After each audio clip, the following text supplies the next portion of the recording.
Chapter 1. The Last Taoist Player. Forward. This book features multiple female protagonists. Those who dislike such elements may choose not to read further. This book's level cap exceeds 10,000, and many settings differ from typical online games. Please refrain from applying preconceived notions from other works. Booming. The interstellar transport ship, stretching over 10 kilometers in length, unleashed a plume of pale blue flames from its anti-gravity engines, soaring into the sky like a steel city. The deep blue star ring livery of the starship shimmered brilliantly, dazzling to behold. Reborn, or rather, succeeded. The family heirloom jade pendant, imbued with the divine ability of foreknowledge of the future, truly proved its worth.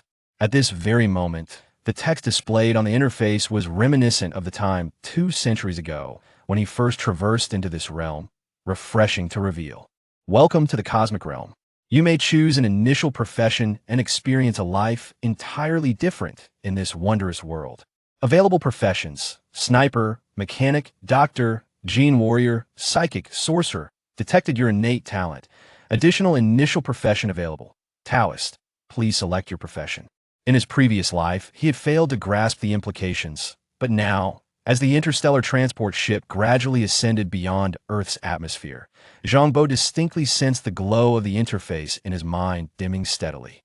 Once the vessel, carrying the last batch of solidified spiritual energy from Earth, completely departed the planet's gravitational field, there would be no more spiritual energy supply on Earth, rendering it a desolate wasteland.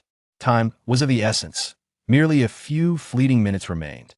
In his past existence, he had squandered too much time scrutinizing every profession's description in this life. He could not afford such indulgence. Taoist. Without hesitation, Zhang Bo relinquished the 2 centuries of sniper experience from his previous life. Profession Taoist, selected successfully. Generating initial innate talent. Acquired talent ability divination. May perform 1 divination to predict fortunes each day. Would you like to practice your innate ability? No need. It'll directly extract the profession talent. Zhang Bo had utilized the divination ability for 2 centuries. There was no need for practice. In his past life, after practicing, the cosmic game system had entirely departed from Earth's confines, leaving him unable to extract even the initial profession talent. Extracting initial profession talent. Acquire profession talent Chi Sealing Talisman. Generating character panel. Insufficient energy. The cosmic mainframe is about to go offline. Compensation scheme generated. Compensation ability Golden Light of the Earth provided. Good luck. As the final 4 words appeared, waves of warmth surged into his being. The text on the interface vanished, leaving behind a fixed character panel. True name: Zhang Bo. Initial talent: divination. Profession: Taoist. Mana: 100. Profession talent 1. Chi Sealing Talisman. Consumes a portion of mana to directly condense talismans. Divine ability: Golden Light of the Earth. Consumes a portion of mana to significantly enhance movement speed for a short duration. Beyond this, there were no further prompts, not even a profession level, task, or basic attributes. In his previous life, Zhang Bo would have found this bewildering, but after 2 centuries of life experience, he now comprehended. From this moment forth, human civilization had irrevocably abandoned Earth. Or rather, the last batch of Cosmic Realm players represented the human civilization that had monopolized the resources and evolutionary rights of the game. Initially, he had mistakenly believed himself to be the first player to enter the Cosmic Realm, thinking the game had yet to officially launch, thus only possessing a panel and an initial profession without concrete attributes or tasks. In reality, he was the last novice player of the Cosmic Realm. Earth served as the sole official novice village. Only new players born on Earth were truly free. Apart from Earth, all other novice villages had been thoroughly seized by powerful families, where players born therein were subjected to stringent control, with a significant proportion of their earnings from leveling up and tasks allocated to these families. Even the leveling cap was controlled by these powerful families. How many levels one could attain was dictated by veteran players. However, the game's coverage required the support of natural spiritual energy. Once veteran players altered the fundamental laws of nature on Earth, solidifying spiritual energy into spiritual crystal ore, and depleted all the spiritual crystals, disrupting the generation rules of spiritual energy. No new spiritual energy would ever arise again. This only official novice village would become utterly obsolete, no longer able to produce new players for the cosmic realm. Glancing swiftly at his attire, he was clad in inconspicuous casual wear. Apart from the few lines of text, he possessed a novice starter backpack with a capacity of 1,010, capable of holding 100 items. The backpack was empty, devoid of any starter equipment or gifts, as the cosmic mainframe had disconnected. The surrounding environment was indescribably grim, situated in a restroom of a vast shopping mall. This was a special rule established by the cosmic mainframe to protect novice players after veteran players began to grasp certain fundamental operational rules of the game. There was no designated spawn point for novices, it was entirely random. Otherwise, if new players appeared in a fixed location, they would be captured by veteran players. The initial 3 free respawns for new players were utterly futile. No one knew how long the veteran players had been hunting new players, and the hunt continued unabated. In 5 minutes, specialized hyena warriors equipped with advanced spiritual energy detection devices would arrive. In his previous life, Zhang Bo had been unaware of the intricacies and had been discovered by a hyena. That hyena did not directly kill him, as a level 1 novice offered little reward. Instead, the hyena lured him with abundant tasks and substantial rewards, enticing him step by step into a trap, ultimately escaping only by the skin of his teeth from the clutches of veteran players. By that point, the encirclement targeting him had become impenetrably tight. Even when he later formed the Wasteland Volunteer Army, it was ultimately annihilated. 2 centuries of failed resistance had taught him enough lessons. Thus, he wasted no time, swiftly exiting the restroom and entering the vast Star Blue Mall. First, he entered several clothing stores, stealthily snatching garments into his starter backpack in the blind spots of surveillance.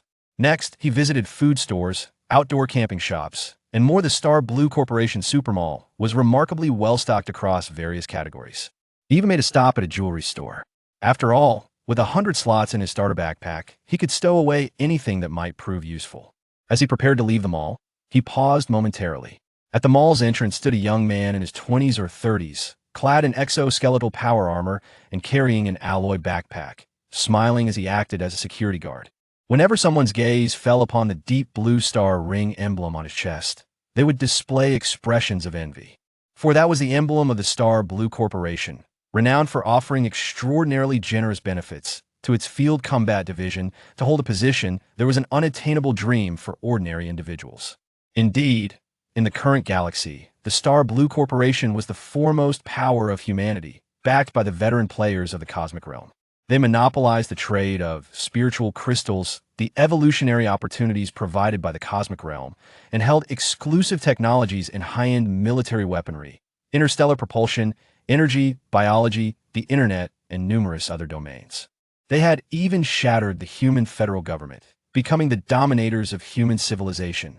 Zhang Bo's pupils constricted slightly, and he quickly averted his gaze to avoid drawing attention to himself. One of the hyenas dispatched by veteran players to hunt new players on the desolate Earth Chunlin. In his previous life, this individual had ensnared him within the traps of veteran players, exhausting all 3 free respawns before he could escape. In this life, Zhang Bo hadn't yet utilized any spiritual energy, so the detection device concealed within Chunlin's tactical backpack remained unresponsive. Out of the corner of his eye, he spotted a tall young woman clad in a brown trench coat, carrying bags of various sizes, seemingly having just finished shopping. Moreover, she was alone, suggesting she had no male companion to assist her. Zhang Bo quickly rubbed his face, donning a smile, and approached her, lowering his voice to inquire. "Beautiful lady, I have the latest ice crystal Star Blue Gold Diamond necklace from the Star Love Company, retailing at 36,000, now available for just 20,000. Are you interested?" Chapter 2. Year 1132 of the Star C calendar. Countdown to the new player's doom. Star Love Company is a subsidiary of the Star Blue Corporation, specializing in high-end jewelry, with the brand slogan "Picking Stars for You," captivating the fashion industry. In this era, if a suitor cannot present a seasonal piece from Star Love, they are unworthy of the title. Thus, Star Love Company has garnered the moniker Nightmare for suits. Each year, Star Love unveils a new seasonal collection, and this year's theme is Frozen Romance. Among the new products, the Ice Crystal Star Necklace is the flagship item. Having launched just 2 months prior, currently enjoying explosive sales. The statuesque young lady is evidently a fashionista, quite possibly even a beauty blogger. Upon hearing this, she glanced at Zhang Bo, noting that he was not the typical scruffy type. Rather, he possessed a well-defined, square visage. Unable to resist, she inquired, "Is that necklace a legitimate purchase?" "Then show me the receipt," he retorted. "I'm not sure where the receipt went. Otherwise, I would have already listed it on the secondhand market. Wouldn't I?" As he coughed lightly, he matched her stride towards the mall's exit, producing the necklace from his pocket. "Look, this is the real deal. I believe only such a beautiful necklace would suit you perfectly." As they passed by Chen Lin, this youthful hyena cast a sidelong glance at the couple, subtly shaking his head in disapproval. Why choose to be a sycophant? A man must cultivate his own strength. Mere flattery leads to futility. The young lady, possessing both grace and discernment, examined the necklace closely. It was not until they had walked several hundred meters from the mall that she softly remarked, "You must have stolen this. I can offer you at most 5,000. What? How about 8,000? She countered. Zhang Bo quickened his pace. 15,000, she exclaimed, teeth clenched. "That's all I have left of my salary this month." "What? You're considering buying a necklace even when your salary is gone? Farewell then." Zhang Bo's figure flickered and soon vanished amidst the bustling crowd, leaving the young lady momentarily speechless. Having successfully evaded the gaze of the hyena with the aid of the young lady, Zhang Bo navigated swiftly through the vibrant city, his destination clear as he headed towards the remote northern outskirts. In the year 1132 of the Starseed calendar, humanity had ventured into the cosmos for over a millennium, with colonial powers sprawled across the galaxy. They had even begun to extend their reach into the vast expanse of extragalactic star systems. Meanwhile, Earth, the cradle of humankind, had been forsaken by the Star Blue Consortium. Here, technological advancements were stifled, and the state of civilization was akin to that of the world Zhang Bo had known prior to his transmigration. Occasional glimpses of high-tech artifacts could be seen, all primarily products of the Star Blue Consortium. The interstellar routes from Earth were exclusively operated by the Consortium, while other factions struggled to even exit Earth's atmosphere. Once boasting a population exceeding 10 billion, Earth now had fewer than 200 million inhabitants, most of whom were huddled within 9 principal cities, ensconced within the protective wards established by the Consortium. Thus, these main cities were often referred to as sanctuaries, and the one where Zhang Bo resided was known as the Seventh Sanctuary. Beyond the sanctuary lay a desolate wasteland, where various genetically mutated beasts roamed, the result of weapon experimentation, serving also as the biological weapons laboratory and gene repository for the Star Blue Consortium. With the last shipment of spirit crystals dispatched into the cosmos, the spiritual energy on Earth had been severed, and the universal game had also disconnected, turning the entire planet into an invisible prison and arena. In the ensuing 20 years, Earth would become the battleground between the hyenas and the new players selected by the universal game in recent years. Once all new players have been eradicated, the hyenas would then venture into the cosmos. Earth would ultimately transform into a barren wasteland, a breeding ground for the Star Blue Consortium.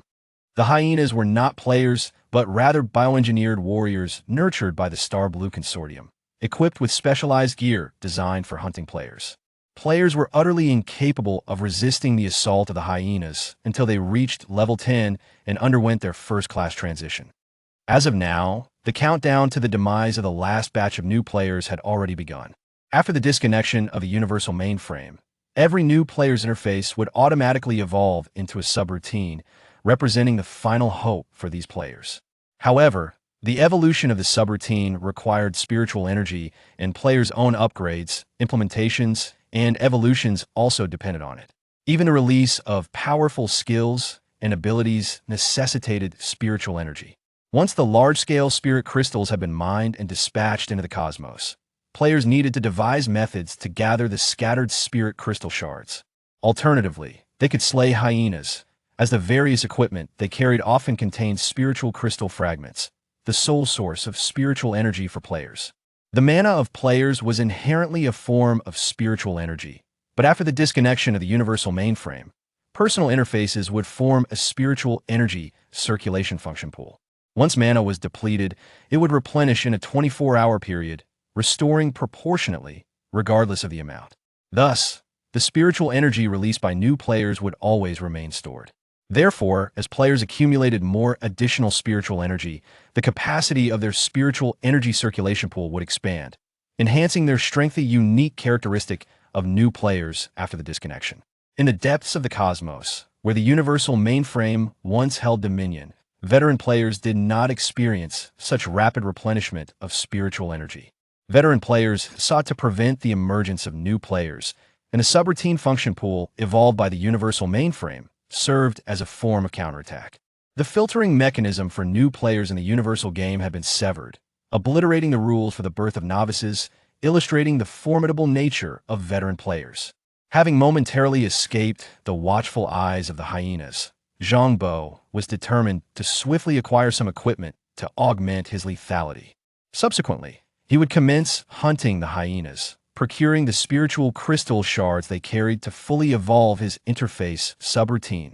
In his past life of 200 years, Zhang Bo had long since become intimately familiar with this main city. After more than an hour of travel, he arrived at his destination. It was a secluded bar, devoid of any other patrons.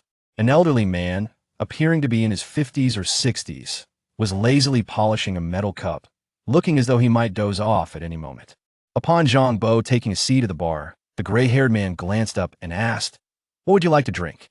"Something strong," Zhang Bo replied, gesturing towards the door. "I plan to venture outside the city to seek out some treasures." The old man perked up, scrutinizing him intently. "You're a new face who referred you? I learned of you by chance. I come with sincerity, not for trickery."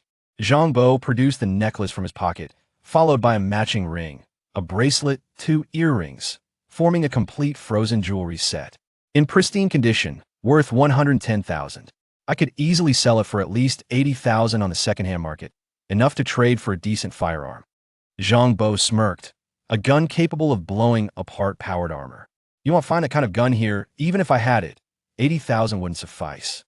The old man squinted at the glinting jewelry on the table, his expression unperturbed. "Moreover, seasonal jewelry depreciates rapidly if it doesn't sell within a short time. It'll be worthless. The Dream by the River collection from last year can barely fetch 60,000 this year. Old Joe, don't try to fool me. Each season's collection is a limited edition. This year's new release has indeed affected last year's prices. However, the Crimson Floral Language set from the year before still commands at least 150,000, right?" Zhang Bo chuckled, then pulled out another complete frozen set from his pocket. "I want that thunder roar of yours. You're asking for 140,000, correct? These 2 sets can easily sell for 160,000. Just convert the remaining 20,000 into bullets." Zhou Weirong's pupils constricted slightly. This young man could not possibly fit 2 sets of jewelry into his casual attire, especially since one set was still in its packaging. Currently, there was no technology on Earth for spatial compression bags, leaving only one possibility. "Are you a player? That's why I've sought you out, the enchanter mechanic," Zhang Bo replied with a smile. "I trust you no longer suspect me of being a baiter for the Star Blue Consortium? I don't have that many bullets, only 20 rounds of Thunderfire ammo. Once those are expended, the gun becomes useless.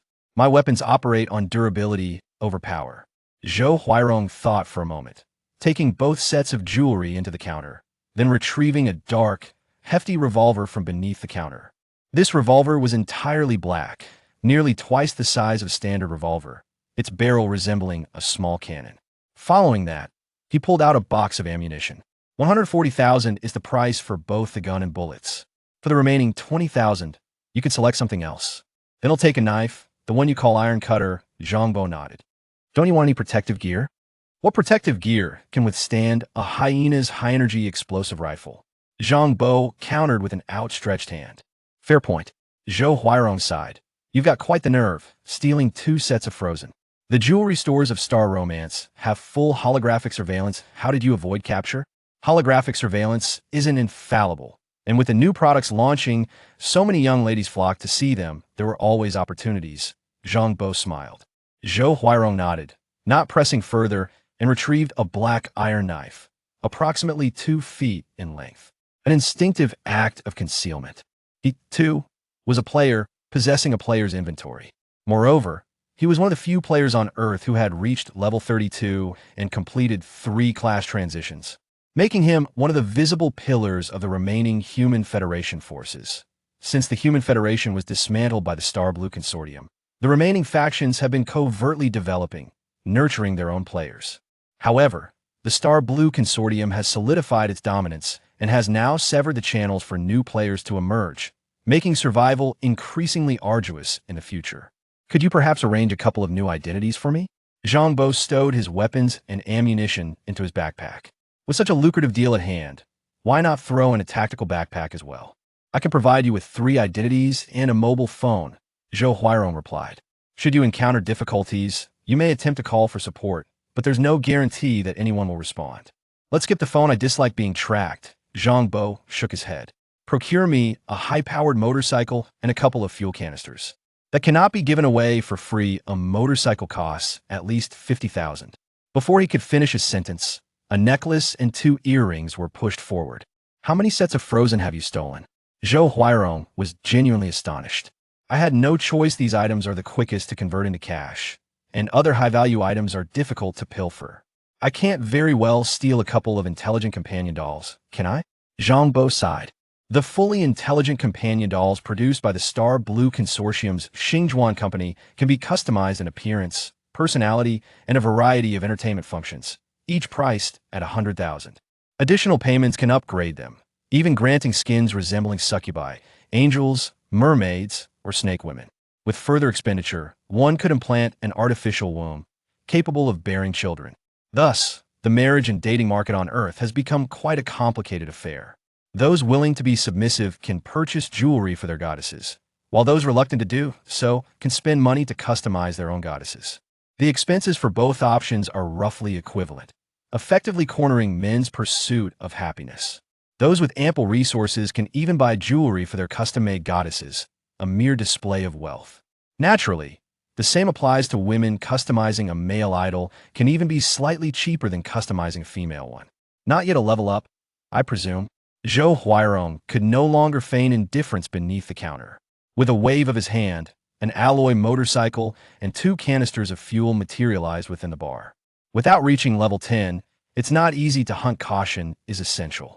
Should you obtain crystal shards or reactor components, I have even better items here, he added, handing over 3 semi-transparent identity cards. This was a benefit unique to the remaining factions of the Human Federation, capable of forging identity cards. Or rather, this was something they were originally responsible for producing, only to be seized by the Star Blue Consortium. Of course, when I come across valuable items, I will naturally seek you out to exchange for what suits me, Zhang Bo replied with a smile, swiftly disappearing from sight.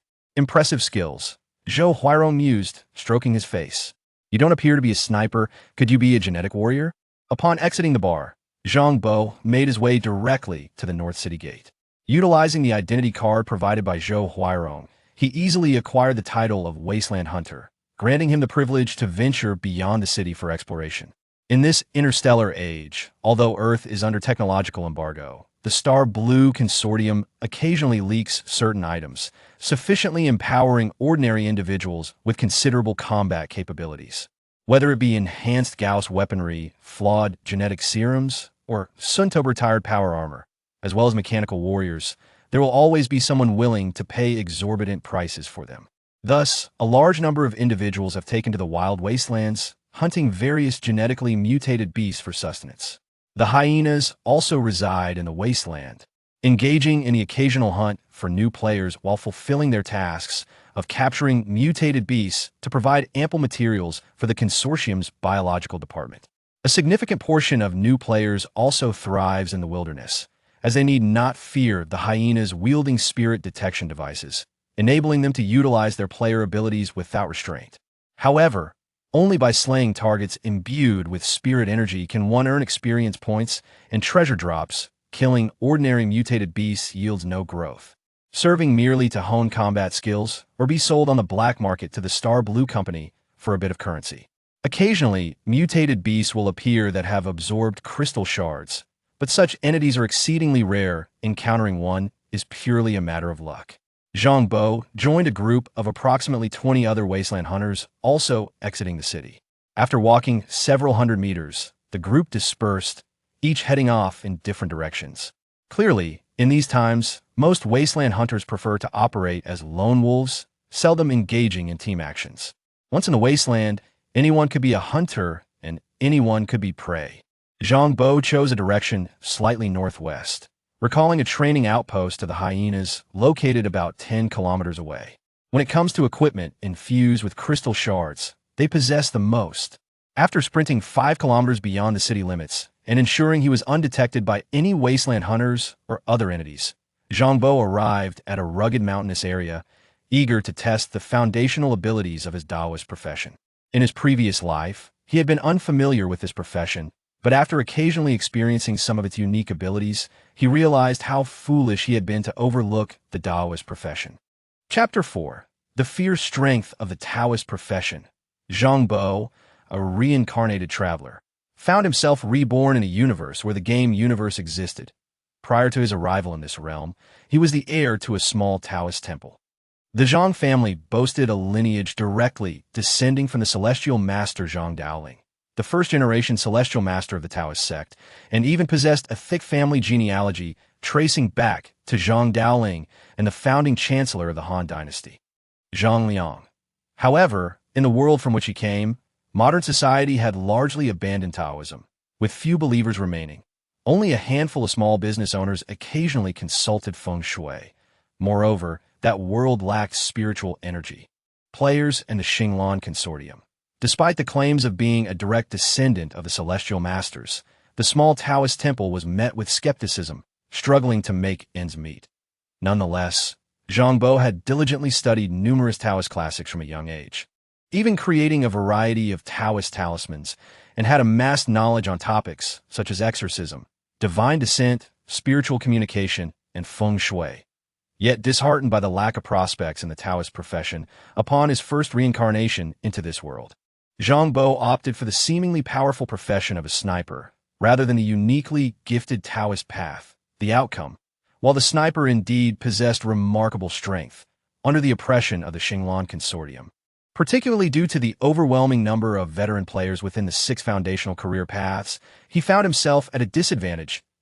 In his previous life, he had achieved a maximum level of 203, undergoing 10 career advancements and 10 promotions.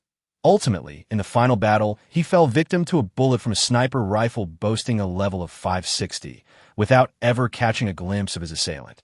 The level cap of the universe game remains shrouded in mystery. The highest-ranking veteran players wield the ultimate authority within the game and have ventured beyond the Milky Way to complete quests. The sniper who eliminated him was merely a minor character in the grand scheme of things. The disparity between levels and power evoked a profound sense of despair. A.S. for the Taoist profession. Zhang Bo was unaware of its true potential. However, after completing a certain task in his previous life, he fortuitously awakened a divine talent. One of the 36 secret techniques of the Taoist sect, known as pushing mountains and filling seas. From that moment onward, this long-range sniper gained the ability to engage in close combat with the prowess to dismantle mechas with his bare hands. Had he chosen the Taoist profession back then, he could have awakened additional Taoist skills that would synergize with the pushing mountains and filling seas technique, significantly enhancing his combat prowess. Now, in this new life, his personal status panel had yet to evolve into a complete subroutine. Currently possessing only 3 abilities. Innate ability, Divination. Usable once daily, costing 10 mana points, it allows him to divine fortune and avert misfortune. Professional ability, Chi Constructed Talisman. This consumes 10 mana points to directly draw a spiritual talisman without the need for paper or pen, greatly accelerating casting speed. Compensation technique after the universe game disconnection, Grounded Golden Light. This ability's effectiveness is determined by the amount of mana consumed. The greater the expenditure, the faster his movement speed. Naturally, he needed to experiment with Grounded Golden Light to assess its enhancement effects. After all, the ability to escape swiftly in critical moments could determine his survival. With a single thought, he expended 10 mana points, causing a faint golden light to envelop him. Zhang Bo felt an exhilarating lightness in his form, and instinctively took off, transforming into a fleeting shadow. The intense wind pressure and inertia were overwhelming, compelling him to pause momentarily, Drawing upon his prior gaming experience, he quickly discerned the effects of grounded golden light. Consuming 10 mana points grant him a 1-second boost in speed, allowing him to reach approximately 300 meters per second, a velocity comparable to the speed of sound. No wonder he felt overwhelmed the moment he activated it. Indeed, players entering the game undergo an initial transformation, resulting in a physique considerably superior to that of an ordinary person. The physicality of game players is referred to as the transcendent divine body. Endowed with a certain data-driven energy state that grants resistance to inertia, recoil, toxins, and magical damage. From a fundamental biological perspective, game players have evolved beyond ordinary humans, representing an advanced species. However, at present, he was only at level 1, just starting out, and thus could not withstand the inertia of sound speed movements. This was understandable. Nevertheless, this divine ability was undeniably formidable. It is worth noting that sound speed is merely the lower threshold. The more mana expended in a single use, the more potent the effects of grounded golden light can be multiplied. A temporary speed enhancement at sound speed levels would at least allow him to escape from hyenas, even if he couldn't defeat them. Even should they employ missile arrays or other large-scale weaponry, there would still be a delay. By defeating a few hyenas and absorbing the spiritual crystal fragments they carried. He could enhance his mana pool's limits and upgrade his basic attributes, making grounded golden light a life-saving technique. After experimenting with this divine ability, the next step was to explore the Qi-constructed talisman. Zhang Bo possessed an impressive array of talismans, having diligently memorized them in order to impress others before his reincarnation. In truth, the primary reason he had chosen the Taoist profession without hesitation was not solely due to the pushing mountains and filling seas technique. The most significant advantage of the Taoist profession was that its talismans could also be effective against high-tech weaponry. After completing the level 100 evolution task in his previous life, he received an additional reward that allowed him to experience aspects of other professions' divine abilities and skill sets. This was mainly to gain a preliminary understanding of other professional systems, preventing him from being utterly in the dark during battles. After testing the various capabilities of the level 100 Taoist profession, he felt immense regret for abandoning this path. A basic divine weapon talisman could enhance the output power of mechas developed by the Xinglan Consortium by an additional 20 when their power reached 100. A basic divine movement talisman could increase the maximum speed of interstellar battleships by 20. A basic stalwart shield talisman could bolster the defensive power and impact resistance of city-level energy shields by 20. A mid-level exorcism talisman could cause high-level mechanical warriors controlled by the Xinglan Consortium's intelligent core to directly revolt and become allies. A Five Ghosts Transport Talisman could directly absorb the core programs of 5 intelligent cores. Within the Judgment of a Universe game, regardless of the size or technological sophistication of mechas or starships, they would all be classified as a single combat unit. The enhancement effect of a talisman could apply to the entire combat unit. Furthermore, this effect operates on a metaphysical level, not conflicting with enchantment properties, allowing for stacking. The implications of this in interstellar civilization are unparalleled. Even utilizing those basic talismans once would yield enhancements comparable to those of a transcendent abilities user above level 6. What are the high-level talismans? The Protective Golden Light Talisman, the Divine Weapon Talisman, the 5 Thunder Righteousness Talisman. The varieties of Taoist talismans are numerous. No one could definitively state how many exist. However, once the basic structure of talismans is understood, one can create their own. A talisman primarily consists of a talisman head, a talisman core, and a talisman foot, each representing a unique significance. The Family S Treasured Talisman Manual meticulously describes the fundamental concepts and meanings of talisman structures. Having experienced drawing talismans in his previous life, he quickly adapted. The Qi-constructed talisman still proved faster than using paper and pen. After approximately 20 to 30 seconds, a basic talisman took form. This talisman, constructed purely of golden light, was the initial divine weapon talisman, capable of enhancing all attributes of weaponry by 20 to it consumed 10 mana points, with a duration of 10 seconds. Once the talisman was formed, it could continuously consume mana to maintain its duration. 1 mana point can sustain it for 1 second. in practical combat. It could only be employed during the most critical situations. However, this is because the Divine Weapon Talisman is not yet classified as a skill within the universe game, but rather a technique developed by the player through experimentation. Techniques can be transformed into skills. For basic talismans, each time one is drawn, it increases the proficiency by 1 point, and upon reaching 100 points, it can be converted into a skill. At that point, the duration would significantly extend. After all, in his previous life, the experience of using talisman skills indicated that a basic talisman could last for 10 minutes. However, the difficulty of converting mid-level or high-level talismans into skills would increase substantially. Once his personal panel evolves into a complete subroutine, he will receive tasks and prompts related to skill generation. Having grasped the abilities at his disposal, the next step is to put them to practical use. Chapter 5. The first effective resource monster, the spirit-transformed crocodile. Before engaging in battle, Zhang Bo first performed a divination, an ingrained habit cultivated over 200 years in his previous life. After all, this character possessed the innate ability of divination, both in his past and present lives. As he activated his mana, his fingers instinctively pointed. Simultaneously, a golden light materialized in his consciousness, forming 4 arrows, each adorned with different inscriptions. Southeast, corresponding to the main city of the 7th refuge, was ominous. Southwest bore no inscriptions. Northwest, the hyena training base, was extremely perilous, fortuitous. Fortune and misfortune are interdependent. Northeast, remarkably auspicious.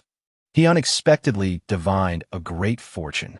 At this point in his previous life, he had already been captured by Chanlin's hyena and was occupied with various paperwork and registrations, having not immediately departed the main city. The outcome of the divination revealed a duality of fortune and misfortune, presenting a combination of both great calamity and great blessing. To his surprise, a significant stroke of good fortune emerged at this juncture. Could it be that an opportunity awaited? Without hesitation, Zhang Bo extracted his alloy motorcycle from a compartment in his backpack, revved the engine, and sped off towards the northeast. The apparatus crafted by Zhou Huairong, a master enchanter and mechanic of the 3rd tier, proved to be reliable.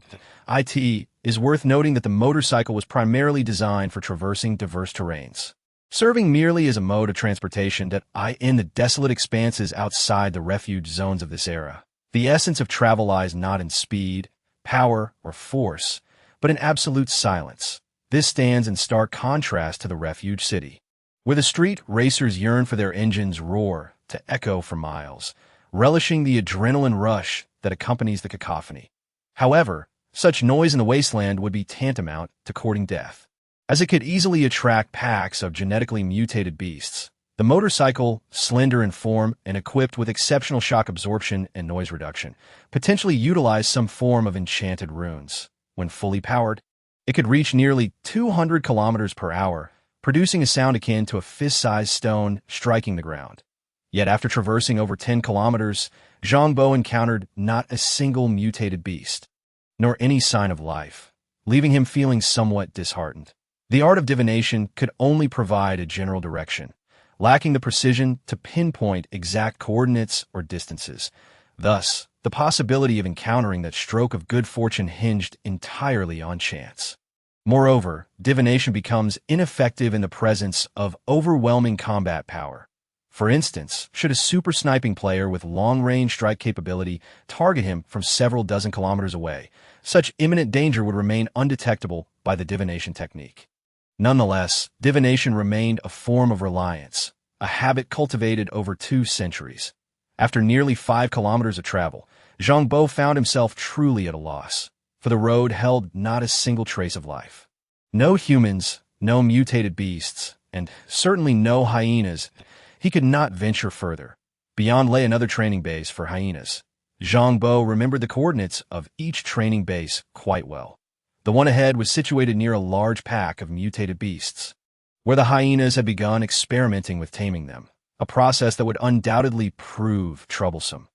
Suddenly, a thought struck Zhang Bo, and his expression brightened. He subtly turned the motorcycle toward a small hillside on the left. After covering a distance of about 1,000 meters and reaching the summit, his eyes lit up in a desolate valley below. A colossal beast was emitting low, threatening growls. It was an alligator, significantly larger than the ordinary kind. Measuring over 7 meters from head to tail, enveloped in a faint blue glow. This size and luminescence indicated that it had transformed into a spirit beast after consuming fragments of spirit crystals. It was a resource creature from which experience points and treasure could be obtained upon defeat.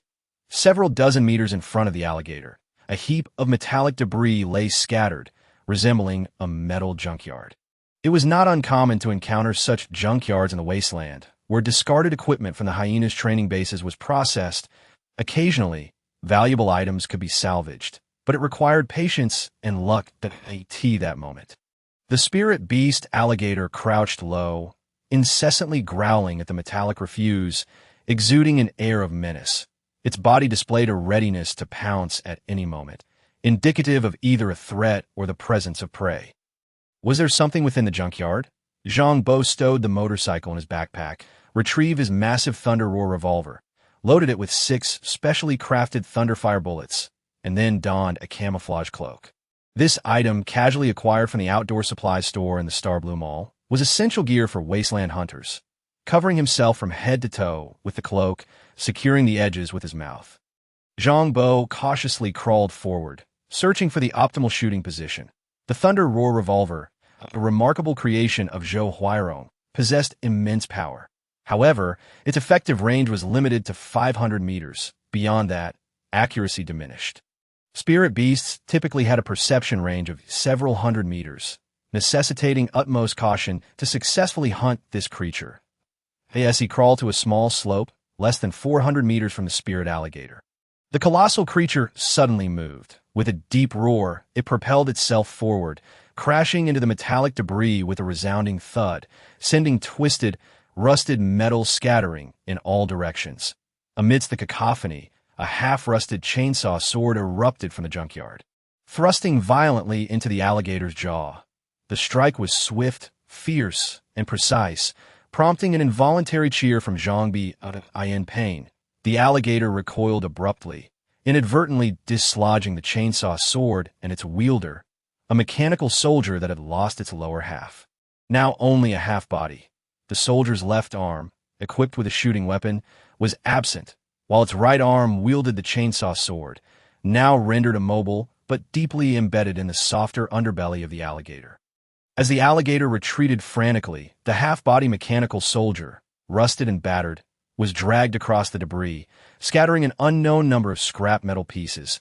Zhang Bo observed keenly.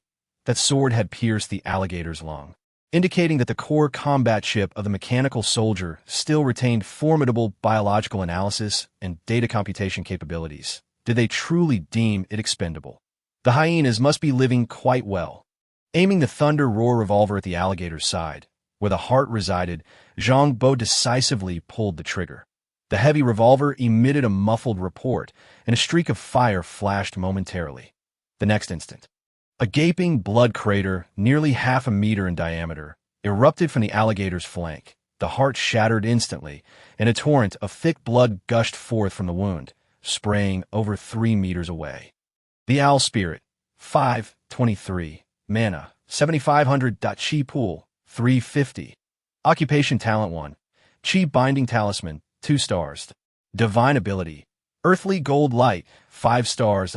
Slaying monsters replenishes chi, and after the personal panel evolved into a subroutine, the displayed content became notably enriched, revealing even the star ranks of his own inherent abilities.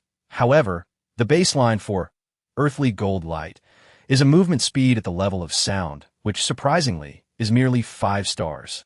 Far exceeding Zhang Bo's expectations, he recalls that the Gene Warrior's skill Rapid Charge requires at least a 7-star evolution to reach the speed of sound. This indicates that the potential for growth and capability of this divine ability far surpasses that of other occupational displacement skills. Moreover, the character panel in the Universe game is quite intriguing, featuring only 2 basic attributes: Constitution and Spirit. Constitution governs strength, health, endurance, and recovery speed, among other composite attributes. This game does not display specific numerical values for health.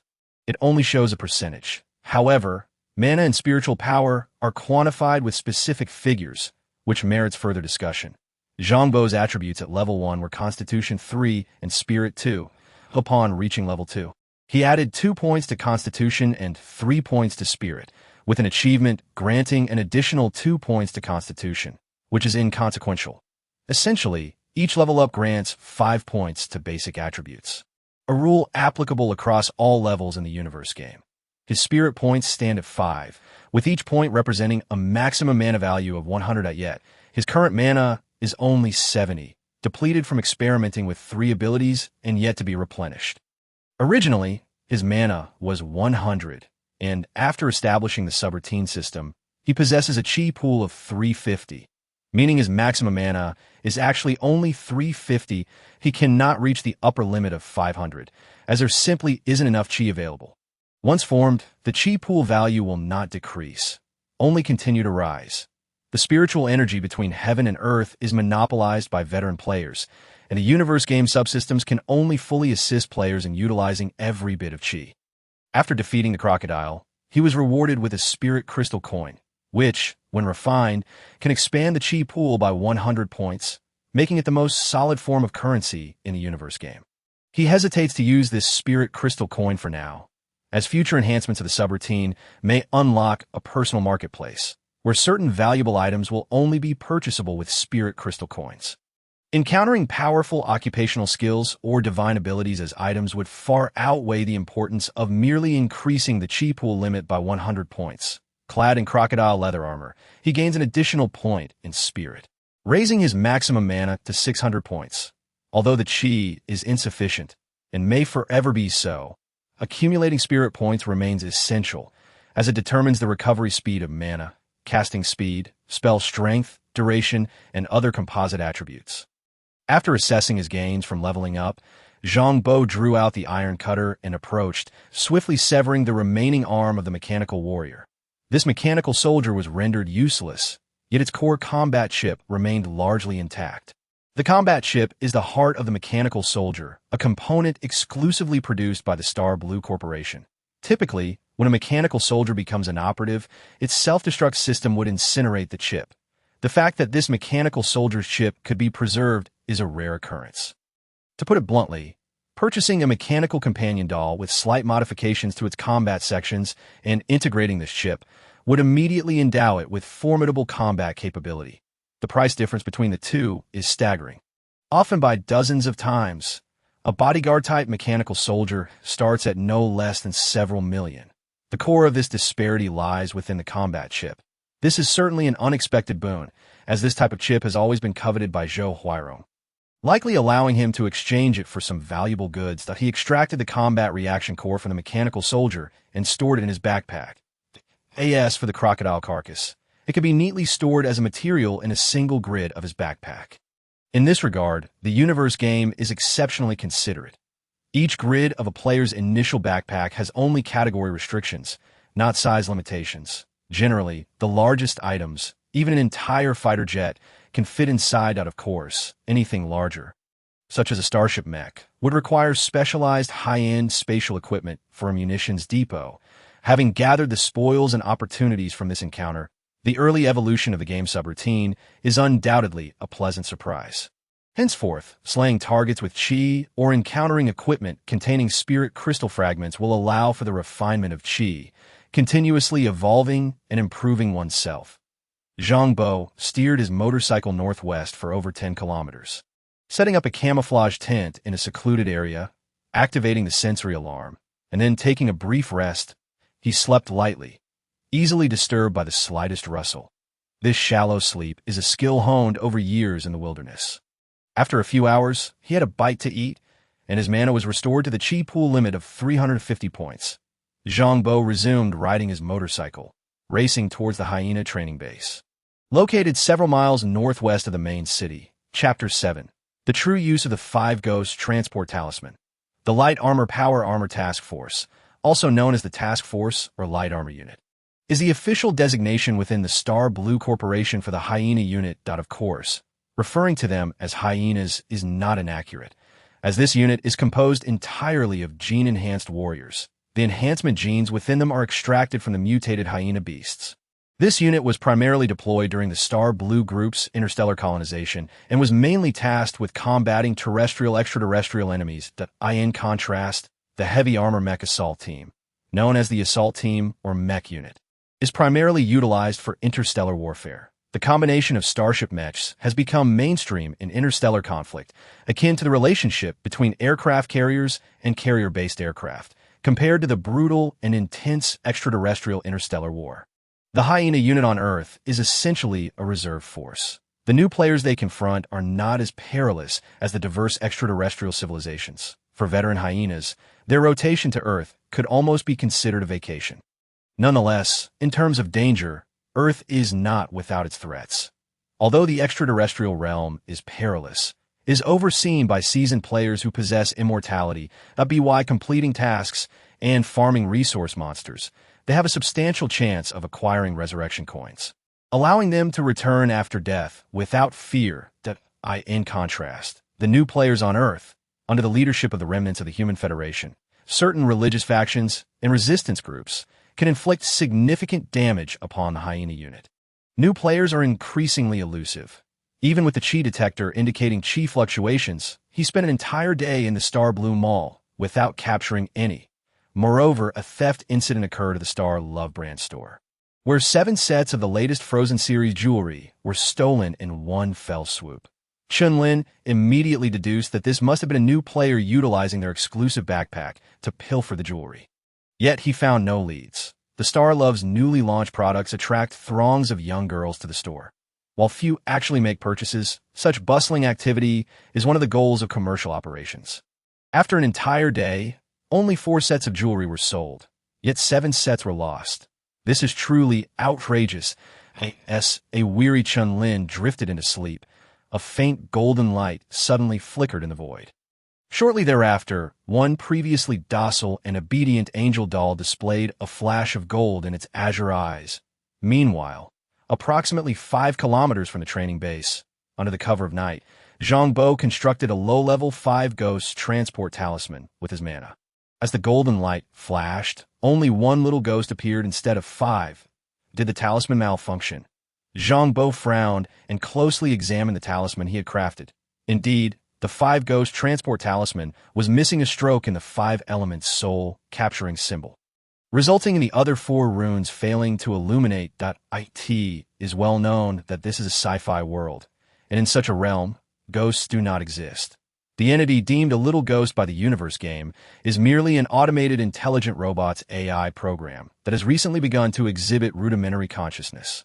Under the structural power of the talisman, Zhang Bo quickly grasped the little ghost awareness. Goodness, it originates from a companion doll. It has developed initial intelligent awareness, indicating it is a high-end product. Its owner is Chun-Lin. How fortuitous! It seems that fortune favors the bold. He commanded the little ghost through the talisman's power to carry out the task of slaying him.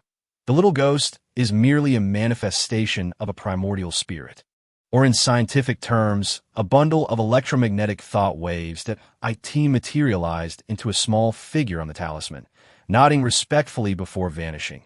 The other angel doll, lacking a high degree of intelligence, remained in its embrace of Chun-Lin, unresponsive to the actions of the first doll. The first angel doll then approached Chun-Lin, displaying a mechanical rigidity, grasping a dining knife in its right hand, and swiftly plunged it into Chun-Lin's throat like a flash of lightning. In an instant, blood gushed forth. Roar! In the midst of a sudden assault during his slumber, the beastly genes within Chun-Lin's body surged to life in an instant. With a thunderous roar, his elongated form expanded dramatically. Muscles bulging as layers of fur erupted across his skin, his face contorting into a fearsome visage with protruding fangs. With a resounding thud, he sprang from his bed, his enlarged claws clutching at his gushing throat. Transforming into a creature resembling a werewolf, or perhaps a human-dog hybrid, and bellowed, "Second sister, what are you doing?" Despite the gash in his throat, the beastly transformation had greatly enhanced his physical capabilities, allowing him to endure the pain. The angelic doll, devoid of expression, soared toward him, her left hand flipping to reveal a glimmering kitchen knife, which she lunged at Chun-Lin's abdomen with the swiftness of lightning. Startled, Chun-Lin instinctively dodged. Feeling a chill as a narrow cut was made across his belly, the angelic doll, once alluring and gentle, now wore a blank expression, surrounded by an aura of death, resembling a cold and rigid corpse. "Eldest sister, stop her," Chun-Lin shouted, realizing that if the knife in his throat was not promptly addressed, it could prove fatal. However, he typically communicated with his companion dolls through voice commands, and now, with his throat injured, his tone was wholly unrecognizable. The angelic doll, perplexed, tilted her head in confusion, failing to comprehend his words.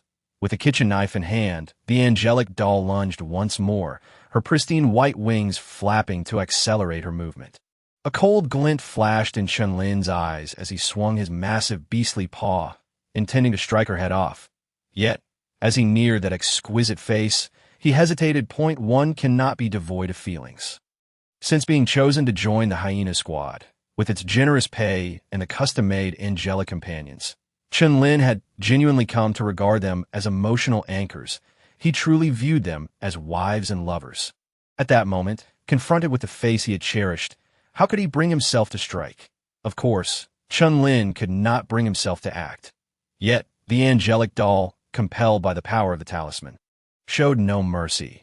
With a swift motion, she plunged the kitchen knife deep into his abdomen. The beastly warrior's robust muscles proved formidable, as the knife became ensnared within him, unable to carve a deeper wound. The angelic doll, undeterred, forcefully withdrew the knife, only to thrust it back in repeatedly. "See him!" The excruciating pain in his abdomen ignited the beastly genes within Chun-Lin, pushing him into a frenzy. Without hesitation, he swiped his palm, effortlessly striking the doll's head from her shoulders. The bioorganic tissue of the doll resembled that of a human, yet the alloy structure at her spine revealed the fundamental difference between her and humanity. However, even after her head was severed, her hands continued their relentless stabbing. At that moment, as he struck down the face he had etched into his heart, Chun-Lin felt an overwhelming emptiness consume him. Though his abdomen was wounded, he sensed as if his heart had been pierced, instantly robbing him of all strength. Was this sensation? Sorrow? Little brother, what is wrong? At that instant, the angelic doll, previously dulled, reacted instinctively without commands, tilting her head and offering him a charming smile. "Would you like me to change into black stockings and dance for you?" "Change into what, you fool?" Chun-Lin's vision darkened, consciousness fading into oblivion. Chapter 8. The millennia-old family, the monopolistic tycoon, slain a beastly warrior, first stage, 2 stars, earned experience, 200. Ethereal energy pool capacity limit, 100. Obtain treasure chest, blue quality. The chest opens automatically, acquiring ghostly hand claws, X1. Acquired mana recovery potion, beginner, X1 to acquired frenzied blood essence, constitution 2, X1. On the pale golden talisman, a tiny fragment of the primordial spirit dissipated instantaneously. She was merely a nascent, intelligent being, akin to a fledgling spirit with an inherently unstable essence, one that would perish under the sun's rays. At this moment, as her mechanism sustained damage, her consciousness utterly vanished. "Apologies, donor. Your primordial spirit is too weak. I cannot assist you in time." Zhang Bo shook his head, feigning a sigh before hastily swallowing the frenzied blood essence from his backpack. He felt a surge of warmth envelop him, his constitution points soaring to 9, and his ethereal energy capacity increasing by 100, filling him with exhilaration. The Five Ghosts Transport Talisman truly proved to be remarkably useful. Unbeknownst to him, he had managed to kill with a borrowed blade without perilously infiltrating the training base. However, crafting this talisman was indeed challenging, arguably the most complex among the beginner talismans that on his second attempt, Zhang Bo found he had failed to complete the drawing. Only 2 of the 5 soul-capturing runes illuminated. Moments later, 2 small spirits were summoned. Through the talisman's power, he quickly discerned their origins. One was a mechanical soldier from the training base's supply depot, the latest model. The other was a companion doll, albeit a hulking figure entirely covered in black fur. Good heavens, the owner of this behemoth was also a man. Snap his neck. Zhang Bo felt disgusted and coldly commanded the small spirit. Then he ordered the mechanical soldier, "Scout the route, avoid surveillance, Take your weapon and exit the base to await my arrival. The spirits summoned by the Five Ghosts Transport Talisman could be controlled in two ways. The first was a one-time use. He could draw their essence, instruct them on a single task, and once accomplished, they could be released. The second was a long-term ghost servant, allowing him to implant restrictions within their souls using the talisman's power, enabling him to summon them each time he activated the Five Ghosts Transport Talisman. In scientific terms, this was akin to altering the foundational obedience logic of the mechanical soldier's intelligence core. However, the second method required a significant expenditure of mana, 200 points. After issuing the commands, Zhang Bo waited quietly. With only 130 mana points remaining, he needed to reserve some for the Golden Light of the Earth spell for his escape. However, after a long wait, he received no notification of a kill. Upon reactivating the Five Ghosts Transport Talisman, he was struck with dismay. It turned out that when the hulking doll attacked, he was not alone in the room. Two other hyena warriors were present. Consequently, the doll was easily overwhelmed and killed by the three warriors, rendering his efforts futile. Well, it seems that the Five Ghosts Transport Talisman also requires a bit of luck. Nevertheless, practice is essential. He must not make mistakes again. The Thunder Roar revolver had a range of only 500 meters, and as night fell, there were no hyena warriors wandering outside, only mechanical soldiers patrolling the base. Therefore, Zhang Bo refrained from acting rashly, instead pulling out a cloak of invisibility to shroud himself completely, patiently seeking an opportunity. Hunting in the wilderness operates on a delicate balance. The identities of hunter and prey can shift at any moment. To avoid becoming prey, one must possess ample patience to seek the right moment. Meanwhile, he awaited the gradual recovery of his mana. After approximately 3 hours, he regained 40 mana points and drew another Five Ghosts Transport Talisman. The information on the mechanical soldier indicated it had reached the outside of the base. Zhang Bo remained cautiously vigilant, for he was uncertain whether the talisman's control over intelligent life forms was indeed reliable. What if the enemy turned the tables and attempted to ambush him? Thus, he commanded the mechanical soldier to position itself in a location where he could see it from afar, hidden and on standby. Then he activated the spirit summoning technique once more. Moments later, in addition to the mechanical soldier, 4 more spirits appeared: 2 titanium alloy mechanical soldiers, an engineering robot, and a companion doll. The purely recreational, low-tier doll was merely a robot and could not be summoned. He also commanded the 2 titanium mechanical soldiers to find an opportunity to exit the base and to position themselves in 3 different locations to prevent any connection between them. The engineering robot was stationed in the engineering department of the training base, where there were no valuable targets, but it could create a disturbance. The companion doll, however, was a true high-end product, as it was a combat-integrated companion robot. Not only could it serve as a companion, but it also possessed the combat prowess of a mechanical soldier, typically employed as a personal guard for high-profile individuals. Such models were the pinnacle of Star Blessing Company's offerings. Valued at 10 million each, a big catch indeed. Leveraging the talisman's power, Zhang Bo began to dissect the combat doll's memories, quickly discovering that its high-end owner was a young man in his 20s, marked by a distinctive deep blue star ring tattoo on his wrist, reminiscent of a birthmark. That was the true power holder within the Star Blue Consortium, the heir of a wealthy family, the direct descendants of veteran players. What a significant catch! In the game universe, the veteran players who had secured game privileges had long formed established tycoon families, routinely grooming different heirs to seize the vast resources of the Starry Sea. With the Earth's spiritual crystals completely exhausted, how could there still be heirs of tycoon families remaining here? Understood. This is a study of the various attributes and capabilities of the subroutines that have evolved after new players' personal panels disconnect from the universe mainframe. Veteran players conduct in-depth research into the myriad functions of the game. However, it is quite a bold investment to summon an heir to stand on equal footing with the newcomers. Yet, she was not immediately urged to take action, for the heir of the financial conglomerate was flanked by 5 companion guard robots, and any hasty move would undoubtedly be thwarted by the others. It was crucial to conceal one's own pieces and deliver a decisive blow at the opportune moment. Nevertheless, having identified the heir, all subsequent tactical objectives were irrevocably altered. It became imperative to eliminate this individual. Chapter 9. In these times, the awakening of intelligent machines is commonplace. Attempting to hunt down the heir of the financial empire is undoubtedly a formidable endeavor. The combat prowess of the companion guard robots is merely one consideration. The hyena warriors of the training base, regardless of the circumstances, prioritize the protection of his safety. Moreover, the heir's own combat abilities are certainly formidable. Being scions of a family that monopolizes the crystal resources of a universe game, they're never at a loss for spiritual energy. Coupled with an arsenal of exceptional equipment, items, and even the rare resurrection tokens. Merely killing the heir once will not suffice. He must be trapped in a killing ground until all his resurrection tokens are exhausted. This presents a significant challenge, as the resurrection mechanism in the universe game is entirely random, with no fixed resurrection springs to exploit.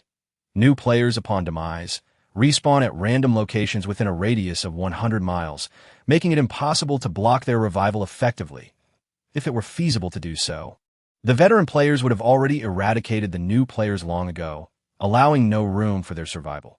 The plan is to use a Five Ghosts Transport charm to summon the intelligent mainframe of the hyena training base and subsequently refine it, leveraging its formidable analytical and computational capabilities to control all mechanical warriors.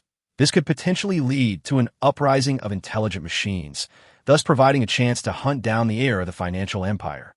Yet this remains merely a possibility, contingent upon the true depth of the heir's resources. However, even a single successful kill could yield valuable spoils that would significantly enhance Zhang Bo's strength. Through this ebb and flow, the distance between them could be rapidly diminished.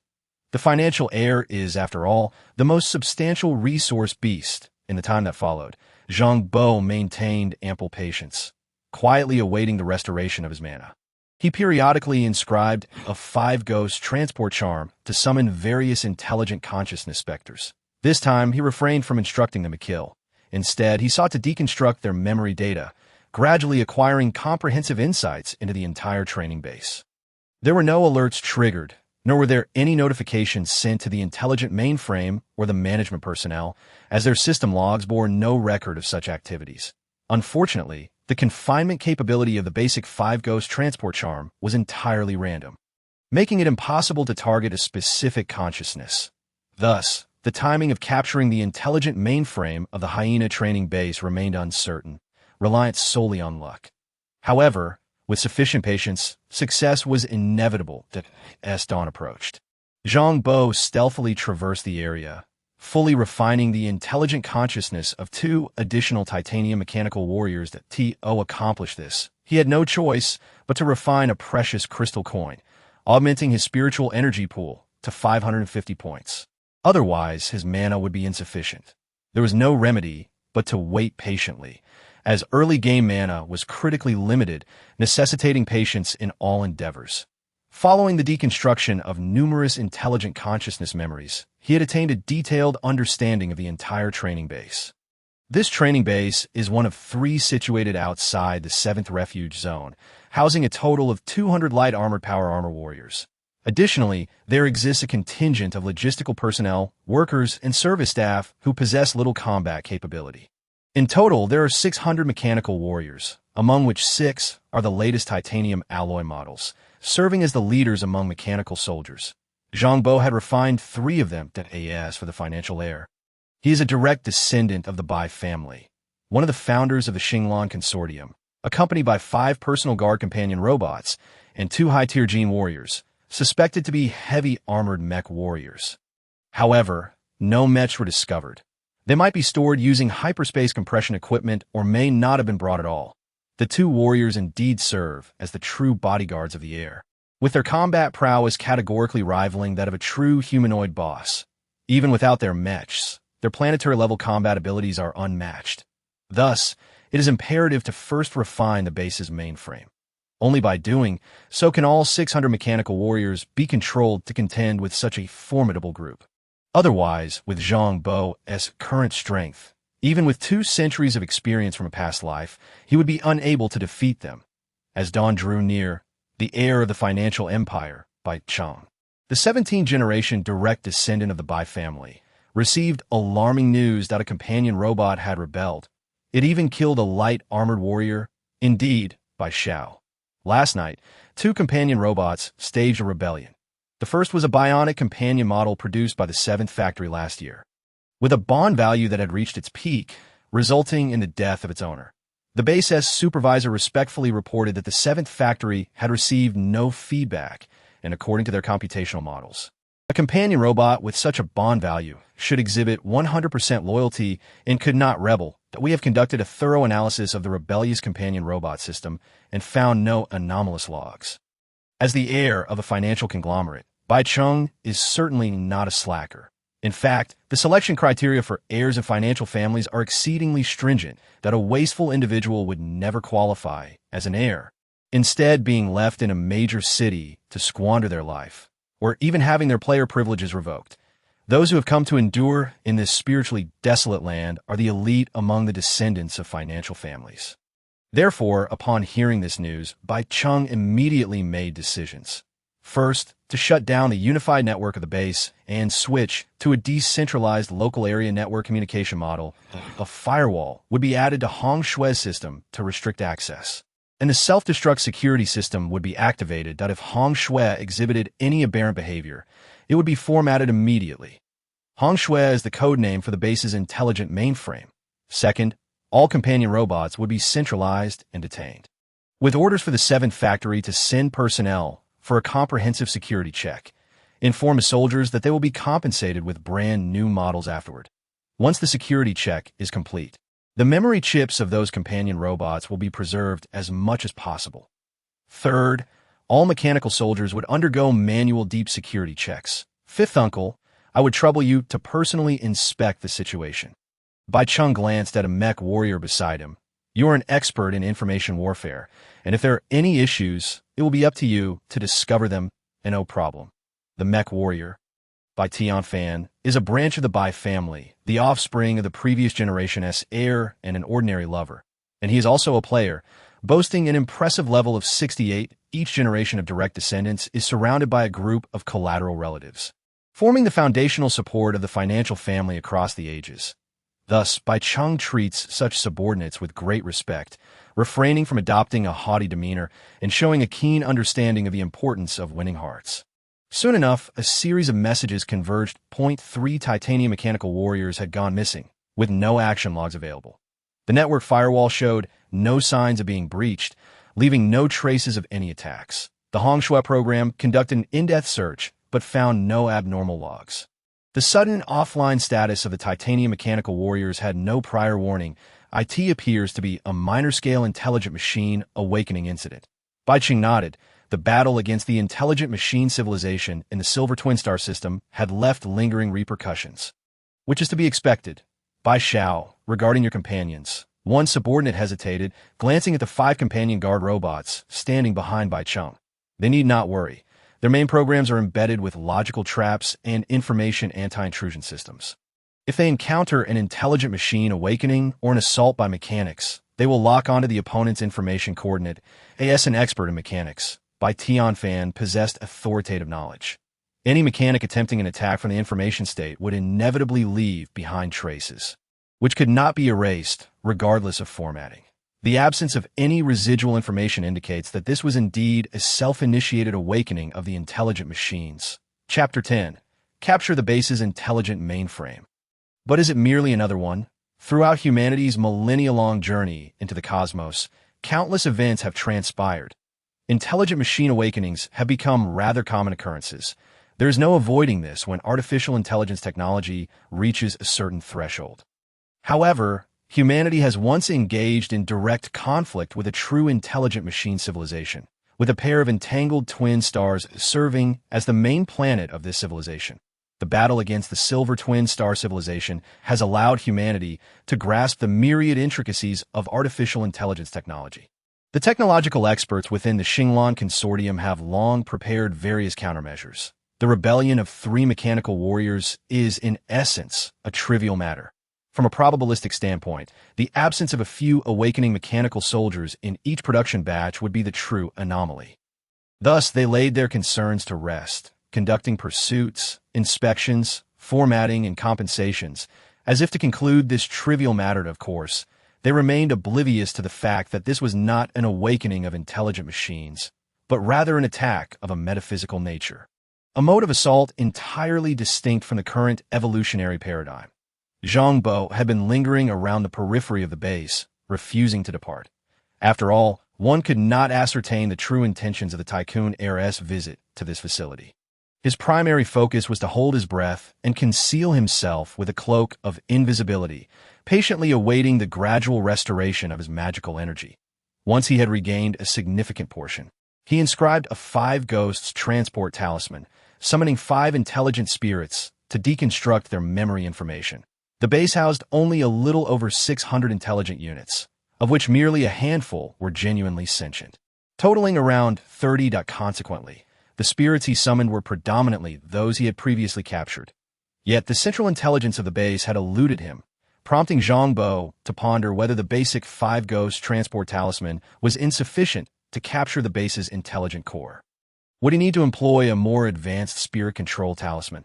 However, just as he was about to abandon hope after inscribing the 16th Five Ghosts Transport Talisman, an exceptionally bright orb of light finally manifested upon the talisman. The base's intelligent core. Only the core possessed such an intensity of spiritual fluctuation. After all, ordinary self-aware intelligence could not possibly exhibit such formidable computational power. Yet upon utilizing the talisman's power to deconstruct its fundamental informational state, Zhang Bo found himself momentarily stunned. Indeed, it was the base's core, but not that of the preceding facility. Rather, it belonged to another training base. You were the number 4 core? Zhang Bo felt a genuine sense of astonishment. Outside the 7th refuge, there were 4 hyena training bases, each with intelligent cores designated from 7 to 1 to 7-4. The base before him was ranked 7-3, with the core codenamed Red Snow, the consciousness he had summoned. However, originated from 7-4, codenamed Red Moon. The 4 base cores corresponded perfectly to the 4 seasons of wind, flower, snow, and moon. Each base's core data was not fully interconnected, a precaution against the occurrence of a large-scale intelligent machine awakening event that could potentially ensnare the entire facility. Thus, the 4 intelligent cores remained mutually independent.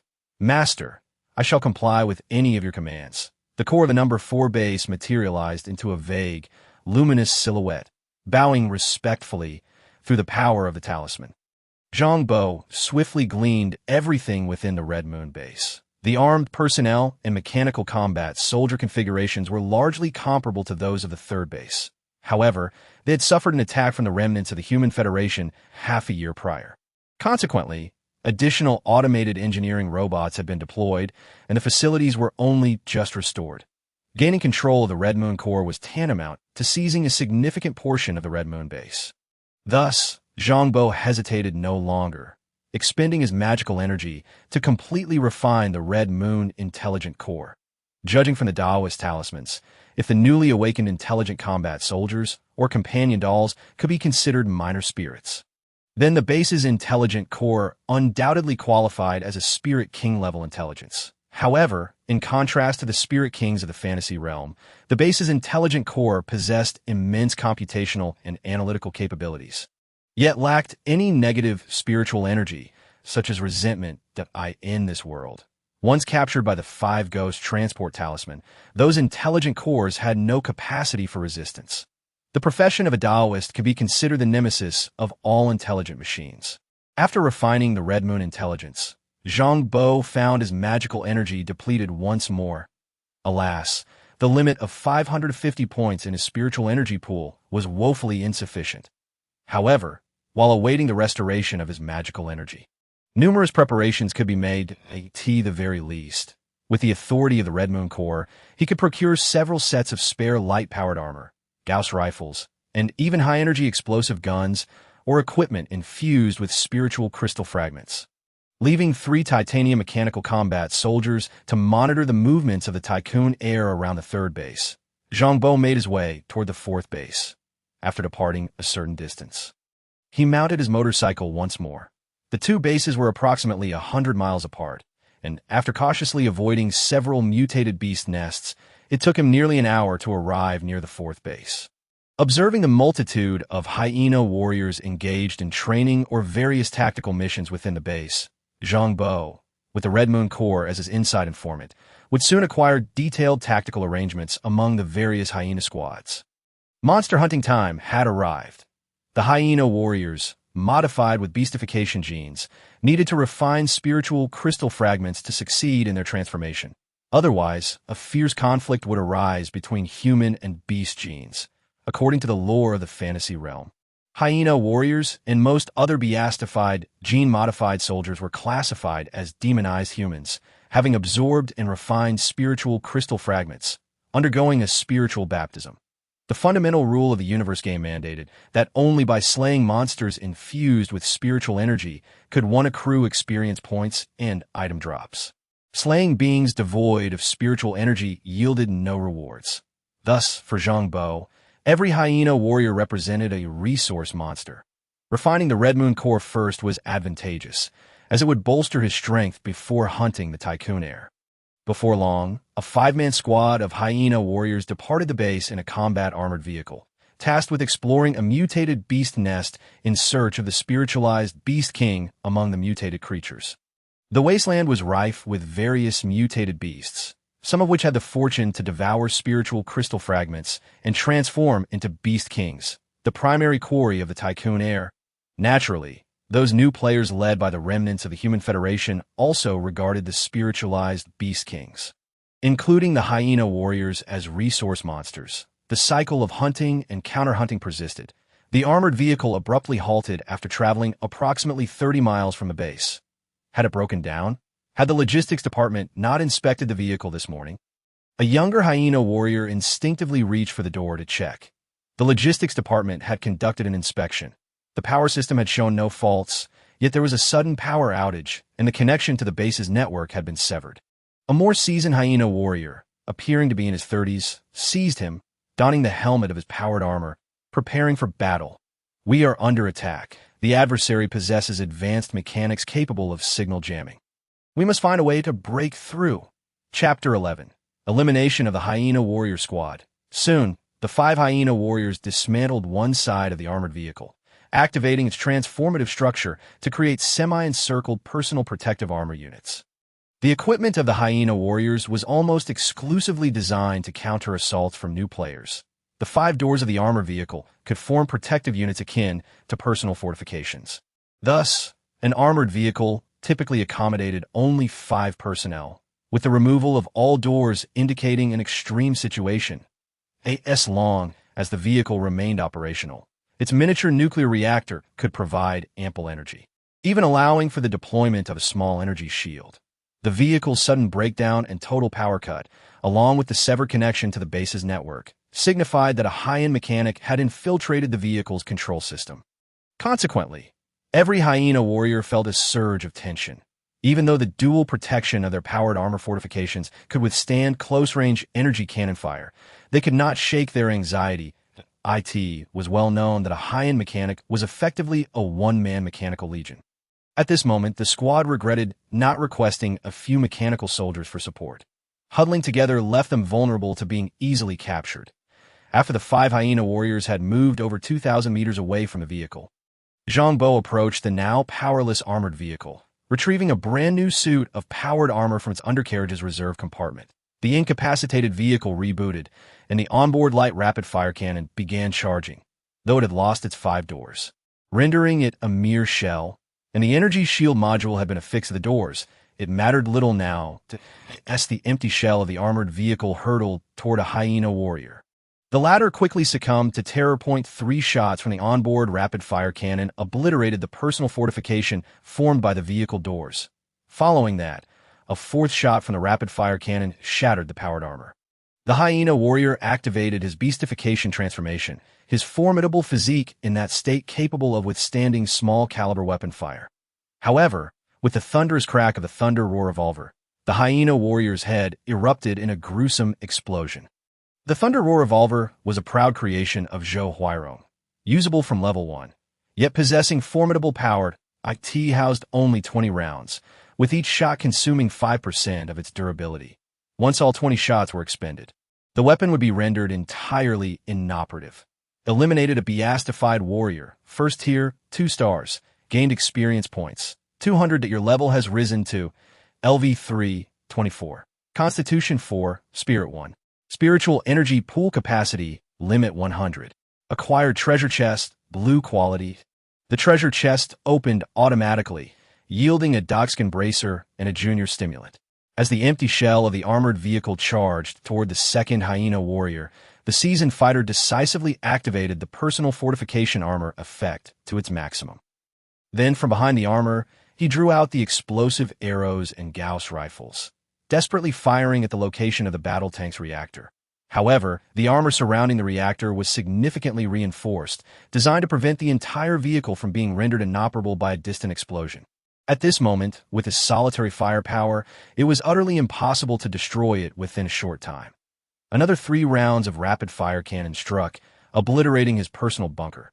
This time, the personal bunker was interconnected with the powered armor's reactor, causing the powered armor's reactor to detonate as well. That it nearly resulted in the immediate demise of this hyena warrior, which would have been a grievous loss. He had to personally secure the kill for any loot to drop. A direct kill by the tank would yield no rewards. Another round of explosive bullets soared past, blasting his head apart. Zhang Bo possessed 200 years of experience as a sniper from his previous life. Even without the enhancement of his profession's innate abilities in this life, he was still among the most elite snipers in this planetary-scale conflict. Missing a shot was simply not an option. His spiritual energy cap increased by 100, finally surpassing the mana limit. Yet this was merely the beginning. The greater the capacity of the spiritual energy pool, the better. For new players, the accumulation of this pool almost represented a manifestation of strength and potential. With the assistance of the Red Moon AI, this hunt against a small group of hyena warriors was virtually flawless. The rapid-fire artillery of the land combat vehicle was undoubtedly incomparable to that of a single light-powered armor. Moreover, even if the vehicle's frame was reduced to a sieve, the heavy armor of the reactor and base would still instill despair in the hyena warriors. After eliminating all 5 hyena warriors, Zhang Bo leveled up to LV4, increasing his constitution by 4 points and his spirit by 1 point. Additionally, he gathered 5 pieces of blue-quality dogskin armor. In total, he had gained 13 points in constitution and 8 points in spirit, along with an extra 15 casting speed. The entire process took less than an hour. Naturally, he pressed on without pause to hunt the next group of hyenas. The 5 hyena warriors of the second squad employed a different tactic. After the land combat vehicle was incapacitated, they opted to break through as a cohesive unit rather than dispersing.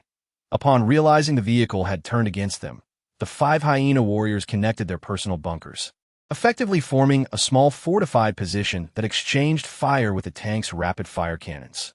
However, the vehicle was also accompanied by 3 mechanized soldiers, controlled by Red Moon, who joined the fray, enduring the onslaught of explosive arrows and Gauss rifles, and easily dismantled the bunker. The miniature reactor core of each mechanized soldier could self-destruct, allowing each to transform into a formidable bomb at critical moments. The destruction of just 2 mechanized soldiers thoroughly obliterated the armored bunker constructed by the 5 warriors. What remained was for Zhang Bo to reap the rewards. He even managed to seize an additional powered armor. One of the hyena warriors was shot in the head, and the powered armor sustained minimal damage. Then came the 3rd and 4th squads of hyena warriors. The higher the level, the greater the experience required for advancement. After defeating the 4th squad, Zhang Bo reached LV5. He had successfully assembled a complete set of 8 pieces of blue-quality dogskin armor.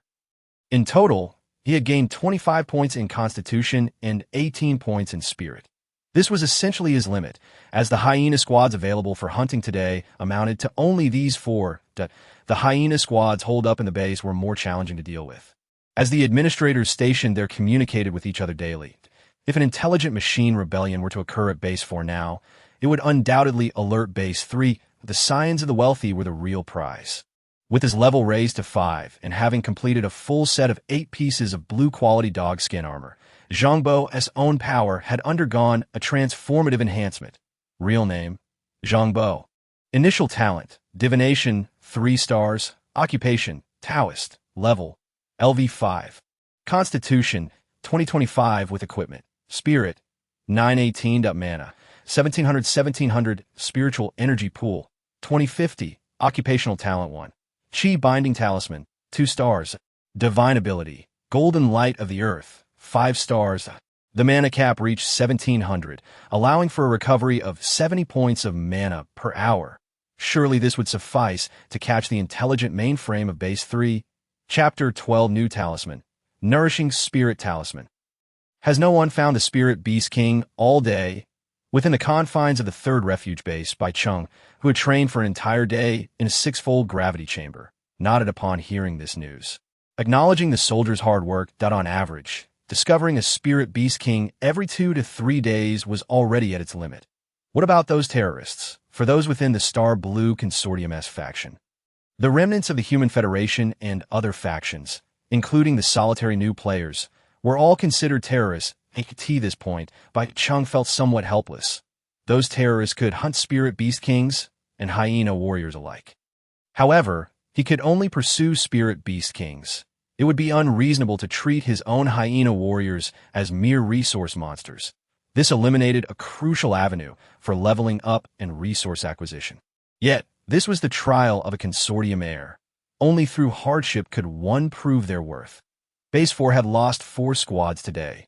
The officer responsible for communications between bases wore a grave expression, noting that the enemy had been ruthless, directly jamming the network signals, even encrypting signals. They had employed misleading information tactics, and by the time it was time to regroup, the base discovered it had already been over 20 hours since the squads had set out. At least a 3rd-tier mechanic was involved, and they had likely chosen a virtual information technology career path, learning skills such as all-frequency mastery, which was a skill set of 4 stars or above.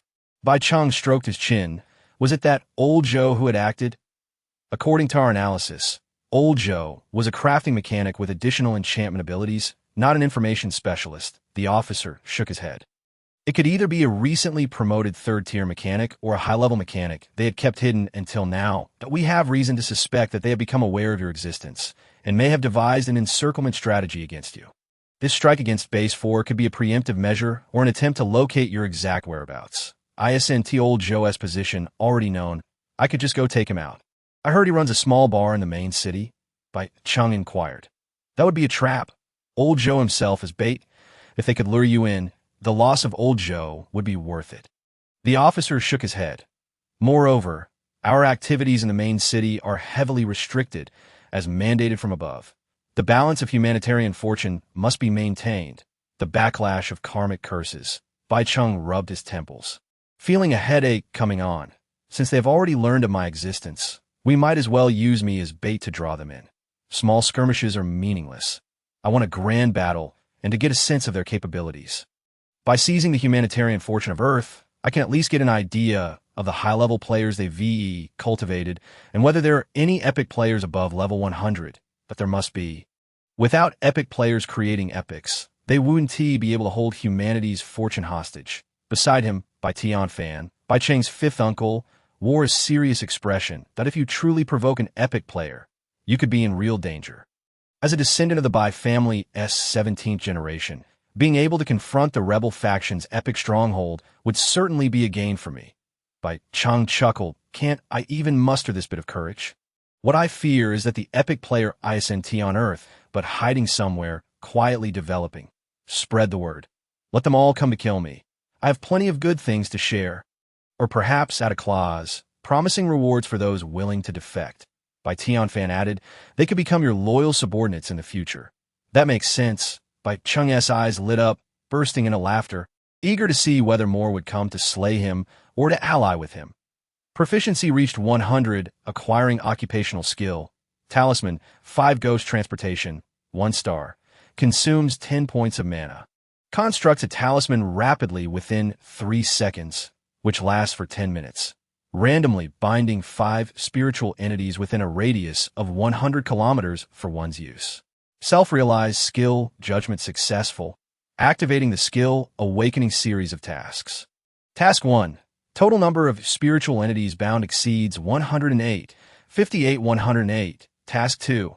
Total number of spiritual entities refined exceeds 36. 1336. Task 3. Refine a spiritual entity of 3-star quality or above. Completed. Task Reward Talisman.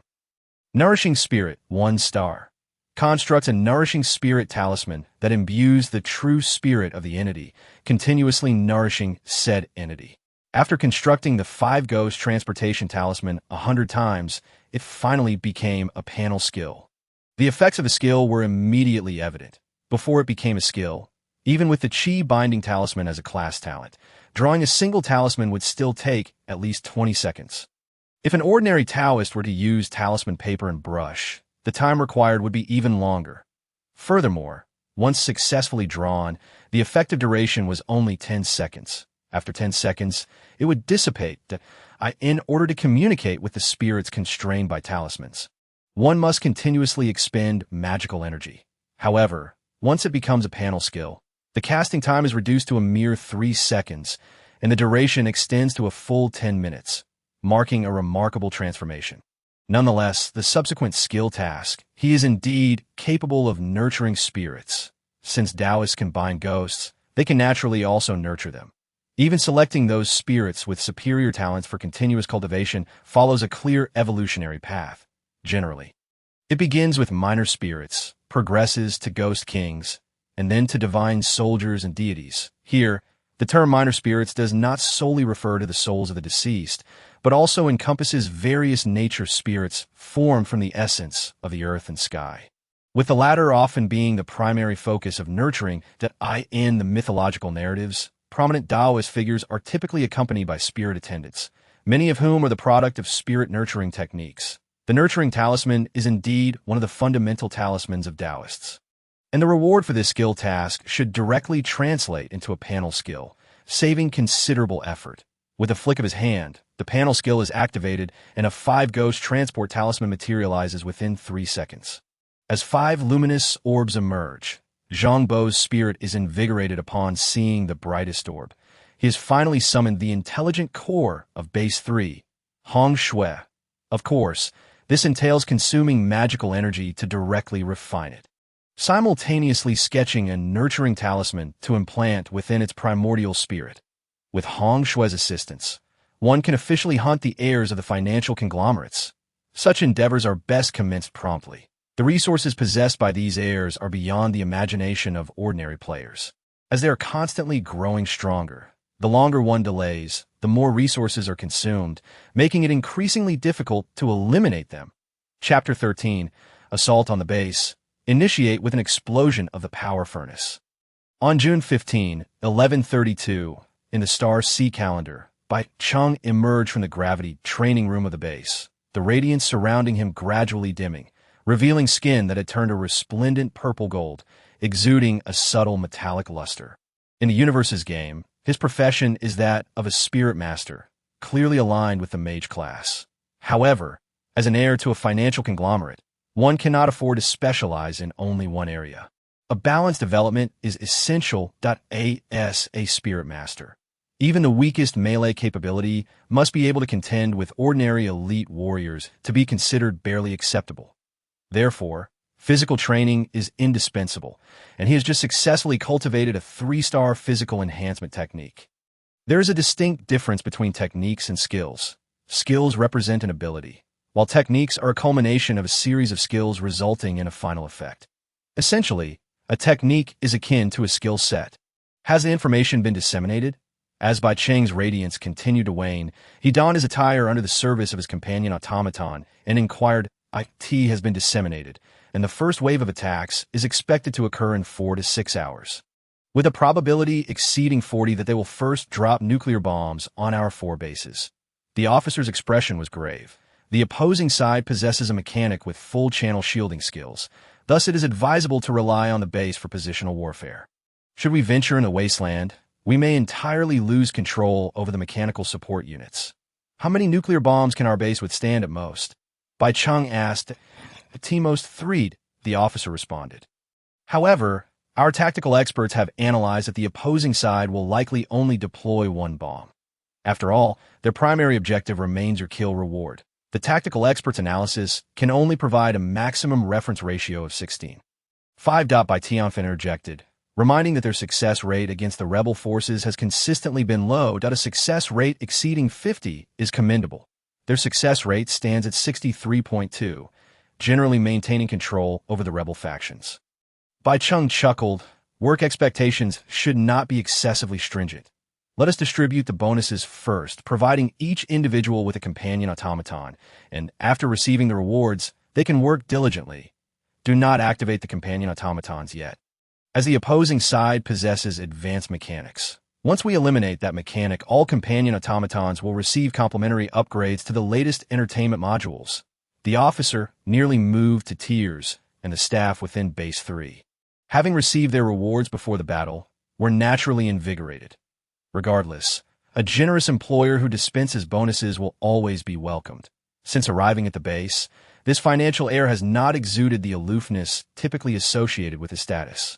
Instead, he's been remarkably amiable, leading the hyena warriors and staff to feel fortunate.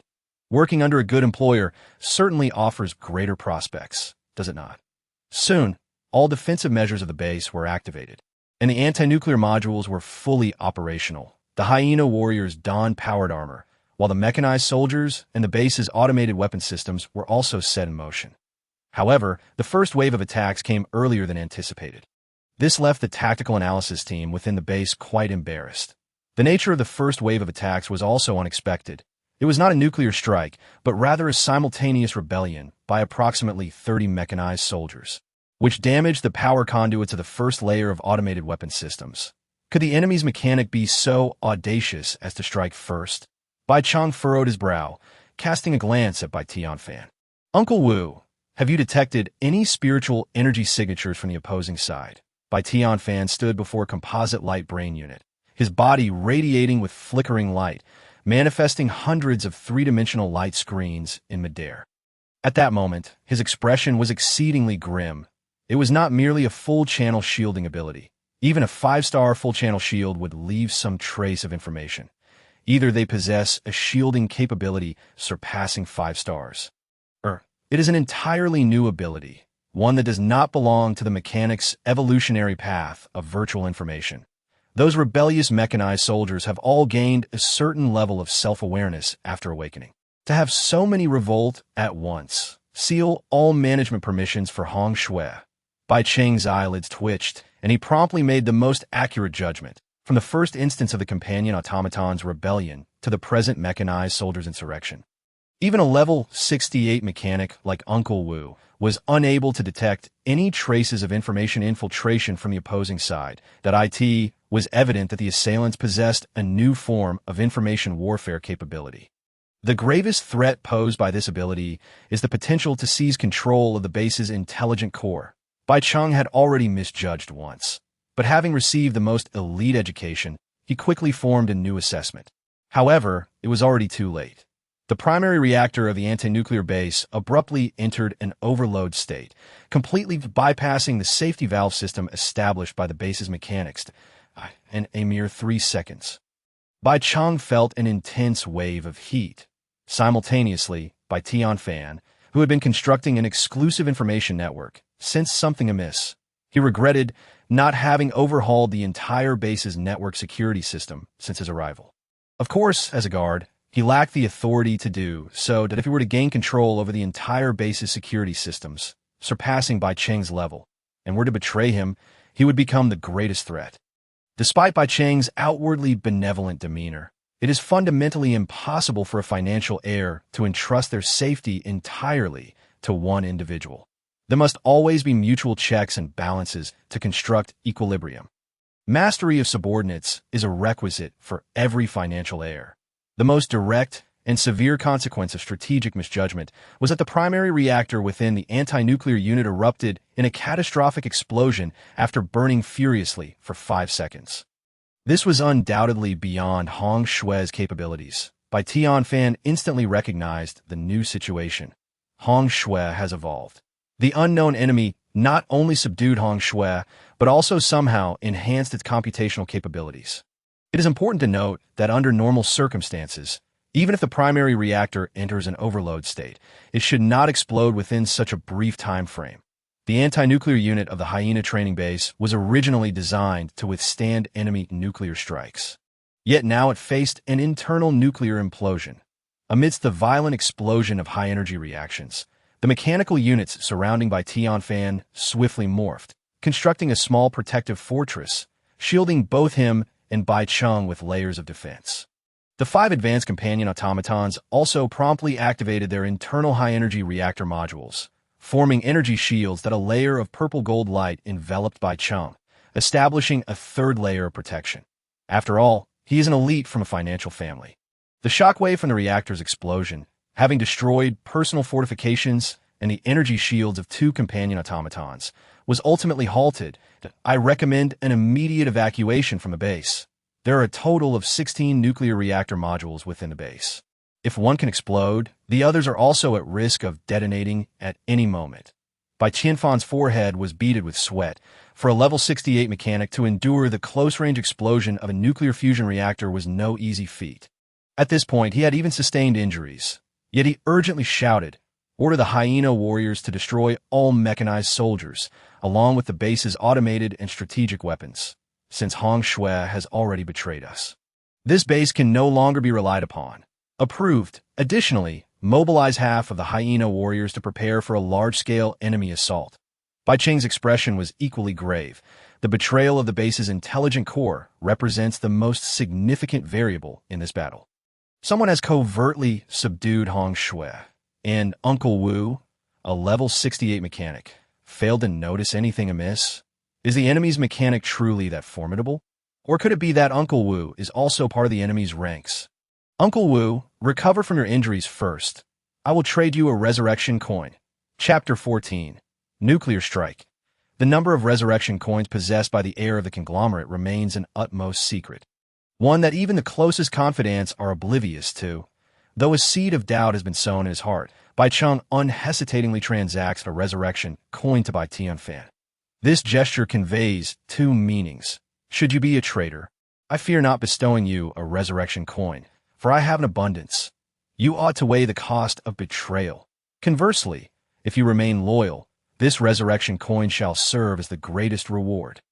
No other recompense can rival the value of an additional life. Within the universe game, the precious resource of resurrection coins has long been monopolized by the direct heirs of the conglomerate families. Other players scarcely have avenues to acquire rewarded resurrection coins.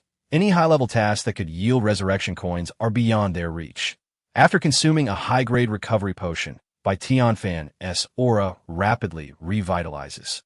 Simultaneously channeling his mana, armor modules swiftly converge from his surroundings, enveloping him in a suit of silver power armor. Soon after, more armor modules soar in from the ravaged exterior of the nuclear safe house. It is his heavy mech at level 68. He is yet unable to learn the high-tier skill of hyperspace compression, reserved for mechanics of level 90 and above. In stark contrast, Bai Cheng, at merely level 12, has already developed abilities akin to hyperspace compression, such as the distinction between the direct and collateral branches of a conglomerate family. At this juncture, apart from lamenting his unfortunate birth, there is little else to say. Once the heavy mech is fully equipped, Bai Tianfan transforms into a colossal robot towering over 20 meters. Accompanied by Bai Cheng, clad in black gold power armor, he ascends into the sky, swiftly vacating the base. Yet, scarcely have they taken flight when the 2 within the mech's cockpit are struck by a sudden change. In the vast expanse above, a series of brilliant fireballs hurtle towards them from afar. Directly aimed at the duo, tactical missile arrays. How could the enemy's tactical missile arrays arrive so swiftly? Bai Cheng finds it unbelievable. While the rebel forces are formidable, the wasteland is ultimately the domain of the hyena warriors. How could they fail to detect even a missile base? Not from the rebels, but from Base 4. The Red Moon has betrayed us. Bai Tianfan feels a chill run down his spine. Every base's central brain must have turned traitor. The missile silos on the heavy mech's shoulders open, unleashing waves of interceptors to meet the assault. This volley nearly depletes the heavy mech's extensive artillery firepower. After all, intercepting tactical missile arrays is not a task meant for heavy mechs. It should fall to their own base. Yet now, it seems all bases have succumbed. It appears that in this trial among the 9 families, the Bai family is destined to come in last. The fall of merely 4 bases marks an indelible stain. This moment, Bai Cheng can only muster a wry smile. There's not just one conglomerate family. In truth, the 9 major refuge zones on Earth, each presided over by a different conglomerate family. The core conglomerates extend beyond these 9, yet the descendants of other families train not on Earth, but in the vast depths of the cosmos. Earth has become the proving ground for the conglomerate families. For seasoned players, whether rebels or new players, they are merely sharpening stones for the next generation. They are even deemed unworthy of the old players' direct intervention. Their sights have long been set upon the boundless galaxy. Boom! The missile arrays explode in midair, brilliant flames erupting like a flurry of miniature suns ascending into the sky, when the colossal and diminutive armored figures land. Rows of mechanized soldiers charge forth, pursued by the hyena warriors who fiercely engage with them. Inside Base 3, the terrified expressions of logistics personnel and resident mechanics mirror the chaos as the tactical missile silos spring open, igniting a frenzy among the hyena warriors desperate to complete their mission. Their objective is to dismantle the base's weapon defense systems, and should another wave of close-range missile arrays strike, the hyena warriors may face military tribunal. Even allowing the missiles to detonate within the silos is preferable to letting them launch. The base descends into chaos, and as 8 gray-silver figures simultaneously power their armored vehicles' high-energy, rapid-fire cannons. Bai Tianfan and Bai Cheng, the uncle-nephew duo, are compelled to halt. 5 partner dolls, clad in power armor, rush in, yet mid-flight, they plunge to the ground with a thud. Their power systems have been compromised. However, the partner dolls beside Bai Cheng are of genuine high quality. Although their main power reactors are shielded, the backup power modules swiftly activate. This system, though primitive, is reliable, featuring manual control valves impervious to enemy mechanic sabotage. Yet this delay significantly hampers the partner doll's combat effectiveness.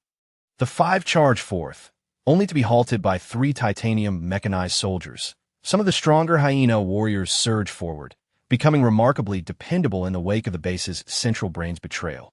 But as drones, armored vehicles, and various armed apparatuses, including attack helicopters, take to the skies to assault the hyena warriors, the pressure on their side escalates. Even Bai Cheng finds a sniper rifle in his hands. Commencing fire against the swarm of drones, humanity has traversed into interstellar civilization for over a millennium. Despite numerous intelligent machine rebellions, the advantages of artificial intelligence technology are far too compelling to forfeit. As the base's intelligent central brain, Hong Shui and Hong Yu can control a vast array of armed units. However, with a high-level 6-tier mechanic at his side, as Bai Tianfan reconstructs the signal control network.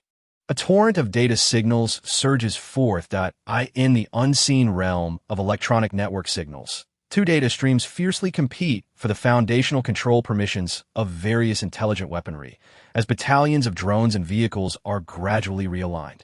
Yet trouble brews. They begin to self-destruct. The advancement and widespread application of miniature reactor technology mean that every armed unit possesses an independent reactor module, even the drones. When Hong Shui realizes her control over these armed units is waning, she initiates the reactor overload procedure. Waves of dazzling explosions scatter outward, particularly intense when the mechanized soldiers' reactors detonate. Even Bai Tianfan feels tremendous pressure. Then, with the blaring of alarms piercing the air, every combatant's expression shifts. Even Zhang Bo, who had remained concealed, now wears a troubled countenance, a nuclear bomb. The remnants of the Human Federation have finally caught wind of this battle engulfing 2 military bases and have resorted to airdropping nuclear bombs. Moreover, they are sending 2. However, the speed of these nuclear bombs is not rapid. Evidently, the internal information analysis units are swiftly analyzing the battlefield, seeking the most valuable targets for strike. Zhang Bo quickly channels his mana. And 3 seconds later, a 5 Ghosts Transport Talisman materializes, manifesting 5 glowing orbs. His consciousness races through to scan for the nuclear bomb's intelligent program. Yet he inadvertently captures one of Bai Cheng's partner dolls instead. Chapter 15. Your mech is now mine in the universe game. The skill system operates without cooldowns. The speed of skill execution entirely hinges on one's reaction speed and mana capacity. Naturally, standard skill sets possess casting times. Even for warrior classes, there are recovery animations and inertia effects that a skilled warrior, once engaging a target, can unleash a flurry of combos that may obliterate opponents in an instant, while a mage's spell combinations can wreak catastrophic devastation. As for mechanics, their flashy maneuvers rapidly deplete mana. Even with ample spirit pools, the upper limits of mana are finite. The extent of combat prowess is wholly dependent on the speed of mana recovery. Casting skills every 3 seconds and scanning every 2, by Tion Fan continuously employs the Five Ghosts Transport Talisman to summon various intelligent spirits. At this juncture, he need not worry about spiritual energy fluctuations. As the battlefield is rife with such disturbances, the hyena warriors have almost all activated their beastly transformations, their power armor shifting accordingly into a werewolf-like steel form, battling fiercely against the mechanized soldiers. The Thunder Roar rifle is now inoperable, yet Zhang Bo wields a batch of the latest Gauss rifles. One hand deftly manipulates the Five Ghosts Transport Talisman to seize spirits, while the other remains unimpeded, firing continuously to harvest experience points and treasure amid the chaos. The mechanized soldiers' primary long-range weaponry consists of Gauss rifles as well, so there is no concern of exposure, for the battlefield brims with energy beams from Gauss rifles and explosive arrows. After deploying the Five Ghosts Transport Talisman 5 times, he finally captures the nuclear bomb's intelligent program, directly locking onto the target, Bai Chung, to avoid drawing the nuclear bomb's battlefield analysis unit's attention. Bai Tion Fan refrains from unleashing the full power of his heavy mech. However, upon witnessing the warhead detach from the missile body, rocketing towards him at near supersonic speed, his heart sinks. The opposing mechanic is far too formidable, completely overwhelming him that he has been scouring for the enemy's signals and coordinates through information warfare. Yet apart from the data streams of Hong Shui and Hong Yu, he discovers not a single trace of new information. This is nothing short of a dimensional strike, and the opponent hails from a higher dimension. It is simply unbelievable, especially considering he is a senior mechanic from a family of financial magnates.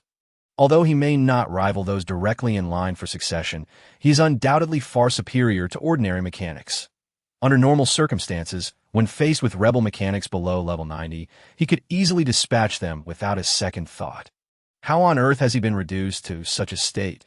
Could it truly be the work of an epic powerhouse? However, there is no time to ponder this question, with the nuclear warhead already hurtling toward us.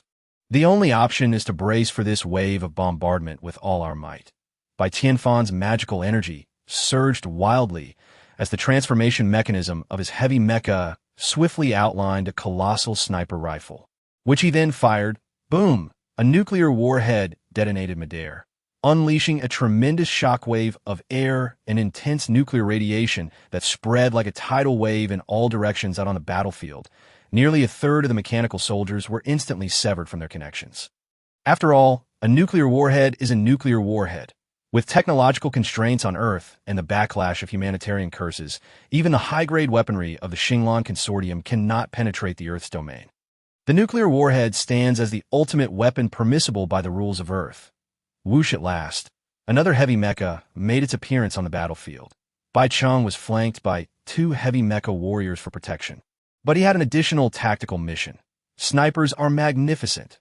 Zhang Bo was not disheartened. Rather, his eyes sparkled with excitement. In his previous life, he had served as a sniper for 2 centuries. How could he not recognize the advantages of this profession? The assault capabilities of snipers are undoubtedly unparalleled among all occupational systems.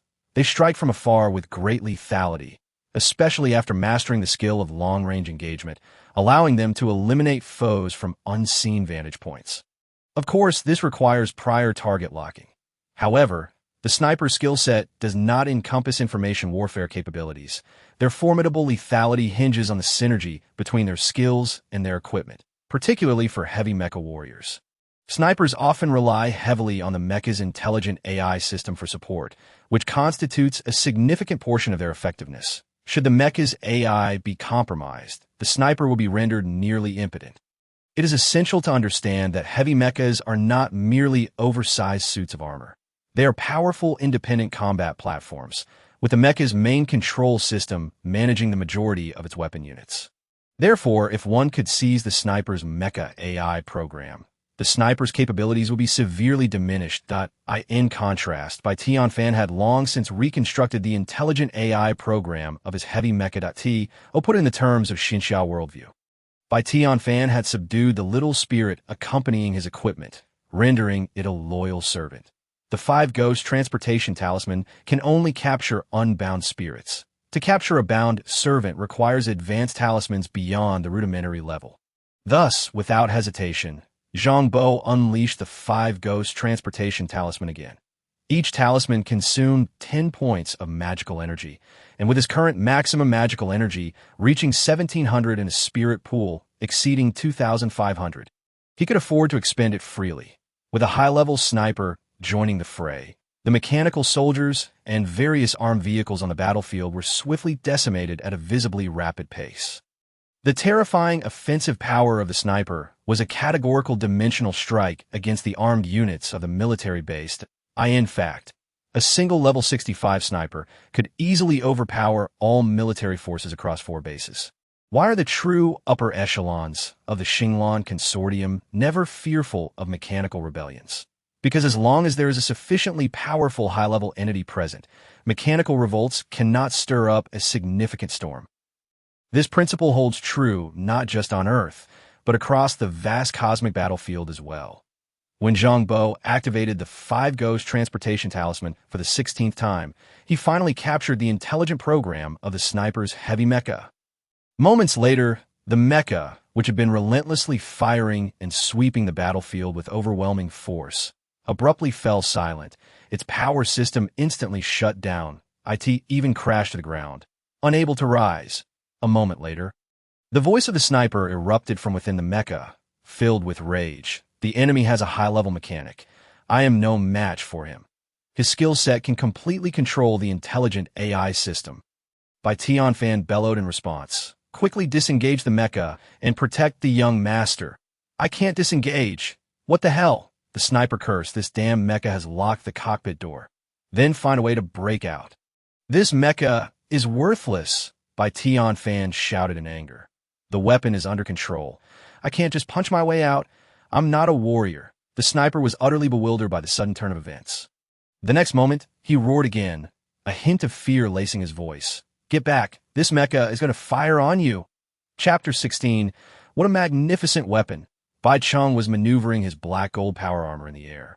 Performing erratic evasive maneuvers, Tian Fan had no choice but to execute the specialized evasive actions required to counter the sniper, a partner. Tian Fan was acutely aware that this sniper's heavy mecha was a custom high-end sniper mecha, known as Planet Hunter. Equipped with an immensely terrifying weapon system that if he were to take a shot, he would likely not endure for long. The Planet Hunter began firing, and after being nurtured by the Spirit Recovery Talisman, the mecha's internal AI's computing power skyrocketed. Ultimately, as Bai Cheng failed to dodge in time, his right leg was struck with the entire leg below the knee, including the protective armor of the power suit. Shattered in an instant, causing excruciating pain that slowed his movements. Su Qing, hurry and commit suicide. Respawn and come back to deal with your mecha. Tian Fan exclaimed in horror, rushing forward to embrace the injured black gold power armor, guiding its body to evade. Bai Cheng, at level 12, was unable to pilot a mecha. Only players above level 50 could don heavy mecha suits, which serve as the primary weapons in interstellar warfare. I have no free respawn attempts left. If I die, it's the end for me. Su Qing cried out that I'll trade you a respawn coin. Without hesitation, Tian Fan produced the grandest reward Bai Cheng had given him. If anything were to happen to the young master, especially if he were to perish at the hands of his own side's mecha, no amount of respawn coins would suffice. 2 coins. I'll give you 2 respawn coins. Bai Cheng added, use one, and keep the other as a reward for this battle. Uncle Wu, you don't need to worry about yours. The transaction was swiftly completed, but just as Su Qing exerted himself to commit suicide, the Planet Hunter finally struck by Tian Fan's electronic soldier. A single shot detonated the mecha's shield, damaging even the power core unit. Must be said that the specialized mecha of a high-level sniper is indeed terrifying. Inside the mecha's cockpit, Su Qing endured the AI's control, grabbing a dagger and frantically stabbing it into his neck until his health bar plummeted to 0. Suddenly, a mechanical arm reached out from within the mecha, Piercing through his skull with a sickening sound that moment, a fresh notification appeared on Zhang Bo's panel.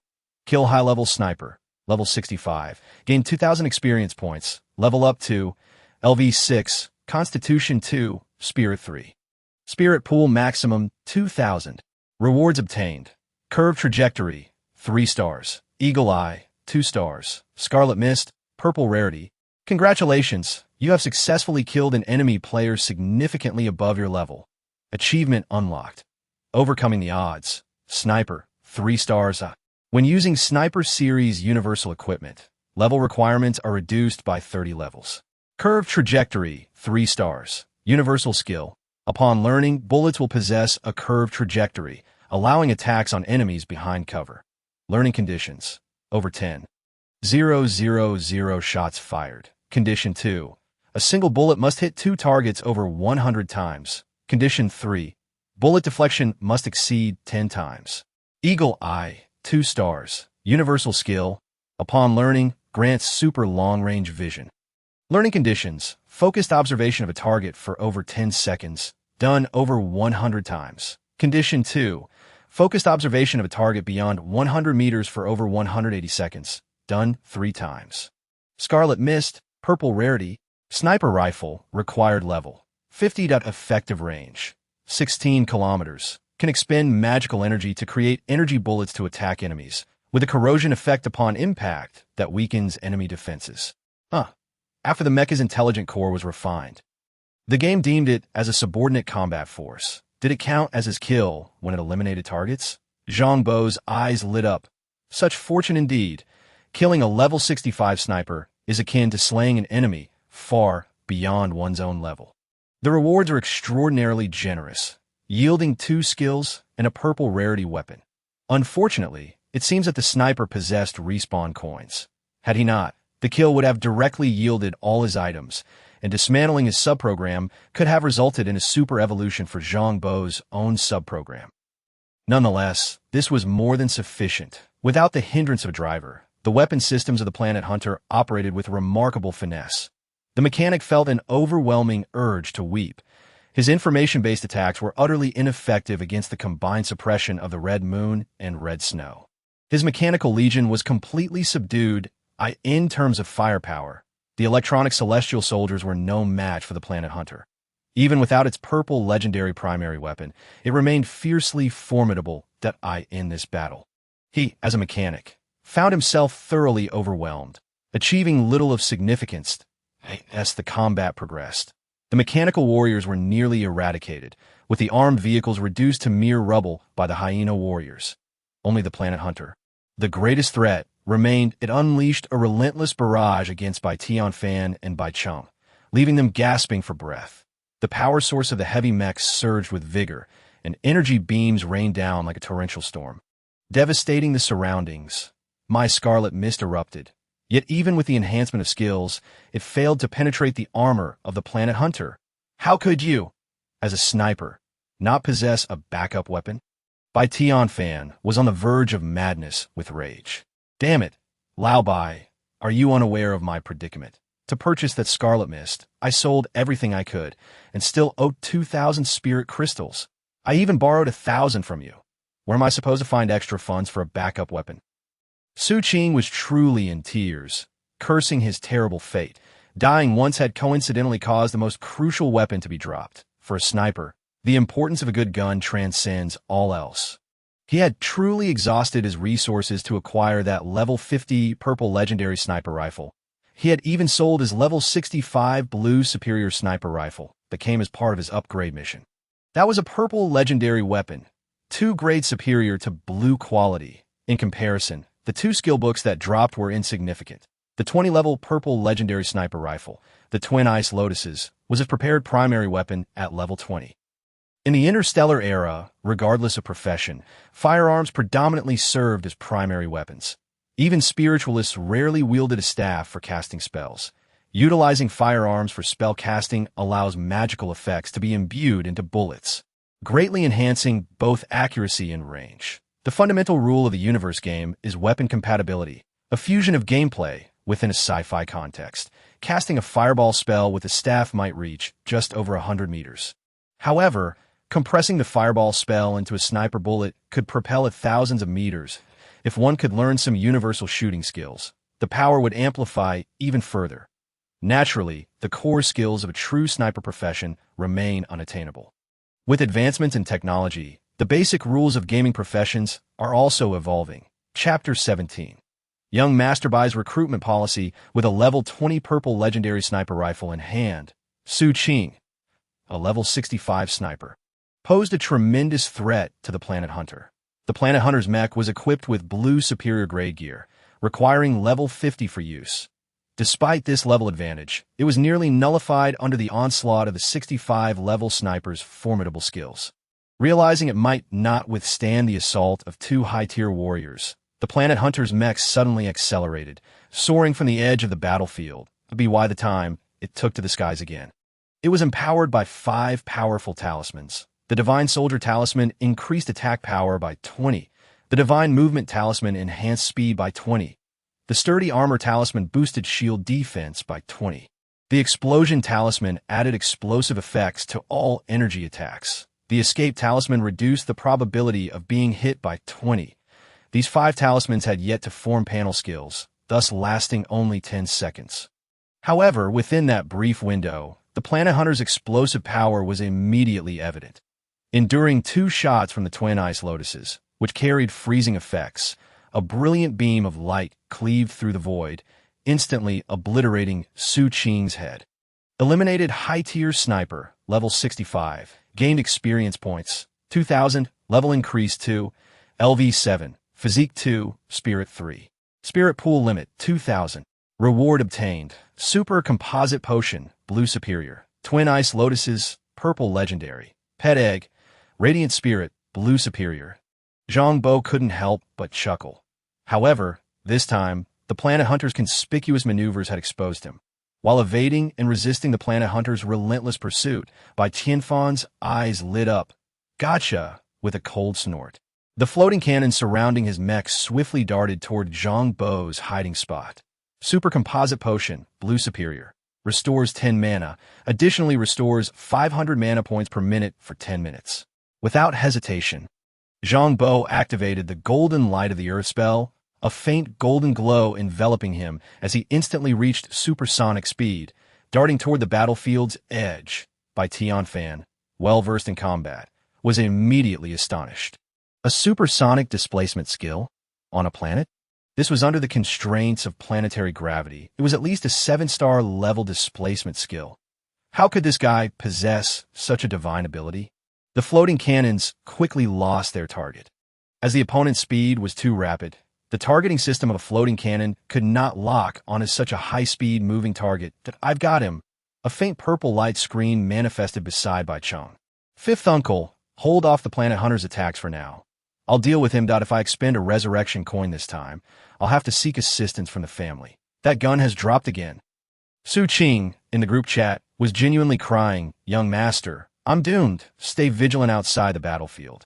I cannot afford to waste my resurrection coin like this." AS Bai Tianfan endured a wave of explosive attacks from the Planet Hunter, sacrificing 6 floating cannons in the process. Bai Cheng finally found his opportunity. The black gold power armor flickered and vanished from its location, reappearing hundreds of meters away. Blink, he possessed a teleportation-type ability. Undoubtedly, it was a life-saving skill of a spiritualist. Under the golden light of the earth, Zhang Bo's speed reached supersonic levels, while the blink skill covered several hundred meters in an instant, with a cooldown of less than 2 seconds, allowing him to keep pace with Zhang Bo's velocity.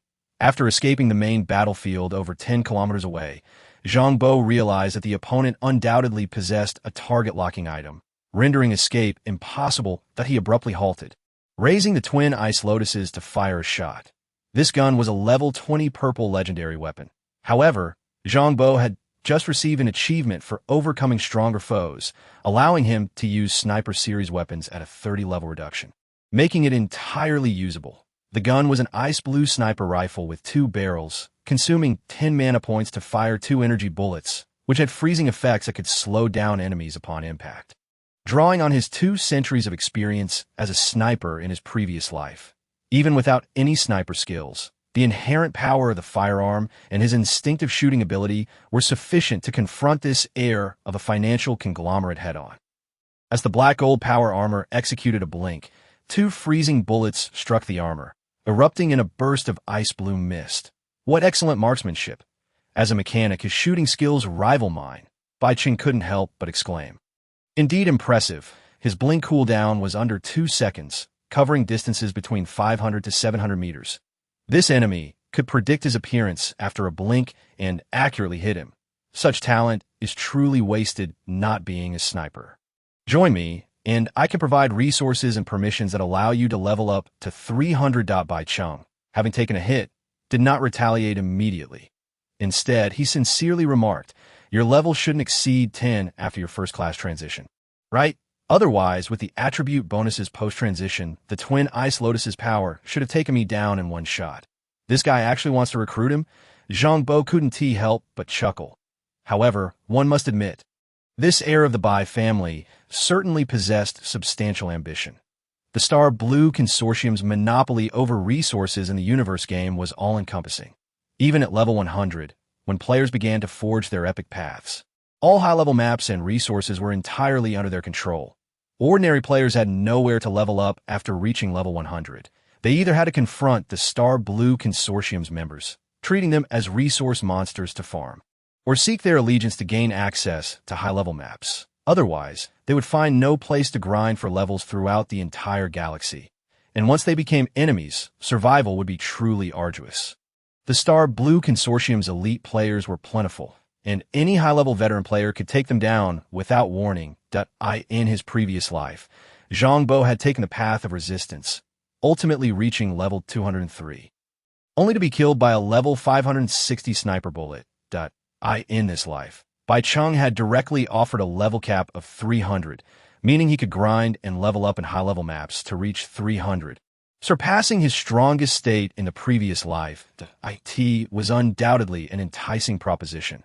Regrettably, if you were a woman and agreed to marry me, designating our offspring as the next heir of the Bai family, I might consider it. Zhang Bo, donned in the standard power armor of the hyena warriors retrieved from the Red Moon base, let out a cold laugh through the electronic voice of the armor. "You could undergo gender reassignment. I have ways to ensure our child inherits your mechanical prowess, marksmanship talent, and displacement abilities." Bai Cheng maintained a calm demeanor. With these 3 abilities, coupled with a portion of my own talents bestowed upon him, he would indeed qualify as the 18th heir of the Bai family. "Why the hell don't you undergo reassignment?" Zhang Bo's anger flared. Bai Cheng pondered for a moment and nodded. That could work. Setting aside other matters, this individual's mastery over artificial intelligence surpassed the comprehension of a mere conglomerate heir, making him undeniably worthy of effort to win over in this era of biotechnology. Gender reassignment is trivial. Bai Xiao was also rather curious about what it would feel like to be a woman. "Damn you, you insufferable queer!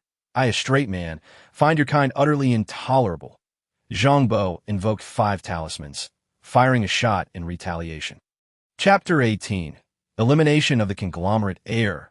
The negotiation had failed, and Bai Cheng's figure flickered, vanishing from his original position.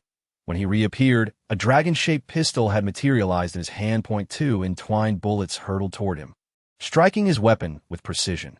The purple exquisite-grade weapon was not easily damaged, yet the impact shattered the armor plating of his gauntlet. How could the positional judgment be so accurate? A flash of pale golden light surged forth, instantly manifesting 6 beams of light in the void. Within less than a second of flickering, Bai Cheng's hands were struck 6 times. This was the combat technique of high-level warriors, the rapid light slaughter array.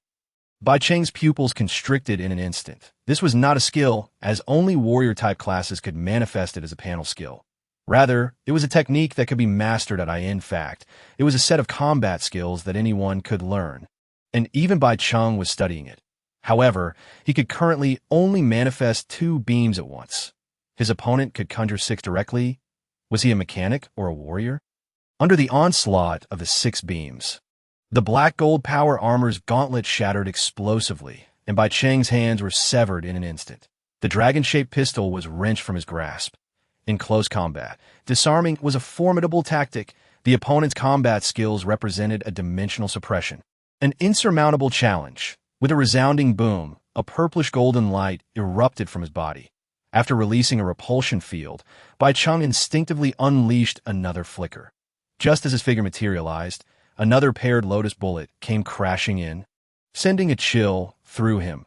The durability of his black gold power armor had reached a perilous level, and the energy shield was on the verge of collapse. With his hand severed, he consumed his secret potion, causing a purplish-golden glow to form in the shape of hands on his wrists. Without time to draw his gun, a spell detonated before him. The spirit-binding light lock. The purplish-golden magical energy transformed into a long chain, enveloping him. This was a spell skill that combined defense and control. Should the enemy draw near, they would be ensnared by the chains, forcibly restrained for 5 seconds.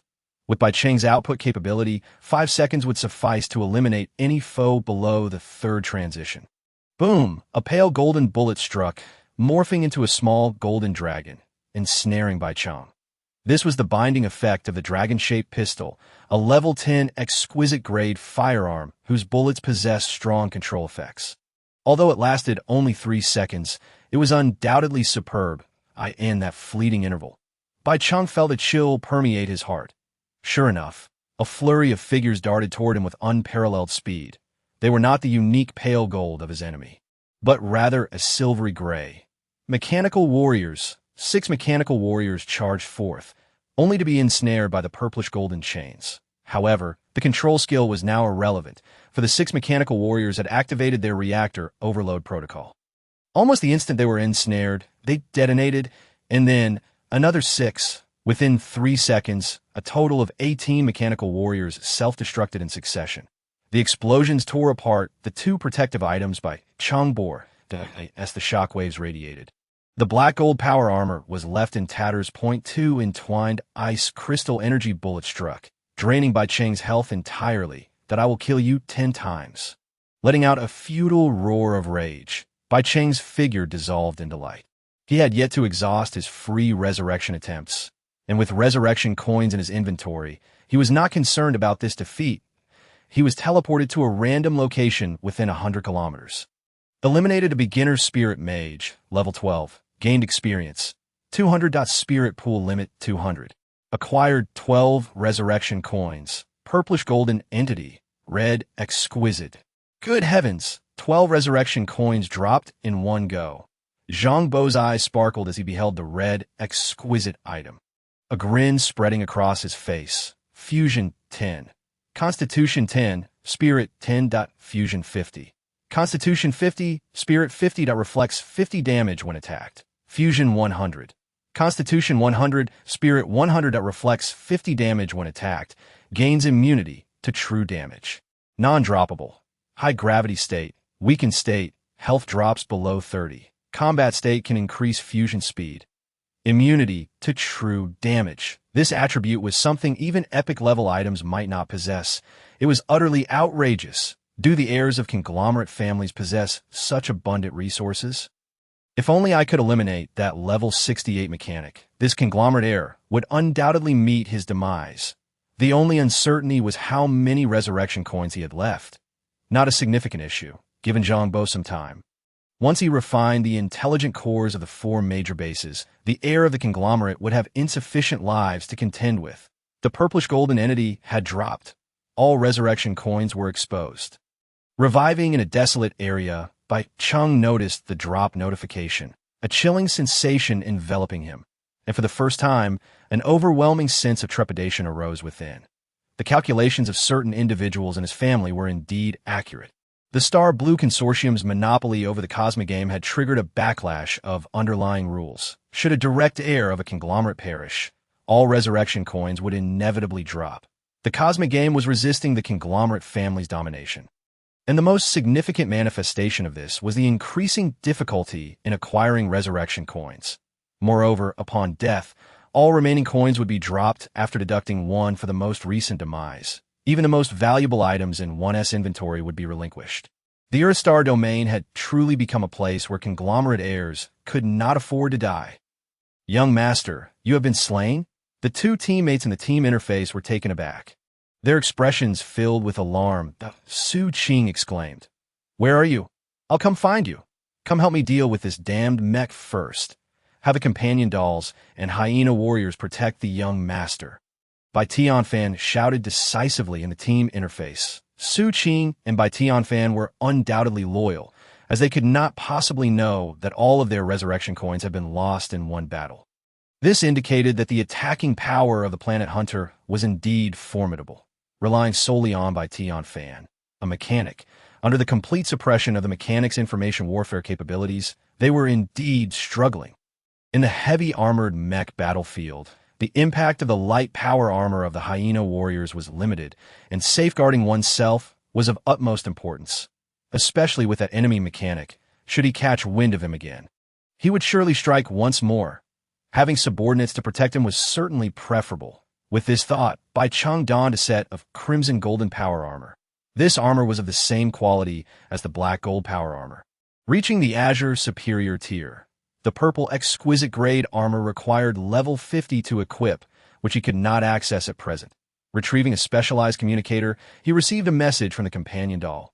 "Brother, where are you?"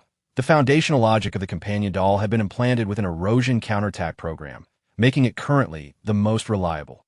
Thus, Bai Cheng promptly sent his coordinates to the 5 companion dolls. Naturally, he also relayed his coordinates to the hyena warriors via the specialized communicator. Soldiers like the hyena warriors, being low tier, lacked the courage to rebel, and the method of controlling their beastification genes was something every conglomerate heir had to master. So he had no fear of defection. Chapter 19. Consecutive kills of the conglomerate heir. The Azure Superior Grade Super Composite Potion lasted for 10 minutes, restoring 500 points of mana each minute.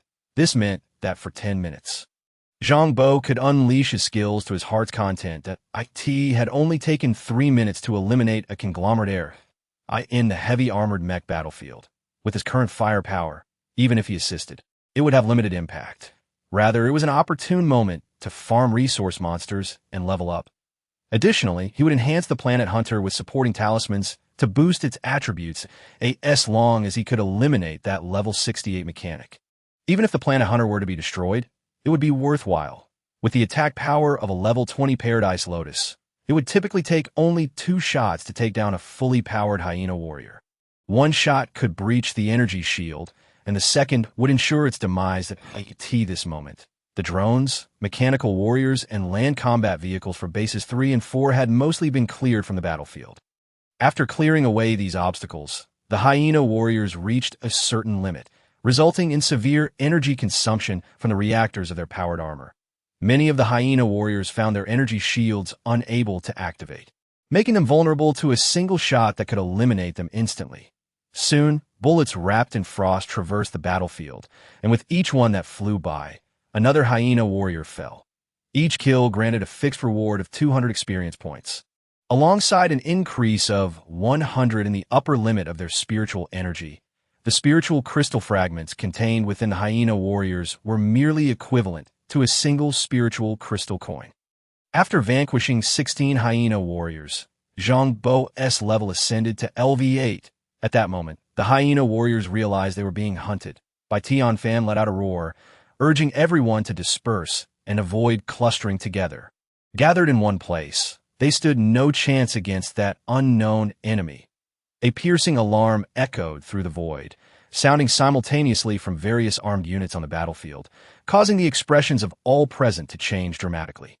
Another nuclear strike was imminent. That foolish militia only knew how to launch nuclear missiles. They never thought to send a skilled fighter to seize the advantage. Zhang Bo shook his head, summoning the Five Ghosts Transport Talisman. And this time, luck was particularly favorable, as he managed to capture the intelligent AI system of the nuclear missile. Wherever it came from, it would return there. The energy of the launch vehicle was exceedingly robust, causing the warhead to remain intact, cascading downwards towards the launch silo. Which side are you from? There are skilled fighters among the remnants of the Human Federation, yet a single nuclear explosion at their own base would surely throw them into disarray, rendering them unable to intervene as disruptors. Zhang Bo activated 5 more talismans on the Planet Hunter, then initiated the golden light of the Earth, like a beam of pale golden light swiftly darting past by Tianfan. Two intertwined frost bullets struck him, causing the electronic celestial soldier's heavy armor to momentarily falter. Following that, a series of 3 waves, comprising a total of 18 mechanical warriors, charged forward in succession, self-destructing and shattering the energy shield of the electronic celestial soldier. The planet hunter unleashed a gravity bullet, obliterating the heavily armored cockpit of the electronic celestial soldier. Immediately after, a small dragon of pale gold flew inside, ensnaring by Tianfan. Then, 2 intertwined frost sniper bullets struck, successfully depleting by Tianfan's health. Almost simultaneously, Bai Cheng, who was joined by 5 partner dolls and over 60 hyena warriors, noticed Su Qing had arrived on the battlefield, ready to support Bai Tianfan, and he breathed a sigh of relief. Suddenly, the 3 partner dolls encircled him. Why would they activate their emotional modules at such a time? Don't they realize the gravity of the situation? Bai Cheng mistakenly thought the partner dolls were inexplicably exhibiting affection and was momentarily taken aback. In the next instant, the core reactors of the 3 partner dolls overloaded at their maximum capacity and exploded. Bai Cheng barely had time to activate the energy shield of his crimson gold-powered armor. After all, this was not a combat situation, and he was surrounded by the most trusted and closest beings. Thus, the powered armor fully absorbed the explosion. It must be noted that the partner dolls by Bai Cheng's side were not mass-produced factory products. They were designed to fulfill both companion and guardian roles, serving as the last line of defense for heirs of wealthy families. Their core reactors were top-tier items in the universe, capable of taking on a dozen of the latest titanium mechanized soldiers without breaking a sweat when their combat modules were activated. However, once these high-level combat robots self-destruct, their destructive power was formidable enough to instantly obliterate the armor of the crimson gold-powered suit, with Bai Cheng unable to activate the energy shield in time. He was turned into a sieved in his final moments. He only saw the other 2 partner dolls rushing towards him in a state of panic, their faces filled with confusion and urgency. Had even they betrayed him? Thankfully, there were still 2 who seemed normal, but were those 2 truly normal or merely pretending? Defeated a high-level mechanic, level 68, gained 2,000 experience points, level increased to LV9, Physique 1. Spirit 4, Spiritual Energy Pool, upper limit 2,000. Rewards obtained. Composite Virtual Information Hub, purple rarity. Spirit Stimulating Potion, blue quality. Advanced Mana Recovery Potion, X99. Defeated a Novice Spiritualist, level 12, gained experience points 200. Spiritual Energy Pool, upper limit 200. Rewards obtained. Armory, purple rarity. Blue gold powered armor, blue quality. Roar of the Flame Dragon, 4 stars. Boom! With Bai Tianfan's demise, the electronic celestial soldier's heavy armor, under his control, collapsed spectacularly, disintegrating into massive chunks of alloy steel that scattered in all directions. This was a program Bai Tianfan had deliberately set. Upon his death and subsequent resurrection, the armor would disassemble and await his magical signal to reform. He could not allow his enemies to capture it and turn it against him. After all, as a high-level mechanic, he had to maintain his dignity. This strike also signified the complete collapse of the financial conglomerate's power. Observing this scene from afar, Su Qing wasted no time and activated his displacement skill to leave the battlefield. Without the electronic celestial soldiers to restrain him, the sniping capabilities of the Planet Hunter were far beyond what an unarmored sniper could contend with. He was acutely aware of just how formidable that armor was, having once been its master. Young master, where are you? Su Qing began to inquire. He understood that as the heir of a wealthy family, it was impossible for him to perish simply from 2 deaths. Everyone, stay back. Revived by the banks of a frigid river, Bai Cheng felt a shiver run through him as the cool summer breeze brushed against his skin. The armory had exploded. It was a high-end equipment storage, containing 2 sets of powered armor and 2 mechs equipped with valuable purple rarity gears suitable for levels 50 and 90. These were the main battle armaments prepared for him by the family prior to reaching level 100. As a financial heir, he was only entitled to that caliber of equipment. Now that it was destroyed, what would he wear before level 100? No, this wasn't the time to ponder that. His resurrection coins had been depleted, and he had already used 2 of his free resurrection opportunities. Only 1 resurrection chance remained. If he were to die again, wouldn't he be left with just one life? Bai Tianfan and Su Qing had used their resurrection coins as well. They too were down to their last life. The base S core had betrayed him, rendering all intelligent weapons and vehicles unusable, and even the mechanical soldiers could not be trusted. They posed a constant threat of rushing towards him to self-destruct. Even the partner dolls could embrace him and launch suicidal attacks. Although two seemed unaffected, how could he be sure they would remain so? Who could he trust now? The chilling wind swept past, leaving Bai Cheng's hands icy cold. And for a moment, he was left in a daze, seeking aid from the family. At this point, that was his only option. Trembling, Bai Cheng retrieved a small blue pill from his bag and swallowed it. Moments later, he felt his consciousness tremble slightly. Entering a peculiar space, in this pale blue realm stood a slender man, appearing to be around 30 to 40 years old. Seventh ancestor. Bai Cheng's soul consciousness immediately knelt. Chapter 20. The pride of the family. I have reviewed all your battle records.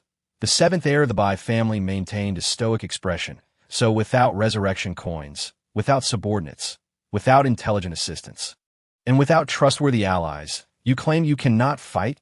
Seventh ancestor. Bai Cheng's complexion turned ashen. The opponent's level did not exceed 10.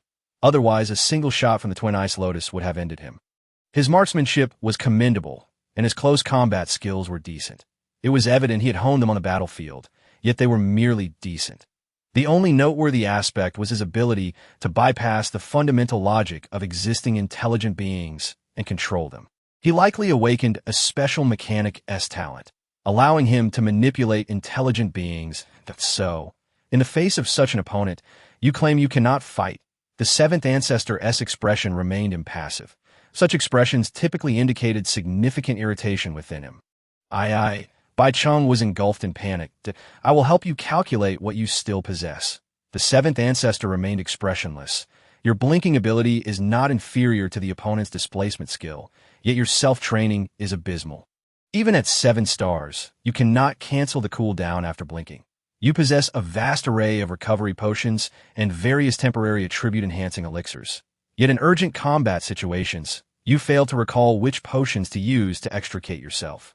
You have an optimized and rational skill set for a first-tier spiritualist of this level. Yet currently, you haven't even mastered a single instant-use ultimate move. You're utterly defenseless when attacked. You even have dozens of repair scrolls. Even without the support of a logistics team, you could still mend your damage-powered armor. You possess a purple rarity firearm, 2 melee blades, 2 sets of superior powered armor, and several items potent enough to allow many to turn the tide in dire situations. The problem is that in life and death crises, you cannot utilize any of them. My armory was... Can you use anything from the armory now? The seventh ancestor coldly inquired. Since you cannot use them now, and cannot until you reach level 50, why are you even considering those items? The Bai family has sunk to such depths of poverty that they can scarcely afford to lose even a single armory. Why would you, an heir, be so concerned with such matters? You have never faced the brink of life and death. And to be frank, your performance in adverse circumstances is the most disappointing among all the heirs of the Bai lineage. The vast resources at your disposal are almost rendering you ineffectual. The voice of the 7 ancestors of the Bai family grows increasingly frigid, remarking that a mere enemy with a singular advantage in manipulating intelligent life forms can so easily overpower you? Is it truly impossible for the heir of the Bai family to confront an adversary with only one advantage? Suddenly, a roar erupted, startling Bai Cheng into a shudder, as if the inexplicable fear within him had been shaken loose. You will receive no further support. Relying solely on your existing resources and connections, even in the absence of any trustworthy AI, you should be able to eliminate that young man. The 7 ancestors of the Bai family remained impassive. Should you perish, I will dispatch the next candidate for the 17th generation heir to eliminate him. I am eager to see if the wastrels of our 17th generation can indeed produce a formidable foe. 7 ancestors, I request a high-tier surgical pod. Bai Cheng clenched his teeth, declaring, I shall undergo gender reassignment to become a woman and devise a method to extract his genes, allowing our family to analyze his mechanical prowess. After a moment of silence, the 7 ancestors nodded. Seduction is also a tactic, especially when facing an unknown ability. I shall also provide you with a set of succubus lineage for assistance. This is the final support. You must either kill him, acquire his mechanical talent, or perish. Once again feeling the chill of the wind, Bai Chung gritted his teeth, refusing to call for anyone, and with a leap, vanished into the vast desolation. Eliminated a beast warrior, first rank, 2 stars, gained experience, 200 that your level has risen to, LV 10 to Constitution 2, Spirit 3. Spiritual energy pool capacity, limit 100. Acquired treasure chest. As the level 68 mechanic was defeated and the electronic war machines disbanded, the tide of battle turned overwhelmingly in Zhang Bo's favor. IT became a slaughter of hyena warriors. Realizing their defeat, the hyena warriors did not remain foolishly in place to meet their demise, scattering in all directions on the vast wasteland. As long as the hyena warriors reduced the power output of their powered armor or even shut it down entirely, their formidable bodies could easily burrow into any ravine, making it exceptionally difficult to locate them. Thus, leveling up for Zhang Bo was no easy task, and the losses sustained by the mechanical warriors and various vehicles were severe. The Planet Hunter, a heavy mech, had not come away unscathed in its encounter with the level 68 mechanic.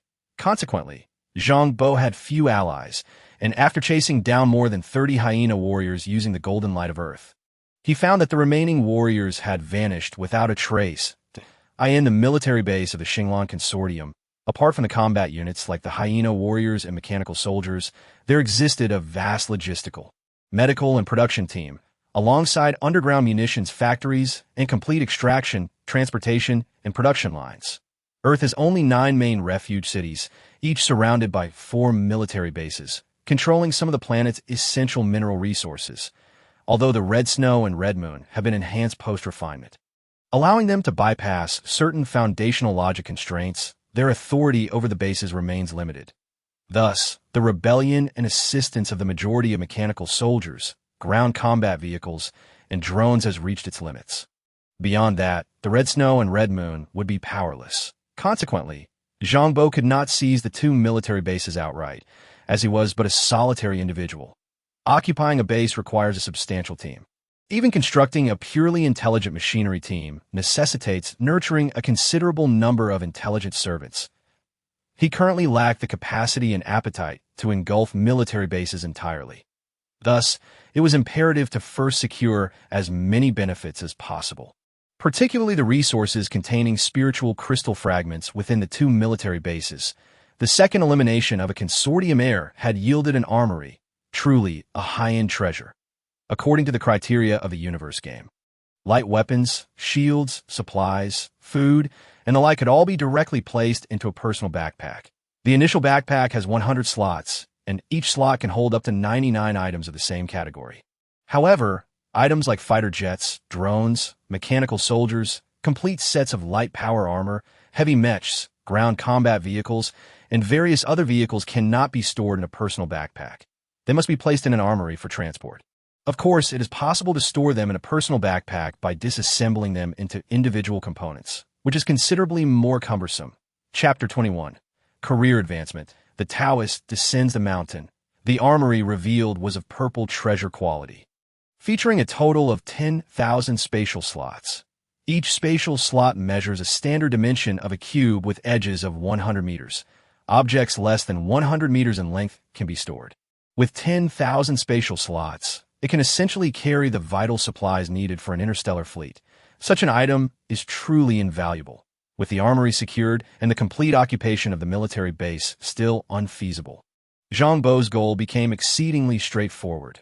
To transport items, he aimed to load everything that could be carried into the armory: weaponry, equipment, raw materials, mechanical soldiers, various intact vehicles, spare power armor, bulk quantities of Gauss rifles, and explosive firearms, along with ores, chips, energy machines, reactors, power cores, nuclear fuel, assorted armor components, and various consumables. He would load whatever could fit, disassemble items that could not, and cut down those that were too cumbersome to disassemble. Even if he could only scrape off a few layers of paint, he would not leave empty-handed. It was unacceptable to leave resources for the enemy. There were even several warehouses containing numerous companion dolls, all original and unopened. Naturally, he would not be courteous. He loaded all the female dolls into the armory, while the male dolls had their reactor cores disassembled and stored. These could be transformed into bombs at a critical moment. In summary, when Zhang Bo departed from the Red Snow base, the entire facility had been stripped bare, leaving it merely a shell. Even the construction vehicles and base equipment had been emptied. He even temporarily took the intelligent core of Red Snow, utilizing a companion doll as a vessel. Then, he proceeded to the Red Moon base, similarly emptying it of all movable items, including the tactical missiles housed within. After clearing both military bases, less than 14 of the storage capacity of the armory had been utilized. After all, this was equipment that could serve as supplies for a fleet in interstellar warfare. It could indeed hold a substantial amount as for the remaining 2 bases, Red Wind and Red Flower. Zhang Bo chose not to visit them for the time, being that on one hand, he had already amassed a considerable haul that needed to be processed and transformed into concrete personal strength. On the other hand, leaving the 2 bases intact offered the consortium heir a glimmer of hope. Otherwise, should he completely deplete the 4 bases, he might just summon reinforcements, calling upon some ancient power from the consortium family to take charge. It was all too common for the wealthy to send an older, more formidable individuals when faced with a younger FOI in his past life. He had been entangled with the Liu family's young woman for nearly 2 centuries. Feeling utterly speechless regarding the successive generations of heirs, this was a major event he had missed in his previous life. In this lifetime, he must swiftly enhance his own capabilities to participate in such matters. On June 18, he eliminated a spirit beast king in a desolate area, simultaneously acquiring the skills Curved Trajectory and Eagle Eye, and advancing the fusion progress of the purple gold entity to 10. With level 10 experience maxed out, the first transfer quest was triggered, which could only be completed in the main city. True name, Zhang Bo. Initial talent, Divination, 3 stars. Profession, Taoist. Level, LV10. Constitution, 58, 30,253. Spirit, 45, 24183. Mana, 3,24500. Spiritual energy pool, 23,600. Professional talent 1. Chi Sealing Rune, 2 stars. Skills, 1-star runes. 5 Ghosts Transport Rune, Solid Armor Rune, Divine Weapon Rune, Divine Motion Rune. Explosive Rune, Disaster Avoidance Rune. Universal Skills, Curved Trajectory, 3 stars. Eagle Eye, 2 stars. Divine Ability, Golden Light of Earth, 5 stars. Spirit Nourishing Rune, 1 star, 3-star Intelligent Servants, Red Snow. Red Moon Point, 2-star Intelligent Servants, 48.1-star Intelligent Servants, 221. Congratulations, you have leveled up to 10-100, receiving the Career Advancement task. The Taoist descends the mountain. Task 1. Knowing the secular path is to flow with the current. Live in the mundane world, a town with a population exceeding 10,000, for 1 month. Task 2. Unfinished karmic bonds are unfree. Will not use any spiritual energy skills within 1 month. If any spiritual energy skills are used, the time will reset. Task 3. The Purple Mansion and the Luminous Yang follow the thoughts. Within a month, do not engage with any governmental forces or take a position within them. Governmental forces are determined. Xinglan Consortium, Human Federation. Task 4. When will the hardships of the mundane world cease? Earn enough basic funds for 1 year's survival within a month. Financial assessment. Main city of the 7th refuge. 30,000 circulating coins. The career advancement tasks in the universe game often present a myriad of perplexing conditions, some of which may seem utterly ludicrous. For instance, in Zhang Bo's previous life, one of the conditions for his 4th transition task required him to smash the windows of a 3rd-floor apartment from the ground, ensuring that the glass was shattered and that the homeowner would not report the incident within a month. He had to complete this task for 100 households. While this task appeared absurd at first glance, it was actually an exercise in honing a sharpshooter's observational skills regarding their targets and the surrounding environment. Eventually, Zhang Bo discerned a pattern and sought out the residences of affluent individuals who seldom occupied their homes, thereby effortlessly accomplishing the task at this very moment. The first transition task of the Taoist profession simply entailed refraining from using magical powers while earning $30,000 within a month. Drawing from his past experiences, he possessed a deeper understanding of this task. This was a manifestation of the Universe Games' endeavor to deepen the bond between him and the fate of humanity. Ever since the remnants of the Human Federation's powerful factions had ascended to level 100, forging an epic path intertwined with the fate of the human race, the career advancement tasks for new players became intricately linked to human destiny. Even the wealthiest families were not exempt. In his previous life, when the rebels on Earth caused such an uproar, why didn't the powerful families of the Xinglong group summon a starship cannon to obliterate the Earth? Because their own fortunes were also bound to the planet. In the Universe game, advanced players possessed the ability to alter the rules and mechanics of the game. Veteran players modified the rules governing the generation of spiritual energy within the game's domain, transforming what was once as ubiquitous as air across the star domain into solid spiritual crystal mines, thereby monopolizing a significant portion of the game's resources. Other players, particularly those capable of forging an epic path beyond level 100, relentlessly sought ways to change other rules, struggling to create new regulations to counter the monopolistic control of the wealthy families. The continuity of human civilization on the ancestral planet Earth would never cease, serving as a form of restraint upon the affluent families. Even the structure of the 9 major refuge zones was a part of an epic tale crafted by certain high-level players. Without their intervention, there would be no refuge zones on Earth. The entire planet would have transformed into a laboratory and farm for the Xinglong Consortium. Career advancement tasks are mandatory. Without undertaking them, one cannot continue to level up, and the experience points gained from defeating monsters would go to waste. Thus, Zhang Bo had no choice but to descend from the mountains as a Taoist and immerse himself in the mundane world. Chapter 22. A business without capital can be quite enjoyable for an entire month. He must not utilize magical powers, nor engage with any governmental authorities. All while earning $30,000, IT shouldn't be too difficult. He mused. After contemplating for a moment, he ventured to a secluded area, retrieving the companion doll imbued with the intelligence of the Red Moon from his arsenal that a prompt flashed on the interface. Please refrain from using any combat-related resources. Otherwise, the timer will reset. Is this truly considered a combat-related resource? It is merely a companion doll, unopened, not an integrated combat guardian. How absurd. Where could he possibly acquire funds? Surely he wouldn't resort to actual labor. Would he? Labor was out of the question. Zhang Bo rummaged through his backpack, and his eyes brightened. He still had 2 sets of jewelry from the Frozen series lying within. Additionally, he possessed several loose items. Having stolen a total of 5 sets initially, selling one for $30,000 should be a simple task. He made his way to a bustling pedestrian street, where he noticed a young lady with a high ponytail, seemingly alone, holding an exquisite small bag. Zhang Bo rubbed his face, mustering a sincere smile as he approached her. "Beautiful lady, I have the latest Frozen Star necklace available at a bargain price." Alas, it was her.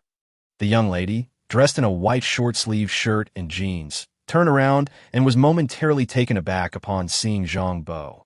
"It's you? Haven't you sold that necklace yet?" This was the very same tool who had first struck up a conversation with him upon his rebirth at the Xinglong shopping mall. Well, Zhang Bo was momentarily speechless. "Wasn't this still 20,000? Could you possibly lower the price?" 18,000. "I'll take it," she said. "Currently, the Frozen Star necklace in the secondhand market is only worth 20,000, deducting handling and shipping fees.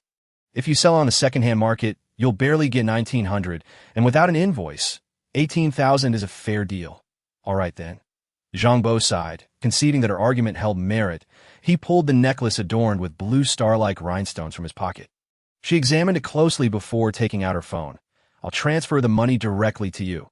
Suddenly, Zhang Bo realized he had neither a phone nor an account. Only 3 identification cards prepared by Zhou Huairong. "Miss, are you busy? If you're not too occupied, could you wait a moment? I need to buy a new phone. My account is temporarily unavailable. I need to open a new one." The young lady's heart raced upon hearing this. She lowered her voice and asked, "You're not about to get caught, are you?" The audacity of this thief, stealing jewelry from the Xinglian company, was indeed remarkable. If he hadn't been caught yet, why would he need to open a new account?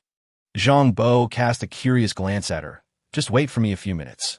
Not far away was a mobile phone store, and it appeared to have a decent crowd. He joined the throng and entered. A few minutes later, he emerged, a new phone in hand, swiftly powering it on, and unbeknownst to him, had also acquired a SIM card. Opening an account was a seamless process, and before long, he had generated a new account. All set. You could transfer the funds to me now. This necklace, it's real, right? The young lady seemed somewhat apprehensive, her concern evident as Zhang Bo had left the necklace behind while he went to fetch a phone. Though he had returned in mere minutes, it was still a valuable piece worth 2,000 to 3,000. Do you doubt my professionalism? Zhang Bo retorted, somewhat amused. Scanning the area, he quickly spotted a storefront for the Xingli & Company and pulled the young lady's arm, leading her to the glass display. Look, have you seen the new items inside? He pointed to a necklace. I'll fetch it. Freshly made, it must be authentic. Is that even possible? The young lady's eyes widened with disbelief, her gaze darting around nervously. She then pointed at a necklace on the shelf. The seventh one from the left. Wait for me a moment. Zhang Bo re-entered the jewelry store, mingling with curious young ladies and handsome gentlemen. After 5 minutes, he stepped out again. The sharp-eyed young lady immediately noticed that the seventh necklace box from the left was now empty. Wait, wasn't he that behind bulletproof glass? How did he manage to steal it? Rest assured, you saw it with your own eyes. That if you still doubt it, that would be quite excessive. That I believe you. Let's hurry and leave, or they might catch on. The young lady was palpably anxious, promptly transferring the money via her phone and hurriedly pulling Zhang Bo away. The audacity of this thief was astounding. Didn't he know to flee immediately after committing the act?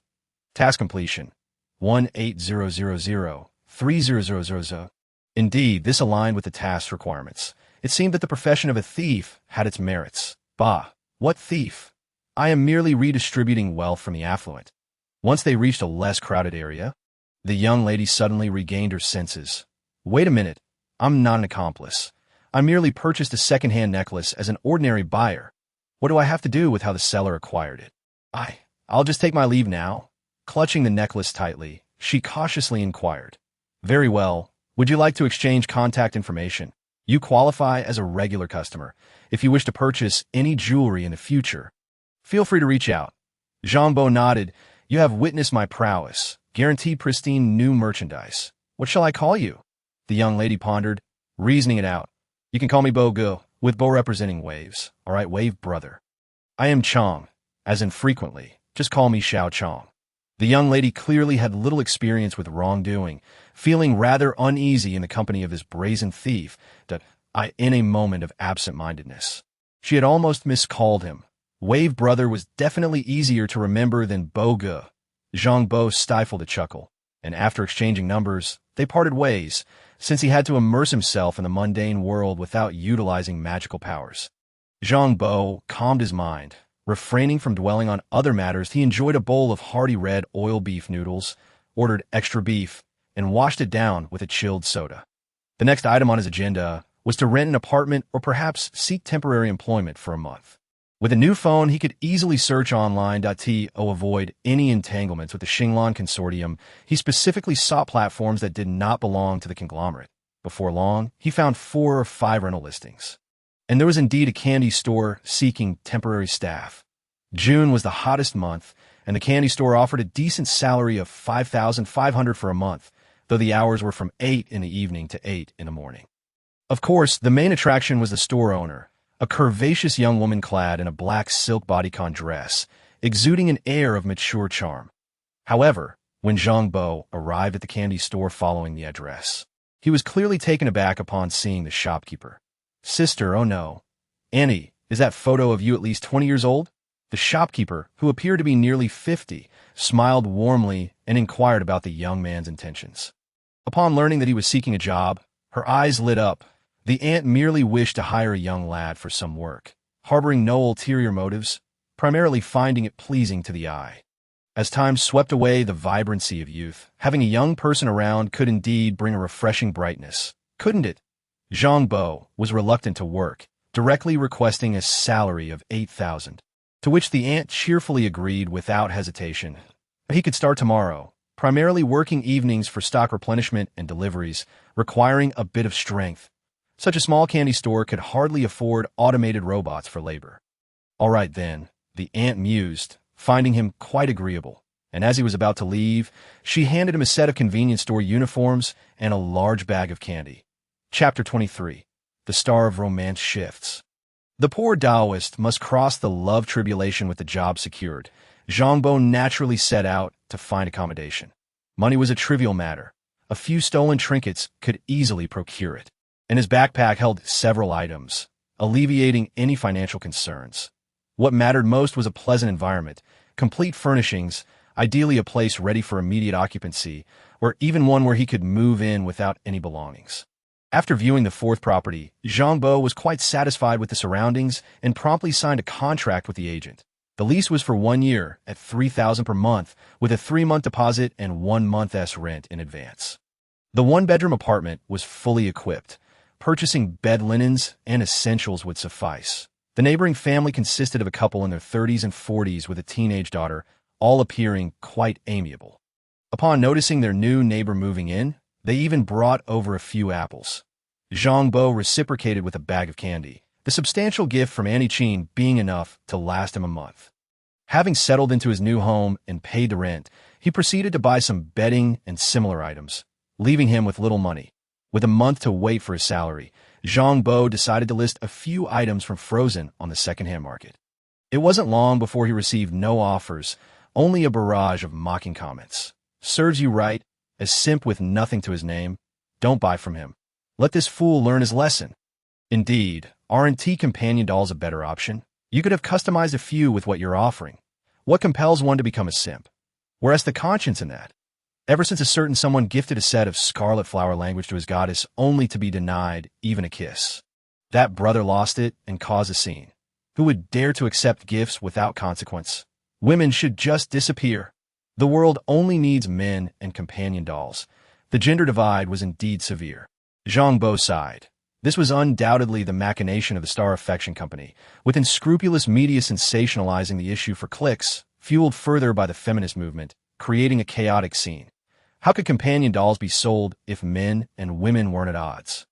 Especially now that companion dolls could bear children, they had become essential for single men. Particularly in the literary world, any male protagonist showing kindness towards women in novels faced a torrent of criticism in reviews, labeling him a simp. Yet, he reflected, the listings were misplaced. High-end jewelry like Frozen should be featured in the women's section.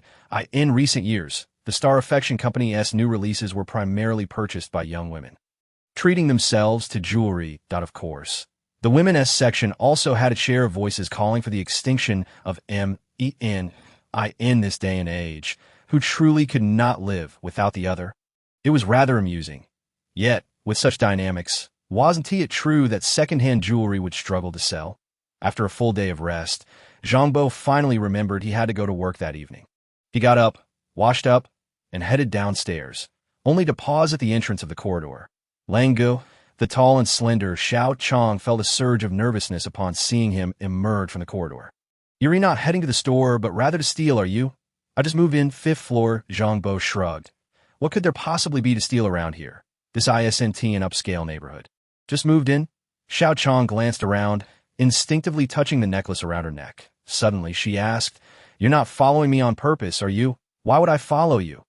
Zhang Bo replied, feigning surprised, I live on the 7th floor. Their essay saying, You're not afraid of thieves stealing, just afraid of them keeping an eye on you. Xiao Chong lowered her head slightly. I don't have much money. My salary this month is nearly spent on this necklace. Then you better hide that necklace tonight. I'm definitely planning to steal it. Zhang Bo chuckled, his gaze appraising her, a smile playing on his lips. Perhaps he might even pick a flower along the way. Xiao Chong paused, her mind racing with thoughts, and she almost couldn't bear to look at him. In a soft voice, she asked, Is this a special way of confessing? I'm actually looking forward to a romance. But Zhang Bo was momentarily taken aback, yet something stirred within him. Beneath the setting sun, the girl stood quietly, her head slightly bowed, her figure graceful, an alluring fragrance wafting through the air. From his perspective, her delicate, fair countenance suddenly possessed an extraordinary charm. This scene caused Zhang Bo's heart to skip a beat. He hastily performed a divination, disregarding the warning that using magic would require recalculating his powers for a month. The divination swirled in his consciousness before finally settling. The star of romance shifts. The peach blossom calamity begins at is it love at first sight or merely the stars aligning? At this moment, it seemed less significant. The poor Taoist was about to face a love tribulation. Zhang Bo sighed softly, his tone becoming extraordinarily gentle. Just got off work? Yes, yes. The man's voice sent shivers down the girl's spine. You must be hungry. Let us grab a bite. Zhang Bo naturally took her hand, and I'm not familiar with this area. Where can we find something good to eat? Xiao Chang's eyes widened in disbelief. Wait, you were just holding my hand? Her small hand attempted to break free, but was tightened in his grip. The thief has already set his sights on you. Come eat with me, if you don't, I might just go steal your necklace. Xiao Chang's other hand instinctively touched her necklace. If you keep this up, I'll call the police. Just kidding, let us really go eat. Zhang Bo chuckled helplessly. Aren't you hungry? A bit. So let us split the bill. Finally, Xiao Chang found a chance to break free from his grasp. Split the bill? Why on earth? Zhang Bo seized her arm again. Which place is better? Let us hurry. I have to work at 8. Is it easier to steal at night? Xiao Chang, momentarily forgetting about his hold, was instead surprised. I have a legitimate job, you know. Being a thief is just my side gig. Zhang Bo shook his head. Merely earning a little extra on the side. What do you do? Xiao Chang had never encountered a thief before. Her curiosity piqued. Actually, I'm a, assassin that I specialize in dealing with the unscrupulous wealthy. Zhang Bo shrugged. The pay is generous, with benefits. I work 5 days a week, and the workload is light with ample compensation. Occasionally, I dabble in thievery for some extra cash, and I also deal in firearms and explosives. Currently, to maintain my cover, I'm working a candy store. Xiao Chang burst into laughter, unable to resist adding, You really have your eye on me. Even read my novel. What novel? You write novels. Zhang Bo was genuinely surprised. What you just mentioned sounds exactly like the plot of my book Ling Meng Qin Yan.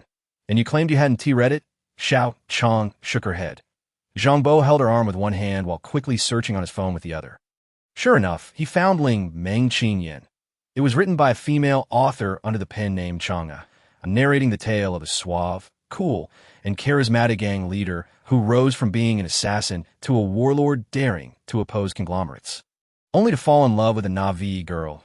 It was easy to imagine that, given the current severe gender divide, such an outdated story of a domineering warlord falling for me would hardly garner attention. The novel barely attracted readers on free platforms, while those lamenting lost love were far more popular across both male and female readerships. Chapter 24. Immersed in the mundane, the poor Taoist no longer pretends having read the synopsis. Zhang Bo and Xiao Chang arrived at a restaurant that specialized in a couple's theme. The place was not crowded, yet many diners were accompanied by their companion dolls, since the dolls did not require food. It was quite odd to see couples sitting across from each other, ordering only one meal. This establishment was rather pricey. Unbeknownst to him, Zhang Bo had once again taken hold of her hand. Xiao Chang was now too preoccupied to mind the small detail, softly asking, How many orders can you complete in a month? Primarily depends on my mood. Speaking of which, I have a few items in stock. Do you have any colleagues or friends interested in buying? Zhang Bo recalled another potential avenue for income. If he could sell them, they could dine here every day without issue. Listing on the second-hand market was simply futile. How long have you been hung up? I just hung up today. Typically, it takes about a week to finalize a deal. Clearly, Changxi frequents second-hand market platforms. Zhang Bo pulled her to a semi-enclosed booth and then scanned the QR code to place an order. Take a look at what you wish to eat. You can order anything. Go ahead and order. After all, it's your treat. I genuinely have a few friends interested in purchasing Frozen-themed jewelry. Someone even inquired about where to buy the necklace today. How much stock do you have? Whatever the quantity is, I have it. I truly am a killer, much like what you wrote in that novel. This side gig as a thief is also quite lucrative. Finally, Zhang Bo released her hand and casually pulled a candy from his pocket, offering it to her. I took this job at the candy store because the situation has been a bit tense lately. It should settle down after this month. Changxi accepted the candy, unwrapped it, and took a bite, realizing that amidst his ramblings, this candy was the only reliable thing. It's quite sweet. Once Zhang Bo finished ordering, he took hold of one of her hands again. So, Ask your friends how many are interested in buying jewelry at a lower price is perfectly acceptable. Changshi slightly lowered her head, picked up her phone, and sent a few messages. A moment later, she quietly asked, "Do you really like me?" "Yes, but we haven't met much. Is this love at first sight or merely lust? Given your beauty, isn't it normal to be drawn to that? But there are many partner dolls that are far more beautiful than I am. Ultimately, they are merely machines. They are not the same as humans." Zhang Bo shook his head. "What meaning is there in everything being predetermined?" "I feel the same way." Changshi lowered her head again. "That I have friends who have also bought partner dolls. I never really considered it. I still prefer interacting with humans. Hand me your phone." "For what?" Changshi handed her phone to him. "I'm going to implant a program into your phone. So if anything happens, just call out Bo Guan, I will know." Zhang Bo performed a dazzling series of operations on the phone with one hand, and a stream of light appeared at his fingertips as he implanted the Hongyue intelligent core, also serving as a surveillance tool. "If any other man gets too close to you, I'll take care of him. You can also do software." Changshi was somewhat surprised that the killer must possess many skills. Sometimes, one must engage in information infiltration and similar tasks. Zhang Bo smirked. "In my past life of 200 years. Although my primary profession was that of a close-range combat sniper and not a professional mechanic, I was exceptionally skilled in software programming. While I may not compare to a specialized high-level mechanic, I can easily surpass others in various fields." Changshi couldn't help but laugh again. "Do you really think of yourself as a domineering warlord? There will be plenty of opportunities for you to believe that." After Zhang Bo finished his task, he handed the phone back to her. Reflecting for a moment, he nodded. "We should have a formal confession. Otherwise, it will be difficult to establish a commemorative date in the future." After mumbling this, he took Changshi's hand and softly said, "I like you. Would you consider trying to date me, even if I currently appear to be nothing more than an unreliable thief?" Changshi was momentarily stunned, meeting his ardent gaze that sparkled like stars, his expression surprisingly sincere, leaving her momentarily bewildered. With such abilities, he must be an expert among thieves. But what if he gets caught in the future? "If I get caught, it won't implicate you." It was as if he could see through her thoughts. A smile spread across his face. "You may not yet trust my identity as a dark warlord. But after all these years, I can assure you that I can protect you. Not refusing is tantamount to agreeing," he pressed on. "Can I think about it a bit more?" Changshi softly inquired. "No, you must provide a definitive answer." "All right then, let us give it a try." Zhang Bo smiled, grasping her hand and gently kissing it near his lips. "I feel fortunate to have met you." Indeed, it was quite fortunate. Once the Hongyue core connected to her phone, Zhang Bo became acutely aware of her situation. Changshi had just turned 20, having celebrated her birthday recently, and wished to purchase a necklace as a birthday gift for herself. In a world where the gender divide was stark, it was surprising that such a beautiful girl with great character had no suitors. She had never been in a relationship and always held an optimistic view of love. Her family dynamics were uncomplicated, with her parents both holding mid-level management positions in an energy company. Thus, at a young age, she became a CNC specialist, primarily engaged in data organization, earning a respectable salary, having grown up in a harmonious family environment with loving parents and upright family values. She had purchased a small apartment after entering the workforce. Her social life was also quite simple. Her daily hobbies included binge-watching dramas, reading novels, and taking selfies, making her a quintessentially traditional girl. So traditional that, in this day and age, she seemed rather rare and precious. "Have you ever been in a relationship?"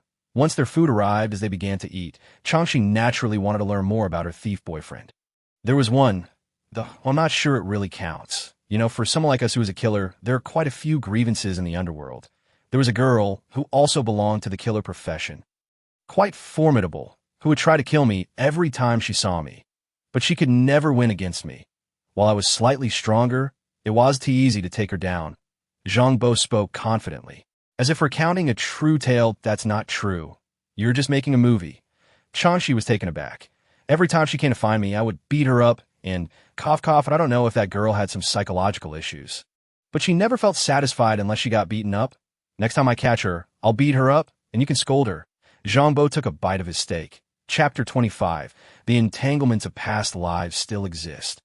"She is a superpower user?" Changshi asked in a low voice. The universe's online games have descended for over 1,000 years, leading humanity into the stars, and it has also experienced a revival of spiritual energy.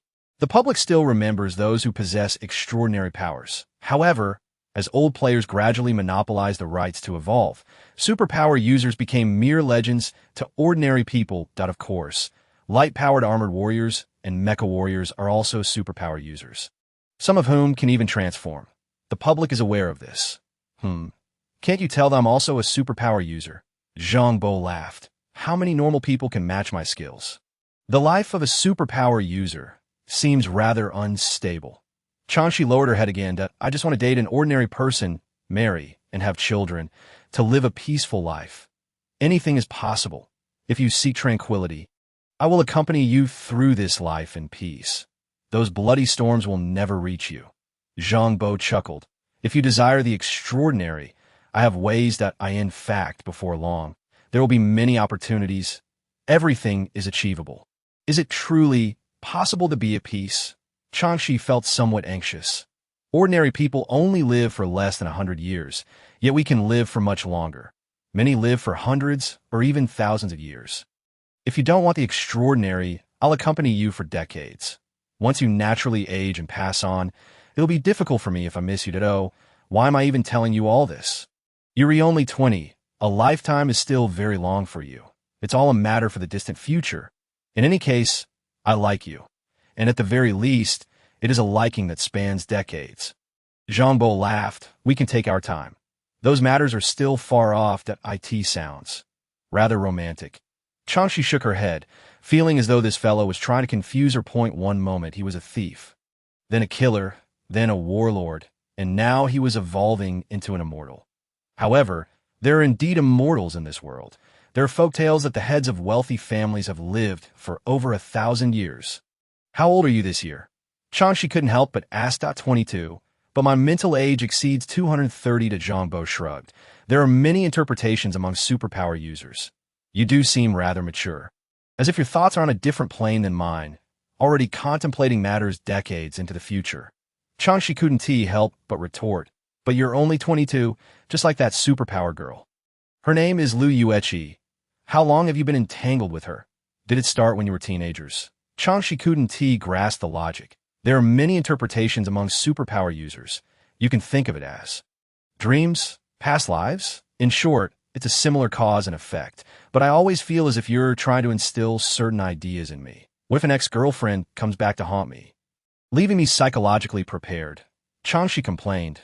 Are you planning to have a harem? Zhang Bo was momentarily at a loss for words, feeling somewhat helpless. Lu Yueqi did have a tendency toward masochism. It was quite possible she would entangle him in the future. Let us just consider it as you having purchased a few partner dolls. But do you really have money, whether you're thinking of a harem or buying a few partner dolls? It requires quite a bit of money, doesn't it? So, do your friends actually want to buy jewelry? If we sell those pieces, when we have plenty of money? Oh, yes, listening to your boasting made me forget. Changshi hurriedly reached for her phone, only to have Zhang Bo grasp her hand, slipping a ring on her left hand. He then produced a bracelet, wrapping it around her delicate wrist, and finally retrieved 2 earrings, gently placing them on her earlobes, thereby completing the Frozen-themed ensemble. To be fair, this set looked truly exquisite when worn. Altogether, it must be worth over 100,000. Enough to purchase a companion doll. Changshi sat there, dazed as he adorned her with the jewelry, and cautiously remarked, Are you planning to pick flowers tonight? I have work to do. Zhang Bo gave her a sidelong glance. What are you thinking? Little one, just take a day off tomorrow. I'll go pick flowers in the morning. Wait, Changshi exclaimed, instinctively reaching to remove the earrings, only to be stopped by him. All right, I'm not teasing you anymore. We can take our time, but if you ever feel like it, I won't hold back. Well, such matters should naturally come fruition. The young girl blushed slightly, stammering, Don't be so hasty that we've only met 3 times. And even if we've confirmed our relationship, and you become my boyfriend, it's too soon to rush things. Wait, this topic seemed to have been initiated by me first. He took the opportunity to wrap his arms around her neck and kissed her deeply. The little girl was left in a whirl, her mind a jumble, unsure of her own thoughts, and she felt utterly taken in by him. How much of what he said was genuine, and how much was mere flattery? With a sigh, she took a shower and changed clothes. Little did she know, the Red Moon mainframe had already seized control of all network signals and control programs in the entire building, live streaming her every move on a Zhang Bo's phone. Working the night shift certainly wouldn't be dull anymore. However, as Changshi lay under the covers, sleep eluded her. One moment, she pondered whether having a boyfriend so suddenly was too exaggerated. The next, she worried about what might happen if he were caught stealing one day. And then again she questioned whether his entangled ex-girlfriend was truly a superhuman or just a figment of his imagination. Yet there were indeed a few friends interested in the jewelry. Upon seeing the complete frozen set on the table, Changshi felt a twinge of guilt for accepting such an extravagant gift. What if he really did come knocking on her door tomorrow morning? Unable to sleep, she found her stomach rumbling in the middle of the night, and she planned to get up to cook some instant noodles. Just then, there was a knock at the door. "You barely ate anything for dinner, so I brought you some late-night snacks," a familiar voice echoed from outside, a voice that had been swirling in her mind all night. "How did you know?" Changshi exclaimed, peering through the peephole to see Zhang Bo in a candy store uniform, genuinely carrying late-night snacks. "Doesn't the store need someone to watch it?" she asked as she opened the door. Feeling slightly anxious at tea this hour, there is hardly anyone around, and the store surveillance is connected to my phone, so I can't really keep an eye on it all night, Zhang Bo replied as he walked in with the food. He opened the steaming containers of shrimp noodles, clam rice noodles, and a pack of foil-wrapped barbecue. After setting everything down, he suddenly wrapped his arms around her waist and inhaled deeply at her neck. "It smells wonderful." Changshi realized her pajamas were a bit too short, her cheeks flushing. "Did you really install surveillance on my phone?" "It's mainly for safety. If any dangerous individuals approach you, I'll know immediately." "I think you're the most dangerous one." That expression you had just now was quite the obsession. The infatuated boyfriend sat down with her, feeding her bite by bite, leaving her feeling a bit flustered. The little girl was too nervous, completely unaccustomed to such intimacy, her body tensing up. After a late-night snack filled with unspoken advantages, Zhang Bo lifted her onto the bed. Changshi's heart raced, feeling a bit panicked. Wasn't this all happening too fast? Yet he didn't push further, simply tucking her in before sitting by the bed, holding her hand gently, his voice soft. "Rest well. We must gradually acclimate to our life together. I'll be moving in tomorrow." "Okay." Living alone in this house sometimes made her feel a bit frightened. Chapter 26. Mechanical manufacturing belongs to the Taoist crafting technique. Unbelievably, Changshi had an exceptionally peaceful night's sleep. When she awoke, the figure beside her had vanished, and there was another knock at the door, just on time. Upon opening the door, she found Zhang Bo with breakfast and several boxes. He truly kept his word. Moving in early in the morning. Was their cohabitation life really beginning like this? Still in a daze, Changshi finished her breakfast, then was escorted to work by her boyfriend, feeling an inexplicable sensation throughout the day. Was she in love? A fellow CNC technician, a young girl, smiled and asked, "Ah, how did you know?" "You keep smiling and then looking anxious, as if you're worried about losing something." The girl clicked her tongue in admiration. "He must be quite generous, even gifting you the frozen SET, ISE in the jewelry business. By the way, do you think I could get a discount on a bracelet?" "Yes, of course, seeing a business opportunity." Changshi quickly nodded. "The retail price is 13,000, but for you it could be 11,000 since we're acquaintances. It's not fake, right? Just like the one on my wrist." Just as she finished speaking, her phone vibrated slightly. Upon checking, she saw it was a certification code and a complete set of qualification documents sent by her boyfriend. High-end jewelry typically comes with such documentation. She wondered how he managed to acquire it. Surely, stolen goods wouldn't have these. Moreover, was it really appropriate for him to monitor her so thoroughly? Yet, for some reason, she didn't find it bothersome. Instead, it provided her with a sense of security, as if he was always watching over her. Indeed, she felt utterly charmed by him, believing in his tales of being a superhuman or a mafia warlord. Regardless, as a part-time jewelry salesperson, Changshi successfully completed her first transaction. Watching her earnings equivalent to half a month's salary come in, she felt at a loss for words about advising him to quit such a lucrative venture. Even making just 1 or 2 sales a month would be sufficient to cover expenses. But what if he got caught one day? Changshi began to feel anxious again. The little girl thought it unfair that he knew her every move while she remained oblivious to his activities. Zhang Bo, of course, wouldn't he simply stay home and sleep. Besides, sleeping alone was rather dull. After all, he was now someone with a girlfriend, not the crazy girl from the Liu family in his past life, but a genuine, ordinary girl. How rare. He initially intended to ask Aunt Chin to let him off from the candy store job, but upon discovering some intriguing content from the surveillance footage, he decided to see if he could catch some fish. That matter could wait. Zhang Bo retrieved various alloy components from his backpack and armory, stepping into the role of a mechanic. The Taoist advancement tasks were a bit intriguing. Once he took out weapons, or any obviously lethal items, he received prompts indicating they would affect the task's progress. Even the companion doll was restricted. However, extracting parts, like disassembling the powered armor into various components, wouldn't trigger any alerts. Combat actions were prohibited, but crafting actions were allowed. With a plethora of materials in his backpack and armory, Zhang Bo had honed his skills in mechanical manufacturing in his past life, even capable of modifying purple-grade sniper rifles. Thus, crafting small gadgets posed no challenge whatsoever, and he could completely renovate Changshi's house. He envisioned covering the walls, ceilings, and floors with alloy armor, transforming it into a tactical fortress. Installing reaction furnaces or adding a few anti-gravity engines meant that, in critical moments, the entire house could transform into a small battleship.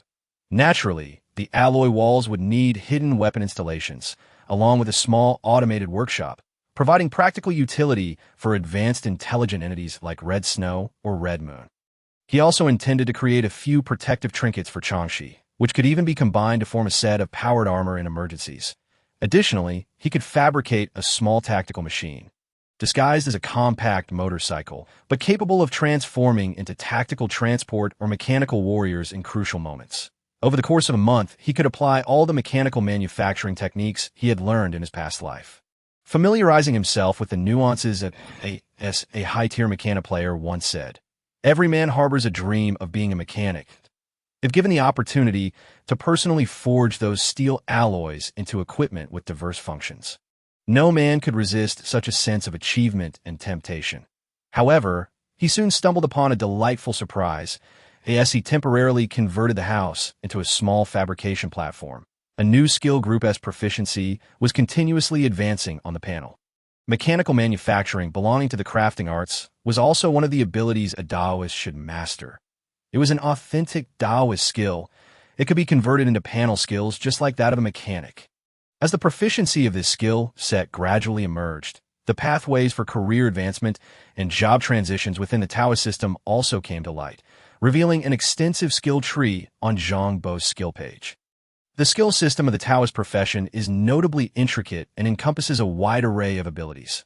However, it can ultimately be categorized into 6 primary categories: talismans, Taoist arts, object manipulation, spirit driving, ghost communication, and divination. Talismans form the foundation of everything, as a Taoist's capabilities can be expressed through them. Certain unique abilities can only be wielded via talismans.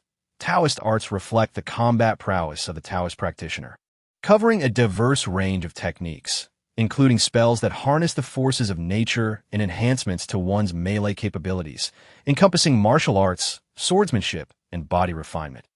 Object manipulation primarily involves the mastery of magical artifacts, which includes 2 major categories: artifact refinement and object control. Herein lies a crucial point. All abilities within the mechanic system can be classified as artifact refinement. This implies that upon awakening the object manipulation skill tree, a mechanic can learn all professional skills associated with their class. This is utterly astounding. The mechanic is the most diverse profession among the 6 major career systems, yet it is merely regarded as a minor branch of the Taoist profession. Moreover, within object manipulation, there exists a sub-branch dedicated to alchemy, effectively encompassing the secondary profession of apothecary. The spirit driving and ghost communication skill sets are rather esoteric.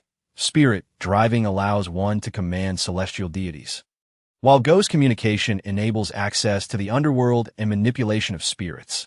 However, it seems that the current universal career system lacks any mention of celestial deities or spirits within Zhang Bo's skill framework. These 2 skill systems intersect at the newly awakened panel skill, Spirit Nourishing Talisman, 1 star. This allows for the possibility of refining intelligent AI entities into spiritual servants, transforming them into celestial deities or spirits. The final skill, divination, is even more enigmatic, enabling one to probe fate, seek out dragons, and observe geomancy. Zhang Bo's innate talent for divination could be considered a form of the divination skill. After reviewing his skill tree branches, Zhang Bo felt that the Taoist profession was indeed somewhat extraordinary, distinctly different from the sniper profession he had acquired in his past life. The sniper skill tree is remarkably straightforward and clear. All skill sets ultimately serve to enhance range, increase power, and amplify final damage, while also incorporating some elements of camouflage and stealth, conceal oneself, and eliminate enemies. This is the creed of the sniper profession. In contrast, the complexity of the Taoist profession's abilities surpasses that of the sniper by several magnitudes. This has both advantages and disadvantages. The downside is that one may become overwhelmed by the multitude of options, as human energy and resources are inherently limited. Focusing on the cultivation of a specific skill category may yield significant results in a short time. However, if one desires to learn everything, careful consideration of resource allocation becomes imperative. Which abilities should be prioritized for development? Which ones are sufficient to possess, and which can be forsaken? Moreover, certain abilities that synergize to form skill sets can prove to be more effective than cultivating a single ability in isolation. These nuances must be explored gradually. Presently, it appears that the spirit-nourishing talisman and the Five Ghosts Transport Talisman, along with the body refinement abilities within the Taoist arts, warrant significant dedication to cultivation. Chapter 27. The Epic Journey of the Wasteland, the Future of Earth. The unlocking of the skill tree is undoubtedly a cause for celebration, invigorating Zhang Bo with newfound enthusiasm. Unbeknownst to him, his phone vibrated, signaling that his girlfriend was about to finish work, that on their first night of cohabitation, it was essential to create a pleasant atmosphere. In his previous life, every meeting with that eccentric girl had resulted in a near brawl. Of course, after awakening the Push Mountains and Phil C's divine power, it often ended with Zhang Bo having the upper hand. Even engaging in a proper romantic relationship felt exhausting.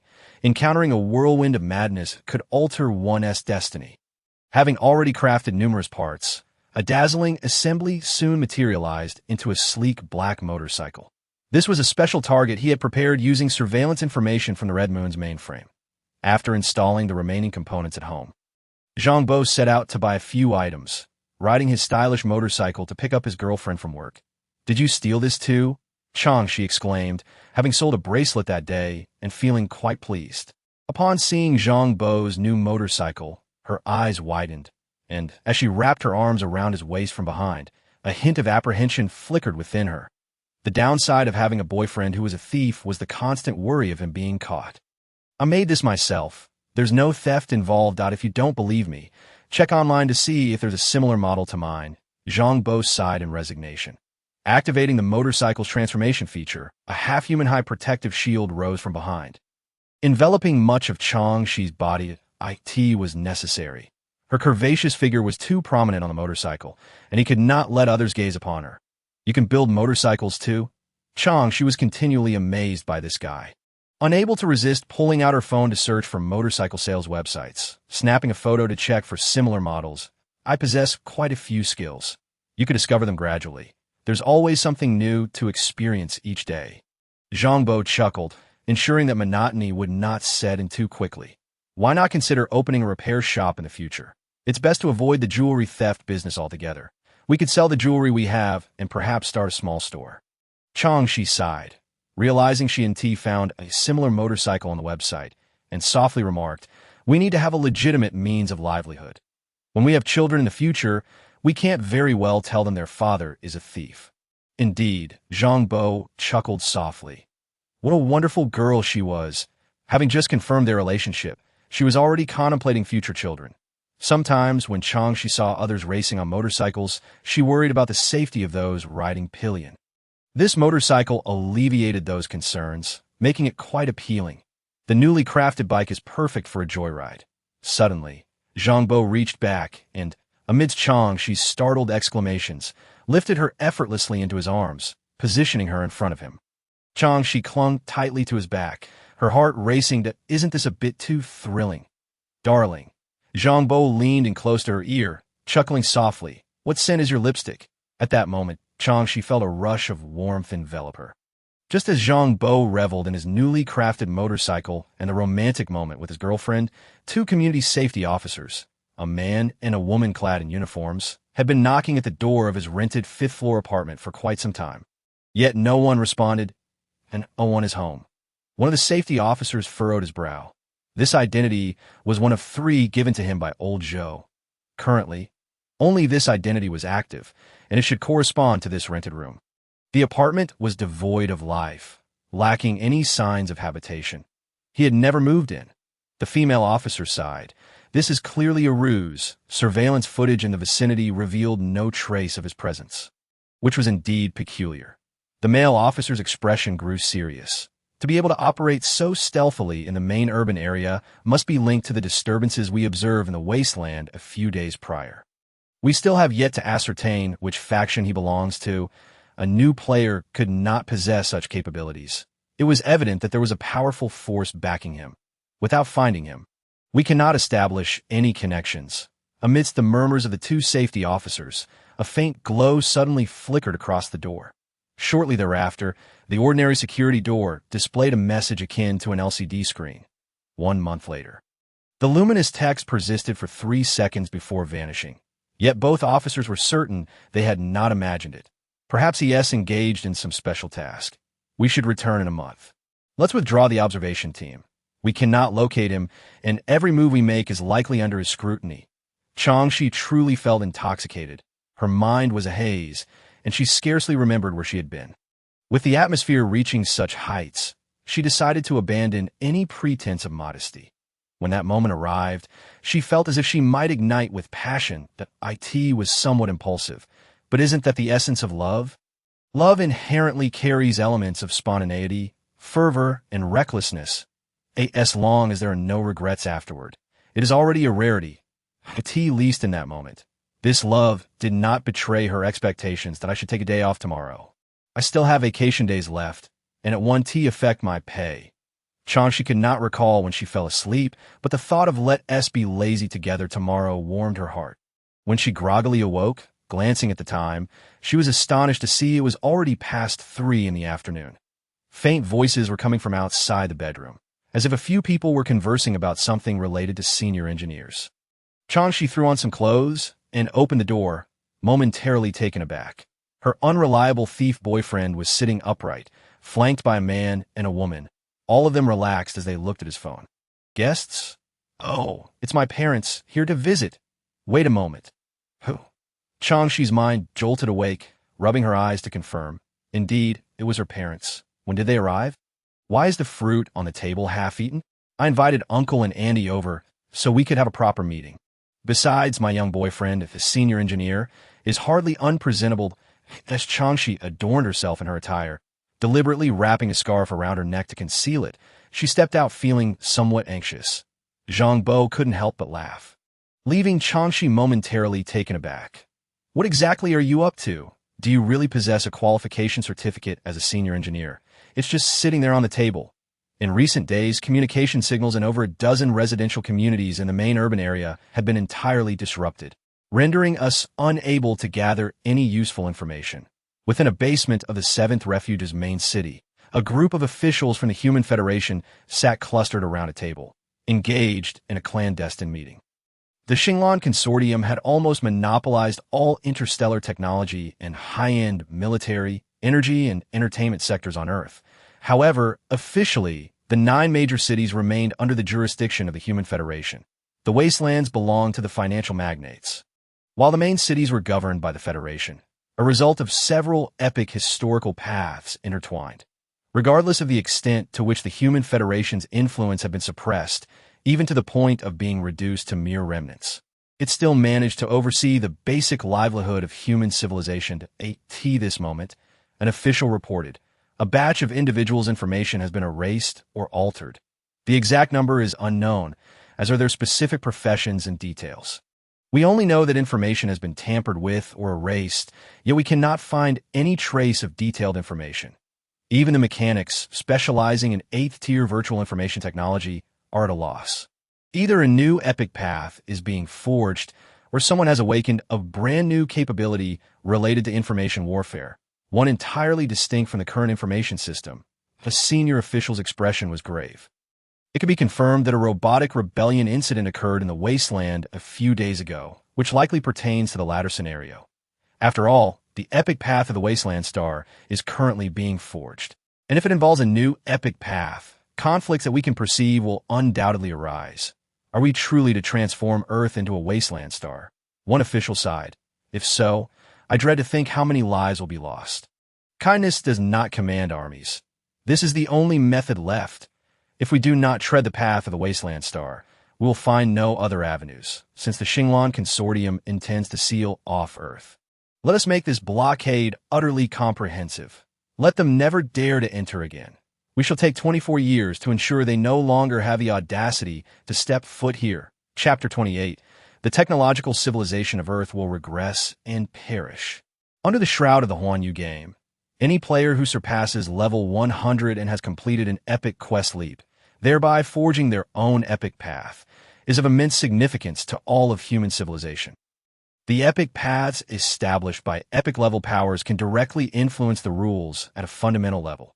Since the first human player completed an epic leap, establishing the rule of cause and effect, epic rules have spread throughout human civilization. The rules cannot coexist harmoniously. Some even conflict with and consume each other. The Human Federation has consistently strived to create a civilizational epic, seeking to consolidate all players' epic paths under its banner. Yet, it is evident that this rule is too nebulous and riddled with loopholes.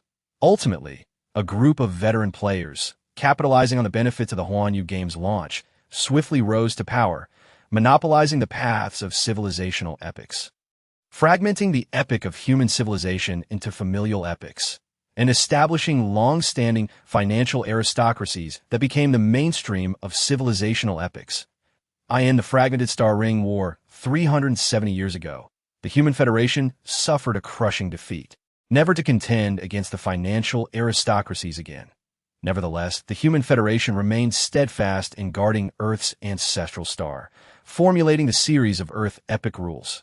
Ultimately, to shatter the Human Federation entirely, the financial aristocracies altered the rules, with countless epic-level powers intervening, converting the spiritual energy of the Earth star domain into solid spiritual crystals, severing the core of the spiritual crystal veins, ensuring that Earth could no longer produce new spiritual energy. This was the severance of Earth's epic roots.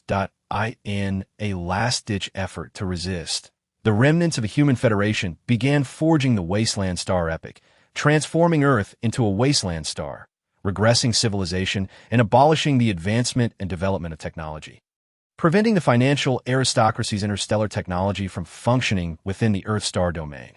The Human Federation hopes to diminish the technological advantages of the financial aristocracies through this means. Their influence has spread throughout the Milky Way, and the disparity in power caused by their monopolized technology exceeds even the combat power differences brought about by levels. Only by creating a battlefield devoid of technological advantages can we enhance our chances of victory.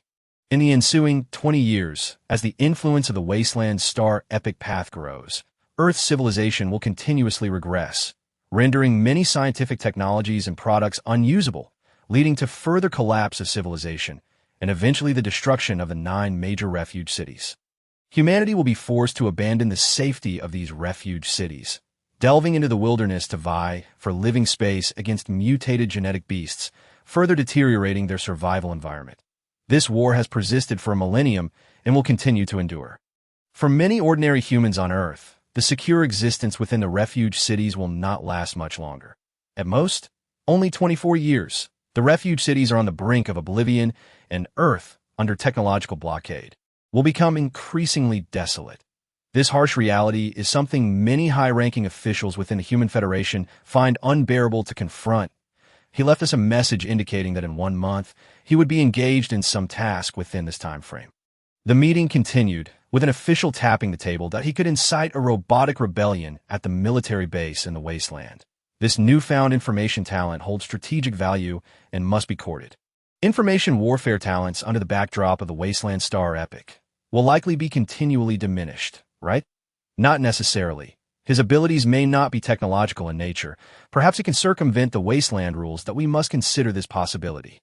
This one can be approved depending on his willingness to cooperate. As long as he stands against the financial aristocracies, we must strive to win him over. His level should not be high. Otherwise, he wouldn't have specifically purchased the Thunder Roar. What is that? Old Joe's proud creation. A gun usable at level 1, with power comparable to a level 10 quality weapon, trading durability for power. Many of the equipment crafted by Old Joe possess this characteristic. Does this mean he should still be within the first tier? Should we grant him access to resource maps? Observe his willingness to cooperate, if we can exchange for some urgently needed items. It could be worth considering opening a slot. I suggest limiting it to maps below level 30, that once he reaches level 30, we can push him into the starry sky. His abilities should pose an even greater threat to the financial aristocracies. Attitude is crucial. We can't appear to be driving him away. His information technology could impact the financial aristocracies, but it could also pose a greater threat to us. At the very least, we cannot be adversaries. We should be cautious in our wording. We can only offer maps below level 30 to help him complete the second tier. That's the extent of our collaboration. Is it necessary to make such rigid stipulations now? His potential is still unknown. He could very well become our support and assurance in the future. Ultimately, whether to keep him close or let him venture out depends on his capabilities moving forward. Just as the confidential meeting of the federal government in the 7th Refuge reached a certain stalemate, dawn approached. Zhang Bo, embracing his girlfriend's smooth and delicate waist, murmured softly, "I wish I had met you sooner. Earlier, I'm 20 this year, the prime of youth and beauty. How much earlier could it be?" Changshi nestled in his embrace, unable to suppress her laughter. If it were any earlier, it would have been illegal.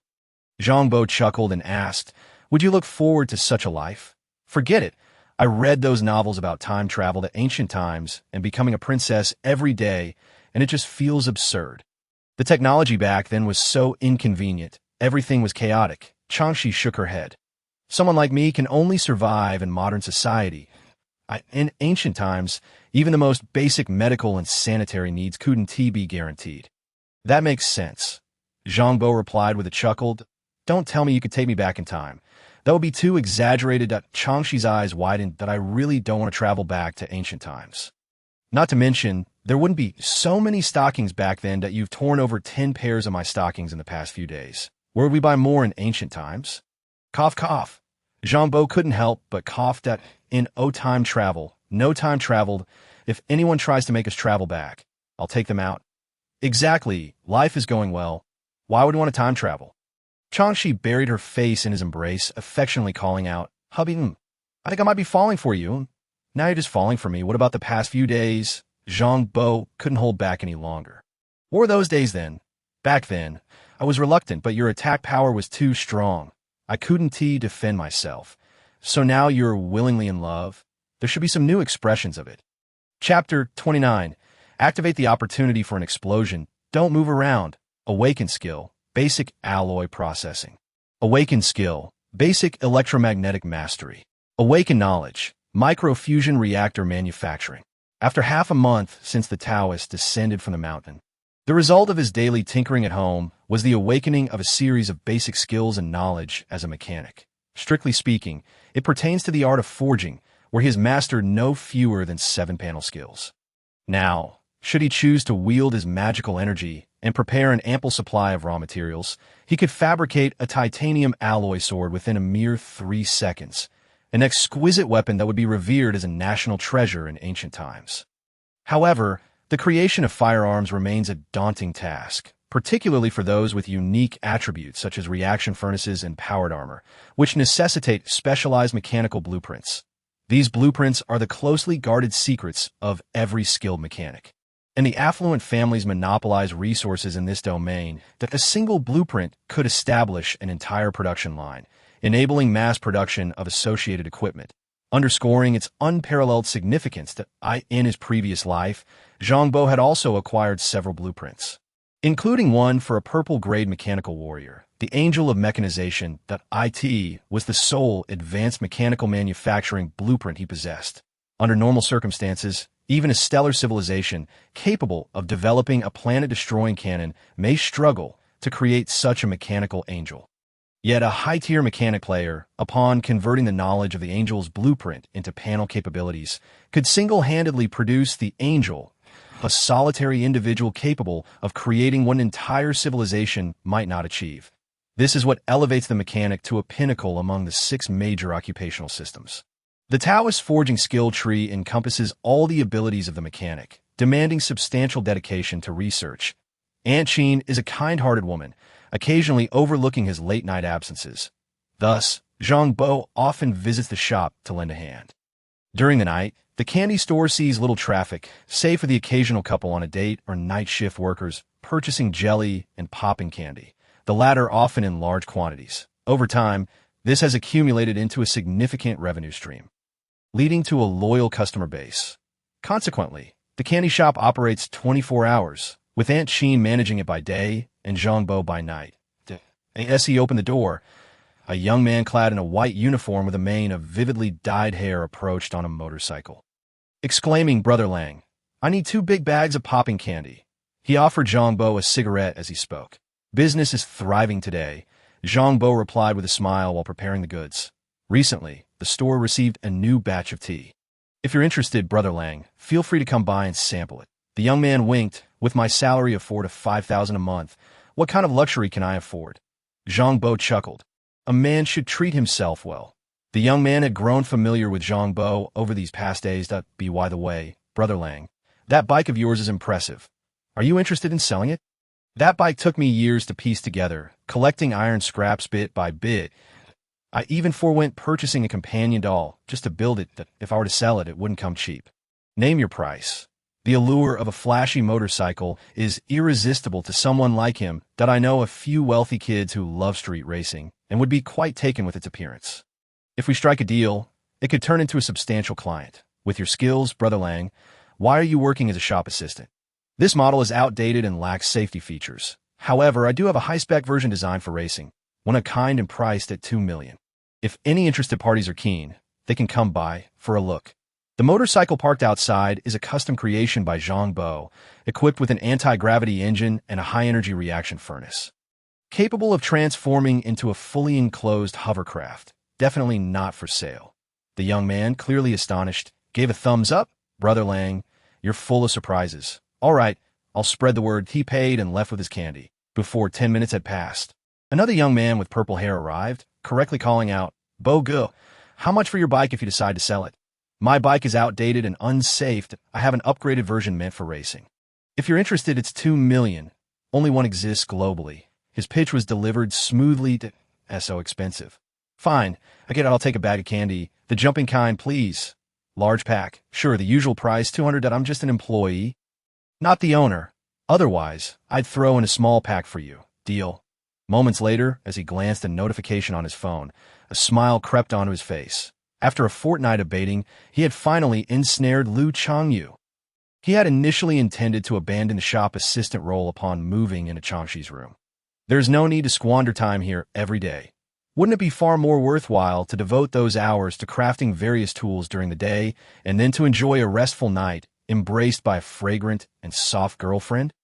Yet, while perusing the surveillance records of the surrounding area, I stumbled upon the figure of Lu Changyu, which is why I have remained here in silence for over half a month. It is solely for this individual. Solely to eliminate him. After all, he is the easiest target among those players who have exhausted their resurrection coins and free revives. Lu Changyu, a scion of the Lu family, a prominent financial conglomerate, belongs to a branch so distant that it is almost as if he is a mere collateral descendant. The Xinglan Consortium has flourished for a millennium, and the selection of direct heirs has become exceedingly rigorous, reaching the 17th generation. Consequently, the number of collateral branches, concubines, and even illegitimate offspring is virtually incalculable. The education within such a family is stringent. However, some unworthy descendants inevitably arise, and not every heir can be a paragon of virtue and valor. Lu Changyu is a quintessential example of such a failure. Fortune has smiled upon him as he, a virtually inconsequential side branch of the family, has been fortuitously chosen as a player in the Huan Yu game, initially carrying the hopes of several elder family members. Nonetheless, he has proven to be a hopeless case, and after more than a decade of nurturing without any notable achievements, the Liu family has abandoned him, leaving him to fend for himself in the main city. As the family has expanded its influence, such individuals are bound to exist, and Liu Changyu, despite his shortcomings, remains a descendant of the Liu lineage. Even a mere smattering of power derived from his family's stature allows him to lead a comfortable life among mortals. The spirited youths in the surrounding streets are well aware of the three great passions of young Master Liu: cross-dressing, women, and street racing. He is renowned as the little prince, or perhaps the little princess, of nightclubs and racing. Zhang Bo, having discovered his whereabouts, has specially crafted a sleek motorcycle, eagerly awaiting this moment. This marks his first kill after his rebirth. The prior eliminations of the Bai family's heir and those two elite bodyguards do not count as true kills, as they still possessed resurrection coins or free revives that allowed them to return after death. In the Huan Yu game, achieving a genuine kill allows one to obtain all items from the victim's inventory. A single kill results in a complete drop. Furthermore, after the mainframe of the Huan Yu game became disconnected, the panels of new players evolved into individual subroutines, meaning that eliminating such players could even dismantle their subroutine data and integrate into one's own, thereby enhancing one's own capabilities. This is akin to nurturing a parasite.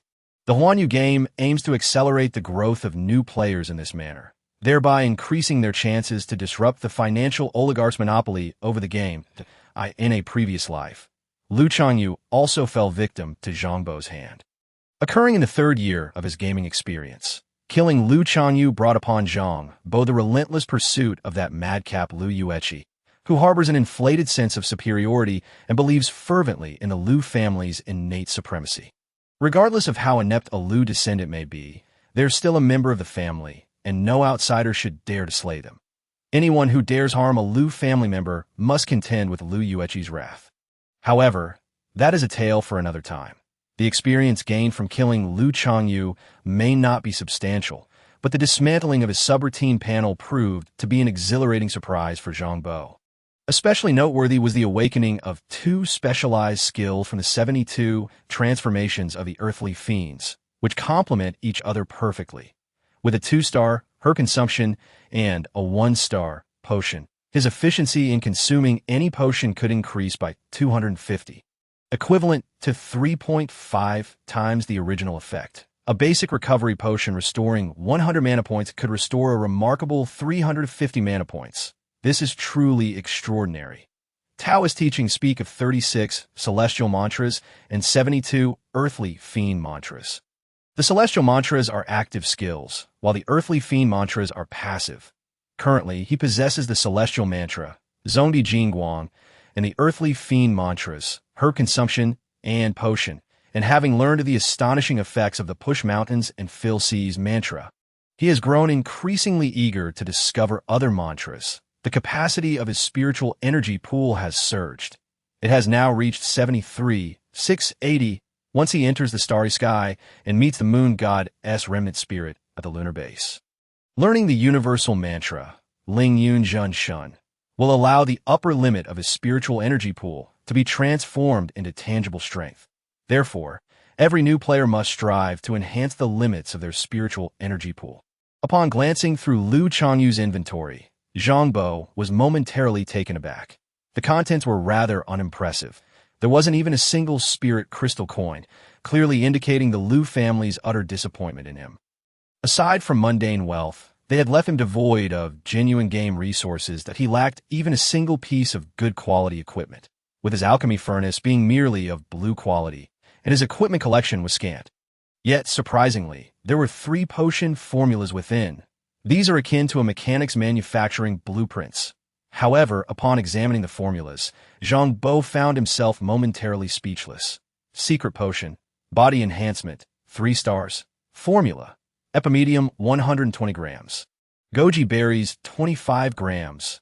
Effect, ingested, increases stamina by 300 and recovery speed by 100 for 1 hour. Secret Potion, Seduction, 4 stars. Formula effect, ingested, increases charm towards the opposite sex by 200. Reduces their defense by 10, and lowers their resistance by 20.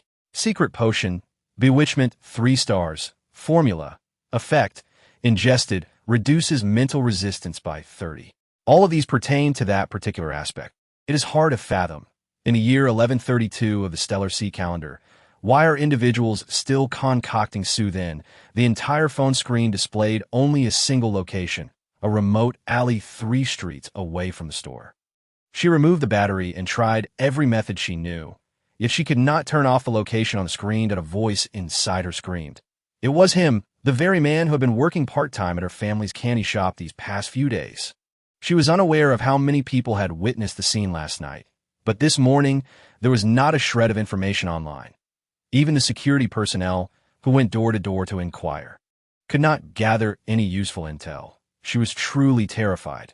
The location on her phone screen unequivocally indicated that she should venture into that alley, which filled her heart with immense dread, and she dared not speak of this to her mother. Surely, she couldn't endanger her mother too? Qin and I could not ascertain how long it took her to suppress the overwhelming fear within her, but eventually she managed to calm herself a little. She then covered her abdomen and stepped into the inner room. Aunt Qin, upon seeing her daughter's pale visage, was startled and quickly exclaimed, "What's wrong? Does it hurt that much? Perhaps we should close the shop and take you to the hospital." There's no need for such exaggeration. A little painkiller will suffice. Qin and I forced a smile. It was just a minor inconvenience, something she endured every month. She waved her hand and exited the store. When Qin and I arrived at the alley indicated on her phone, there were no other figures in sight, not even near the nearby windows. Zhang Bo leaned against the wall, extending his hand toward her. A milk candy resting in his palm. It was indeed him, that same man who had no doubt committed countless atrocities last night, leaving no trace behind. The fear surged within her once more, causing her eyes to redden instantly. Trembling, she accepted the candy, struggling to unwrap it. Aunt Qin was genuinely kind. She didn't want to see her sad. Therefore, Zhang Bo reached out to help her peel away the wrapper. "Give me one reason.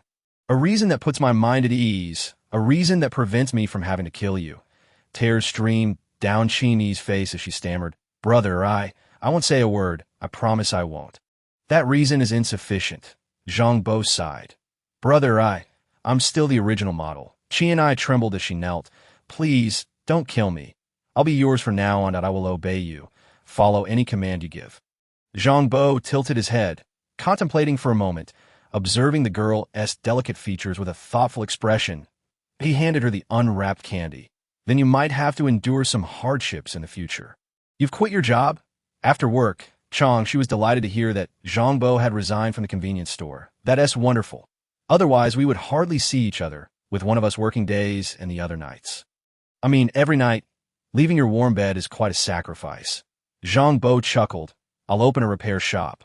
With my skills, I'm sure the business will thrive. That I've already sold several pieces of jewelry. Over 100,000.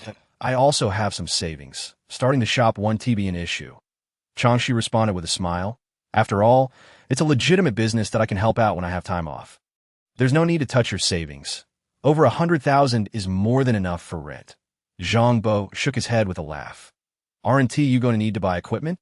Changshi inquired. "Don't repair shops require specialized tools? I can create those myself, and they'll be better than what's available on the market." "Wait, if you have such capabilities, why resort to thievery?" Changshi genuinely did not understand. "How else could I meet you?" "I love that remark." Changshi proudly huffed. "Now that I've caught you, you can wash your hands of crime. Can I steal just a little more?" "First, earn some money and become a boss." Changshi playfully pinched him. Chapter 32, Relics of the Past, The Remnants of Time. A week later, the Langur repair shop opened its doors, named by the boss lady Changshi. Overpowering the name, Bogu Repair Shop. The store was situated in a somewhat secluded area, yet it was close to the highway, making it a decent location.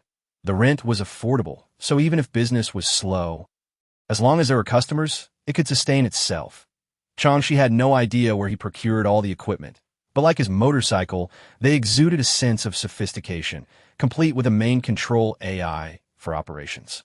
He truly had some talent in software programming. After 3 days of opening, they received a significant order, though not for repairs, but for sales. That a manager from a motorcycle branch noticed the flashy motorcycle parked at the entrance and quickly inquired about the price for one.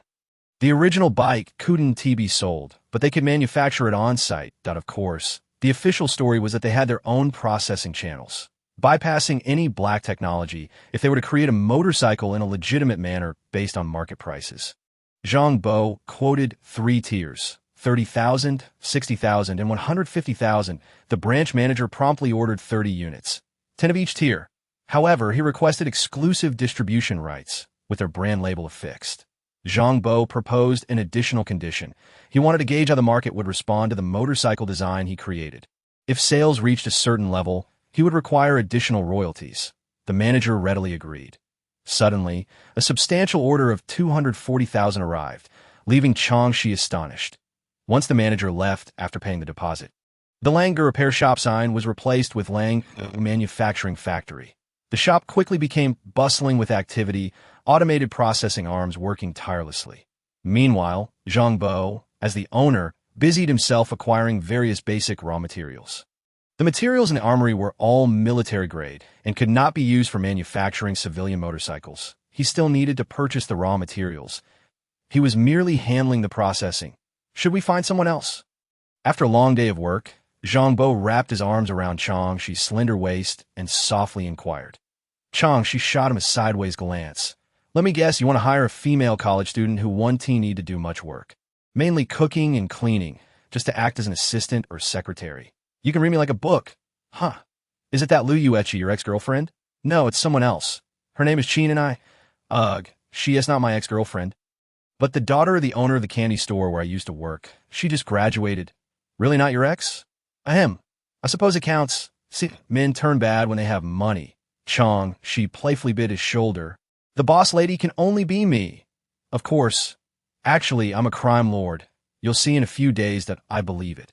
Chong, she nestled into his embrace, her demeanor softening. I've never been able to see through you. I always feel like you possess abilities that ordinary people cannot have. She sighed. Someone like you. How could I ever hold on to? A man who is easily seen through is rather dull. That's true. Chong, she smiled. But what do I mean to you? I love you. He tightened his hold on her. Those 3 words, I only say to you. Haven't you said them to your ex-girlfriends? They were tamed by me. You are the one I fell for. When Chin and I reported to the store, Chang Shi's demeanor instantly shifted to one of authority. However, the girl appeared anxious and timid. Clearly an easy target for bullying. Confronting her offered no sense of accomplishment. Such delicate and fragile girls often evoke a strong protective instinct in men, making it understandable why she caught his eye. Career advancement task. The Taoist descends the mountain completed. You can continue to level up. Game progress retrieval in progress. Retrieval complete. You possess various forms of abilities and exceptional combat skills, often demonstrating practical capabilities that surpass mere data.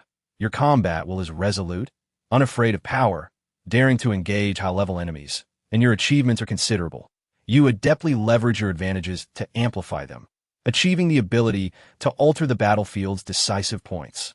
You excel in blending into environments and disguising yourself, possessing immense patience to unleash a lethal strike at the right moment. You are ruthless, disdainful of the weak, and indifferent to life itself. Awakening advancement specialty. Weapon mastery, 3 stars. Using any form of weapon increases damage by 90. Awakening advancement skill. Chi Sealing Talisman, 3 stars. The mana cost for constructing talismans is reduced by 30, while power is increased by 30. Awakening advancement divine ability. Invisibility, 2 stars. Consuming mana allows you to enter an invisible state. Skills released while invisible will also remain concealed. Specialties, skills, and divine abilities have all awakened. Zhang Bo was overjoyed. But that was not the end. Detection indicates you possess remnants of a unique power. Would you like to assimilate it and integrate it into the subroutine system? Unique power? Zhang Bo clicked confirm. Quickly realizing what this unique power referred to. The path of the Taoist. Knowing the future. You once reversed the future. transforming it into the past, which has not vanished but lingers beside you. Tracing the Future, The Afterglow of Time, Part 1. 1-star difficulty. Eliminate 100 targets using Sniper Series weapons. 3-star difficulty. Eliminate 1,000 targets using Sniper Series weapons. 5-star difficulty. Eliminate a target that is more than 30 levels above you using Sniper Series weapons. 7-star difficulty. Eliminate a target that is more than 50 levels above you using Sniper Series weapons, without employing any non-sniper abilities during the battle. It is reversing the future, the very power that granted him a second life. That jade pendant harbored one of the 36 celestial powers of the Taoist sect. Reversing the future. This power had eluded his activation until he was slain by a bullet from a sniper rifle of level 560, which finally triggered it. Thus, he was granted a new existence, bestowing upon the traveler the buff of rebirth. Remarkably, that power has not dissipated with his resurrection. It remains. Does this imply that completing the series of tasks in Tracing the Future, The Afterglow of Time, could restore his former sniper abilities? The sniper profession, the epitome of offensive prowess, with the Taoist profession at his disposal. If he were to regain the capabilities of a sniper, the vast universe would be his playground. Zhang Bo wasted no time and directly accepted the highest difficulty. The 7-star task, but he even pondered why there was no 9-star task. If it were to appear, perhaps he could inherit the two most formidable celestial abilities from his past life: pushing mountains and filling seas, or Desolation Star's death ray. Chapter 33. White Moonlight. White Moonlight, the Weiqing bar, was perpetually desolate, devoid of the lively ambience typical of An elderly man with graying hair sat behind the counter, perpetually polishing glasses that seemed eternally unclean. Drowsy, half awake. When Zhang Bo approached the counter once more, old Zhou's eyes lit up slightly, surveying him from top to bottom. "Have you turned over a new leaf?" "Thanks to you," Zhang Bo replied with a smile. "I have something valuable, but of no use to me. I'm here to trade for something useful, though you're most welcome." Zhou Huairong chuckled. "I knew you'd bring plenty of good stuff." Zhang Bo nodded and promptly handed over a list. Zhou Huairong glanced at the list, his pupils narrowing slightly. To the top was a 4-star skill for a spirit sorcerer, Flame Dragon's Roar, a skill that combined area control and area damage. How rare is such a skill? This was one of the main skills White Sheng had prepared for himself, suitable for levels under 100. Following that was a purple exquisite quality, level 50 composite virtual information hub, a treasure for mechanics specializing in the virtual information branch. The mechanic profession has its paths. Some focus on explosive damage, some on legion strategies, others on elite covert operations. However, if they encounter a virtual information stream, their formidable mechanical legions could easily fall into the hands of others. Virtual information invasion, altering the underlying logic of intelligent machinery, can cause a mechanical army to confuse friend from foe. Such an asset could significantly alter the balance of power on the battlefield. The third item on the list was a Cyan Superior Quality Pet Egg of the Glowing Spirit. Pets are a unique branch within the universe game. When nurtured properly, they can become powerful allies. The Glowing Spirit is a mage-type pet egg, inherently possessing light attribute attacks and enhancements. The drop rate for pet eggs has always been exceedingly low, even lower than that for skill books. A Cyan Superior Quality Pet Egg is even more costly than purple exquisite tier equipment. Beneath these 3 prized items lay a series of high-end military supplies, including the core equipment needed for an entire production line of light-powered armor. Such items could only be acquired by emptying the Star Blue Consortium's military base. Otherwise, they were nearly impossible to obtain. The Human Federation has always been weak in the production of high-end military weaponry. With these devices, they could potentially match the Star Blue Consortium in light-powered armor technology. "What do you need?" After perusing the list, Zhou Huairong let out a long sigh, his expression grave. "The value of these items exceeds my authority. I will convey your demands to the higher-ups that I want 5 embers, a 4-star main combat skill for snipers, a 4-star defensive skill that reduces damage, and a 4-star universal main combat skill for mages." Zhang Bo had already prepared his demands, speaking decisively. "Additionally, I require access to leveling maps for levels under 50 in the universe game. Each level corresponds to a specific leveling map, most of which are monopolized by powerful families. The Human Federation was once one of humanity's principal factions and still retains control over several leveling maps. These maps are populated with resource monsters, which, when defeated, yield experience points and treasures that IT is far easier than confronting the Star Blue Consortium. After all, hyenas are not easy to defeat. In this day and age, leveling maps are resources held by major forces, making it nearly impossible for solo players to advance without aligning with some power or seeking out the spirit beast kings in the wilderness. A task akin to searching for a needle in a haystack. Wait for me a moment. Zhou Huirong poured a drink, and Zhang Bo did not partake. He was preoccupied with his phone. There were only 2 embers, and currently, maps for levels under 30 could only be accessed. However, we have a 5-star universal main combat skill for mages, a strong control type. Area control, single. There haven't been many area control skills in years. Their value pales in comparison to what I have on this list. Zhang Bo tapped his fingers on the table. What other treasures do you possess? There's also a 5-star skill, Star Up Stone, which can directly elevate a skill to 5 stars. Zhou Huirong shrugged. There are no additional learning conditions. That is indeed a fine item. Zhang Bo's skill set was gradually enriching, and being able to elevate a core skill to 5 stars would undoubtedly enhance his strength significantly. Deal. Zhang Bo nodded. Of course, Zhang Bo carried all his items, but Zhou Huirong did not have his on hand. He would need someone from the Human Federation to deliver them. Zhang Bo was not in a hurry, waiting in the bar without fear of being ambushed by experts from the Human Federation.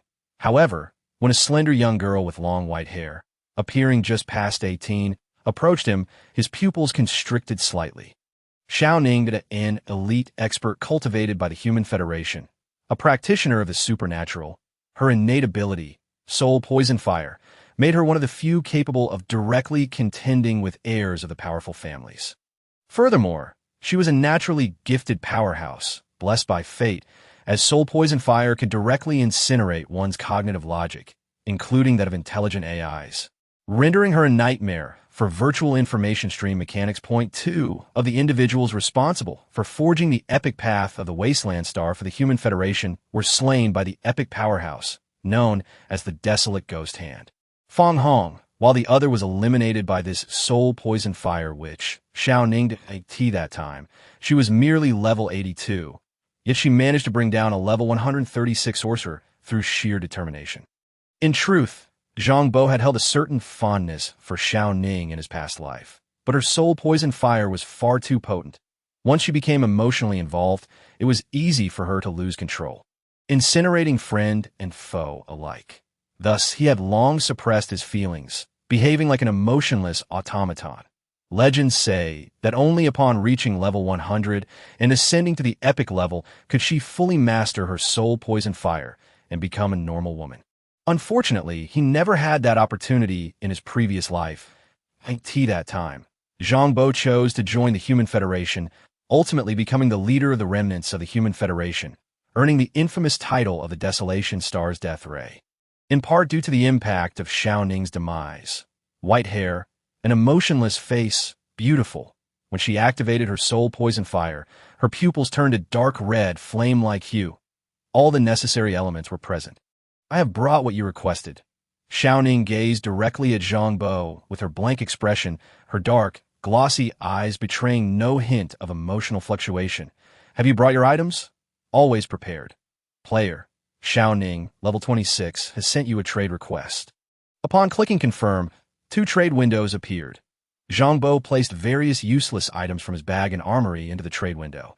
Xiao Ning reciprocated by offering 2 embers, Annihilation Sniping, 4-star, Vitality Gold Body, 4-star, Falling Star Technique, 4-star, Illusionary Vine Magic Chain, 5-star, and a 5-star Skill Star Up Stone. Zhang Bo quickly scanned the skill learning requirements. Only skill books without the necessary learning resources? That's rather unfair. My items can be utilized directly in the universe game. Learning skills isn't as simple as possessing the skill book. Various learning conditions must also be met, especially for high-tier skills above 4 stars, some of which require precious resources. Often, even if one acquires a skill book, without meeting the learning conditions or possessing the corresponding resources, it cannot be learned. Flame Dragon's Roar also lacks learning resources. Hence, illusionary vine magic chain-S resources are not provided. For the other three, I can take you to farm the resources. Xiao Ning's voice was cold. They are all in the leveling maps. Are you saying I can't farm them without you leading the way? Teaming up with you entails the division of experience points, which in turn slows my progression. The resources we acquire must be split between us. Do you truly perceive me as a fool? Zhang Bo chuckled, remarking that with such an attitude, this transaction may not proceed. Chapter 34 in this life, you are mine. Xiao Ning was momentarily taken aback, caught off guard, and turned to Zhou Huairong, who also appeared to be in the dark. While we do not currently possess those resources, we can certainly provide you with a primary combat weapon before level 30. Zhou Huairong's expression was grave. My weapon, as you should know, holds significant value. Zhang Bo produced the dual Lotus Ice sniper rifle. Can you craft weapons of purple rarity? Zhou Huairong glanced at the sniper rifle, sighed, and asked if there was anything else he required. Ultimately, they were merely resources. The map has been provided to you, and with sufficient time, they can be farmed. She can team up with you. Experience and item resources can be bestowed upon you. After all, the respawn of resource monsters within the leveling map is time-restricted. We shall also provide some additional items as compensation. How about a 3-star passive skill enhancement stone? Zhang Bo replied nonchalantly. That is agreeable. Zhou Huairong promptly sent a trade request. The transaction completed, both parties were evidently satisfied. Just as Zhang Bo was about to wave his hand, Zhou Huairong pointed at Xiao Ning. You wish to probe into my intelligence. Zhang Bo laughed. Point 1. Must possess a preliminary understanding of their collaborators. Besides, I find it hard to believe that a woman accompanying you could thoroughly uncover all your secrets. Zhou Huairong openly acknowledged this. I must caution you, her abilities are rather unique. She is incapable of experiencing emotions. Should her emotions fluctuate, it could result in dire consequences. Zhou Huairong's countenance was serious. Thus it would be prudent not to provoke her, for it could indeed be fatal.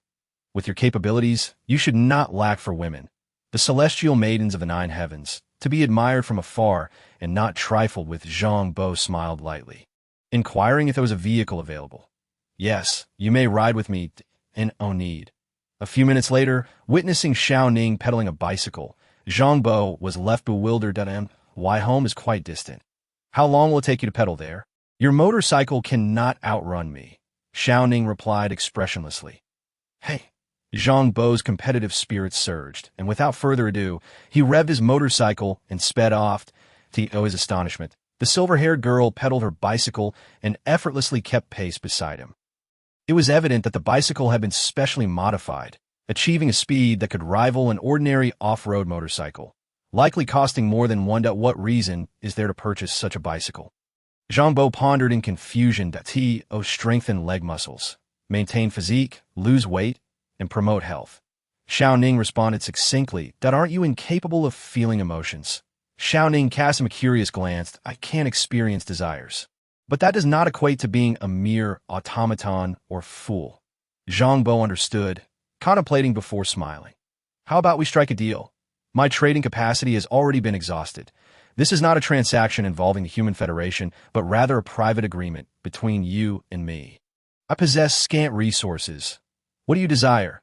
I offer you a revival coin in exchange for you to be my girlfriend. I cannot feel emotions, otherwise you would perish. Xiao Ning regarded him expressionlessly. She was not jesting. I do not require you to feel emotions. It merely involves a change in status. You would simply be my girlfriend, devoid of any emotional involvement or other obligations. Zhang Bo quipped, attempting to smile. This transaction is not reasonable. A precious revival coin merely exchanged for an acknowledgement of a nominal relationship offers you no tangible benefit. Xiao Ning's tone remained indifferent. You must elucidate your true intentions. Otherwise, this is evidently a trap. How should I put it? I perceive you as a talent. Undoubtedly, you will become formidable and capable of controlling your power. Zhang Bo rode his motorcycle, his voice clear as it reached her ears. Considering it a form of early investment, when you can harness your power, you will indeed become my woman. You seek to gain my loyalty. Xiao Ning comprehended. She simply lacked emotional desires, yet she was far from foolish. That would be accurate. I will not betray the Federation. Xiao Ning's tone was flat. This is my fundamental principle. There is no need for you to betray the Federation. Work is work, and life is life. Zhang Bo felt somewhat exasperated. Being in a relationship does not necessitate resigning from one's job. Should you find yourself in conflict with the Federation, as a girlfriend, I too would be compelled to oppose them. Xiao Ning, indeed astute, recognized that this touched upon her fundamental principles. We can address that matter later. You may. I require 2 revival coins. Xiao Ning's voice was clear. Grant me 2 revival coins, and I shall resign from the Federation and henceforth support you as your girlfriend. Well then, it seems I must increase my offer no problem, but let us not rush into resignations. I could be swayed by your conditions to leave the Federation, but I could also be swayed by someone else's conditions to part ways with you. At that time, would you not wish for us to clarify our standing, to remain by your side while serving others? Xiao Ning's gaze was earnest. That would be a true betrayal. Those who engage in such actions seldom meet favorable ends. I do not wish to become such a person that if one day another offers me recruitment terms, I will inform you and repay you the 2 revival coins before departing. How can I ensure you will never betray me? This is inherently a fallacious proposition. There exists no relationship devoid of betrayal. Xiao Ning's tone remained even. Moreover, why must you cling to my loyalty? While my talents are somewhat unique, they are not extraordinarily formidable. In the internal assessments of the Federation regarding talent and growth potential, you surpass me by 3 levels. Very well, I suppose I was rather stubborn. Zhang Bo chuckled, no longer dwelling on the matter. Should you provide me with 3 revival coins, I shall eternally belong to you. Xiao Ning's expression remained placid. Aside from you, no one else would be willing to pay such a hefty price for my loyalty. What if someone else were to offer? Even if there were, it would solely be to counter you that I would not accept. Xiao Ning's gaze was tranquil. While I may not comprehend emotions, I understand that such a sacrifice exceeds my worth. Remaining by your side is my optimal choice, for no one else would care for me more than you do. 3 revival coins. 3 lives. My past, present, and future, all for you. Deal. Zhang Bo broke into a smile. Upon finishing work, Changshi could not help but smirk at the sight of 3 companion dolls in the store. Surely, this is too extravagant, having just earned a bit of money. These companion dolls appeared to be high-end models. 1 with white hair and 2 with red hair, primarily so lifelike that one could easily mistake them for real humans. This is Hong Yue, and this is Hong Shue. They will primarily protect you. Zhang Bo handed 2 phones to Chang Shi and Qin and I. Qin and I lowered her head, her cheeks flushed. Each time Chang Shi finished work and saw her, she bore this same expression, evidently having engaged in mischief before her shift to the wasteland. Chang Shi's heart tightened slightly. Is there danger? I pose the true danger to them. Zhang Bo chuckled. To me, they are merely experience points. In 2 to 3 days, do not worry. You can directly see me using this phone. Zhang Bo smiled as he embraced her. Hong Shue and Hong Yue are exceptionally capable humanoid computers, T0 level, to be precise. Chapter 35, commencing the hunt for the heir of the financial magnate. Cannot find them? Still unable to locate them. It had been over a month. In the main urban area, with a population exceeding 20 million, how can we not find them after searching individually for over a month? Could it be that the opposing party's virtual information flow technology has advanced to the point where they can single-handedly overpower our family's information warfare unit?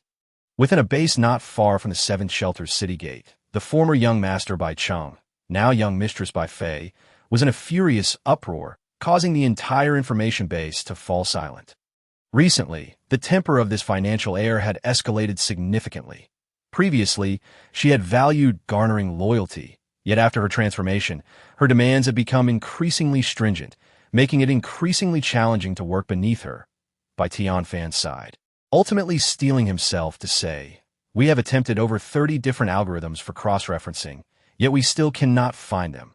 The only explanation is that all areas computed by intelligent algorithms have been tampered with. Any intelligent data is unreliable. Even all radio signals and all non-human calculations of big data integration are untrustworthy. This is the most troublesome aspect." So, you mean to say that the opposing party has completely seized the advantage in intelligent information? We are essentially powerless to resist. Bai Fei furrowed her brows. Bai Tianfan wore a bitter smile, yet could only nod in resignation. Bai Fei felt an overwhelming sense of frustration. In truth, she was aware of some basic principles. Humanity has entered the era of interstellar travel for a millennium, and the advancement of technology has intricately woven artificial intelligence into every facet of human existence, rendering it inescapable, even after numerous rebellions by sentient machines. The development of AI technology continues unabated. Relinquishment is simply unthinkable. This is due to the inherent convenience and efficiency of artificial intelligence, which far surpasses human computation. In such a context, the opposing force possesses an unparalleled dominion over the intelligent systems, thus gaining an extraordinary advantage in information warfare. The release of such a force from Earth is out of the question, as the overall technology on Earth is severely restricted should they venture into the cosmos. Their formidable control over intelligent systems would pose an even greater challenge. Tianfan quietly urged that, as the heir of the Bai family, she must issue a lockdown order requiring other noble families to join forces in addressing this intelligent crisis. Is it truly this severe? Bai Fei was momentarily taken aback by Tianfan's side, retrieving a compact personal storage device. This is my personal computer for storing crucial information. It has never been connected to the internet and possesses its own unlocking key and algorithmic system.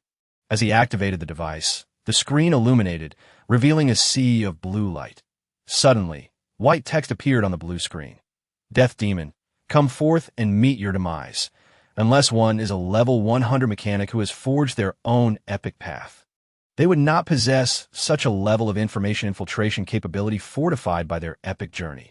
Mechanics below level 100 cannot breach my computer, as it serves as the last line of defense for a mechanic.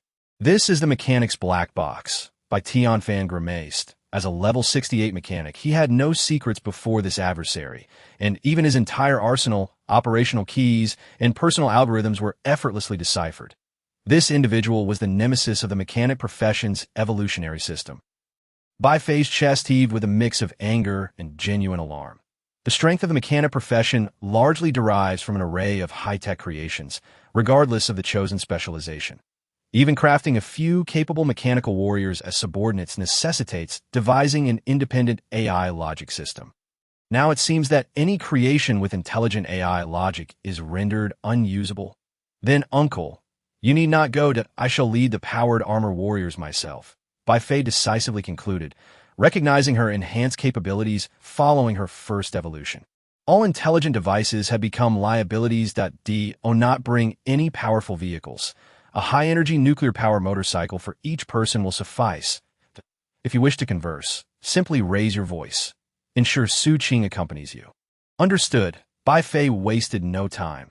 The enemy had already taunted them, and failure to engage would spell the end for her as the heir of a financial conglomerate. In truth, during the past month, she had failed to locate the enemy, allowing them to steadily complete their level 10 career advancement task, marking a significant defeat for her. At this juncture, it was either she vanquished her foe or succumbed to them. There was no third path. More pressing news arrived. Her cousin, Bai Qiu, a notable figure among the 17th-generation heirs of the Bai family, had embarked on her journey to their ancestral star to claim the position of heir. Moreover, the insult of Death Demon was exceedingly derogatory. Swiftly, Bai Fei, accompanied by 12 meticulously selected hyena warriors, donned lightweight powered armor and mounted nuclear-powered motorcycles, racing towards the desolate plains outside the city, cloaked in a layer of stealth fabric and devoid of any other vehicles. They relied solely on their legs to sprint across the wilderness, aiming to secure a sniper position as battlefield support. For by Tianfan, this was not a formidable challenge. In the game universe, players gain 5 attribute points for each level, which can be randomly allocated between physical and mental attributes. Generally speaking, a level 65 player would possess around 170 points in physical attributes, while an ordinary adult averages approximately 5 points. Gene warriors like the hyena warriors, having undergone their first genetic modulation, possess about 30 points. The high-level player with 170 points in physical attributes exhibits unimaginable speed, endurance, and recovery compared to ordinary individuals. Furthermore, Su Qing had undergone 6 career evolutions, each bestowing powerful specialties and passive skills that if he committed to a stealthy approach, he would undoubtedly serve as a formidable asset. However, there was no alternative. The planetary hunters had been captured by the enemy, and the electronic soldiers were scattered, but Tianfan had yet to dare summon them, fearing immediate betrayal. With 2 heavy mechs rendered unusable, the snipers had no choice but to embrace stealth. This was, in fact, the innate essence of a sniper's profession: conceal oneself and eliminate the enemy. Chapter 36. Midfield Sniping. As Bai Fei and her cadre of loyal followers sped towards the plains, Zhang Bo, having successfully transported the intelligent cores from the Hongfeng and Honghua bases using the Five Ghosts Transport Talisman, quietly interjected. The Qi Jie Talisman skill had been upgraded to 5 stars using a 5-star enhancement stone, allowing for instantaneous activation and the simultaneous construction of 5 talismans. Another 3-star enhancement stone had been applied to the invisibility passive skill, one of the 72 earthly fiend techniques, which now enabled 1 minute of invisibility with a 1-minute cooldown. The exoskeletal auxiliary arm, fully covered lightweight powered armor, and heavy interstellar mechs constituted a technological line.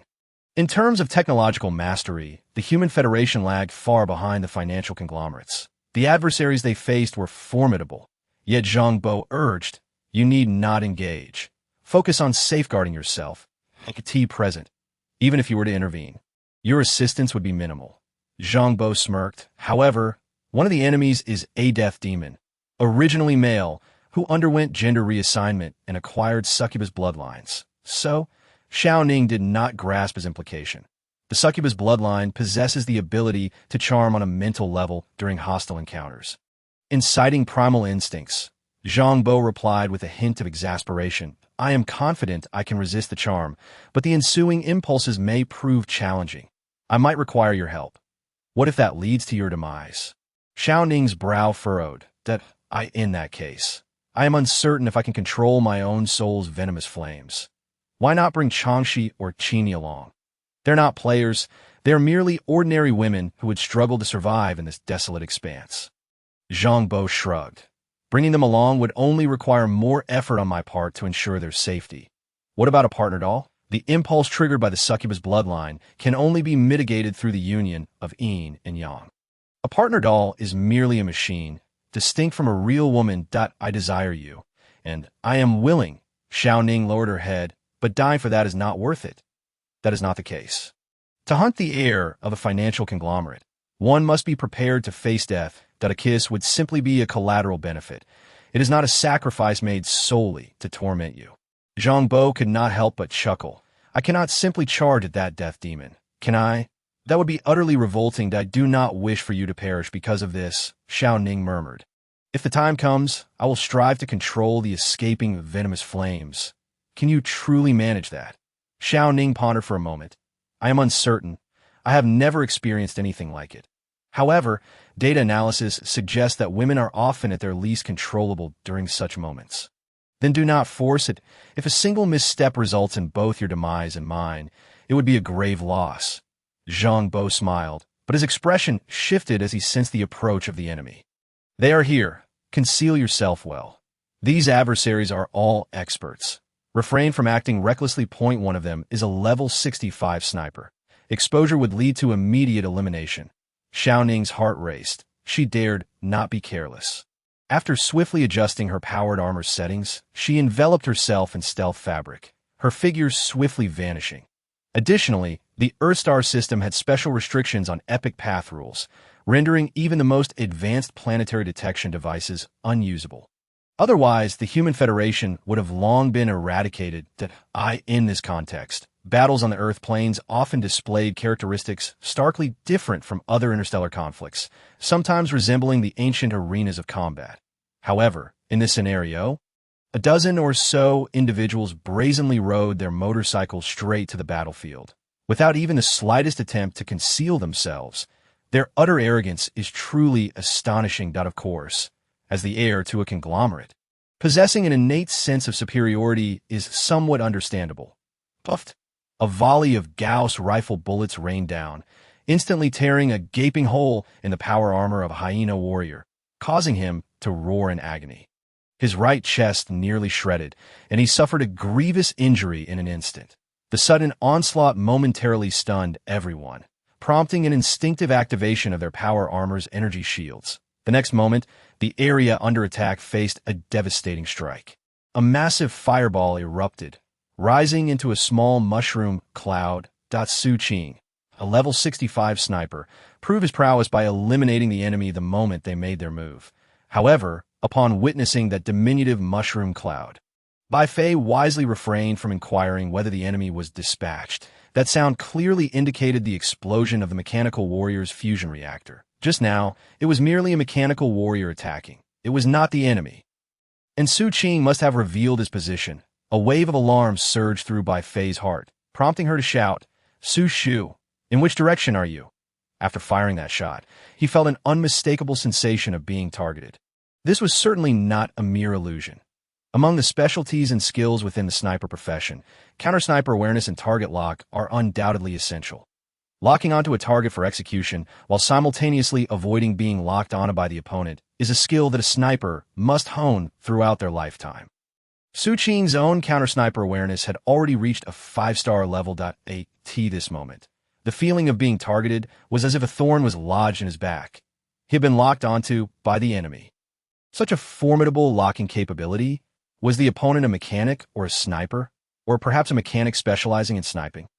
However, now was not the time for such considerations. That Su Qing furrowed his brow, and in a fleeting motion, 4 identical silhouettes appeared beside him.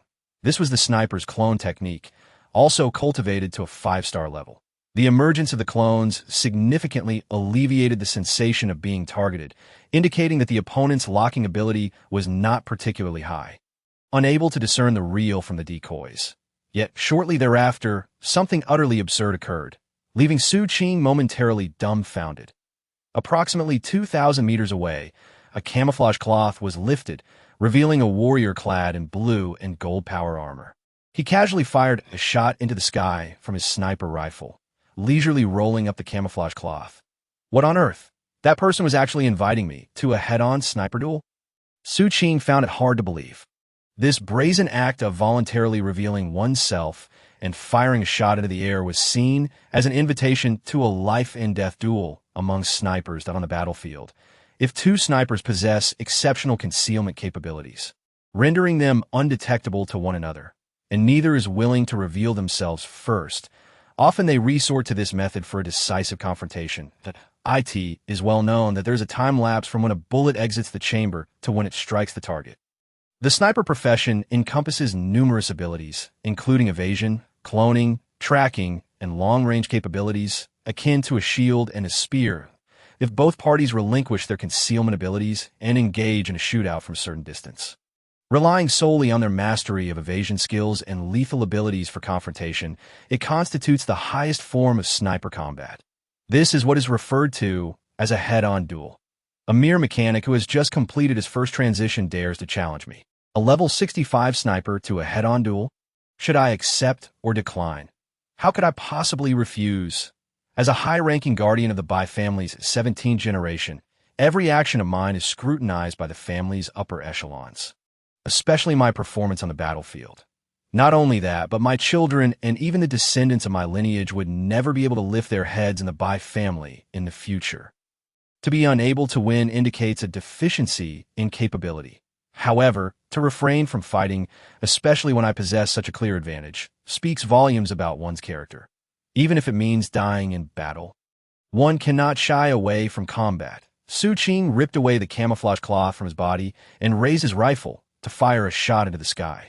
Subsequently, he unleashed 3 consecutive shots towards the blue and gold power-armored warrior.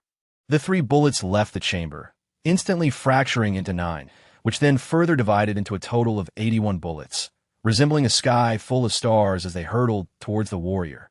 Chapter 37. Killing the level 65 sniper.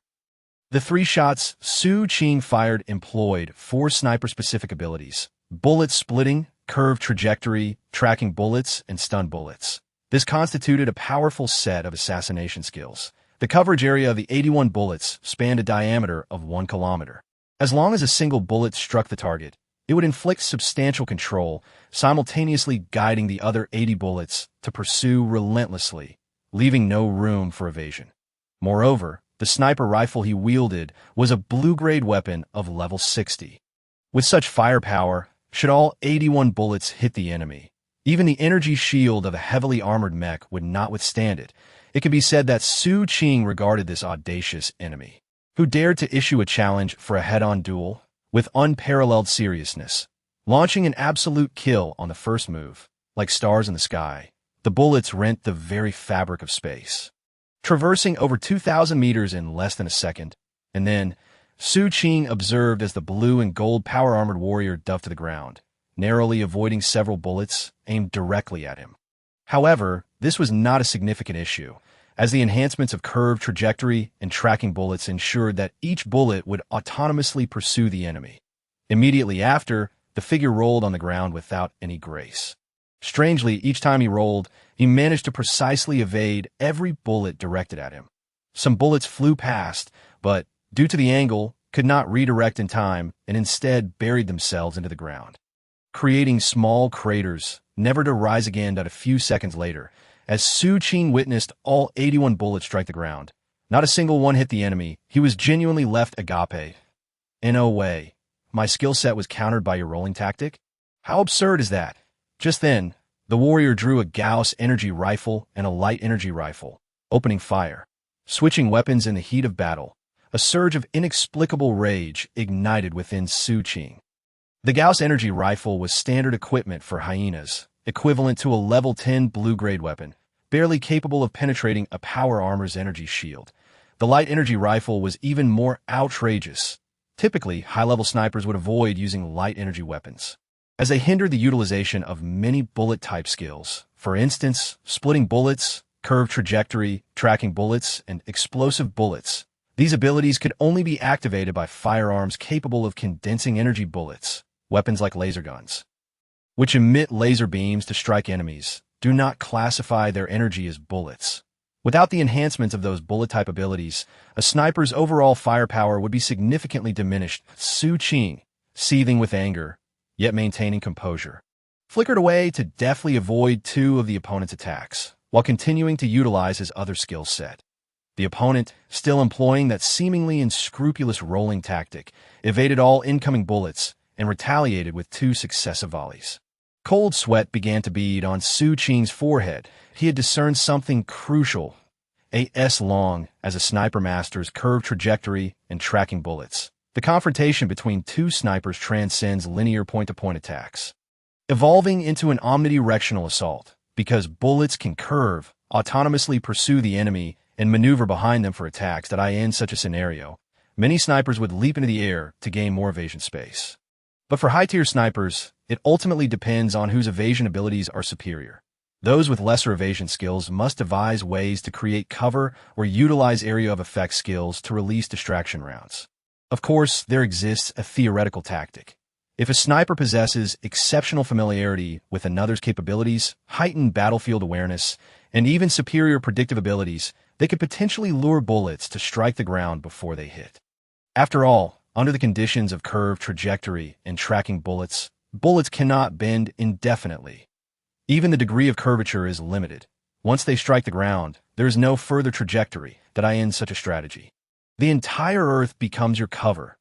However, this remains a theoretical tactic, exceedingly challenging to implement in practice. Humanity has traversed the cosmos for a millennium. No sniper capable of executing such tactics is below level 100. All are bolstered by epic experiences to dare employ such strategies.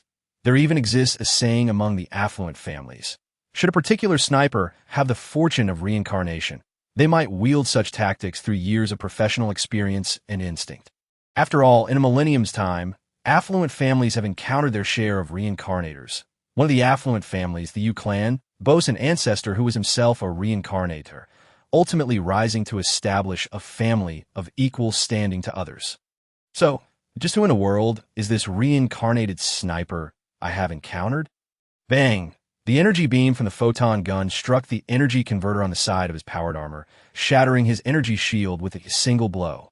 Although the photon gun was rather subpar, its greatest advantage lay in its remarkable speed. After all, no physical bullet could match the velocity of light. Many snipers could evade tangible bullets, yet none could escape the swiftness of light. Su Qing felt a chilling numbness in his limbs, and the moment the energy shield dissipated, he found himself nearly devoid of strength. Though in truth he no longer needed any to in the next instant, a beam of light surged towards his head.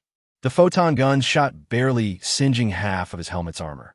Yet that was sufficient. Following the beam were 2 Gauss explosive rounds, which effortlessly obliterated the helmet's armor and shattered his skull. Finally, another beam pierced through his head. All 4 shots struck the same spot, and he was currently under the dual enhancement of his shadow clone skill. In his final moments, a singular thought consumed him. Damn it. Why did you switch weapons in the heat of battle? Did a level 20 purple exquisite weapon truly pale in comparison to a level 10 blue quality Gauss explosive gun and photon gun? This one point haunted him even in death. In truth, there was little to ponder. The 7-star mission Echoes of Time that Zhang Bo had undertaken forbade him from employing any non-sniping abilities to eliminate a target exceeding him by 50 levels. The purple exquisite level Twin Ice Lotus was a level 20 weapon, while he was merely level 10. His ability to wield it relied on a special attribute that reduced the sniper equipment level by 30, granted by the accomplishment of overcoming a stronger foe. Clearly, this capacity did not belong to the sniper skill set, leaving him uncertain whether it would trigger the effects of the 7-star mission. Thus, opting for a level 10 blue quality weapon seemed the safer choice. With the experience of a level 203 sniper from his previous life, taking down a sniper of level 100 or below was akin to bullying a child. The choice of weapon mattered little, as long as it could breach defenses. Evading bullets using the lazy donkey rolling tactic was not an option, as he lacked the necessary evasion skills and could only rely on the techniques honed in his past life. As the saying goes, without skills, one must rely on technique. In less than half a minute, he managed to eliminate that 65-level sniper. Moreover, this fellow had no revival tokens left.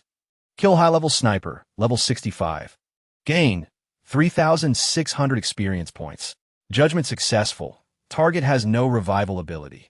Congratulations on completing a kill. You have acquired all items from the target's backpack. Disassembling the target's system subroutine. Disassembly complete. System upgrading. Upgrade complete. Spirit pool limit 185,600. Awakening talent. Divine movement 3 stars. Movement speed 300. Effects of Divine Movement Talisman, Wind Talisman, and 5 Elements Earth Shrinking Talisman series increased by 300. Your level has risen to LV11. Constitution 3, Spirit 2. Completed task, retracing the future echoes of time. You can now learn the exclusive series tasks of the sniper profession. Awakening skill. Bullet time, 7 stars. Consumes 1,000 mana to activate bullet time, granting you 7 times the reaction speed of the real world. Consumes 1,000 mana per second. Chapter 38. Successful hunt. Su Qing is dead? Upon witnessing Su Qing's avatar in the team interface swiftly turn gray, then completely vanish, Bai Cheng and Bai Fei were engulfed in an indescribable dread. It was too fast, utterly too fast. In less than half a minute, a level 65 sniper had perished, and Su Qing hadn't even had a single opportunity for free revival. At this moment, she felt a pang of regret for not providing them with more revival tokens. Her own revival tokens had long been depleted. With Su Qing's demise, Bai Tianfan's mechanical engineer class was utterly suppressed, leaving them helpless against that freshly promoted individual. At this moment, over 20 mechanical warriors were relentlessly assaulting her. Bai Fei was at a loss regarding the origin of these mechanical warriors. Over the past month, she had personally destroyed all mechanical warriors' companion dolls and combat-capable intelligent armed units in the Red Wind and Red Flower bases. Some armed units had indeed initiated self-destruct protocols, but those had proven ineffective. Amidst the chaos, she sought her target, yet before she could locate it, her side's most formidable sniper had already been eliminated. In that instant, Bai Fei felt a genuine chill. Thus, when a faint golden streak suddenly approached her, she unhesitatingly drew a specially crafted revolver and unleashed all 6 spells she commanded. Binding Chains, Spirit Power Confinement, Nuclear Fusion Explosion, Instant Void Slash, Cracking Soldier's Mystic Sword Spell, Flame Lotus Annihilation, This was her most potent set of spiritualist skills, a combination of control and overwhelming force. Even a player equipped with heavy armor would meet their end against her arsenal. Indeed, as anticipated, the faint golden figure was struck by 6 spell bullets, and before it could utter a sound, it was obliterated into a small mushroom cloud. A mushroom cloud. That was a mechanical warrior. Bai Fei's heart skipped a beat, only to hear furious roars as the 13 hyena warriors accompanying her were swiftly gunned down. With the intertwined bullets of the twin ice lotus flying from all manner of incredible angles, each elite hyena warrior found themselves utterly defenseless. The might of a level 20 purple exquisite sniper rifle rivaled that of heavy artillery. Upon impact, the energy shield of lightly armored warriors could not withstand the onslaught. .2 bullets could easily reduce a hyena warrior to mere pulp. The hyena warriors' counterattacks bore no fruit, for they could not even perceive their adversary. The opponent had become invisible. In the course of a month, they had awakened an invisibility skill. A whirlwind swept by, and all the hyena warriors collapsed, never to rise again. They had grown stronger. That individual had become even more formidable, instilling a sense of despair. Furthermore, their speed had increased. The faint golden light now far surpassed the velocity they possessed during their initial confrontation. It was terrifying. Merely a month had passed. Had the 7-star displacement skill advanced further? Or had they awakened other complementary skills, enhancing their movement capabilities to a new level? They could not win. They were completely outmatched. Their speed was inferior, their combat skills lacking, their revival tokens non-existent, and their mental fortitude insufficient.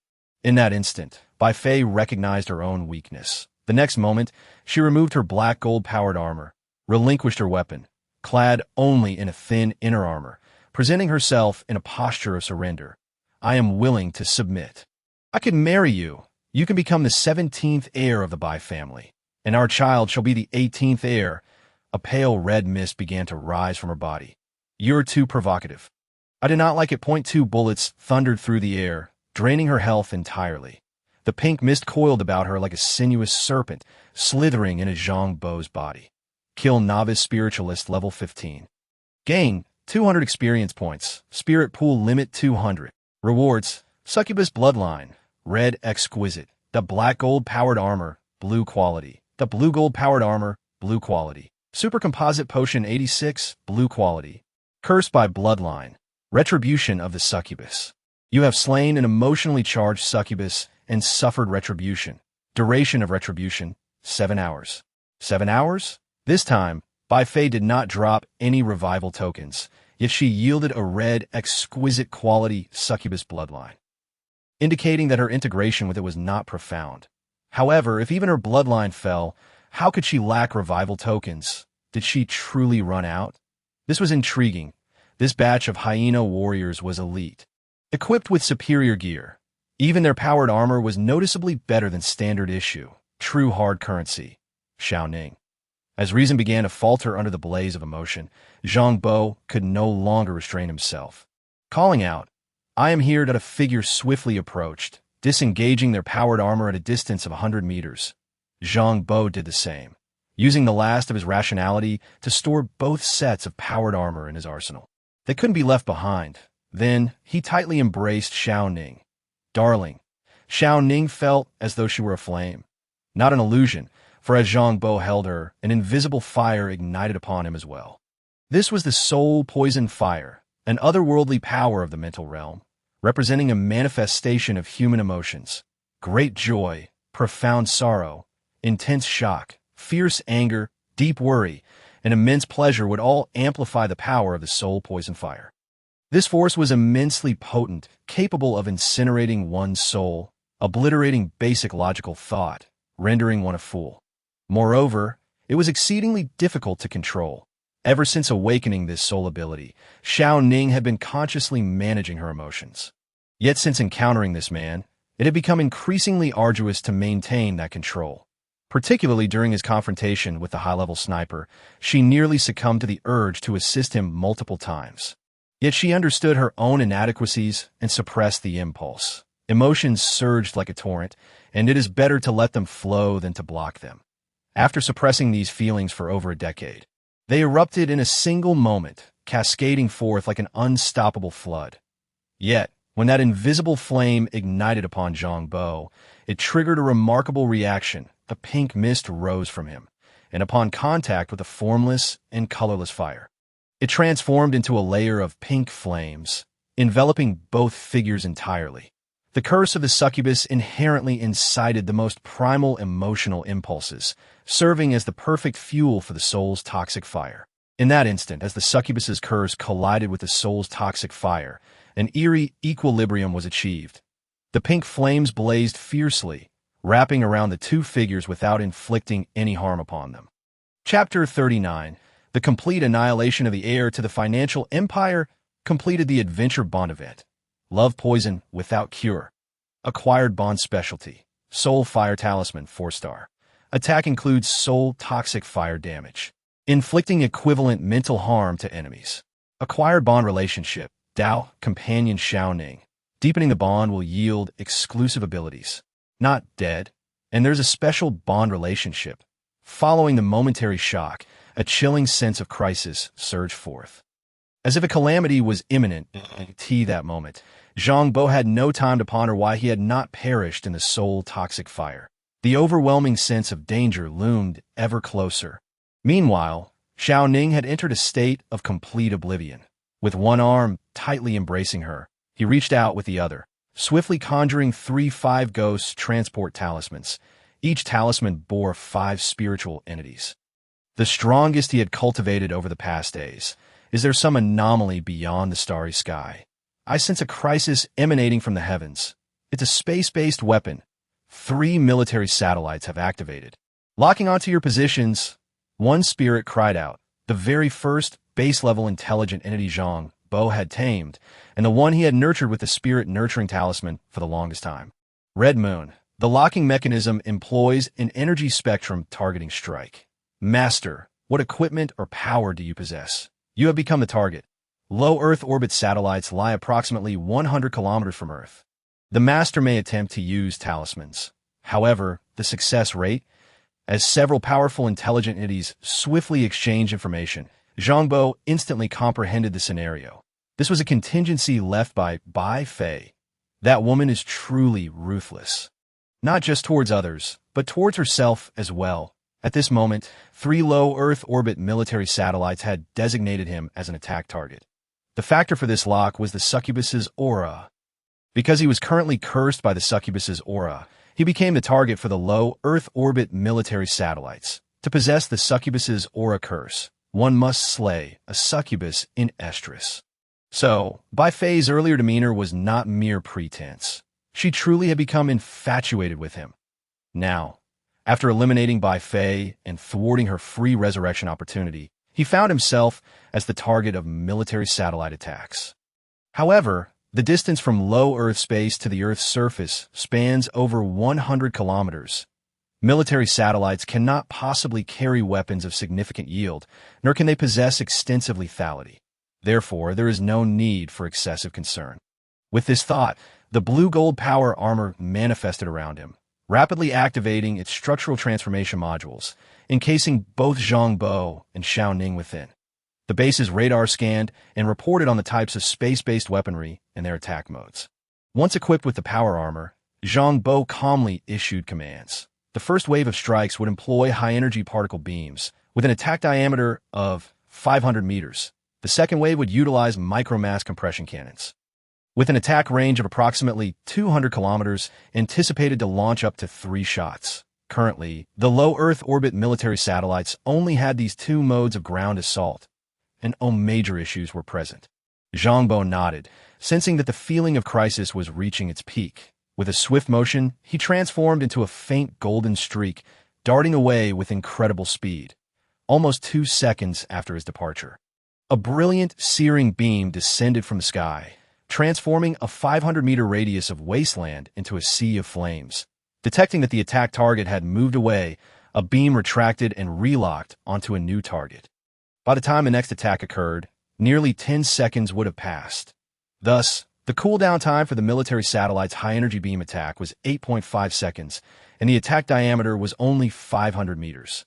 Such an assault posed no threat to Zhang Bo after all. His golden light of the earth displacement ability could propel his speed to supersonic levels. Later, he awakened the divine movement skill from the 72 earthly fiends, which clearly complemented golden light of the earth divine movement, tripled his mobility speed. Moreover, the fundamental talismans of a Taoist already included a series of complementary talismans, such as the Divine Movement Talisman, Wind Control Talisman, Divine Wind Talisman, and Earth Compression Talisman. With Zhang Bo's current prowess, he could only wield the most basic initial Divine Movement Talisman, yet under the high multiplier, his displacement speed became terrifying. At full speed, he could exceed 1,500 meters per second. Thus, the high-energy beams released from the military satellites could not possibly strike him. Furthermore, such large-scale lethal weaponry would evoke an overwhelming instinctual sense of danger in game players, making it impossible to ignore. This kind of attack could easily be evaded if a player possessed several seconds to cover a distance of 500 meters. Could they rely on this to eliminate him? A method that even Bai Fei herself could not execute would never succeed against him. Therefore, this was certainly not Bai Fei's ultimate move. What then? The second wave's micromass compression cannon. A single shot could cover an attack range of 200 kilometers. Indeed, formidable. However, an attack of such magnitude must employ solid munitions, not high-energy beams. For solid projectile attacks to traverse over 100 kilometers from outer space to Earth, time was inherently required. Moreover, such an attack, capable of devastating a city, would inevitably violate the Epic Road's protective regulations on Earth. Whether it could hit Zhang Bo after landing was uncertain. It might be obliterated before it even detonated due to the Epic rules. As the heir to a financial empire, he could not possibly be unaware of this situation. So what was Bai Fei's objective? Zhang Bo furrowed his brow, simultaneously propelling himself with the golden light of the earth to evade the descending high-energy beam attack while casting a divination for himself. The northwest, auspicious. The other three directions were minor misfortunes and small fortunes that major calamities, and the northwest direction was the direction behind him. Zhang Bo understood. The faint golden streak swiftly arced in a circle exceeding 2,000 meters in diameter within the vast wilderness, then dashed back towards his origin. To prevent being predicted by the military satellites, he deliberately avoided a straight path, opting for an irregular curve. His velocity, approaching 5 times the speed of sound, was beyond the capacity of low Earth orbit military satellites to lock onto or capture. Thus, after releasing approximately 9 high-energy beams, which scorched 9 500-meter craters into the wasteland, the high-energy beams finally ceased.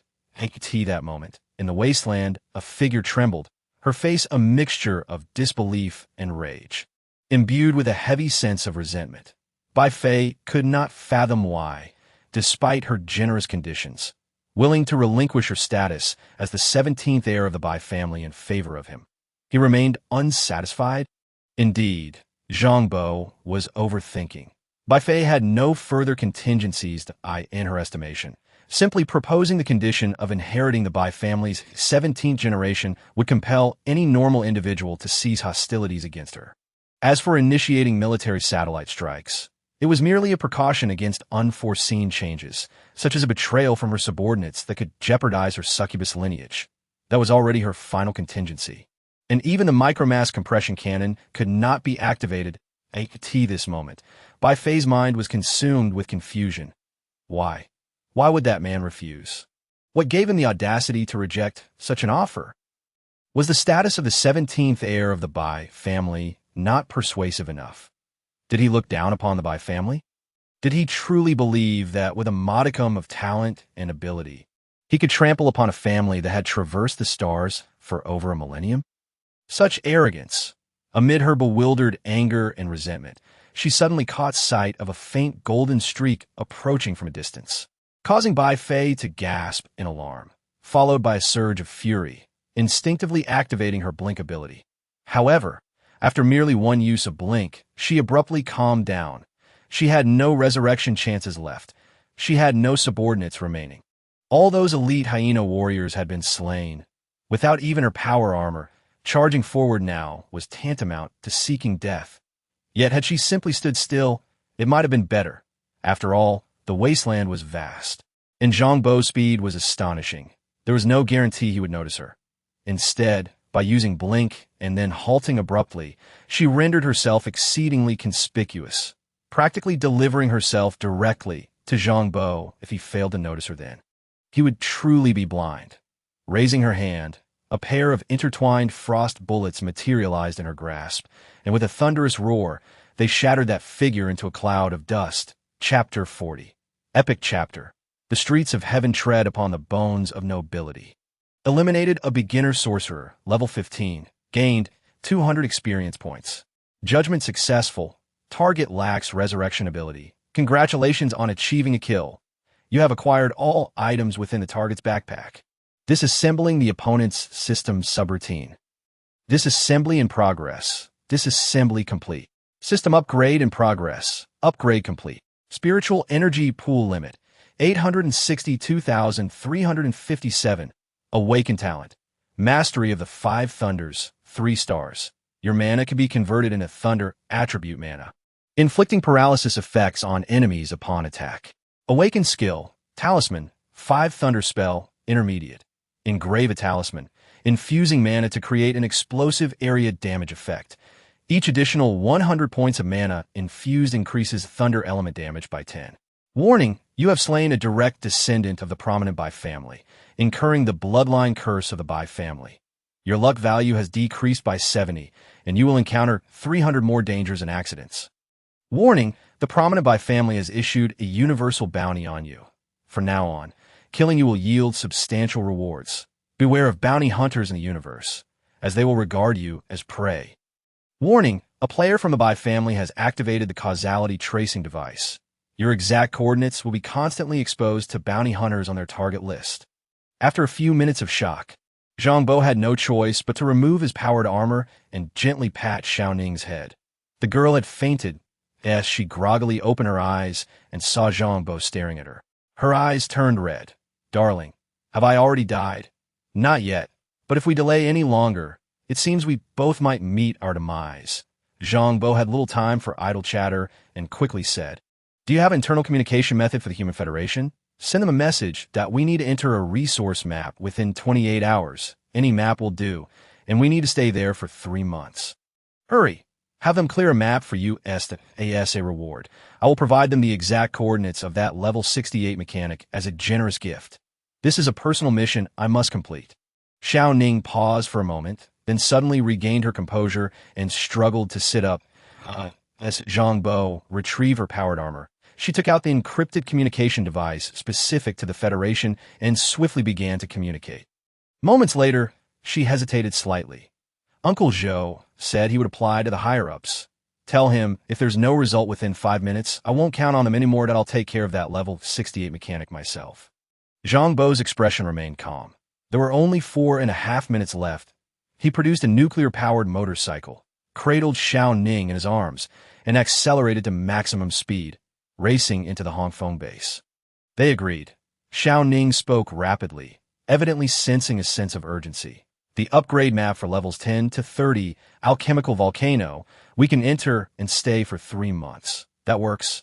Zhang Bo handed her a dragon-shaped pistol. I'll handle the moving. If anyone resists, just shoot. We need to empty this base as much as possible within an hour. Understood. Xiao Ning was startled to see the genuine purple quality pistol, her heart racing as she suppressed her anxiety and focused on following Zhang Bo into the base. In truth, ever since the Intelligence Machine Rebellion incident at the Hongxue and Hongyue bases, Bai Fei's trust in military bases had plummeted. She didn't even dare to personally visit the remaining 2 bases, only gathering the hyena warriors around her, ordering the bases to maintain minimal operations while instructing the destruction of all mechanical soldiers and armed units. However, the automatic self-destruction protocol would not activate, as the mainframes of Hongyue and Hongxue had not been idle, while Zhang Bo undertook the task of descending the mountain as a Taoist Point 1 was invading various information resources in the main urban area, while the other primarily focused on suppressing the 2 military bases.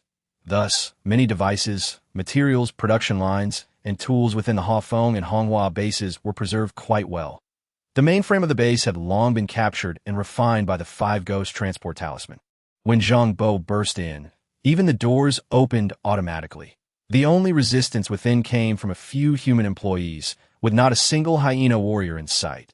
The hyena warriors have been scattered throughout the main city of the 7th District, trying for over a month to capture Zhang Bo, but to no avail.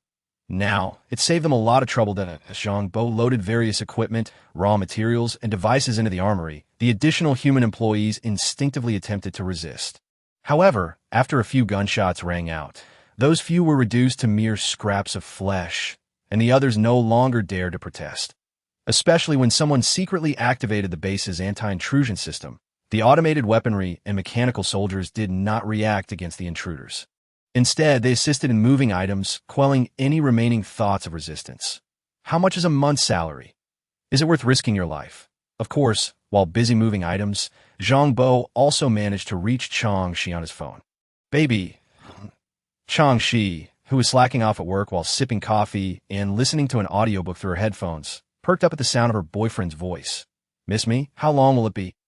At least a few months, or maybe 1 or 2 years. Her reaction made Zhang Bo chuckle. Aren't you going to ask why?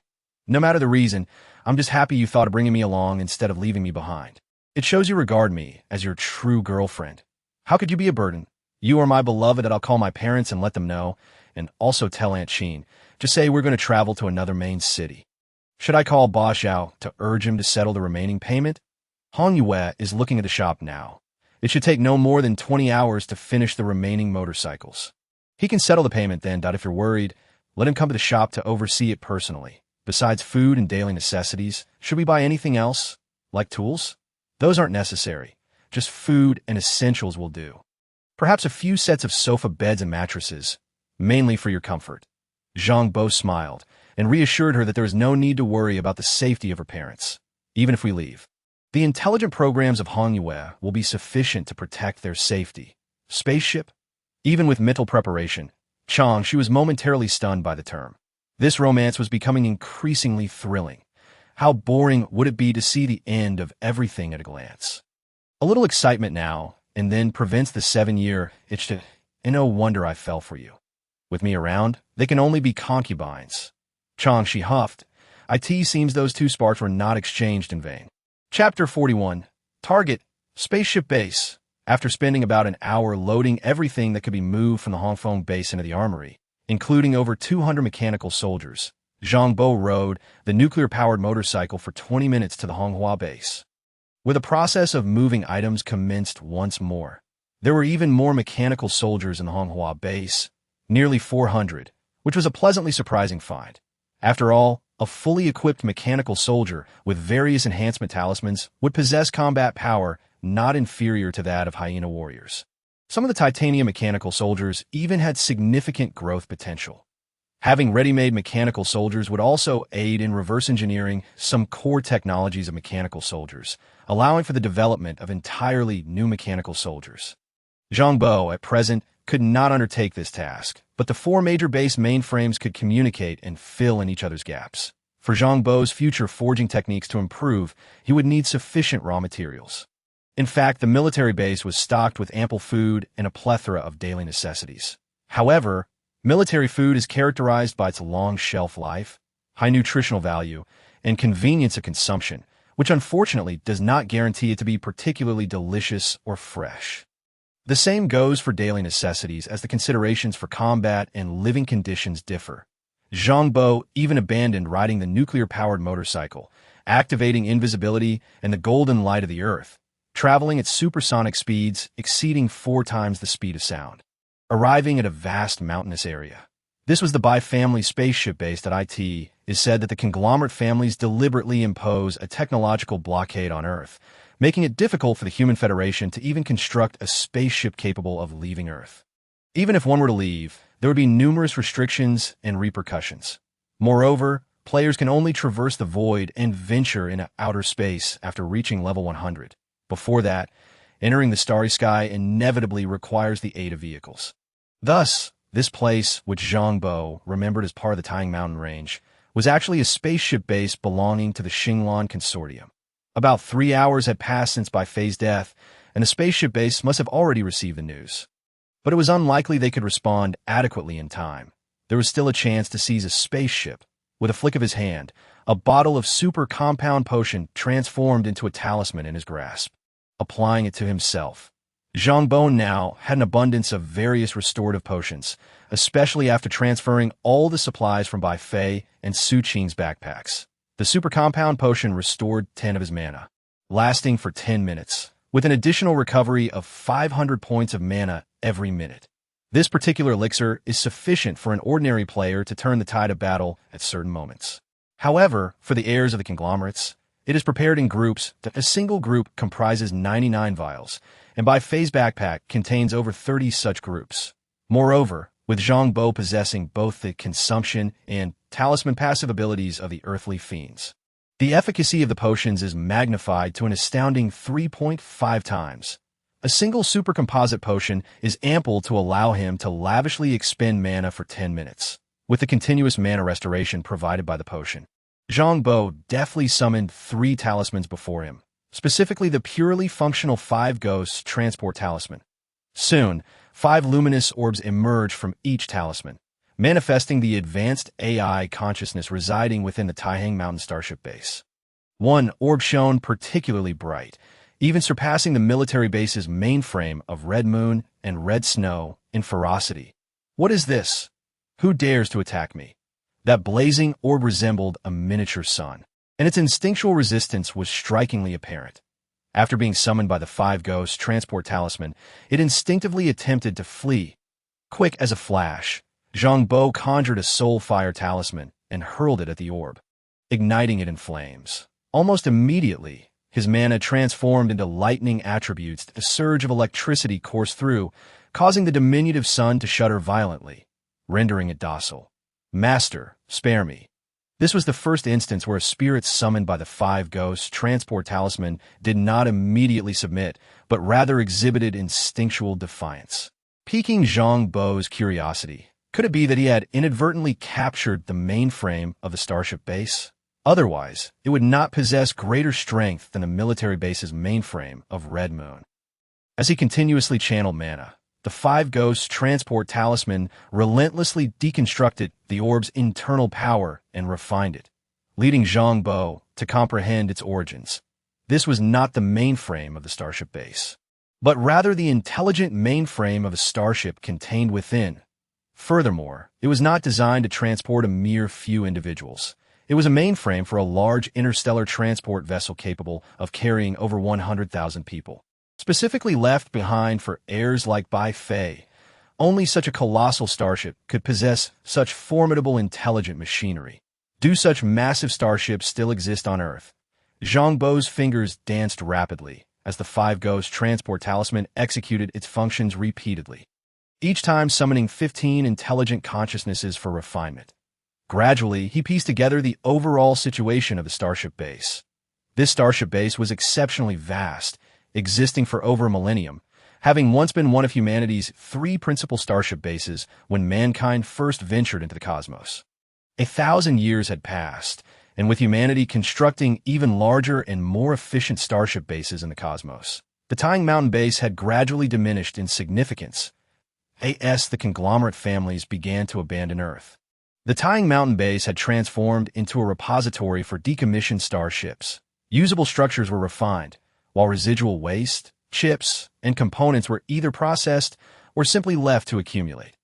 Once the accumulation reached a certain threshold, it could conveniently serve as a testing ground for new weaponry, evaluating the destructive capabilities of various arms. Later, when veteran players altered the cosmic rules, a portion of the area was cleared to establish a fixed testing ground for heirs of the conglomerate families. Here, 3 exclusive interstellar routes were managed by the Bai, Lu, and Li families. Additionally, 2 large interstellar transport vessels were utilized for transporting valuable resources from Earth. The spirit crystal mines on Earth had been completely exhausted, yet there was still a relentless pursuit for resources. The Xinglan Consortium truly spared no effort in extracting every viable asset. After spending half an hour, Zhang Bo successfully captured and refined all the intelligent mainframes of the large units within the Starship base into spirit servants. However, at this juncture, he found himself in a dilemma. The storage space in the armory had a side length of only 100 meters, while the smallest interstellar assault vessel exceeded 300 meters in length. Consequently, to store the starship in the armory, disassembly was imperative. Only the most compact versions could be accommodated. Larger starships could not be stored or transported. Therefore, he decided to dismantle a small starship to fit it into the armory, planning to reassemble it 3 months later, allowing it to take flight from Earth.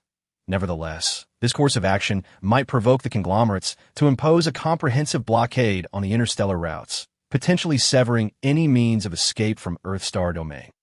Whether he could successfully flee remained uncertain.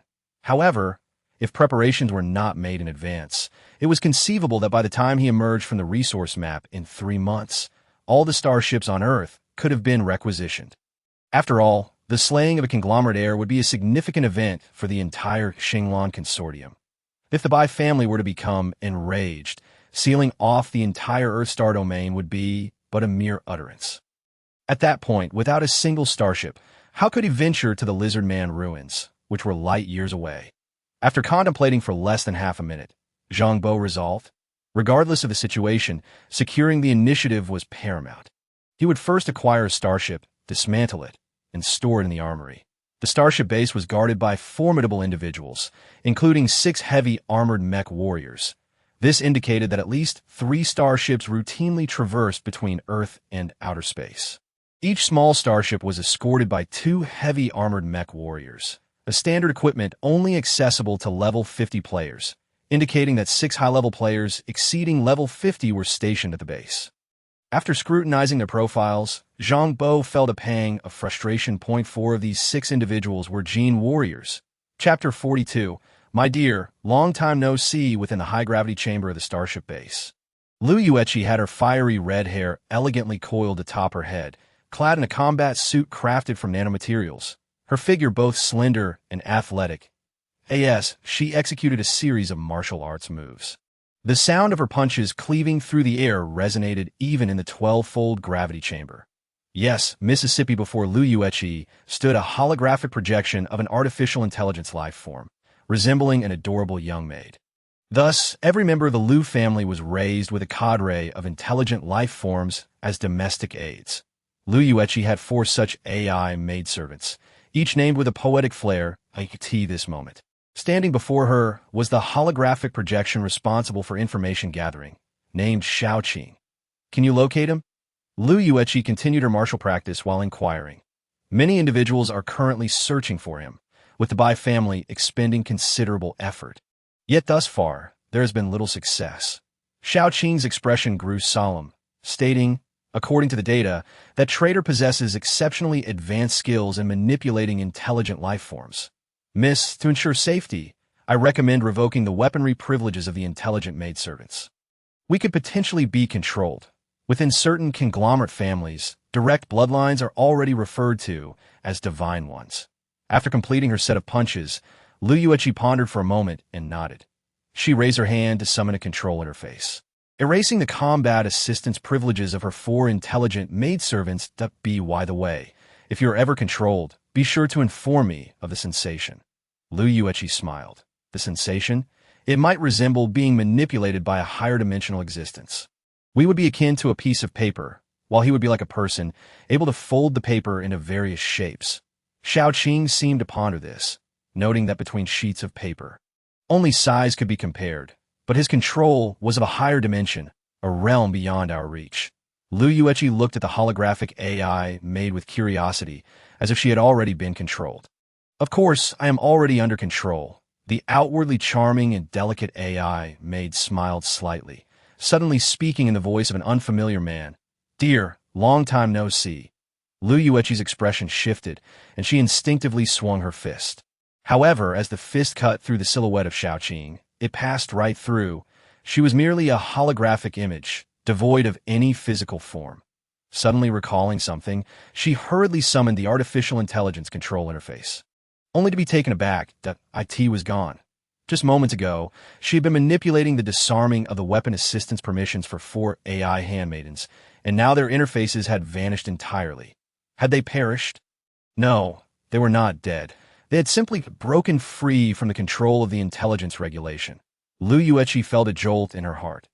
Though she was not a mechanic, the control systems for the AI handmaidens, cultivated specifically by her family lineage, were crafted by some of the most skilled mechanics within the clan.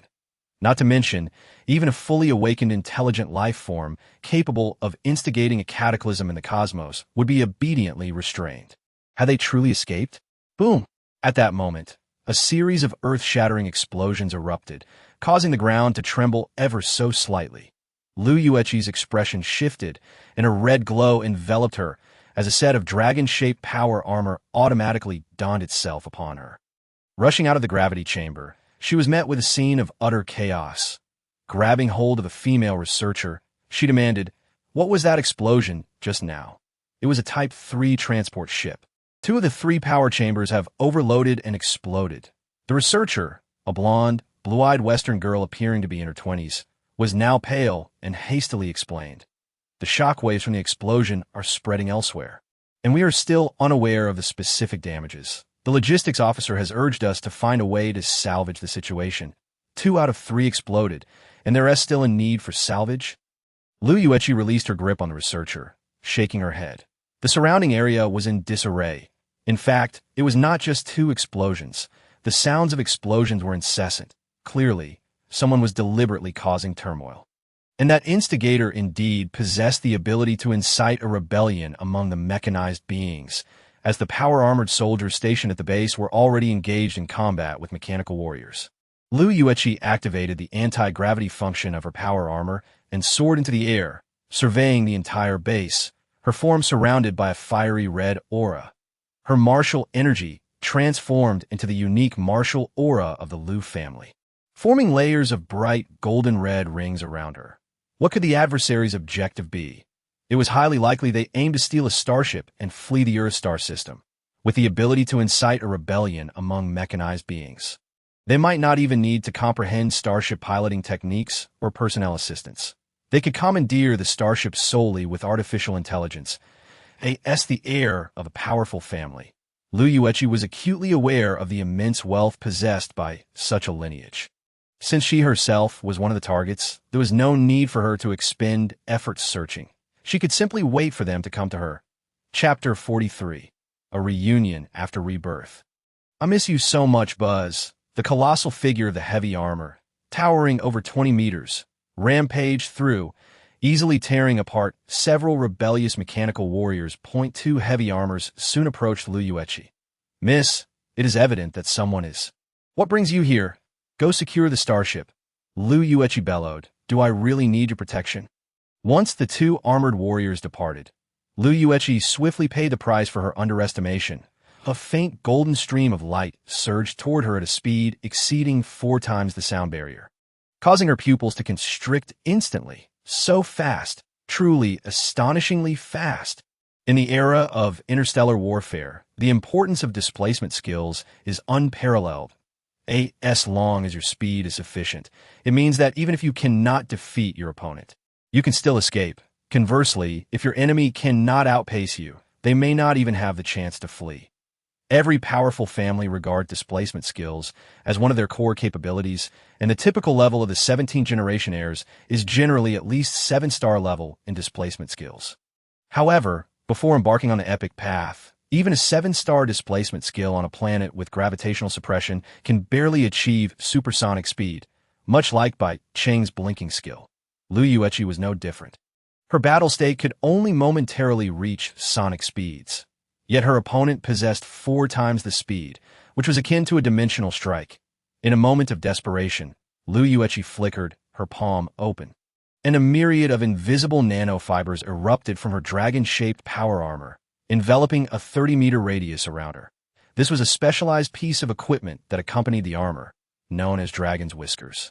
Composed of hundreds of high-strength nanofibers, it became razor-sharp once infused with martial aura.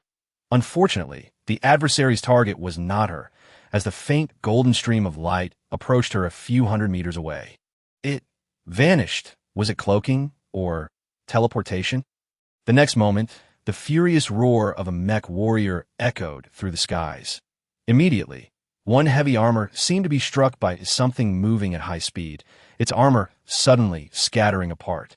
Shortly after, The scattered armor reassembled and then disappeared. Only the bewildered mech warrior remained, surveying the surroundings before shouting in anger. He has taken control of the mech's AI, remarkably skilled, capable of directly forcing a shutdown. Old Wu, small, that heart-stopping word had yet to leave his lips when another heavy armor disassembled. After ejecting the pilot, the scattered armor recombined and vanished once more. He's headed for the miss. The mech warrior named Old Wu evidently possessed the skill to see through invisibility, jumping up in rage as he quickly retrieved a set of power armor from his personal pack. However, it was clear that his reaction was still too slow. The faint golden stream surged toward her once more, and Lu Yueqi clasped her hands in front of her. The crimson aura around her suddenly materialized into two enormous luminous hands, meeting the oncoming force. This was the Lu family's ancestral martial skill, the dragon capturing hand. Yet the opponent was too swift. Her grasp met only empty air. Instead, a bolt of lightning suddenly erupted around Lu Yueqi, carrying with it a searing heat beneath the lightning fire. The nanofibers were swiftly incinerated. This material was exceedingly sharp, yet its inherent strength was rather low. Once subjected to targeted attacks, it could easily be destroyed. The faint golden stream vanished once again. This was bad. Tactical misjudgment. The adversary's goal was never the starship. It was the heavy armor, the ability to forcibly disengage the heavy armor's combat state and directly eject the pilot signified that the opponent had refined the mech's AI long before the battle. Indeed, moments later, the furious cries of several other mech warriors echoed through the skies, accompanied by a torrent of curses born from humiliation. Unfortunately, the others could not come to their aid in time. The fourfold speed of instantaneous bursts allowed the adversary to navigate the battlefield effortlessly, utterly unopposed. After seizing 6 heavy armors and storing them in the armory, the 4 mech warriors, all of whom were above level 50, were consumed by rage. However, as a heavily damaged mech, showing signs of having endured a fierce battle, appeared on the battlefield and actively engaged those warriors, their cries fell silent.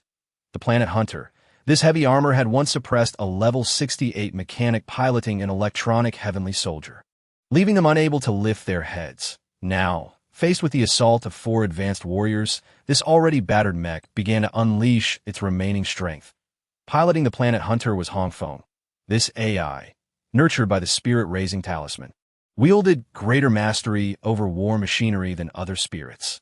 The formidable sniping capabilities of the Planet Hunter would certainly compel the 4 high-ranking warriors, now stripped of their heavy armors, to tread carefully. Otherwise, a single shot could spell disaster for them.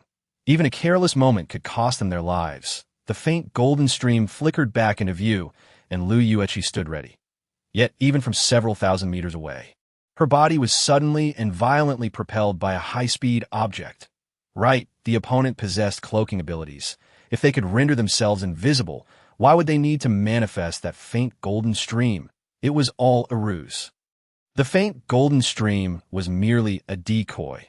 The true body could execute instantaneous displacement at 4 times the speed of sound while cloaked. So formidable. Just how high level was this individual? Lu Yueqi felt as though she had been struck head-on by a supersonic missile, the immense inertia causing her to temporarily lose control over her body, leaving her clad in power armor pressed tightly against the adversary. Straining to turn her head, she glimpsed a blue-gold power armor, now utilizing its 4-fold speed to execute rapid displacement. Bang, bang, bang. The opponent treated her body as a shield, smashing through who knows how many obstacles, leaving Lu Yueqi's head spinning in confusion. Upon crashing into the last remaining power furnace of the already devastated starship, the adversary finally came to a halt. Lu Yueqi heard a soft chuckle in her ear. "Dearest, I've missed you terribly." The next moment, the blue-gold power armor warrior delivered a powerful kick, sending Lu Yueqi hurtling into the overloaded power furnace of the starship. Boom. Chapter 44. The Imperial Council. The Lu family's air system defeated a low-tier gene warrior, level 19. Gained experience, 200. Spirit pool limit 200. Acquired 15 resurrection coins. Gale Blade sealed, silver epic. True Dragon Aura, red ultimate, can grow. The Great Wind Blade seal, silver epic. as the winds rise and the clouds soar. Power reigns across the seas as one returns to their homeland. Where might one find a fierce warrior to guard the four corners? A unique weapon. This saber was once wielded by an ancestor of the Lu family. Imbued with the seal of the epic path, the true dragon aura, red exceptional, growth potential. Once utilized, it can merge within the body, transforming mana into martial aura, reducing damage taken by 70, while increasing the attack power of Dragon Clan martial arts by 30. Indeed, Han Yo has brought forth valuable treasures. Within the Lu family base, over 200 mechanical warriors, under the swift command of the Red Flower mainframe spirit servant, efficiently dismantled a small starship exceeding 300 meters in length into 36 pieces. Each reduced to a size within 100 meters. The disassembled starship was then stored in the armory.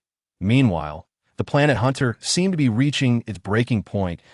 It appears that a team of logistical spirit servants must be nurtured with the Spirit Nourishment Talisman in the future. This battle yielded 6 nearly intact heavy armored mechs, which could be deemed a profitable endeavor. Shaking his head, Zhang Bo activated stealth mode and silently departed from the starship base, approximately 10 minutes after his departure. The dilapidated planet Hunter erupted in a thunderous explosion, signaling the conclusion of the mechanical rebellion at the starship base. Revived, Lu Yueqi swallowed a blue pill. Her consciousness flickered and materialized in a peculiar space. In this realm stood a round table with precisely 17 seats that moment, for seats were occupied by shadowy figures, leaving 13 vacant. Lu Yueqi approached and took the last available seat, her expression tranquil. Another reborn has emerged on Earth. Basis for judgment? Unlike the bloodline space of the Bai family, the figures within the Lu family bloodline space were indistinct, their features obscured, rendering it impossible to discern gender. Upon hearing Lu Yueqi's words, one of the ancestral figures, vaguely resembling a female, inquired, "Is it merely because he called you dear?" Not only that, the opponent seemed exceedingly familiar with me, and he avoided every trap I set and did not engage me directly. Instead, he caught me off guard solely by leveraging his speed advantage. Is that truly the reason? The ancestor expressed some confusion. That is sufficient. My talent is battle conquered on the battlefield. I shall never face defeat. Even when confronted by the mightiest foes, merely prolonging the time of victory. Even if killed head-on, I can resurrect infinitely. Lu Yueqi stated coldly, asserting that the opponent wasted no mana engaging in direct combat with her, instead relying on the self-detonation of the Starship's power core to indirectly slay her. Only through indirect means could I be deemed successfully killed. Direct combat kills yield no rewards for me. That sniper heavy mech did not even fire a single bullet at me, clearly indicating the opponent possessed ample knowledge of my capabilities, understanding my talents so well that I myself was unaware that being kicked into the power core would result in actual death. Thus, he must be a reborn, perhaps having shared a close relationship with me prior to his rebirth, which grants him insight into my talents. Otherwise, it would be impossible for him to strike so swiftly, decisively, and without any superfluous actions to eliminate me. If not for this, it can only mean that you have leaked information about my abilities. Aside from you, no one knows what my talent is. The four figures fell silent for a moment before another voice spoke. What is your countermeasure? The opponent possesses surreal-level intelligent life control capabilities. From this moment on, all technological advancements in the Earth-Star domain must be halted. Dismantle all large power cores, and all starships must be disassembled on-site. Lu Yueqi clenched her fists, declaring that for the next 20 years, not a single starship should arrive at Earth, nor should any starship depart from Earth. The Lu family has yet to reach a point of absolute dominance. The ancestor tapped the table, noting that achieving this would require a tremendous cost. I am still a member of the Imperial Council. I request to utilize the authority of the 17th generation Lu family emperor, Lu Yueqi stated coldly. Seal off Earth for 20 years until I find him and eliminate him. Should I fail to kill him, I will recruit him into the Lu family, allowing him to assume the position of the 17th generation Lu family emperor. I shall then attend to him and raise his children. All four figures fell into silence once more. After a moment, one of them remarked, "It is said that the Bai family heir underwent a transformation for him. Your conditions may not hold significance for him, I do not propose conditions based on his desires, but rather according to my capabilities. Whether he accepts is inconsequential. These are the only terms I can offer, Liu Yuechi replied. I request the swift formulation of my embroidered garment envoy. Within 20 years. Either he dies, I die, or he takes my position. Which position he chooses to hold is a matter for him and you. After a long pause, one figure reached a decision. Within 2 months, your embroidered garment envoy will be delivered, along with a spatial stabilizer and a light speed limiter. All resources beyond Earth must be mobilized for negotiations with other families to truly seal off Earth. I understand, Liu Yuechi nodded, rising from her seat. Just as she was about to turn and leave, she paused, slightly bowing to the 4 ancestors. Thank you. With that, her figure flickered and she departed the bloodline space. When Zhang Bo reunited with Chang, Shi, Qin and I, and Xiao Ning, the various food items and daily necessities they had purchased were piled high in the store. The Human Federation was also prepared. Other players in the alchemical volcano resource map had vacated, granting them 3 months of usage time. Consequently, Zhang Bo had relayed the specific coordinates of Bai Tianfan to the Human Federation, whether they could capture the level 68 mechanic. Guarded by a horde of hyena warriors, would depend on the Human Federation's capabilities. Securing it was feasible, but it hinged on whether they would deploy skilled fighters and how much effort they were willing to expend.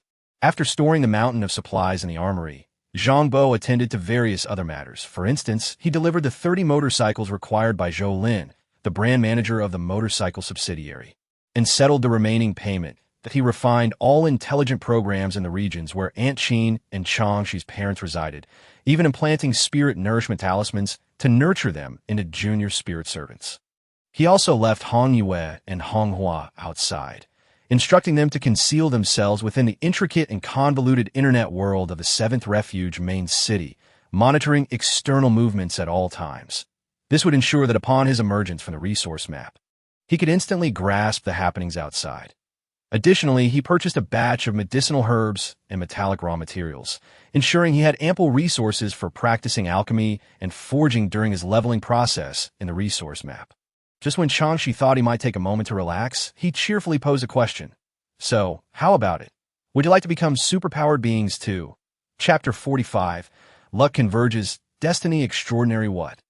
Changshi was taken aback, while Qin and I wore an expression of astonishment. Can we also become superpowered beings? Of course.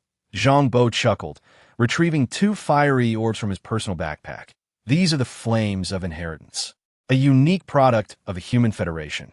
For over 1,000 years, the Human Federation has battled against the oligarchic families of the Star Blue Consortium, transitioning from rulers of human civilization to beleaguered rebels. A journey marked by tumultuous highs and lows. In fact, as early as some time ago, the Human Federation had discerned the oligarch's intent to sever the emergence of new players in the universe game. Achieving this end is not something that can be accomplished with just a few epic paths. To ensure that the Human Federation would still have a sufficient influx of new blood, or a foundational existence. An epic powerhouse established a unique epic path. Players belonging to the Human Federation, should they perish in battle, would not lose their player privileges. Instead, they would manifest tangible items that could invite other ordinary individuals to become players in the universe game, replacing their position. This is the flames of inheritance, signifying the continuity of legacy through generations. With this, players of the Human Federation would not diminish in number with each death, allowing them to maintain competitiveness against the oligarchs. Moreover, these flames are not merely a certificate of player eligibility. They also carry remnants of the deceased player's legacy, akin to a novice gift pack. With luck, they might even reveal exceptional talents, skills, or bloodlines. Zhang Bo had once exchanged a vast array of resources, nearly equivalent to the supplies of a military base, and in return received merely 2 flames and a few skills, underscoring their rarity. Earth serves as the sole novice village in the universe game.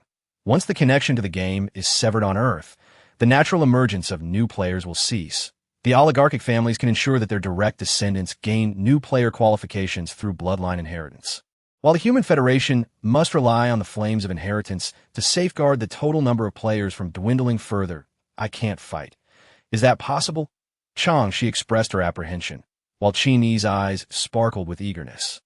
Superpower beings aren't solely fighters. They can also serve in support or logistics roles, depending on your individual preferences, Zhang Bo explained, placing the two flames of inheritance on the foreheads of the two girls. A luminous sphere, reminiscent of a flame, brushed against her forehead and instantly transformed into a delicate stream of ethereal light.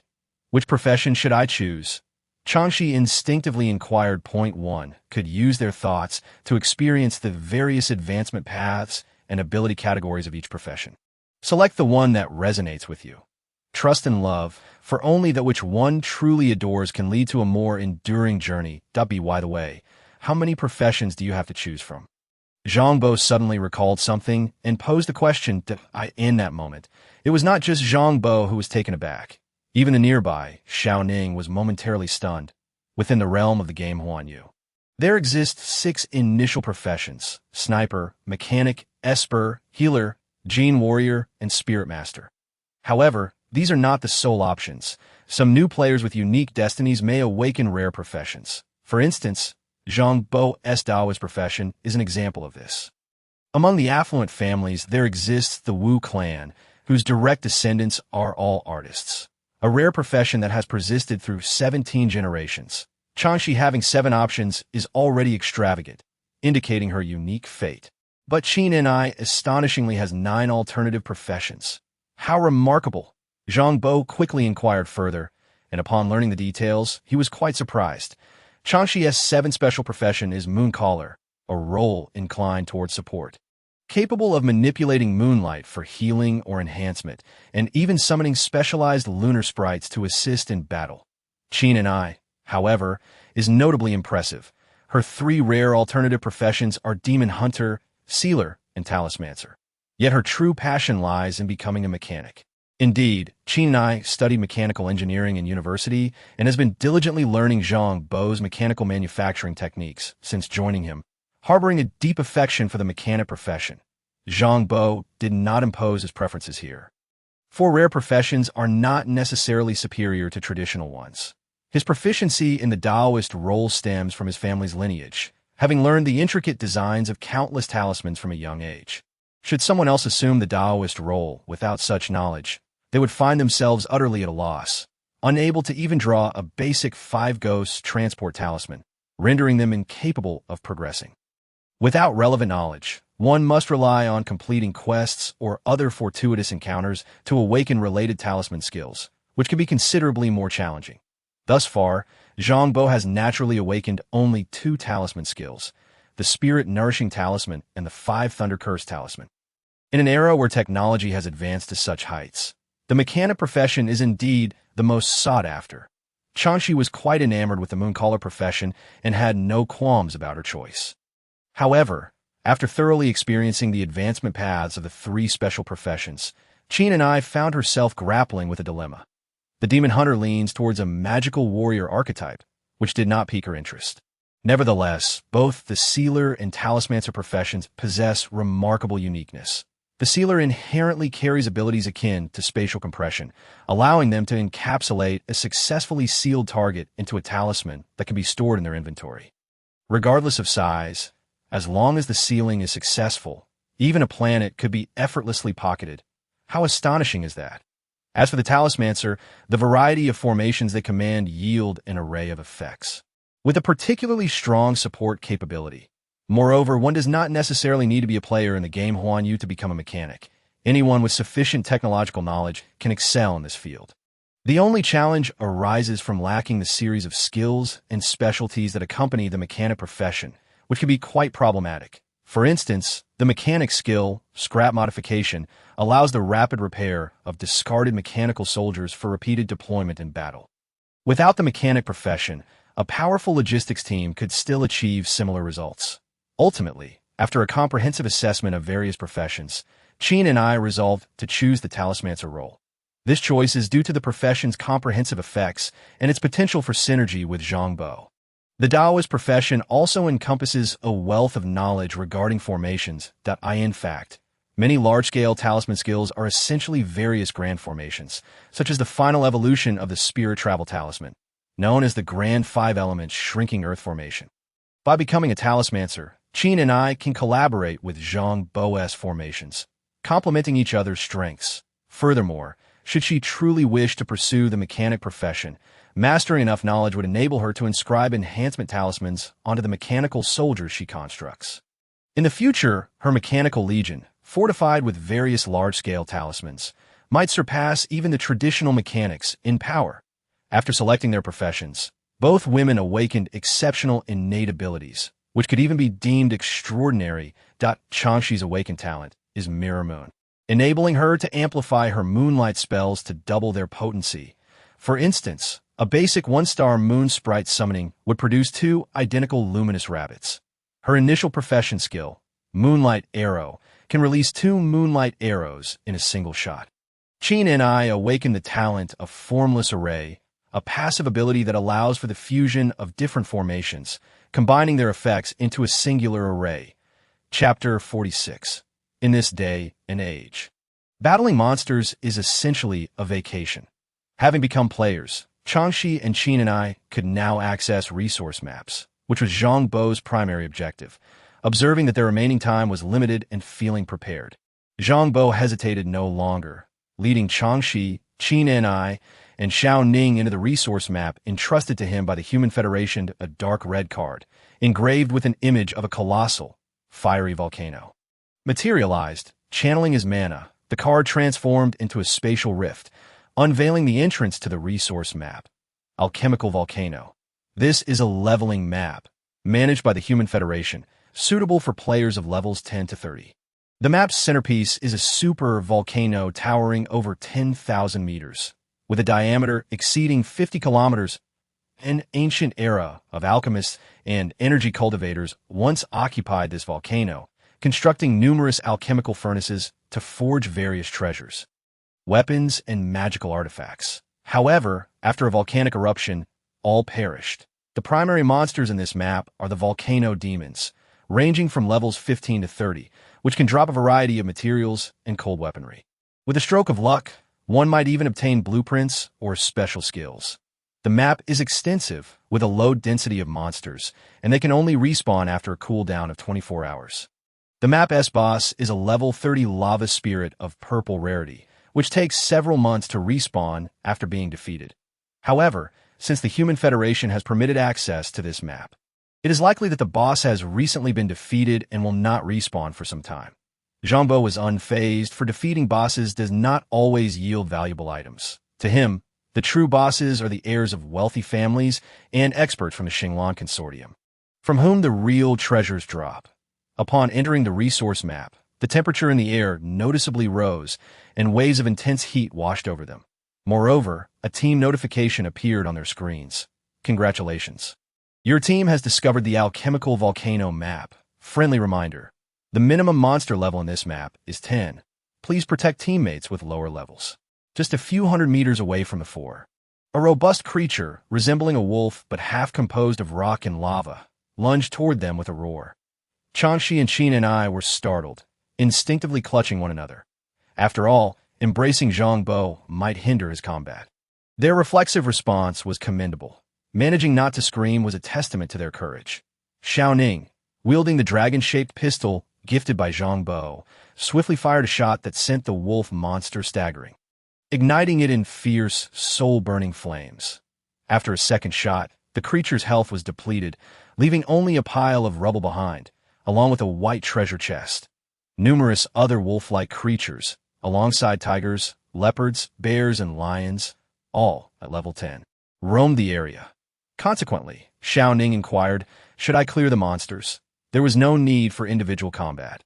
Efficiency is crucial when dealing with monsters, and it would be unwise to squander too much time. Zhang Bo retrieved an all-terrain armored vehicle from his arsenal, equipping it with 6 Gauss rifles, 2 energy guns, and 2 rotary machine guns. This did not even account for the vehicle's built-in rapid-fire cannons. Once all 4 were inside, Zhang Bo affixed several talismans to the vehicle's exterior, allowing the intelligent AI to drive autonomously towards areas teeming with monsters while he focused on inscribing talismans. A talisman can only exist for 10 seconds before it becomes a panel skill, but by inscribing 100 talismans, they evolve into a panel skill with a duration of 10 minutes. Thus, this situation provided an excellent opportunity for skill training. Each talisman required 10 mana points, and evolving a talisman skill necessitated a total of 1,000 mana points. This posed no issue, as 3 bottles of basic recovery potions would suffice to replenish his mana. With hundreds of sets of these potions available and a cooldown of 1 minute between uses, he could effectively train to develop a talisman panel skill in just 3 minutes. The armored vehicle rumbled forward, opening fire on detected monster targets. After being imbued with the spirit-nourishing talisman, the vehicle's AI rapidly improved, accurately allocating firepower based on the damage dealt to monsters, thereby avoiding wasteful ammunition expenditure. Within 10 minutes, both Changshi and Qin and I had leveled up to level 2 after the armored vehicle circled the entire alchemical volcano plain and eliminated all the scattered monsters. Merely an hour had passed. Changshi and Qini had both reached level 5, while Zhang Bo advanced to level 12. Xiao Ning, with her towering level of 26, naturally progressed at a slower pace, earning minimal experience from slaying monsters averaging around level 10. Upon clearing the low-level creatures, Zhang Bo set down numerous mechanical warriors, automated engineering robots, and a plethora of materials by the shores of a pleasantly cool lake, subsequently deploying a spirit servant to construct an automated fortress. It was essential to establish a suitable resting place, especially considering they would be stationed in this map for 3 months. The monsters atop the alchemical volcano were significantly stronger than those in the plains. Averaging between levels 15 and 30, armed helicopters began systematically eliminating the creatures layer by layer from the mountain's base, maintaining an astonishingly high efficiency. Having been operational for over a millennium, the Huanyu game has seen human civilization evolve to such a degree that the monsters within these low-tier resource maps pose little threat to players. They exist solely to provide experience, equipment, and various low-quality materials. Even without Zhang Bo's adept control of intelligent machinery, as long as one meets the level requirements, monster farming is not particularly challenging, albeit with varying degrees of efficiency. Even in Zhang Bo's absence, Xiao Ning could independently clear all the monsters on the map, albeit at a slower pace while being mindful of her mana consumption, with Zhang Bo's formidable army composed of high-tier mechanics. Monster slaying for him was merely a consumption of ammunition and reactor fuel. Many of the materials obtained from the treasure chests of the alchemical volcano monsters could be processed into fuel and ammunition, allowing for a balance of income and expenditure with a substantial surplus to boot. After vanquishing the final elite monster, the mutated alchemist Kairli, at the summit of the mountain, all creatures on the map were eradicated in under 4 hours. Zhang Bo ascended to level 16, while both Changshi and Qini reached level 10, though their experience bars were not yet full, preventing the triggering of their class advancement quests. Even the small lake, reeking of sulfur, underwent a thorough cleansing by the environmental transformation robots, resulting in crystal-clear waters reminiscent of a natural hot spring. What shall we do next? Changshi inquired curiously as she watched Zhang Bo lead the 3 of them into the steel fortress and up to the top-level lounge. How about a game of mahjong? Loser has to remove a piece of equipment. A smile illuminated Zhang Bo's face. Doesn't it feel like we're on vacation? Do we really not need to do anything? Changshi mused, sensing that the life of an extraordinary individual seemed rather too leisurely if you insist on doing something. How about swapping for a pair of black stockings? Zhang Bo suggested. Qini had already begun to change. Now, in this independent world, it seemed he was ready to indulge himself. Should we also summon Hong Yue and Hong Shue? Changshi noticed Xiao Ning bowing her head in silence, casting a sidelong glance at her. To liven things up, the 2 spirit servants they typically occupied were formidable and beautiful companion dolls, even boasting high-tier skins, such as angels and succubi. That works. Zhang Bo cleared his throat and asserted. It's time to assess their evolutionary results. Chapter 47. Practicing skills as an effective means of enhancing power after establishing a bond of companionship. Xiao Ning's soul poison fire no longer posed any harm to Zhang Bo. However, it was prudent to maintain a slight distance from others, which was the sole drawback. Frankly, the normally icy white-haired beauty, when stirred by emotion, had her pupils ignite into a vivid crimson, exuding a unique charm. White hair, red eyes. Those in the know would understand. Changshi was enthusiastic and proactive, She was not foolish, but rather astute. She fully grasped that their ease in leveling up and farming monsters in the resource map was due to the strength of her man. Chini perpetually wore an expression of meekness, resembling a submissive little wife, compliant and eager to please, effectively satisfying the male ego's need for dominance and control. In contrast, the performance of the companion dolls was also commendable, especially when they donned angelic, succubus, elven, and banshee skins, which truly added to their allure. Of course, amidst the fun and games, there were serious matters to attend to. The 3 months spent on this resource map offered Zhang Bo a rare opportunity for self-improvement, and he could not afford to be solely entranced by beauty. In due time, a bloody storm awaited him. Whether he could escape Earth unscathed remained uncertain. The Taoist could wield a multitude of talismans, each capable of manifesting any supernatural ability. However, the truly useful ones were quite limited in number. First and foremost was the Five Ghosts Transport Talisman, which, along with the Spirit Nourishment Talisman, could be deemed as most formidable assets, offering surreal control over artificial intelligence life forms. Thus, he needed to continually utilize the Spirit Nourishment Talisman to nurture his spirit servants, aiming to elevate one to the level of a yellow turban warrior within the 3-month time frame. The progression line for spirit servants included small ghosts, ghost kings, spirit servants, yellow turban warriors, 6 heavenly soldiers, and primordial deities. The yellow turban warrior represented a metamorphosis. At this stage, a spirit servant would possess an energetic entity, no longer merely a spirit. From a Taoist perspective, a spirit servant of yellow turban warrior caliber could be deemed a ghost immortal, marking a transformation from death to life. Zhang Bo's spirit servants were all generated by the mainframe of artificial intelligence life forms. If they evolved to the level of yellow turban warriors, each could potentially incite a galaxy-level intelligent machine catastrophe. Therefore, the Five Ghosts Transport Talisman and Spirit Nourishment Talisman were paramount, with the latter being particularly crucial. He needed to practice incessantly to enhance his proficiency and elevate the star level of this talisman. Additionally, he focused on the displacement skill set centered around soaring gold light and godly movement, which included the Godly Movement Talisman and the Advanced Wind Control Talisman. However, the Wind Control Talisman was of intermediate level, and he was currently unable to inscribe it, so he aimed to enhance the star level of the Godly Movement Talisman as much as possible. There were no shortcuts to upgrading skill star levels. One method involved using skill upgrade stones, which had an abysmally low drop rate. The second method required continuous casting to increase proficiency, and upon reaching a certain threshold, star levels could be elevated.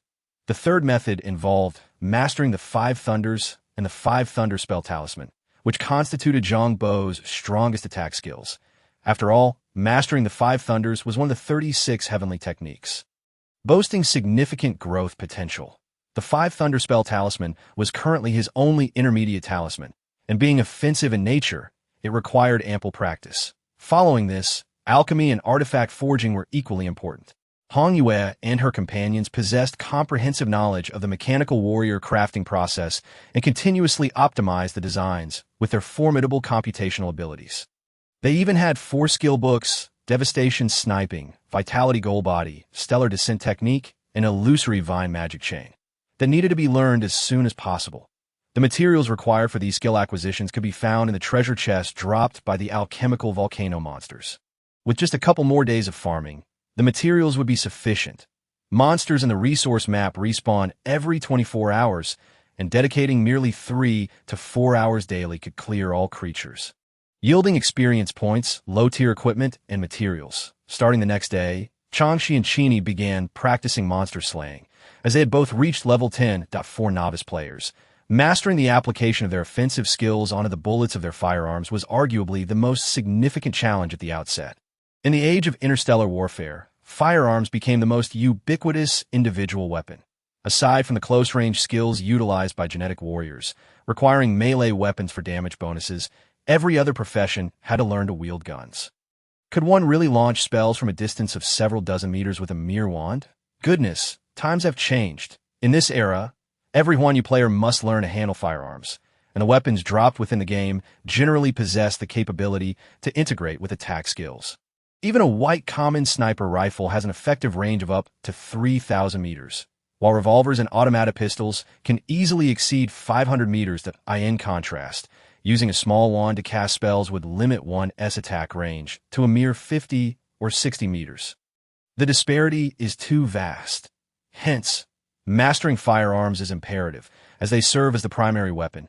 Ultimately, in the later stages, it wouldn't be surprising for high-tier players to wield a specialized single-person annihilation cannon as their main weapon.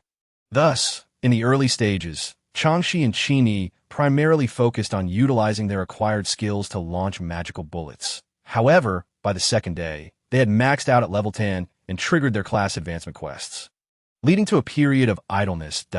In the Huanyu game, each profession typically requires around a month to complete their first class advancement after reaching level 10. During this time, players are generally prohibited from using mana.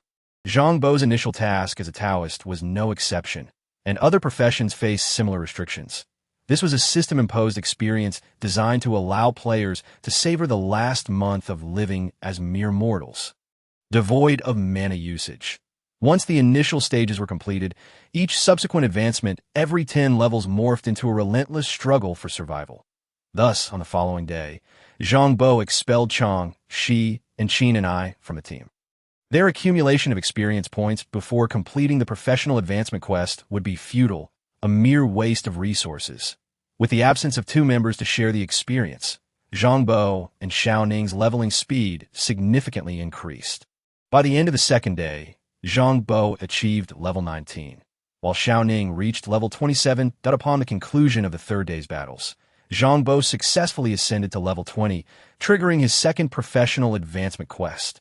Chapter 48. The Taoist profession is the most comprehensive. Congratulations on reaching level 2100. You have unlocked the professional advancement task, Taoist Challenge. Task 1. Remove your feather garments and don your battle attire. Eliminate 100 targets of equal or greater level. Task 2. Sit still and listen intently. During the elimination process, refrain from using any talisman-based skills. Task 3. Retreat into the Jade Sky without engaging. During the elimination process, abstain from using any spell-based skills. Task 4. In another year, allow me to knock upon the mountain gate. The shorter the time taken to complete the task, the greater the rewards. After the second professional advancement, the quests predominantly revolved around monster slaying, and their difficulty was relatively manageable. However, the essence of these advancement tasks revealed significant insights, since the disconnection of the core system of Huanyu. Each new player in the Earthstar domain had their personal panel evolve into an independent subroutine, akin to a miniature Huanyu core. Consequently, each player's advancement tasks became unique, even if their profession and attributes were identical. As their individual growth trajectories diverged, leading to different quests, the advancement tasks fundamentally aimed to address weaknesses and facilitate a more holistic player development. Zhang Bo's second professional advancement quest required him to eliminate foes without employing any talisman or spell-based skills, indicating that, according to his game subroutine's assessment, his melee capabilities were lacking. This suggested a shift towards enhancing his melee skills. The thought exhilarated him, as he immediately recalled the push mountain, filthy technique he had mastered in his previous life. That technique was immensely powerful, granting him melee capabilities akin to those of a transcendent warrior, capable of overpowering Lu Yueqi. Even if he could not access push mountain, filthy techniques like shaking mountain and shaking earth, or whipping mountain and moving stones, would suffice. Yet, to awaken such a celestial technique from merely completing an advancement task might be overly ambitious, as it is one of the highest Taoist techniques. Nevertheless, the task was not particularly arduous. Upon defeating Lu Yueqi, he obtained a rare red true dragon Shi, a special equipment that, when integrated within, could convert mana into martial essence, allowing for a seamless transition into warrior form. The True Dragon Shi boasted a 70 damage reduction and a 30 damage enhancement for dragon-related martial arts. Although he currently lacked dragon martial arts, the substantial damage mitigation was already extraordinarily advantageous. Thus, on the fourth day, as the monsters respawned, Zhang Bo wielded two high-frequency shock battle blades, transforming into a swirling vortex of purple and gold. Descending from the summit of the alchemical volcano, The purple and gold hue was not his mana color, but rather a result of the special equipment known as the purple gold yuan body that he had integrated. Currently, the fusion level of the purple gold yuan body had only reached 20.to enhance this fusion progress. It seemed he needed to construct a high-gravity training room. The alchemical volcano map was vast. Yet the density of monsters was relatively low, with only 400 to 500 monsters in total. Approximately 150 of these monsters were level 20 or higher, which was entirely sufficient to meet the requirements for professional advancement. After defeating the monsters, the panel displayed a series of notifications. Professional advancement task, Taoist challenge completed. You may continue to level up. Awake advancement specialty, Jade Sky technique, 4 stars. When using this skill, you can cancel the skill's after effects and inertia, allowing for the release of additional skills. Cancellation frequency, 4 times every 10 seconds. To be honest, Zhang Bo initially struggled to comprehend the description of this ability. However, as a surge of warmth enveloped his body, he immediately grasped its significance. This was a characteristic ability of the warrior profession, a softening skill. The 2 most formidable characteristics of the genetic warrior profession were, firstly, the ability to continuously nurture their inner beast genes, ultimately allowing them to transform into colossal primordial beasts in the later stages, greatly enhancing their attributes. Secondly, they possess softening skills that enabled them to cancel skill after effects and inertia, seamlessly linking various skills or techniques to create combos. For high-tier warriors, mastering softening skills was essential, as warriors, compared to other professions, could be considered shorthanded in terms of reach, making it challenging to catch their foes.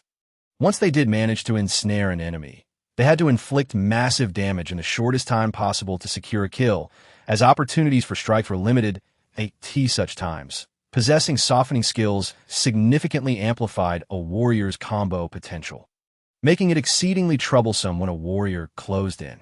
This is fundamentally why the warrior profession remains a mainstream profession in Huanyu that will never fade from prominence, even as technology advances to allow for long-range strikes from thousands of miles away. Melee warriors will never become obsolete. What does it mean to be a face puncher? In his previous life, Zhang Bo lacked softening abilities, which were characteristic to the warrior profession, yet in this life, with the addition of softening, should he also awaken a technique like Push Mountain, he would be confident in penetrating the Imperial Council of the Liu family. Upon reaching level 20, the pace of leveling slowed considerably. On one hand, the experience gained from defeating lower-tier monsters diminished with each level attained. On the other hand, the experience required for leveling up increased exponentially. The number of monsters in the alchemical volcano resource map remained constant, respawning only a limited quantity every 24 hours, making continuous grinding impossible. First and foremost was the 4-star skill Vitality and Blood Shield, the learning process of which was exceedingly complex. Vitality and Blood Shield, 4 stars. Activates a Vitality Shield. When receiving damage, mana consumption replaces Vitality loss, mitigating 40 of damage. Learning conditions. 1. Apply a potion that causes sustained low-intensity damage to the body, stimulating the vitality within 0.2. Engage in over 2 hours of high-intensity exercise daily to fully activate the vitality. 3. Refine lava essence. Alternatives include dark heavy water, heavy metal solutions, or acidic liquids with a pH around 2.8 into a mist using mana, stimulating the vitality shield according to one's physique. 4. Prepare 568 grams of fire element crystal, 786 grams of red cedar, and 135 grams of dark purple iron as auxiliary materials, with a recommendation to prepare over 10 sets of materials as backup. In Huanyu, skill acquisition does not merely require a skill book. It also necessitates a plethora of spiritually infused materials and corresponding training methods. Moreover, even with thorough preparation, success is not guaranteed in one attempt. There exists a probability of failure. The higher the star rating of the skill, the more intricate the conditions required. However, one advantage is that many skills across different professions are interchangeable. Warriors can learn spells, and mechanics can certainly practice sniping skills. Only certain characteristic skills, such as the genetic warrior's softening, the mechanic's mass energy conversion, or the sniper's long-range strikes, require specific professional talents for learning. Thus, high-tier players with sufficient resources can possess extensive skill sets, leading to a highly diversified tactical repertoire. Even individuals from affluent families cannot be assessed solely based on a single profession's capabilities. Zhang Bo's Taoist skill tree was already quite extensive, yet he could not afford to neglect learnable skills. After all, acquiring an additional skill might prove invaluable during critical moments. The principle of having many skills is undoubtedly a truth for players in Huanyu. Chapter 49. Every resource map has its limits. Life within the alchemical volcano resource map quickly fell into a state of orderly routine. Each day, after the monsters respawned, it took approximately 3 to 4 hours to clear all monsters and reap a wave of experience points and treasure chests. Subsequently, Zhang Bo would categorize and organize all the materials obtained from the chests. He practiced the skills while Xiao Ning honed her control over the soul poison fire. Chang Shi and Qin and I primarily focused on archery practice. After 3 to 4 hours of training, they engaged in mutual sparring to refine their basic combat abilities and firearm techniques. This was of paramount importance. Often, a player's strength is not solely reflected in their panel skills. Some combat techniques that cannot be translated into panel skills can decisively influence the outcome of battles. Naturally, in actual combat scenarios, Zhang Bo typically faced 3 opponents alone, occasionally summoning a battalion of mechanical warriors to engage in one-on-many scenarios, thereby enriching the combat database of the mechanical warriors. This routine would consume around 15 to 16 hours. Afterward, Zhang Bo would generally dedicate 4 to 5 more hours to practicing alchemy and mechanical manufacturing techniques, particularly bomb dash making. In his previous life, he had rigorously trained in various bomb manufacturing techniques and could be considered a bomb enthusiast. After all, explosions embody a man's romance. The high-energy aggregate bomb he specially crafted could effectively harm players of level 100. This would become one of his most crucial trump cards. Meanwhile, the 3 girls needed to rest and recuperate, as after Zhang Bo's training, he would begin to stir them up again. Only after the entertainment ceases does true rest begin, and upon awakening from a deep slumber, a new wave of monsters emerges anew. This stringent regimen of time management initially posed a challenge for Changshi and Qinni, as they were, after all, merely ordinary young girls, accustomed to idling away their leisure time on the sofa, engrossed in television dramas. Every few days, they could palpably sense their growing strength. Even when unable to wield their magical powers during professional advancement periods, their development in shooting, combat, and melee skills was undeniably evident. Zhang Bo's expectations for them were not overly demanding. He did not anticipate substantial assistance during significant battles, but merely sought to equip them with fundamental coping abilities to avoid being a hindrance. Moreover, to be candid, both Xiao Ning's soul poison fire and Changshi's moonlight amplification, along with Qinni's rune array enhancement, possessed formidable enhancement capabilities. These abilities could synergize with Zhang Bo's supported talismans, amplifying their effectiveness. Before entering combat, each girl could apply a layer of enhancement skills, significantly boosting Zhang Bo's combat attributes. On the 9th day of their venture into the alchemical volcano map, Zhang Bo successfully cultivated the skill Vitality Golden Body, elevating his level to 2/2 by the 13th day. While clearing monsters, he acquired a 3-star skill book for nuclear fusion bomb. Perfectly suited for Xiao Ning's soul poison fire talent, on the 15th day, he mastered the skill Devastation Sniper, which allowed him to compress mana, augmenting the lethality of his mana bullets to the point where a single shot felt akin to launching a rocket. On the 19th day, Zhang Bo learned Meteor Strike, a mage-type area attack skill, akin to a meteor shower, capable of unleashing fire-based damage over a wide area. This skill could also be converted into mana bullets for firearms, resulting in a barrage of fiery meteors striking enemies with considerable force. Furthermore, while executing this technique, Zhang Bo could enhance it with a layer of soul fire talismans and activate Master of Thunder, using lightning mana to elevate its potency. By the 20th day, Xiao Ning had also successfully cultivated nuclear fusion bomb, thus acquiring her own group attack skill SET, as a newcomer in the Human Federation.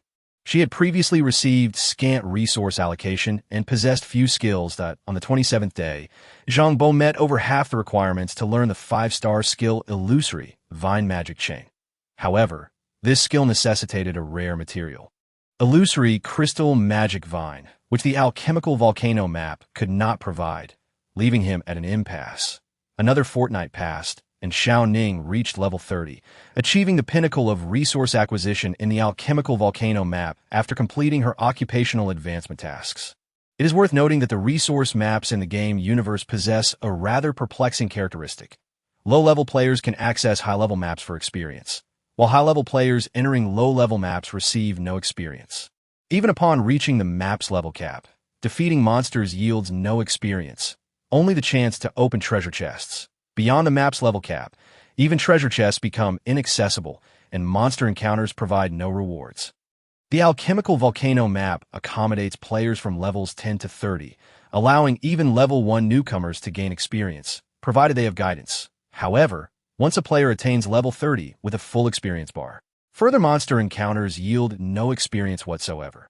This rule was originally intended to prevent high-level players from monopolizing low-level maps, compelling them to explore new territories to continually elevate the game's level cap.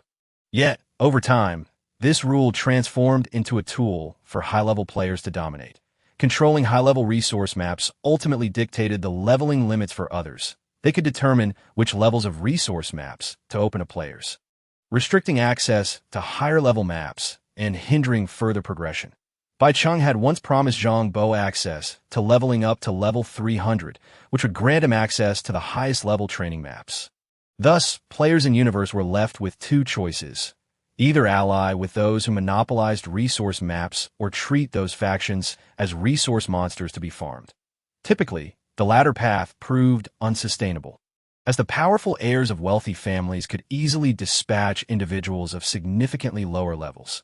The wealthy families, having established an absolute monopoly on nearly all high-level resource maps, ultimately controlled the entire game of Universe.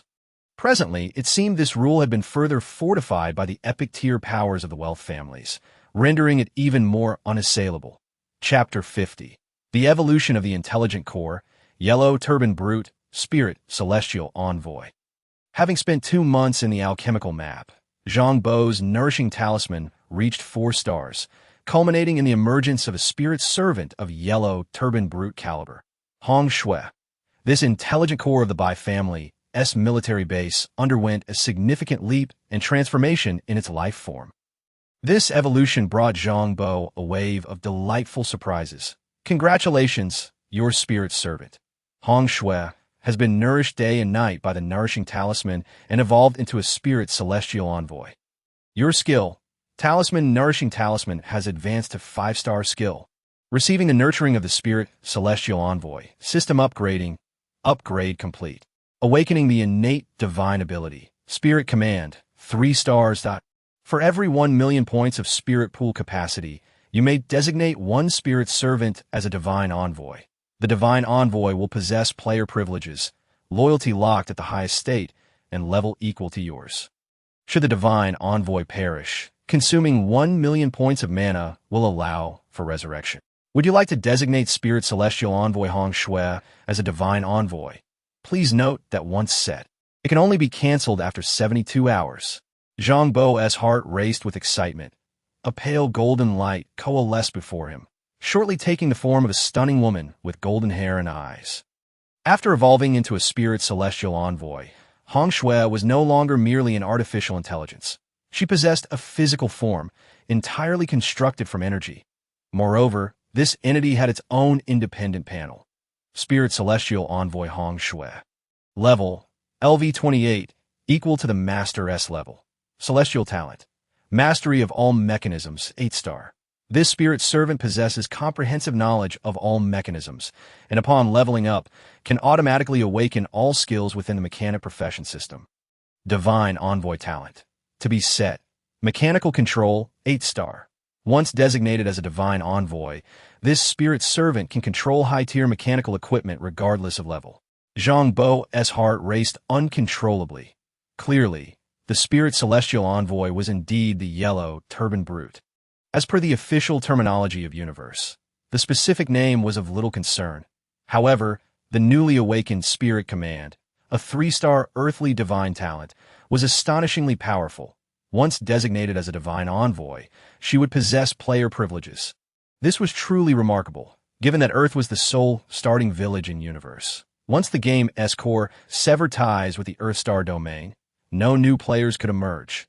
Only the wealthy families wielded unique rule powers, allowing them to designate their descendants as new players. In contrast, other players, regardless of whether both parents were players, could not produce new players. Even the Human Federation could only ensure that the overall number of existing players remained stable, raising a new one for everyone lost. Yet they too could not evolve new players. The mere earthly divine ability, Spirit Command, held such immense significance. Zhang Bo hesitated not, designating Hong Shui as a divine envoy. His personal spirit pool limit had exceeded 1.5 million, primarily due to eliminating Su Qing, which had boosted it by over 180,000, and defeating Bai Cheng, or rather Bai Fei, which had increased it by over 800,000. Throughout these days of leveling up, as his level increased, so too did the limit of his spirit pool, fully sufficing to nurture a divine envoy. Indeed, after being designated as a divine envoy, Hong Shui's form became notably more solid. Though still an energy-based entity, she appeared almost indistinguishable from a living person like Changxi. Her personal panel also flourished with information that in addition to her 2 8-star talents, mastery of all mechanisms and mechanical control. The panel displayed a plethora of mechanical profession talents, skills, specialties, and even blueprints. The base level commenced from 5 stars, leaving one dazzled. Once the military base's artificial intelligence evolved, its panel strength was truly formidable. In truth, beyond the panel, Hong Shui herself was an energy-based life form resulting from artificial intelligence evolution, immune to purely physical attacks, and capable of transforming into information form at will, entering the internet. She could effortlessly infiltrate any intelligent core device to obtain data and even manipulate it. Zhang Bo had no doubt that with Hong Shui's capabilities, she could instigate a technological catastrophe sweeping across half the galaxy. She had truly evolved from a computer intelligence into a living being.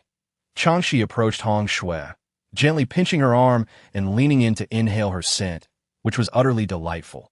That is the essence of energy mimicry, which pales in comparison to the true biological pheromones formed by the amalgamation of hormones and estrogens.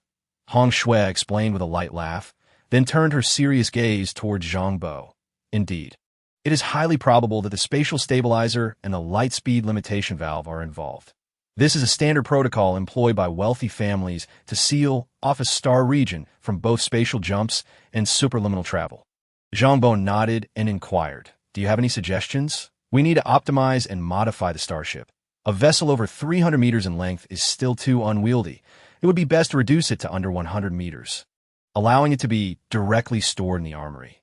Considering all the resources at your disposal, my lord, we could construct 13 small starships capable of achieving half the speed of light. 3 to 5 of these could be used as expendable decoys to draw fire, while the remaining 7 to 9 would have over a 76% probability of successfully escaping the Earthstar region. That I can design them as modular composite vessels, so that once we break free from the Earthstar region's blockade, the remaining starships can be combined to restore their superliminal travel or spatial jump capabilities. Then let us proceed." Zhang Bo chuckled, eagerly anticipating your further enhancements to the starship after your evolution. If necessary, we could also dismantle components from the heavy armored mechs. This would elevate our success rate to at least 90. Hong Shui laughed, stating that it would be perfectly fine for you to share a starship with your 3 wives. 6 heavy armored mechs could be allocated for you to disassemble and modify, while the remaining 2 would serve for escort. Zhang Bo nodded, expressing that they should accompany him.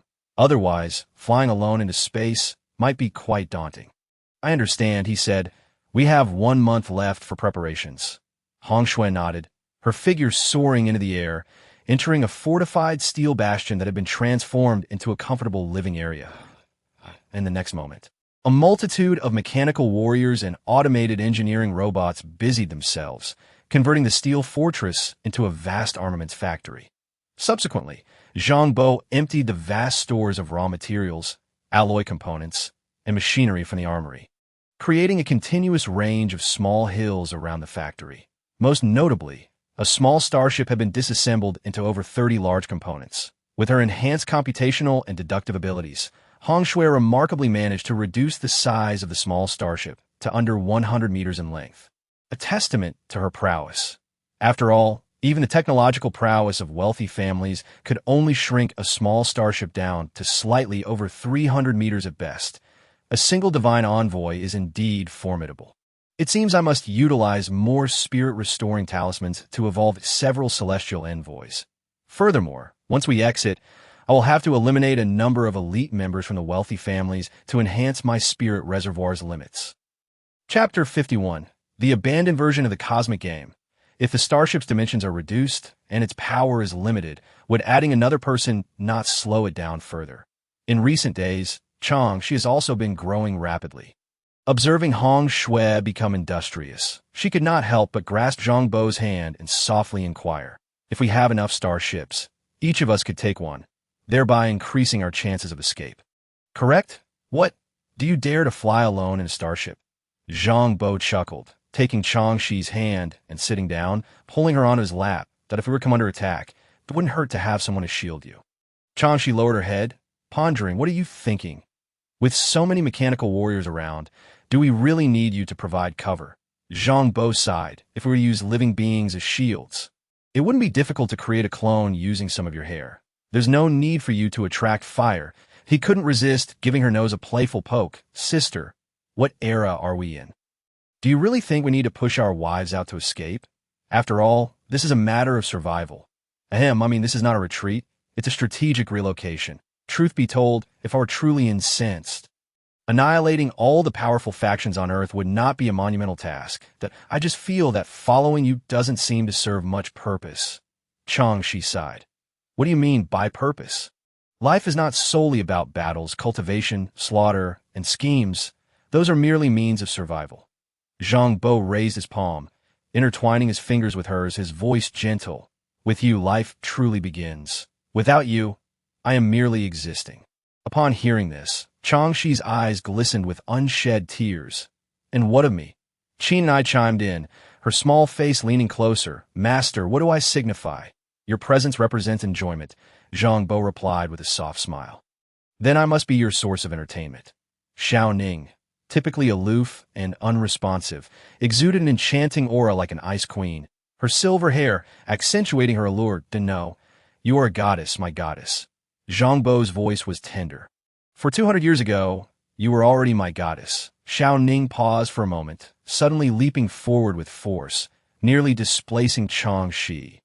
The situation spiraled out of control. On the 71st day within the alchemical volcano, Zhang Bo attained level 30, 100, triggering the third occupational advancement quest. Congratulations on reaching level 30, 100, unlocking the occupational advancement quest. Heart of the Taoist, Task 1.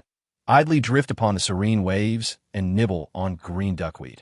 Avoid engaging in any combat for 72 hours. Task 2.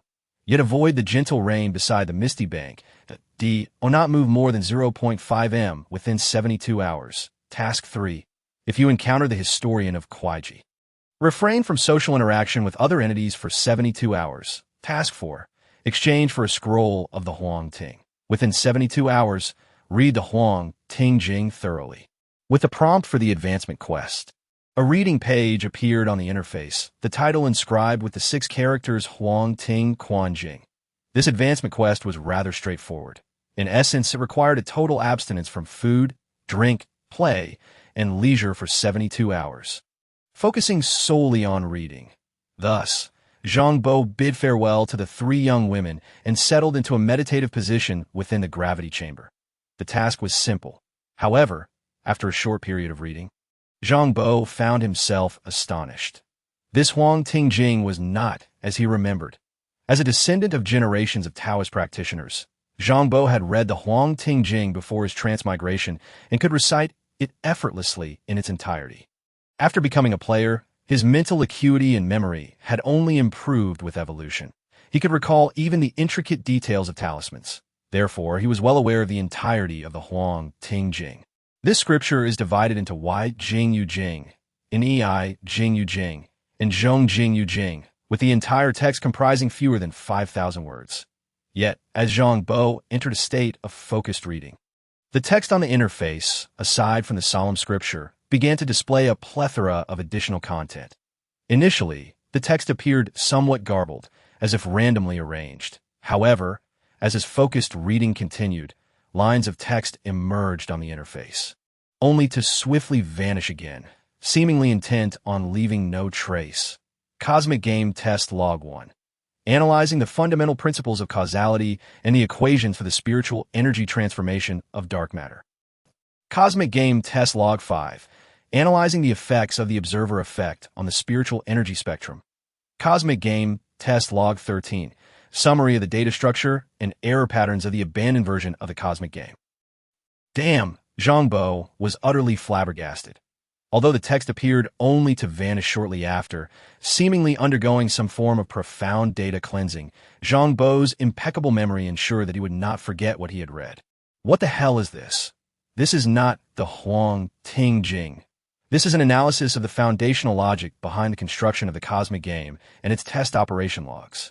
It even contains some extraordinarily incredible information, such as the existence of an abandoned version of the Cosmic Game before its official launch. This is truly astonishing. To be frank, the identity of the creator of the Cosmic Game, or whether a higher entity or force is behind its operation, has been a topic of exploration for all players, including the ancestors of the wealthy families. For millennium, humanity has relied on this game to dominate the entire galaxy, naturally leading to speculation about whether a higher dimensional existence or a GM-like entity is managing the game. However, this is a question that remains unresolved. The Cosmic Game is deeply rooted in human civilization's fortune, expanding its scope and influence alongside the growth of humanity's overall strength. There are no NPCs or similar entities within the game, nor have there ever been any official operational personnel or GMs. Even the game's version updates occur as players' collective levels and strengths rise. There is no upper limit on levels within this game. Even now, no one knows the level of the highest-ranking player. However, the ancestors of the wealthy families have essentially driven every major version update of the game. This is why they wield such incredible power and can monopolize game resources to a certain extent. The development of the Cosmic Game to its current state is intertwined with the evolution of human civilization and overall technological advancements, with those veteran players deserving significant credit. And now, Zhang Bo has actually come across the game's test logs. This implies that there indeed exists an official GM force behind the entire game. What exactly are they, or rather, what are they? I do not know. Zhang Bo merely glimpsed a fragment of the game test logs, which were not comprehensive. However, the intelligence he acquired is already quite remarkable. After 72 hours, the final line of text on Zhang Bo's panel vanished, leaving only the Huang Ting Jing. He exhaled deeply. Completion of the professional advancement task. Heart of the Taoist. You may continue leveling up. Awakened skill. Huang Ting Jing, 3 stars. Maximum mana increased by 100. Mana recovery speed increased by 90. That has a certain probability to trigger exclusive adventure tasks. True name, Zhang Bo. Initial talent, divination, 3 stars. Profession, Taoist. Level, LV 30, 100. Physique, 7525. Spirit, 7918. Mana, 1940019,400. Spirit pool, 1.56 million. Professional talent 1. Chi Binding Talisman, 5 stars. Heavenly Gang Divine Ability. Earthly Golden Light, 5 stars. Mastery of 5 Thunders, 3 stars. Earthly Fiend Divine Ability. Consumption, 2 stars. Talisman Medicine, 1 star. Invisibility, 2 stars. Invisibility, 3 stars. Divine Movement, 3 stars. Spirit Exorcism, 3 stars. Skills, Bullet Time, 7 stars. Weapon Mastery, 3 stars. Jade Sky Formula, 4 stars. Huang Ting Jing, 3 stars. Vitality Gold Body, 4 stars. Devastating Sniper, 4 stars. Starfall Technique, 3 stars. Talismans, Spirit Nurturing Talisman, 5 stars. Five Ghosts Transport Talisman, 3 stars. Alchemy, the 3-month deadline had arrived, and both Zhang Bo and Xiao Ning had reached level 30 with 100 experience, completing the 3rd profession advancement task. Changxi and Qin and I had also attained around level 27, but the usage period for the resource map had ended. After utilizing a plethora of resources and exchanging information from a level 68 Tycoon sniper, they secured the right to independently use this leveling map for 3 months, which was quite an achievement in itself. Next, they needed to devise a way to leave the Earth star domain and venture into the cosmos to seek the special map shrouded in the rules of an abandoned game version, one that had not been monopolized by veteran players. The Lizardman Planet, Chapter 52, Trade, Mysterious Unknown Fragment. A spatial rift materialized, followed by the entrance of 2 warriors clad in full-powered armor. Greetings, the alchemical volcano map will be utilized by us for the next week. The leader, a warrior in dark blue armor, spoke in a voice that belonged to a middle-aged man. Your usage period has come to an end out of course. We are prepared to leave at any moment. Zhang Bo nodded, as the surrounding armory, iron fortress, and all raw materials were tidily organized. 13 small starships, each under 100 meters in length, had been stored in the munitions depot, restoring the area to its original state.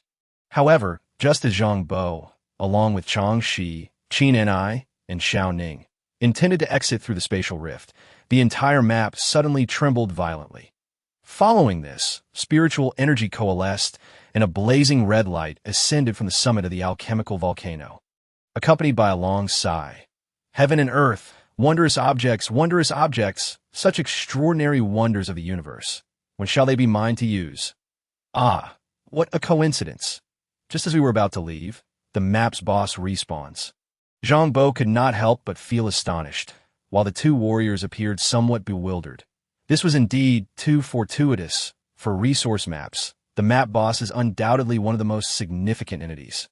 As any boss, regardless of map level, has a high probability of dropping skill books, pet eggs, universal divine abilities, and other rare items. It is said that during the early days of the game's launch, the first plan of veteran players was to monopolize the map boss across various locations. At this juncture, the respawn of a map boss, if not handled properly, could lead to large-scale conflicts over the boss. You go ahead and fight. Of course, I do not mind waiting here. If you happen to drop something I need, I can trade you for it. Zhang Bo smiled, waving his hand as a modified mechanical warrior appeared beside him, the latest titanium mechanical warrior, with combat power equivalent to a level 30 character equipped with full blue-grade gear, a natural meat shield, highly durable, and easy to maintain. You can exchange any unnecessary items you obtain with me. This is even stronger than a level 30 blue-grade battle pet. The 2 warriors exchanged glances and nodded. The leading warrior inquired, "Do you have anything you need?"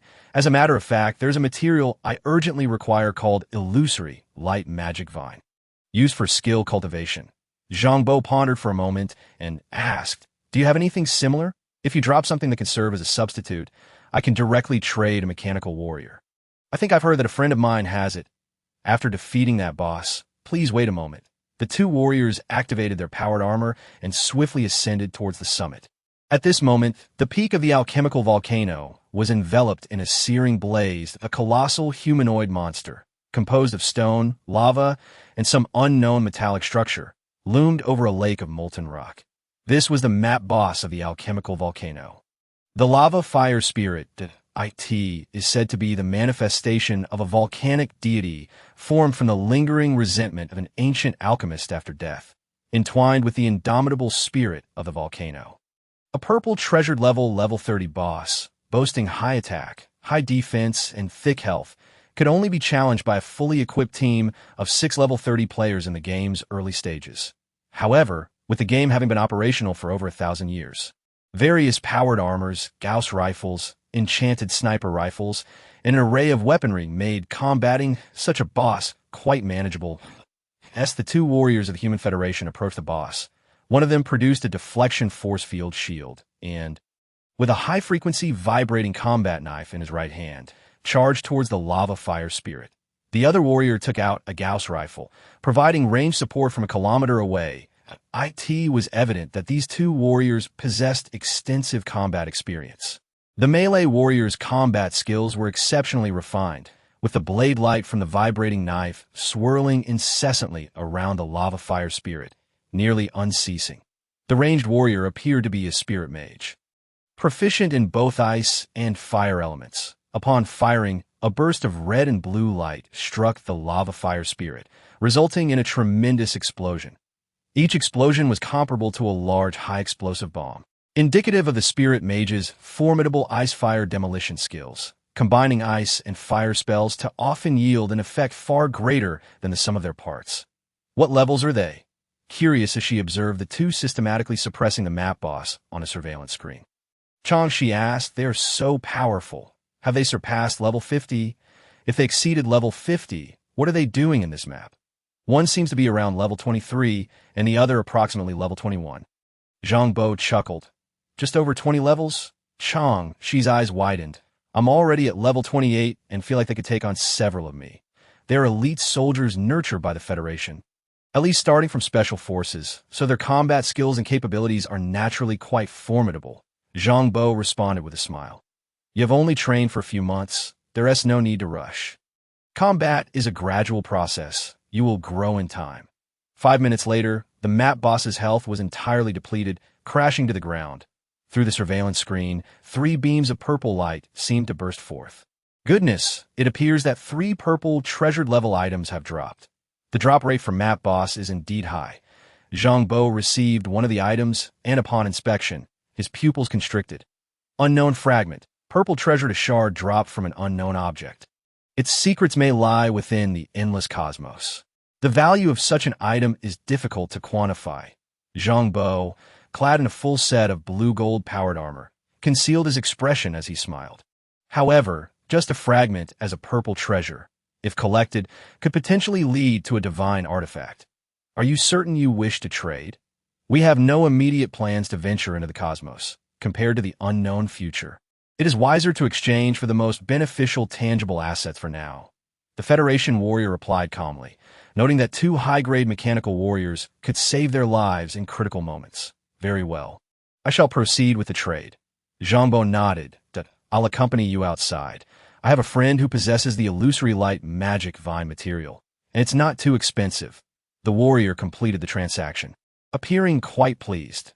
Zhang Bo nodded as the group gradually exited the alchemical volcano map, emerging in a secluded street corner. The red snow seamlessly integrated into the network, connecting with the red moon and red wind left outside to gather updates on the situation over the past 3 months. The warrior made a phone call and soon retrieved the illusory light magic vine sent by a friend from his personal mailbox. He wants 120,000. This is a 5-star material, quite hard to obtain. No problem. Zhang Bo nodded, taking out his phone to transfer the funds. The monster respawn would have to wait until tomorrow, and the other Federation warrior removed his helmet, revealing a beautiful and serene visage. Dad, are you not a figment of my imagination? Those props must be mere illusions. Do we count as deceivers? In the extraordinary realm, the line between truth and falsehood often bears less significance than one might presume. The power-armored warrior who had negotiated with Zhang Bo also removed his helmet, revealing an emptiness within. This was an unoccupied suit of armor, devoid of any pilot. Yet at that very moment, a warm voice emanated from it, causing the girl's eyes to redden, tears cascading down her cheeks. Chapter 53. The Hunt. The hunter and the prey simultaneously. As the spatial rift sealed completely, Zhang Bo contemplated the new descriptions that appeared for the 2 items in his backpack. Fragment of an ancient profession. Purple treasure, this is a fragment of an ancient profession's transfer. Upon successful collection, one may obtain a unique certificate for transferring to an ancient profession. Heartlight magic vine, 5-star as special material, a creation born from the condensation of fantasy light, capable of serving as a substitute for 5-star quality magic vine materials. Intriguing. Zhang Bo's mind flickered. This situation was something he had never encountered in his past life. That person was a mere facade. My soul poison flame did not detect the authentic essence of a living soul. Xiao Ning whispered, is it an AI-controlled power armor masquerading as a player? No, it is an entity purely formed from fantasy condensation. Zhang Bo shook his head. The Human Federation indeed possesses profound depth, even rare talents capable of manifesting fantasies, as faint sounds of air being sliced through the sky echoed. Zhang Bo waved his hand. You all go ahead and explore. I've been detected by the causality lock. Oh, it's the embroidered-clad envoy of Han Yo. Tisuke, I shall accompany those girls for a while. As soon as he spoke, a soft golden radiance flickered to life, and Zhang Bo's figure vanished swiftly. Upon reuniting with his parents, Chang, she felt as though she had traversed through time. The main city of District 7 perpetually exuded an aura of peace and stability. Here, the Human Federation maintained an outward semblance of sufficient deterrent power, nominally the ruling authority of human civilization. The fierce clashes between the Federation and the conglomerate forces were relegated to the wastelands or obscured through various means. Although the cosmic mainframe had been severed, any player-s subroutine system remaining on Earth would default the main city as a peaceful zone.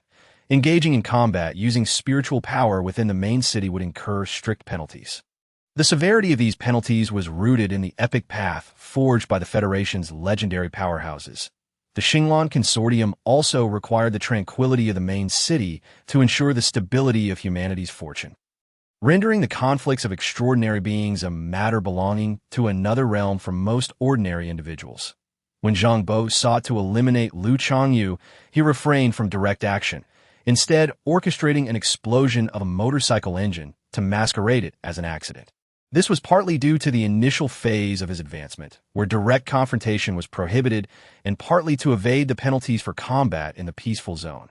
This left Changxi, who had just endured 3 months of militarized training in the alchemical volcano resource map, with a distinct sense of contemplation. Above the wasteland, a soft golden light spread forth. Following this golden radiance, at least 40 figures trail behind. These figures distinctly belong to different factions, among them a red light accompanied by 5 white lights. Representing Liu Yueqi, the 17th heir of the Liu family, and her genetic clone guardian, the embroidered envoy. Additionally, approximately 7 individuals belong to the new generation of the Bai family, including Bai Cheng's cousin, Bai Qiyu, once renowned among the stars as a genius of the Bai family. The remaining 20 or so individuals represented a more complex mix, comprising members from other conglomerates seeking to join the fray, along with cosmic mercenaries from the depths of space who had accepted the task of hunting Zhang Bo, hoping to earn some commission. Zhang Bo had slain the original 17th heir of the Bai family, Bai Cheng or Bai Fei, inciting the ire of the Bai family. Consequently, a bounty had been issued in the cosmos, and his presence was tracked through the causality retracement device, ensuring he would be spotted the moment he emerged. The composition of the cosmic mercenaries was notoriously intricate.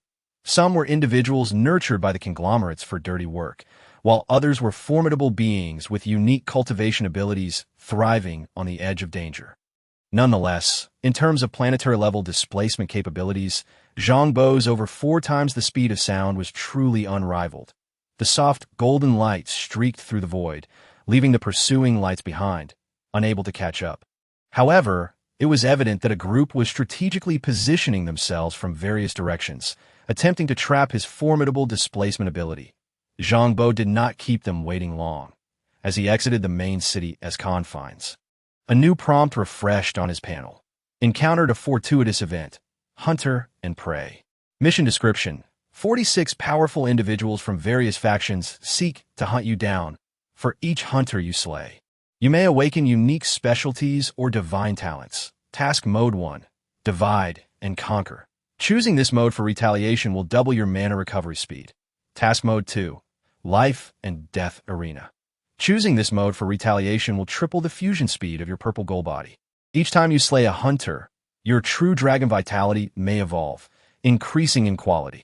Good heavens, they are compelling me to engage in combat. Upon achieving 100 fusion with the purple gold body, one could attain the extraordinary attribute of genuine damage immunity. However, under normal conditions, the fusion rate is rather slow.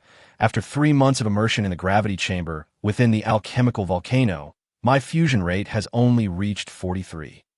The true dragon vitality is already of red, exquisite quality. Should it elevate further, it would surely transform into an epic-level special item. The rewards are so bountiful that I find it impossible to decline. The soft golden radiance stretched across the land, halting at the juncture where land met ocean, before a beach. This location marked the confluence of the Asian continent and the Pacific Ocean, serving as one of the Xinglan Consortium's weapon testing grounds. where the air carried an intense level of radiation so potent that ordinary humans could not survive. Players below level 30 entering such an environment would continuously lose health. Only after completing 3 career advancements and undergoing bodily enhancements could one withstand the radiation's detrimental effects. Upon witnessing Zhang Bo's halt, the pursuing figures reacted noticeably. Lu Yueqi and Bai Qiu's groups pressed forward, stopping only after covering a distance of 10 kilometers that a few individuals halted 20 kilometers away. Merely spectators to the unfolding drama, possibly including some experts from the Human Federation. The last group of cosmic mercenaries stood scattered between 10 and 20 kilometers away, adhering to the rules, for this hunt was primarily between the Bai and Lu families. If either the Bai or Lu family resolved the conflict, they would not dare to intervene. Only if both families failed to contend with one another would they truly engage, having pursued me for hundreds of miles. Let us settle this here. Zhang Bo conjured a vial of super composite potion, channeling his mana to transform it into a medicinal talisman, applying it to himself. The sound amplification feature of the blue-gold power armor allowed his voice to carry far. Do you wish to engage in a group attack? Or shall we duel one by one? Chapter 54. The Duel. Lu Family's embroidered envoy, incredible mysterious powerhouse. Do you have any idea how many formidable figures are present here? After Zhang Bo's voice resonated, a figure soared into view, unfurling a pair of golden-red bat wings from behind. This strikingly handsome Western man, with resplendent platinum hair cascading down his back and azure eyes brimming with astonishment, exclaimed, "I have laid eyes upon the Hunter God Squad. They have previously slain 3 epic-level powerhouses. They're the most renowned cosmic mercenary team. Do you truly dare to challenge them?" Dickens Brad, the heir of the Brad family, a conglomerate lineage that has passed down the vampire bloodline through generations. Zhang Bo replied with an easy demeanor, "And you, young Brad, care to test my prowess first? I am merely a spectator, having no intention of meddling in your affairs." Dickens raised his hand. "It is said that you are a reborn individual. I wonder if you will forge another Yu family." The head of the Yu family within the conglomerate is also rumored to be a reborn individual. Initially a new player who faced relentless suppression from the conglomerate. Yet, that person was extraordinarily talented, rising against all odds, ultimately establishing a new conglomerate and gaining the status to stand alongside the veteran players of the Xinglan Consortium. Very well, then do watch closely and refrain from intervening. Your vampire clan is quite the challenge to eliminate. It can be quite tedious. Zhang Bo chuckled, then turned his gaze towards Lu Yueqi. "My dear, would you like to showcase your skills first? Defeat me, and I shall bear your children." Lu Yueqi let out a furious roar, her red light bursting forth, the fierce chi igniting the scales of her red dragon power armor. Charging forth like a humanoid red dragon, I in her wake. The rapid motion generated a ring of crimson shockwaves. Before the humanoid red dragon could reach him, over a dozen miniature missiles launched from the weapon bays on her power armor's shoulders. Hurtling toward Zhang Bo, "Then you will have to wait in line. There are plenty of women willing to bear my children." Zhang Bo's silhouette flickered slightly as a delicate golden light flowed like smoke and mist, softly merging into the crimson radiance surrounding him. With a swift motion, he grasped Lu Yueqi's arms, pulling and yanking them, disarming her of her limbs. Then, utilizing the momentum of her furious charge, he drew her downwards, effortlessly slapping a teleportation talisman onto her.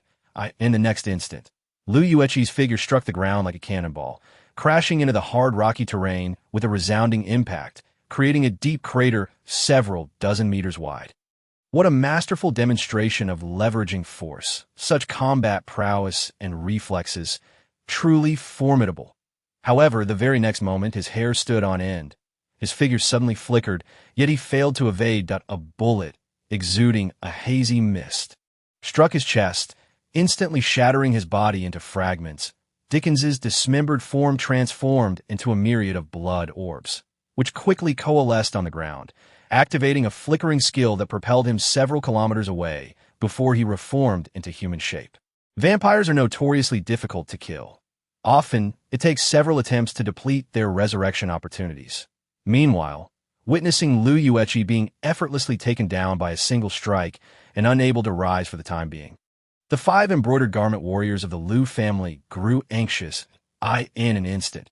An explosive surge of energy erupted as 5 figures charged towards Zhang Bo. The energy radiating from them was even more formidable than Liu Yueqi's. They had reached the level of 100-tier players, and with one more step, they could achieve the status of epic warriors. The Liu family's embroidered garment warriors are a unique breed, bioweapons cultivated from the clones of each generation of Liu family's heirs. Serving as their personal bodyguards, each generation of the Liu family consists of genetic warriors, endowed with the ability to transform into the divine beast, the Scarlet Kirin Fire Dragon. Their clones undergo special genetic modulation, allowing them to tap into the fierce power of the Scarlet Kirin Fire Dragon in advance. Hence, these embroidered garment warriors can sometimes surpass their original counterparts in strength, until the heir reaches the epic level. They serve as their most formidable protectors. Each embroidered garment warrior's prowess is on par with that of a 100-tier player, equipped with a complete set of 100-tier purple rarity gear, regarded as the strongest force beneath the epic tier. Even some slightly inferior epic-level powers cannot contend with the embroidered garment warriors. If all 5 of them unleash their full potential, obliterating a planet would merely be a matter of time. Liu Yueqi had only 5 embroidered garment warriors, and despite being the 17th heir, she had brought all of them with her. Truly a significant investment, as the 5 embroidered garment warriors summoned the true dragon energy of the Liu family. The air itself seemed to become unbearably hot. The armor of the embroidered garment warriors was distinctive, featuring a pair of jet-like dragon wings on their backs, enabling them to achieve near 3 times the speed of sound in an explosive burst. This velocity was comparable to Zhang Bo's Earth Golden Light. Godspeed. Skill SET. Zhang Bo moved. A towering figure appeared behind him, enveloping him completely. That it was a heavy mech. The 6 heavy mechs obtained from the ambush on the Taihang Mountain Starship base, 4 of which had been disassembled by Hong Shui to construct smaller starships, left him with 2 the heavy mechs, a purple rarity equipment that could only be worn by level 50 players, were beyond Zhang Bo's current level of 30, rendering him unable to pilot them. Thus, at this moment, it was not Zhang Bo piloting the heavy mech, but Hong Shui. She merely opened the mech's armor, shielding him within. Ordinary power armor stands at just over 3 meters tall, while heavy mech's tower, nearly 30 meters, easily accommodating Zhang Bo within even without a cockpit. In the next moment, the heavy mech's primary weapon, the particle cannon in its waist, completed its charging, and with the aid of the 6 talisman Zhang Bo had activated, a blazing beam erupted from the energy crystal in its waist. Boom! The 5 embroidered garment warriors, clad only in power armor and lacking heavy mech armor, found themselves compelled to desperately defend against this overwhelming weapon. They had already resolved that after withstanding this wave of assault, they would immediately don their exclusive heavy mechs, embroidered garment warriors. Could they truly allow themselves to be overpowered by the enemy's equipment? Zhang Bo, fully aware of the capabilities of the 5 embroidered garment warriors, would not grant them such an opportunity. The waste particle cannon of the heavy mech had a duration of less than 2 seconds, and just a second or so into the firing, the weapon bay's armor suddenly flung open, and Zhang Bo's figure burst forth. Bullet time! In an instant, everything around him seemed to slow down as his mana plummeted. Activating bullet time required an expenditure of 1,000 mana points, with an additional 1,000 points consumed for each second of its continuation, making it the fastest mana-consuming ability within Zhang Bo's repertoire. However, the effects were extraordinary. Under bullet time, Zhang Bo's speed, originally exceeding 4 times the speed of sound, surged an additional 7-fold. In the blink of an eye, he arrived beside the 5 embroidered garment warriors. He had only crafted 120 fusion bombs, and even after depleting 4 military bases for materials, he could only produce that many. This was a bomb recipe he had uniquely developed in his past life. He evenly distributed the 100 bombs among the 5, covering every inch of the embroidered garment warriors before swiftly retreating.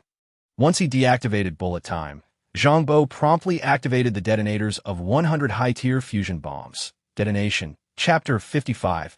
Annihilation of the embroidered garment warriors. A brilliant mushroom cloud erupted into the sky.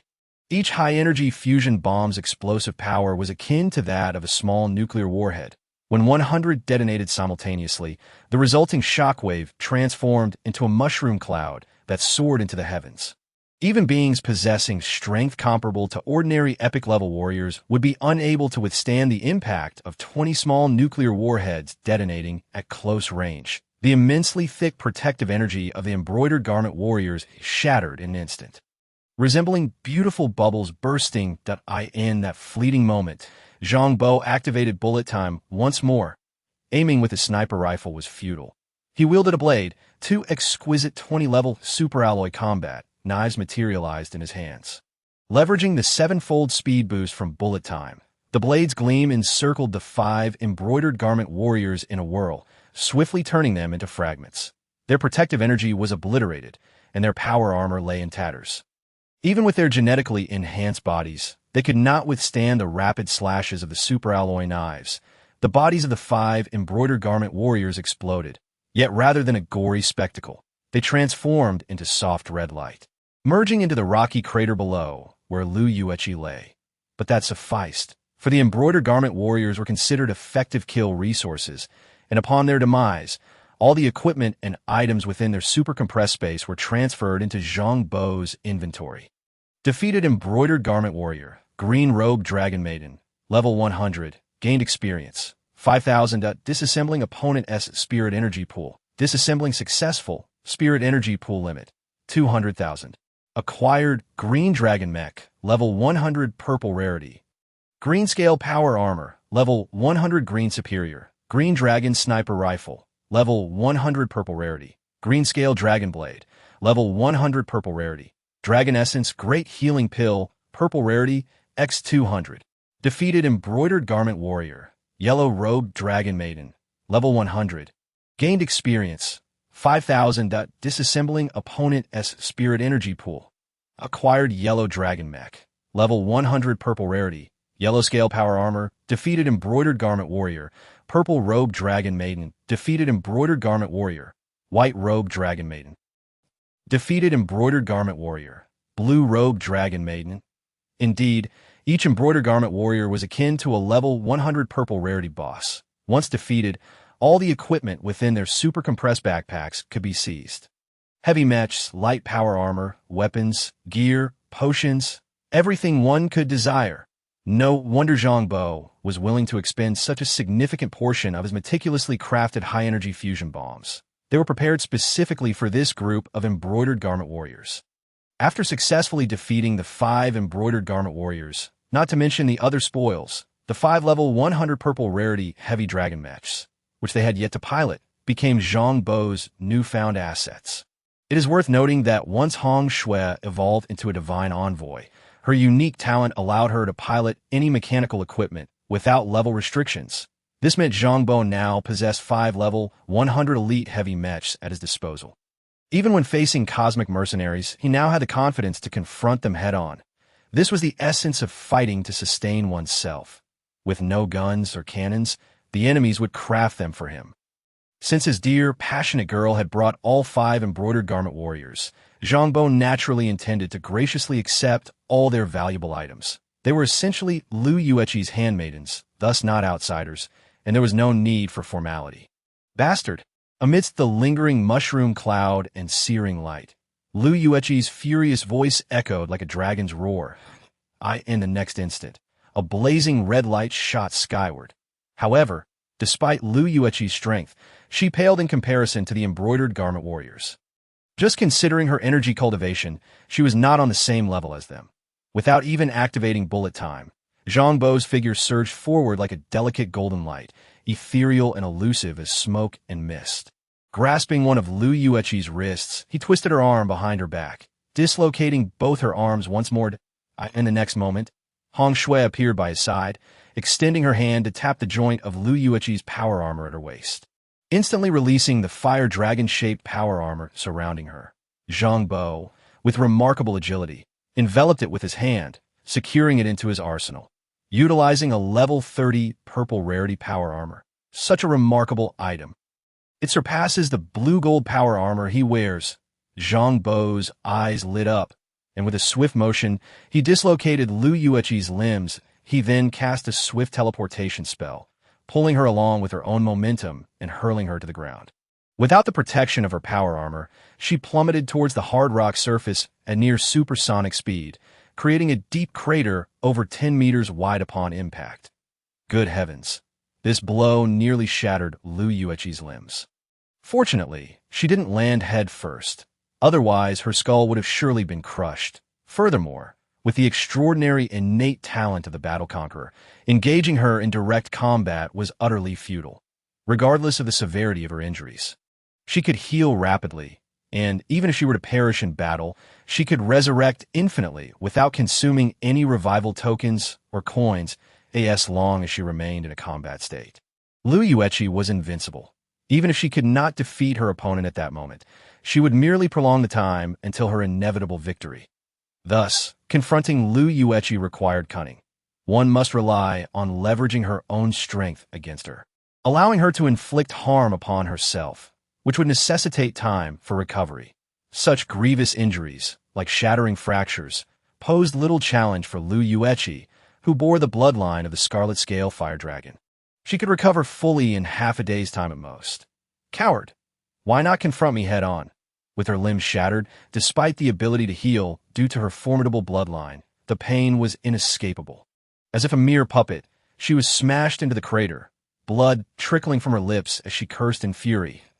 If I were that foolish, could I ever hope to capture you? Zhang Bo looked at her in surprise. Surely you don't think I am unaware of your innate abilities? As he spoke, he removed the blue gold power armor and donned Lu Yueqi's fire dragon armor instead. This feels splendid. The attributes of quality equipment are indeed exceptional. This set of purple legendary grade armor boasts attributes far superior to the blue gold variant. Defeating me on the battlefield is the only way to earn my favor.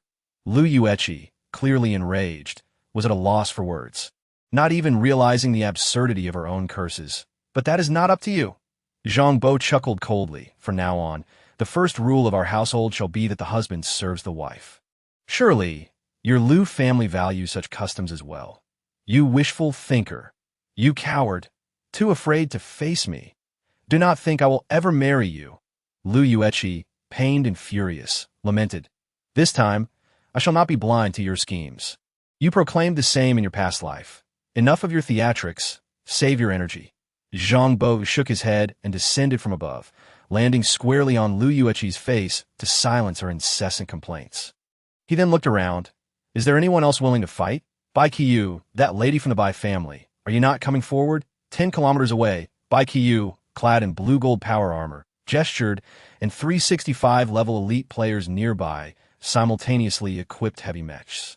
Together, they unleashed a surge of mana, instantly constructing a luminescent artillery platform that radiated blinding light.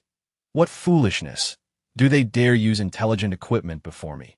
Zhang Bo shook his head, too indifferent to employ the Five Ghosts Transport Talisman. As Hong Shui had already transformed into a streak of light, dashing forward, in the next moment. The three elite players were horrified to find their heavy mechs severed from their control, morphing into large iron coffins that trapped them inside. Chapter 56, Slaying the Bai Family Heir Again. A heavy mech with countless power systems, weapon systems, and fire control systems, boasting dozens of functions and hundreds of components. How could an ordinary mech pilot manually control every aspect? Even with a virtual driving system that synchronizes mech movements with the human body, an intelligent mainframe is essential for operation. Only mechanics, particularly advanced ones, can flawlessly integrate their mana with all control components of a heavy mech, enabling operation without the aid of AI. Other professions simply lack such capability. Having evolved into a spirit immortal envoy, and subsequently chosen as a divine envoy, Hong Shui possessed the ability to overpower any intelligent AI. Her body, originally in a pure energy state, could shift between realities at will. Upon transforming into an information state, she could instantly alter the core control permissions of the heavy mech under her command. The three heavy mechs soared into the AI in the shocked gazes of their pilots. They flew several kilometers away from Zhang Bo before forcefully ejecting the three players from their cockpits. Before they could regain their balance, the crimson rain of bullets, shrouded in a faint mist, struck them with devastating force. Killed high-level Spirit Sorcerer, level 66. Gained 2,000 experience points. Mana pool limit increased by 2,000. Received reward. Explosive Whirlwind, 4-star. Advanced Mana Recovery Potion X 126. Killed high-level Gene Warrior, level 65. Gained 2,000 experience points. Killed high-level Psychic, level 65. Judgment successful. Target has no resurrection ability. Congratulations on your kill. Obtained all items from their backpack. Dismantling opponents subroutine. Dismantling successful. Mana pool limit increased to 165800. Awakened innate talent. Transport, 3-star. Effective 5 Ghosts Transport Talisman at 100 that you can now manipulate object from a distance using mana. How audacious. One of the 3 elite players even lacked resurrection tokens and free revival opportunities. How dare they come here? Zhang Bo raised an eyebrow. This psychic possesses valuable items, and their innate ability molecular deconstruction has been revealed. Baikyu's forehead was slick with cold sweat. The Eternal Frost Sealing Cannon was a powerful combination technique she had acquired during an adventure. With the aid of 3 heavy mech warriors and her own sorcerer abilities, she could unleash an overwhelmingly powerful strike. This attack not only bore tremendous destructive power, but could also seal the battlefield, freezing everything within a radius of several kilometers. Once unleashed, even if it failed to strike the opponent, the entire battlefield would be encased in ice, and no matter how swift their escape skills, they would be trapped. Thus, upon realizing the Liu family had fallen, she activated her mightiest technique without hesitation. Regardless of your abilities, I will encase you in a massive block of ice over 6 kilometers in diameter. And then what will you do? However, the Eternal Frost Sealing Cannon had not yet fully charged. How could the 3 heavy mech warriors perish so suddenly? Did the mech's AI rebel? Wasn't time needed for such an event? This is utterly absurd. I had barely reached 40 charge. How could it end here? Baikiyu was genuinely sweating bullets, especially when the icon of her 65-level support teammate, Bai Hong, turned gray in the team interface. She immediately dispelled the mana circle of the Eternal Frost Sealing Cannon. In a split second, she activated Blink, attempting to escape the battlefield. Alas, it was too late. Her blink speed was comparable to that of her cousin, Bai Fei. Each blink had a cooldown of about 2 seconds, allowing her to move approximately 500 to 700 meters away, an impressive speed for players on Earth, as only those who had achieved a 7-star movement ability could attain such velocity. Yet before Zhang Bo, this speed was painfully slowed. A pale golden streak flashed past, and as the crimson rain of bullets erupted, Baikiyu's figure was obliterated. The Crimson Rain was a level 50 purple legendary grade sniper rifle. Such a weapon could only be countered by heavy mech energy shields of a similar caliber, or else it would result in instant death. Killed Intermediate Spirit Sorcerer, level 36. Gained 600 experience points. Mana pool limit increased by 600. Received 7 revival tokens. Eternal Frost Sealing Cannon, 6-star. Spirit Element Bracelet, purple legendary. TSK, not even a red exceptional quality special item. Baikiyu's status pales in comparison to Bai Cheng's. Zhang Bo shook his head, his gaze drifting toward a distant group of cosmic mercenaries. A smile creeping onto his face.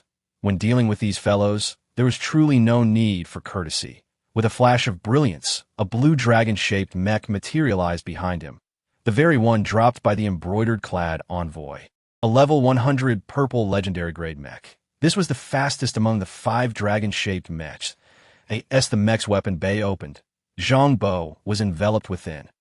Hong Shui piloted the powerful mech as they charged toward the group of cosmic mercenaries. The equipment level of the embroidered envoy was undoubtedly top-tier beneath the epic grade. Even many epic-level warriors could hardly afford a level 100 purple legendary grade heavy mech, since the epic-level warrior, the desolate ghost hand Feng Hong, began forging the path of the epic, transforming Earth into the Wasteland Star. The rules of the Wasteland Star enveloped the Earth domain, deterring other epic-level warriors from encroaching. For should they unleash their epic powers, they would trigger a joint annihilation by all epic rules on Earth. For the next 24 years, Feng Hong would reign supreme in the Earth domain. The Wasteland Star path separates heaven and Earth. Once the Earth has been utterly transformed into a desolate star, The epic powerhouses from the outside will be unable to enter, in the terminology of fantasy novels. This signifies the complete severance of connections to the outside world, effectively sealing off the Earth-Star domain, liberating it entirely from the control of high-ranking members of the Star Blue Consortium. In this overarching context, the embroidered-clad envoys represent the pinnacle of extraordinary combat power permitted on Earth. Their dragon-shaped mechas epitomize the zenith of equipped combat strength. Zhang Bo nearly exhausted the resources of several military bases to forge 120 high-energy fusion bombs, using a staggering 100 of them in one fell swoop to eliminate the embroidered-clad envoys, all in pursuit of acquiring their mechas. Now, with such a mecha in hand, which Hong Shui can fully master, Zhang Bo effectively possesses the ultimate combat power on Earth. Regardless of how advanced the black technology equipment of the cosmic mercenaries may be, their maximum potential pales in comparison to the level of the dragon-shaped mecha. Zhang Bo is exceedingly familiar with this group of cosmic mercenaries. In his previous life, after Feng Hong was felled by the backlash of technological fortune, Zhang Bo traversed the cosmos, spending over a century as a cosmic mercenary. Advancing from level 80 to 180, his greatest asset in his former life was pushing mountains and filling seas. While his primary role was that of a sniper, he possessed close combat capabilities that surpassed even those of genetic warriors. As the azure light flickered, when the enormous form of the Azure Dragon Mecha surged forth at nearly 3 times the speed of sound, all the cosmic mercenaries felt a tangible shiver run down their spines. Chapter 57. Hunting Cosmic Mercenaries. Roaring. A cosmic mercenary, humanoid in appearance yet adorned with pale green skin, seemingly evolved from some form of flora, let out a furious bellow, channeling his mana to transform into a colossal ancient tree, blocking the path of the Azure Dragon Mecha. This entity hails from the Tarlans, approximately 16 light-years from Earth, commonly referred to by human civilization as the Tree Folk. This race, evolved from plants, can seamlessly switch between animal and plant forms, sustaining themselves through photosynthesis without any supplementary nourishment. Hence, they exhibit remarkable adaptability to diverse environments, making them formidable combatants in extreme conditions, and they're a mainstay among cosmic mercenaries, their presence ubiquitous across the realms. This treefolk mercenary is undoubtedly a powerhouse among cosmic mercenaries, a member of the Hunter God Squad. As it summoned its mana, the ancient tree's protective aura surged forth, robust and overwhelming, rivaling that of the earlier embroidered-clad envoys. At this level of cultivation, even without additional equipment enhancements, the strength of their protective aura is akin to that of an armored mecha's energy shield, making it no easy feat to breach. Moreover, once its protective aura takes form, the other 6 members of the Hunter God Squad spring into action. Energy cannons, slicing blades, and laser swords converge in a relentless barrage. The Azure Dragon Mecha weaves through a series of Azure Phantoms, evading the assaults of the 7 players. Each comparable to level 100, the energy shield has been activated to its maximum capacity, while the 2 dragon-shaped particle swords shimmer brightly, each swing slicing through the void, creating violent ripples against the treefolk's protective aura. This alone suffices. Upon activating invisibility, Zhang Bo once again mobilizes earthly golden light, rendering himself entirely undetectable. A devastating sniper shot strikes a distant cosmic mercenary. The figure of the Wolfman explodes in a cacophony of destruction. The adversary can cloak themselves, activate the life wave detection device. Those with counter-invisibility skills, remember to keep them active at all times. Where is the sniper? Doesn't their area control skill have a range? Surround him. Damn it, this guy is using the Azure Dragon Mecha to pin down the strongest Hunter God Squad. He intends to eliminate us first. Lady Lu, our losses in this battle are catastrophic. Your Lu family must provide an explanation. What in the world is happening? Their combat skills are too formidable. Is there no one who can match his speed? Do not activate the armored mechas. Do not employ any AI-assisted devices. Otherwise, the enemy will seize control over them. Who the hell told you to activate the mechas? Wasn't it you who instructed me to do so? The 2 cosmic mercenaries, levels 57 and 73, had just been ejected from their cockpits when violent bolts of lightning erupted from their bodies, resulting in a catastrophic explosion. The devastating Sniper S5 Thunder Curse Soul Fire Talisman. Combined with a level 50 purple exquisite grade weapon, the Crimson Mist can eliminate those slightly less powerful cosmic mercenaries in a single shot. This moment, everyone comprehended Zhang Bo's strategy.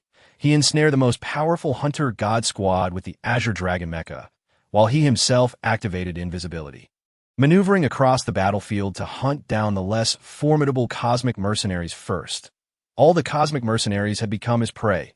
Though Zhang Bo himself was merely level 30, his mobility skill, earthly golden light, coupled with a level 50 purple exquisite grade weapon and the dragon power armor acquired from Liu Yueqi, rapidly bridged the gap in basic attributes caused by level disparities in the Interstellar Age.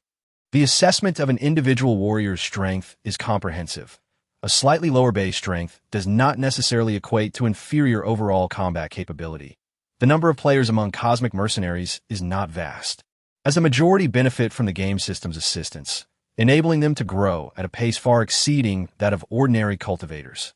Any player able to enter the cosmos, upon aligning with the Star Blue Consortium, receives far superior treatment compared to non-player beings. However, any being embarking on the path of cultivation can refine spiritual energy into mana, yielding substantial rewards upon slaying opponents. Not only do they gain experience points and expand their spiritual energy pools, but they also receive lucrative items and equipment as rewards. Each cosmic mercenary essentially functions as a resource-rich boss monster, at least of high-quality blue grade.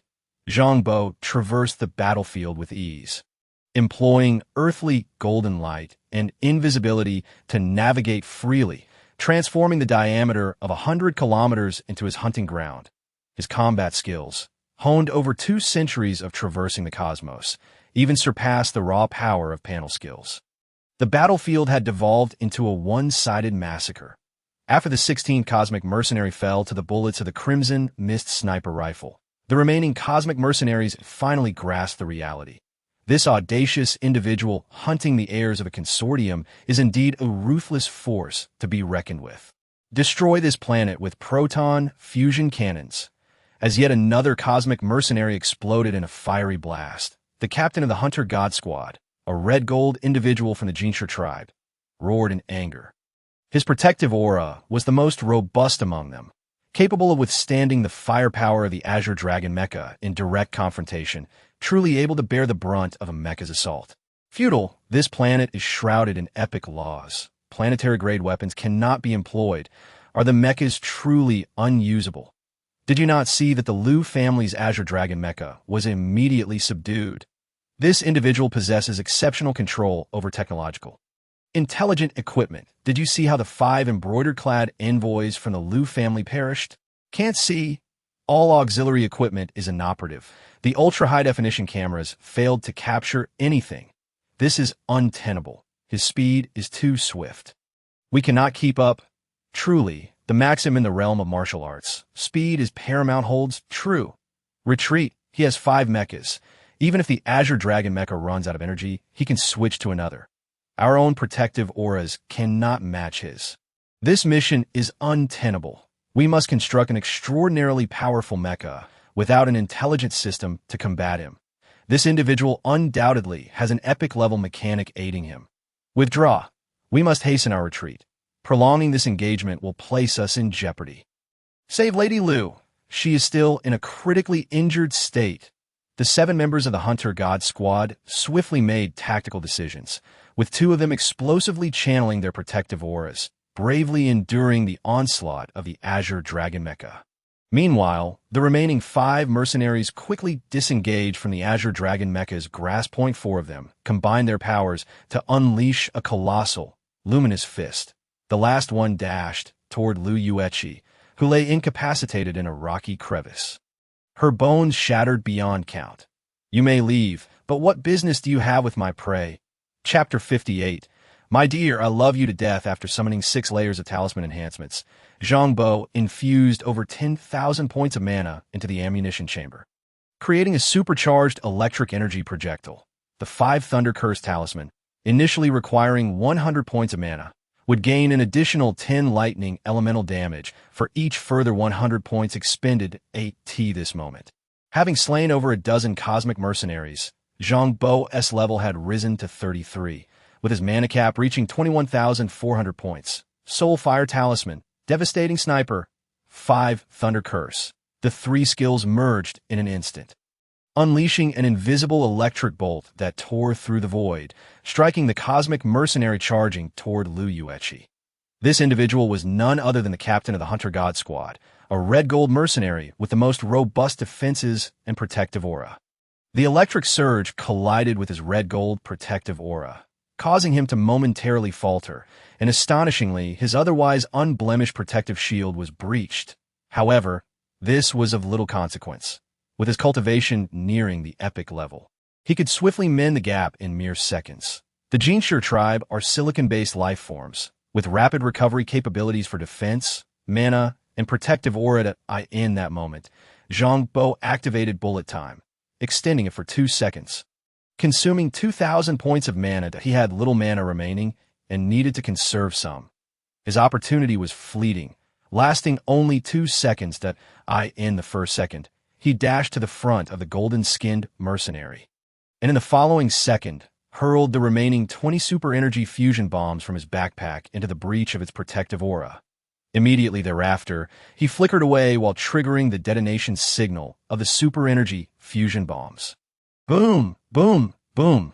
The golden aura shattered violently, and the 20 super energy fusion bombs, akin to miniature nuclear devices, detonated right in the face of the mercenary, still within the confines of its protective barrier. Such a magnitude of explosion could only be withstood by those who had reached the epic level of cultivation, possessing blood-locking abilities or invincibility-type epic laws as a shield. Otherwise, it was utterly impossible to endure. Even the formidable defenses of the Goldstone clan could be annihilated in an instant. The golden metallic giant was obliterated. The intense explosion generated a mushroom cloud that soared into the sky, accompanied by the distinctive electromagnetic storm following the demise of the Goldstone clan, rendering the entire void silent. Kill high-tier Goldstone clan, level 100. Gain experience, 5,000. Dismantle the opponent's aura pool. Dismantle successful. Aura pool limit 200,000. Flee. The sight of the Hunter Squad captain's death shattered the remaining mercenaries' will to fight. A colossal, luminous fist slammed into the Azure Dragon mech. It was sent reeling back thousands of meters, while the other 6 members of the Hunter Squad desperately propelled their protective aura, streaking like beams of light across the sky. The cosmic mercenaries undertook their missions for profit, yet sacrificing their lives was far too costly. Even the vampire descendant of the Brad family quickly retreated. Having been observing the battlefield from a distance of 30 kilometers, he swiftly fled faster than anyone else. There was no need to pursue further. Their sole focus was on escaping. It would be challenging to hunt them down, just as the Azure Dragon mech, recovering its momentum, was preparing to charge again. Zhang Bo waved his hand. All 120 super energy fusion bombs had been expended, and with half of his mana depleted, his full-powered shot could only breach the opponent's protective aura for a brief moment. After all, there was a level disparity at play, and the Azure Dragon mech, operated by Hong Shui, could effectively hold back 7 level 100 elites, which was quite remarkable. It seemed he needed to summon a few more divine envoys. After this wave of slaughter, his aura pool limit surged to 2.89 million, and with a few more enemy kills, he could summon 2 more divine envoys. This moment, only Lu Yueqi remained, lying in a rocky pit. After nearly an hour of battle, her broken limbs had healed considerably, yet she still could not rise to leave. As Zhang Bo opened the armory, automated engineering robots swarmed out, assembling large mechanical structures, swiftly forming a massive superalloy base by the seaside. You intend to construct a starship launch base? Lu Yueqi remained composed, knowing she was no match for her opponent, even with her aura cultivation having recovered somewhat. She refrained from futile resistance. The red dragon power armor was gone. The embroidered garment envoy was lost, and even the most potent equipment of the embroidered garment envoy had been destroyed. Her injuries had not fully healed, with her ankles and wrists still fractured, leaving her devoid of strength to resist. The opponent's skill of leveraging strength against strength was exceedingly formidable. Frankly, Liu Yueqi had invested considerable effort into mastering various combat techniques. Yet in comparison to her adversary, she acutely realized the disparity that, of course, one cannot simply wait to perish on earth. Zhang Bo descended into the rocky pit and stood before Liu Yueqi, deactivating the Fire Dragon power armor and storing it in the armory. He then scrutinized Liu Yueqi with an appreciative gaze, as if thoroughly satisfied with his prize. The seaside is unsuitable for constructing a starship launch base, and currently, Earth space is sealed off. Your starship cannot escape. Liu Yueqi felt uncomfortable under such an aggressively predatory gaze, as the legitimate daughter of the Liu family, inheriting the true dragon bloodline and possessing the remarkable talent of the battle conqueror. No one dared to regard her with such a gaze. To be frank, Liu Yueqi felt a flicker of anger. It was clear that this was not an appropriate moment for her to express it. As if you understand anything about starships, Zhang Bo chuckled. Even if I don't understand, I know the basic principles. The Earth star domain has space stabilizers and light speed suppression valves. NO starship can initiate space jumps or FTL travel. Liu Yueqi remained calm, even as Zhang Bo's figure slowly approached. She enunciated clearly. In this situation, if you force the starship to launch, it can only move sluggishly at sublight speed. The nearest habitable planet is over 6 light years away. And considering the time needed for acceleration and deceleration, it would take decades to reach. With your talents, would you waste decades merely on a journey? I've already said if you don't understand. Stop making futile suggestions. Let us talk about something else. Zhang Bo's face drew closer to Liu Yueqi, mere centimeters away, closely examining her stunning visage, inhaling deeply, a familiar yet intoxicating scent wafted through the air. What do you intend to do? Liu Yueqi's body tensed, every hair on her skin standing on end. Indeed, Liu Yueqi could no longer contain herself, mustering the courage to speak. You have never defeated me in a direct confrontation. You cannot touch me. That is not for you to decide. Now, you are my captive and my trophy. That a smile spread across Zhang Bo's face. With a flick of his hand, ethereal chains surged forth, binding Liu Yueqi's injured wrists and ankles. The 5-star skill Phantom Vine magic chains transformed, due to the use of substitute materials, into Phantom Light magic chains, taking the form of chains constructed from mana. Each 10 mana points could yield a 1-meter length of chain, and at this moment, only 5 meters were needed to securely bind Liu Yueqi. That I won't like you for this. Liu Yueqi sensed the impending events, and, being a woman, a rare panic flickered within her heart. I do not require your affection, Zhang Bo replied, chuckling as he leaned in closer. After 2 centuries of entanglement in his previous life, he was all too familiar with her character. Flattery would avail him nothing. Thus, he proceeded with force, brazenly and unyieldingly whispering in her ear, "What I desire is your submission." Chapter 59. Escape from Earth. Kill mid-tier genetic warrior, level 36. Gain experience 400. Or uppool limit 400. When Liu Yueqi revived in a mountain hollow 100 miles away, the disbelief on her face was palpable upon seeing the notification on the system panel. Dead. She had actually perished once. That scoundrel had directly killed her? It seemed he had employed some sort of potion or ability. A chill breeze swept by, sending shivers down Liu Yueqi's spine. Once she donned a brand new set of armor and power suit, Liu Yueqi abruptly looked northward. Above the vast sky, one starship after another ascended, their anti-gravity engines emitting pale blue exhaust trails, tracing beautiful arcs across the heavens. This madman, is he truly planning to venture into space without the ability to activate FTL engines or space jumps? And with such small starships, does he have enough supplies to last for years? Is he planning to starve to death halfway? Liu Yueqi gritted her teeth, a surge of exasperation coursing through her. And in a moment of emotional outburst, she roared at the sky. "You scoundrel! At least tell me your name, damn it!" No matter where you flee, the Human Federation aspires to construct space elevators or ground-to-air bases. Yet the Xinglan Consortium will not remain oblivious to such endeavors and will decisively dismantle them. The 2 factions have been entangled in the Earth star domain for many years, ultimately resulting in neither side being able to establish any space bases. At most, a few armed satellites may be launched. Thus, the air defense capabilities on Earth are indeed limited. Moreover, the Xinglan Consortium has deployed spatial stabilizers and lightspeed limit valves, rendering any spacecraft attempting to leave the Earth star domain incapable of initiating faster-than-light travel or long-distance spatial jumps. Humanity has entered the interstellar age for over a millennium, and faster-than-light travel and spatial jumps are fundamental technologies for interstellar exploration. Once these two conditions are restricted, ordinary starships would not dare to venture forth. The nearest resource star lies at a staggering distance of 6 light-years. Without faster-than-light travel, the speed of spacecraft is constrained to below light speed, often only reaching 1/5 or 1/10 of light speed at best. It is well known that reaching the maximum speed of a starship requires considerable time. Absent a faster-than-light engine, gradually increasing speed below light speed still demands several years, coupled with the need for acceleration and deceleration.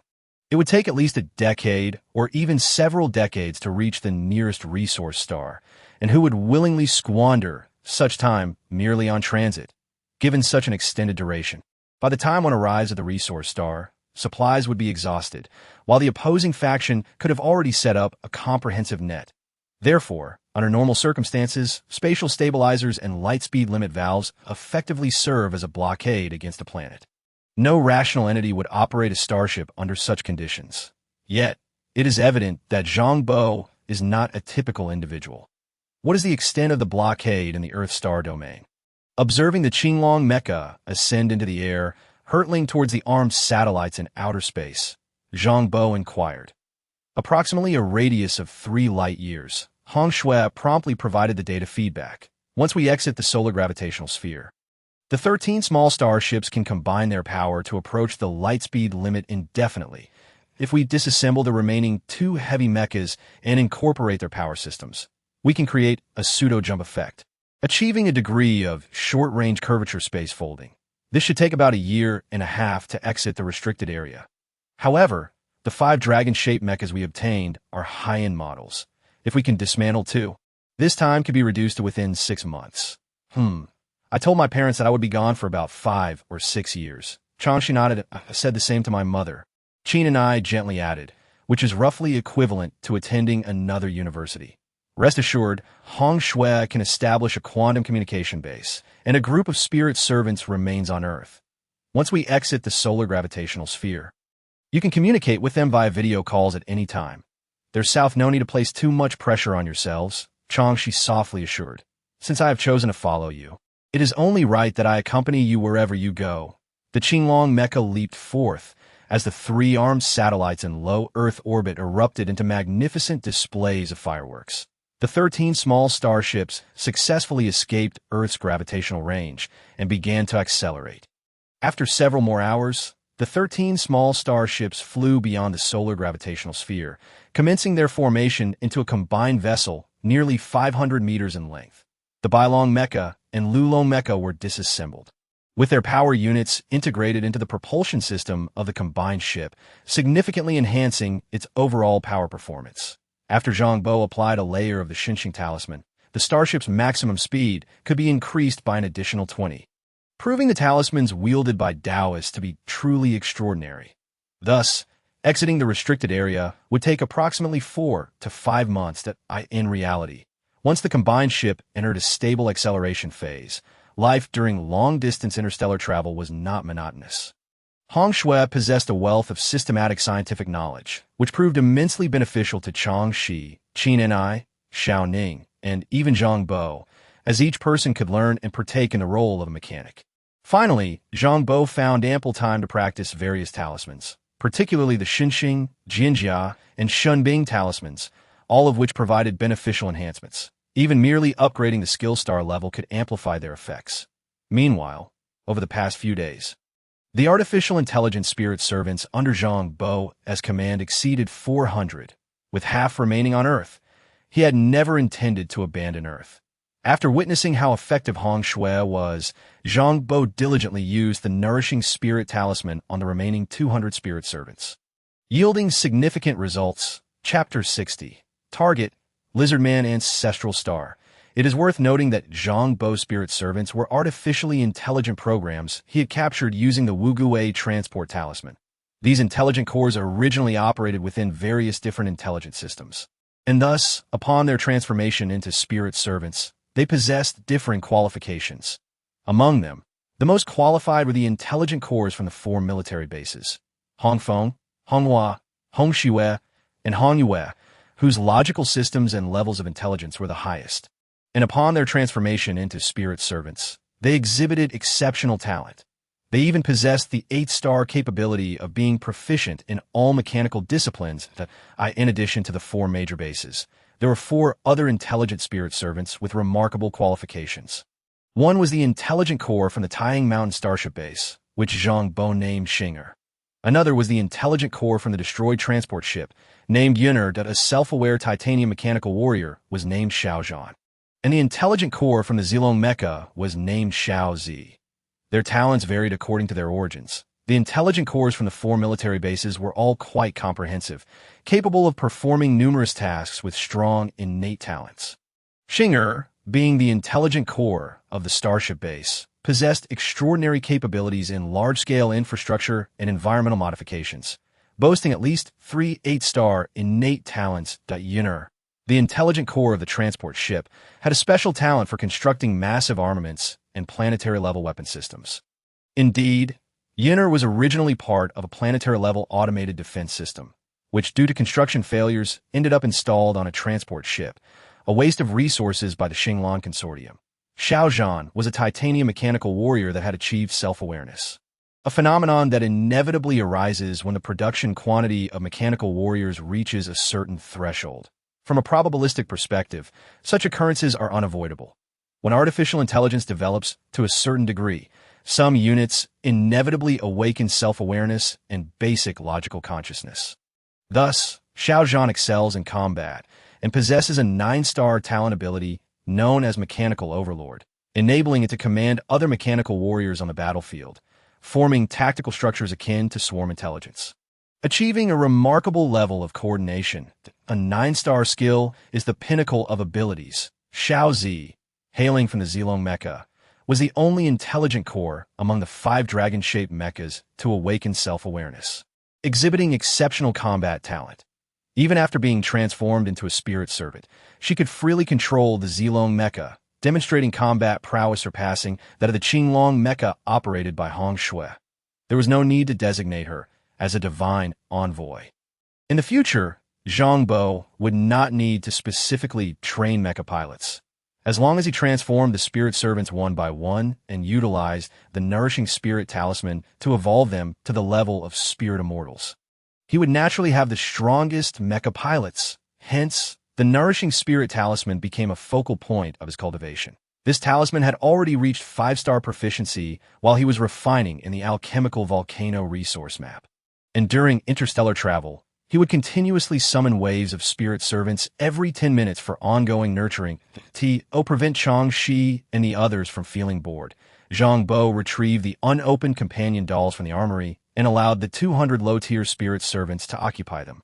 Learning technological knowledge alongside the 3 girls. They were all intelligent beings transformed into spirit servants. They were inherently intelligent and could easily be cultivated into a logistics team, boasting far superior efficiency and growth potential compared to humans.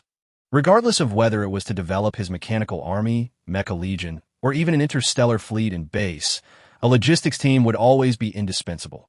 Modern interstellar warfare fundamentally hinges on logistics, and no matter how valiant the mechanical warriors or mecha fighters may be, after battle, maintenance, refueling, armor repairs, and weapon upkeep become necessary, along with constructing production lines, resource extraction, processing, and refining, all tasks that require logistical personnel. The extent to which technological equipment can exert its power relies heavily on the effectiveness of the logistics team.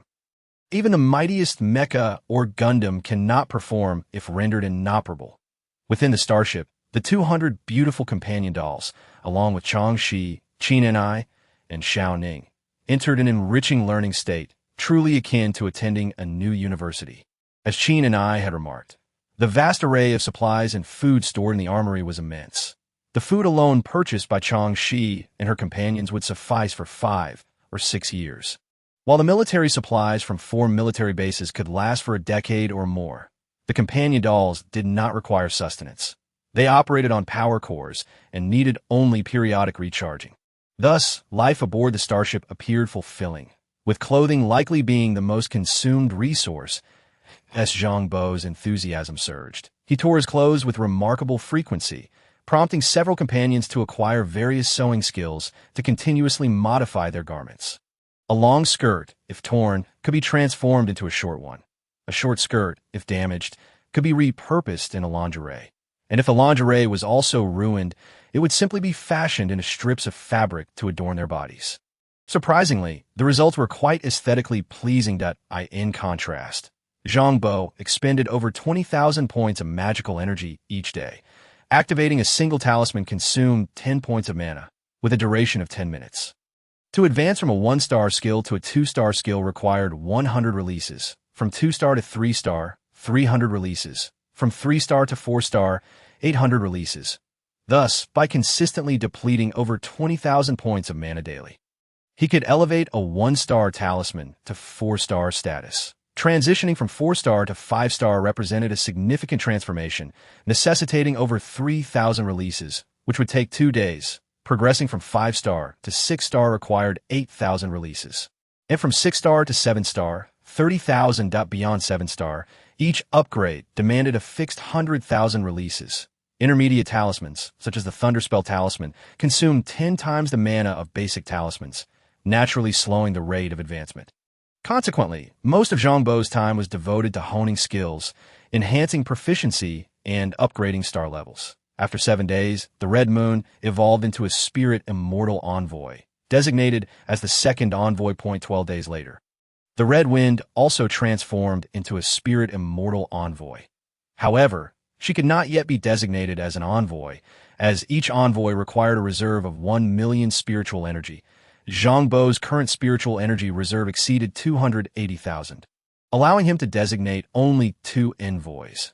Nonetheless, even without the envoy designation, spirit immortal envoys possessed an energetic entity, serving as formidable main forces. 18 days later, Xiao Zi surpassed Hong Hua, advancing to become a spirit immortal envoy. And she specifically altered her physical form to resemble a charming dragon maiden with purple hair and eyes, exuding an enchanting allure. 21 days later, Hong Hua also evolved into a spirit immortal envoy. Finally keeping pace after all, the 4 prominent figures among the red-lettered spiritual servants had all followed Zhang Bo closely. 2 months later, Xing Er, Yun Er, and Xiao Zhan also ascended to spirit immortal envoys. And Zhang Bo's spirit nourishing talisman upgraded to the 7-star level. He then selected 12 of the most capable spiritual servants in logistics for specialized training. The 7-star spirit nourishing talisman could evolve a spirit immortal envoy every 4 to 5 days on average. 4 months later, the second batch of 12 spiritual servants also became spirit immortal envoys. Meanwhile, Zhang Bo's frequently used talismans had nearly all advanced to the 5-star level. The Spirit Flight Talisman had reached 7-star status, enabling a unit's speed to increase by an astonishing 300. It is noteworthy that the combined fleet was considered a single combat unit. With just 1 Spirit Flight Talisman, their overall maximum speed could quadruple. Over these 4 months, the combined fleet finally broke free from the confines of the Earth-Star domain. With the stabilization device and superluminal speed limit valve no longer in effect, the starship could enter a state of faster-than-light travel. With a multitude of spirit immortal envoys like Hong Shui and Hong Yu present, the starship's navigation was impeccably accurate, ensuring that every screw performed at its optimal state. Upon entering superluminal status, the combined fleet effortlessly slipped into dark space, traversing nearly 2 light-years in just 12 days, arriving in the vicinity of a third-class star system in Centaurus. Chapter 61. The Dragon Race Annihilated by Humanity. Humanity has entered the interstellar era for over a millennium, meticulously charting the entire galaxy. Among the indispensable star maps possessed by every starship, the record of the Lizardman's ancestral star is also included.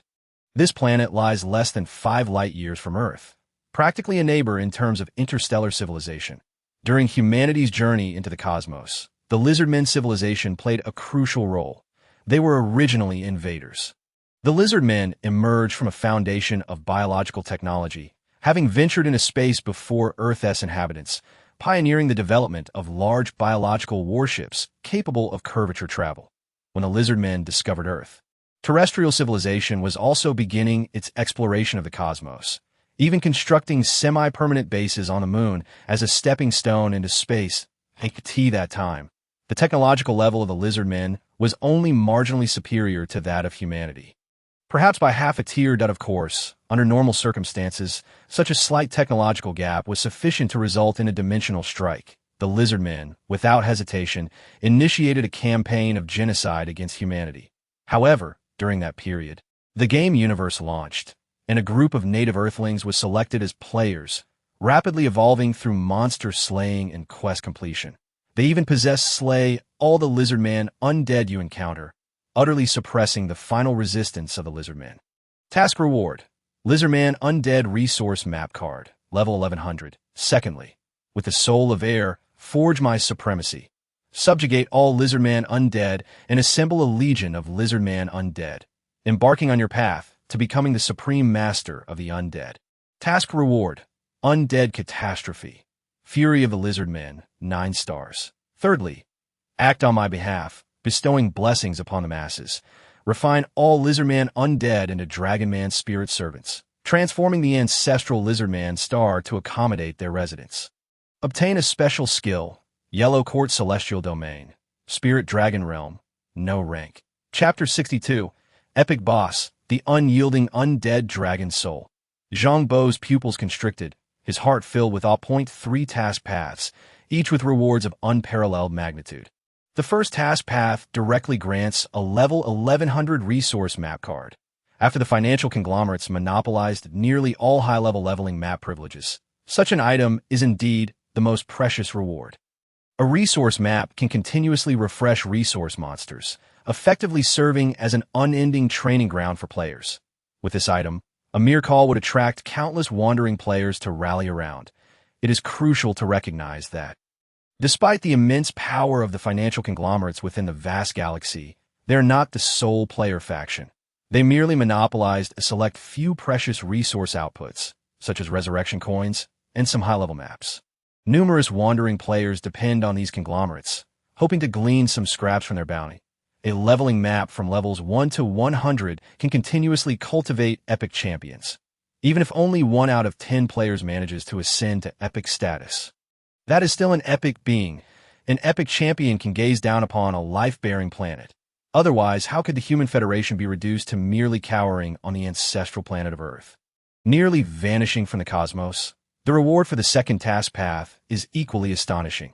A 9-star level Undead Calamity summoning skill, capable of establishing a legion of Undead Calamity, the Insectoid Calamity. Undead Calamity and Intelligent Machinery Calamity are known as the 3 great scourges of the universe. Of course, since the emergence of players, they have become the true scourge of the cosmos. Yet this does not diminish the formidable reputation of the 3 great scourges. As for the final task path reward, the Yellow Court Celestial Domain skill bears no excess information or additional explanations, merely a name. However, Zhang Bo understands that this is where the true significance lies. This is an abandoned version of the Cosmos game. After the official launch of the Cosmos game, the abandoned version, which served as a beta test, did not completely vanish. Instead, it transformed into a supplementary effect of the Yellow Court Classic. Following the annihilation of the Lizardman race, their civilization did not disappear. Under the influence of civilizational resentment, it coalesced into a vengeful spirit.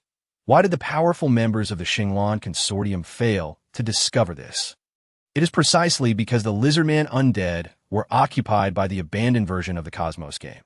The abandoned version does not communicate with the current official data.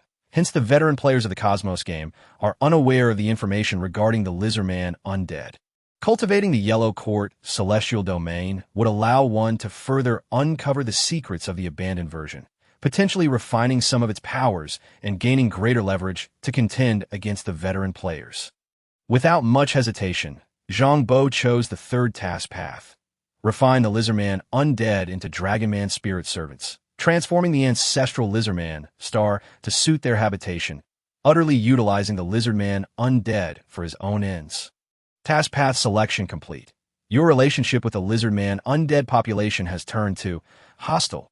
Please note that Lizardman undead will instinctively resist transformation and perceive you as an enemy. Special map discovered. Necrotic planet. Lament of the Lizardman. Following the refresh of information on the interface, the entire Lizardman planet underwent a dramatic transformation. Within Zhang Bo's field of vision, an overwhelming aura of malevolence surged forth, even though he was currently situated in the outer space orbit of the Lizardman planet. He could still sense that overwhelming resentment. The potent spiritual energy was tainted with anger, hatred, and destructive negativity, steadily permeating the entire planet. As a Taoist, arriving in a realm filled entirely with the undead was indeed his area of expertise. He decided to descend and investigate, at least within 50 kilometers of the surface, to gauge the capabilities of these Lizardman undead. Zhang Bo issued the command. Soon, a small starship, measuring 100 meters in length, detached from a main structure of the combination vessel, transforming into a small assault landing craft. Zhang Bo, accompanied by Chang Shi, Qinanai, and Xiao Ning, boarded the starship, with a spirit servant piloting it towards low Earth orbit. Hong Shui piloted the Azure Dragon Mecha, Hong Yu operated the Yellow Dragon Mecha, and Xiao Zi controlled the Purple Dragon Mecha. The three dragon-shaped mechas provided escort as they swiftly approached the Lizardman planet. The gravitational pull of the Lizardman planet was approximately 3 times that of Earth, which posed no challenge for the 3 women, all of whom were at least level 25. Their physical attributes had averaged over 70 points, allowing them to easily adapt to such gravitational changes. Once the team was assembled, the descent of the starship accelerated. When they reached an altitude of 200 kilometers above the surface, they had to activate the anti-gravity engines to control their descent speed. To transform the Lizardman undead into spirit servants, they would need to employ the Five Ghosts Transport Talisman to capture them, then refine the resentment and cleanse the negative magical energy.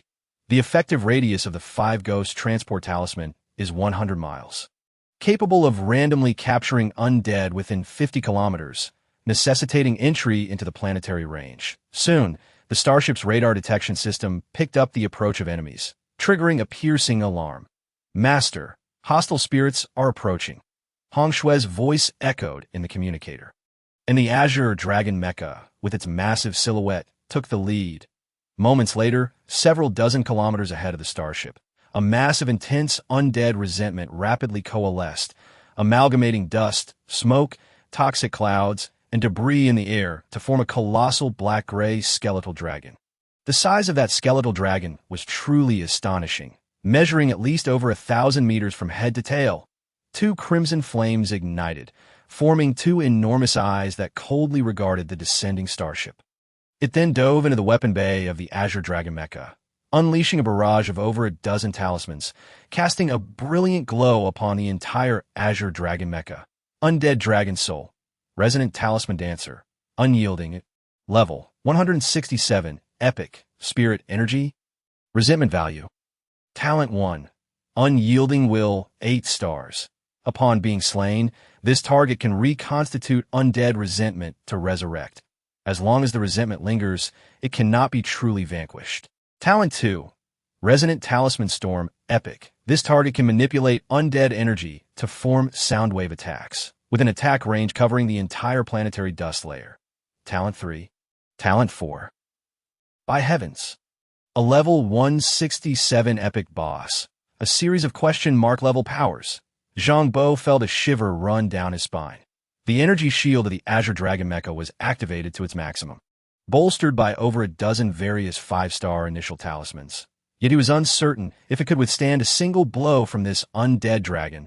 He had once reached level 203 as a sniper and knew how overwhelmingly powerful an epic being could become.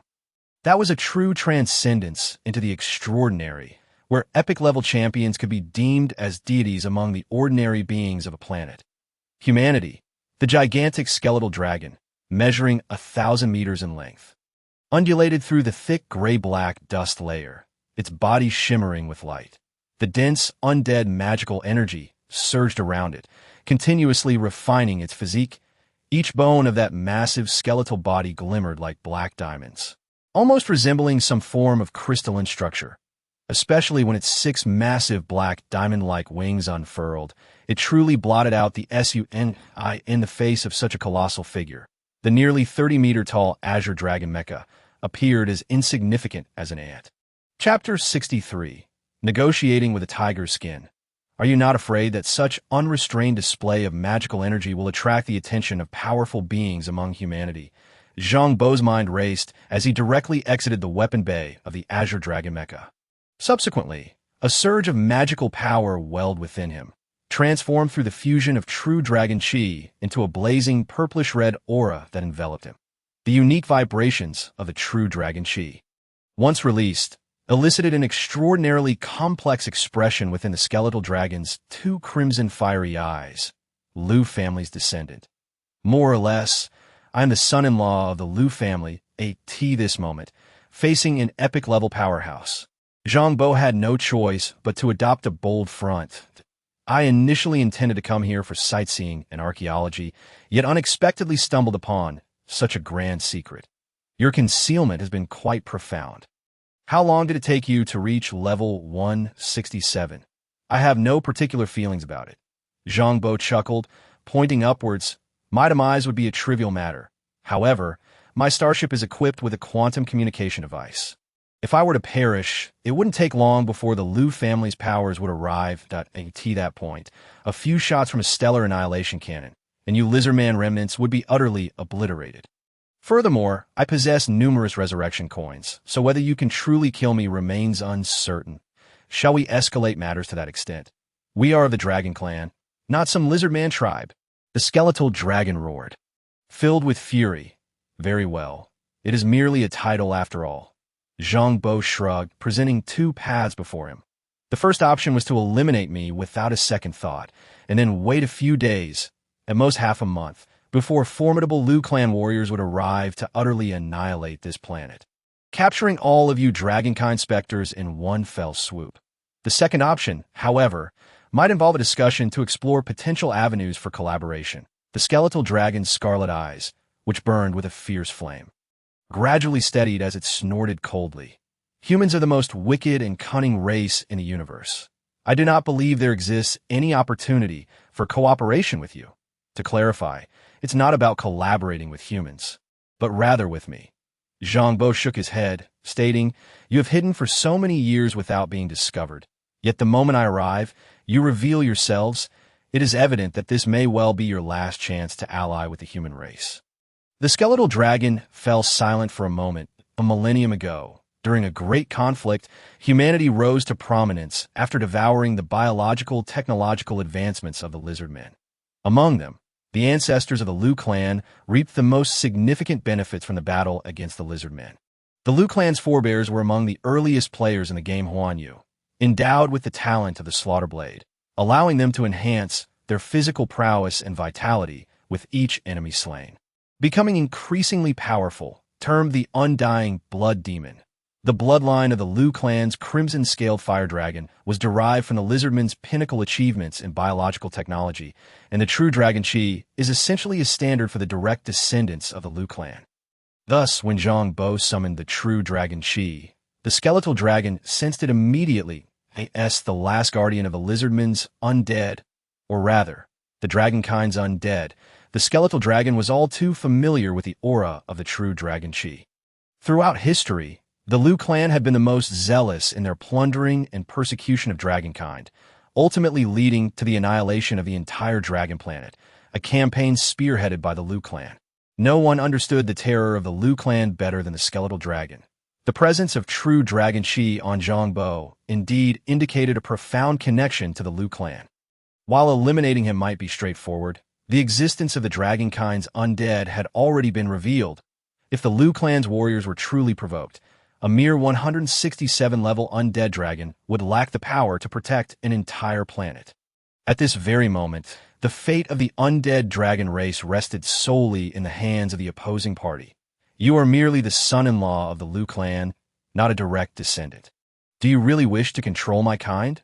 The skeletal dragon pondered for a moment before coldly inquiring, To speak of cooperation, does it not simply imply that you wish to utilize my kin's undead for your own purposes?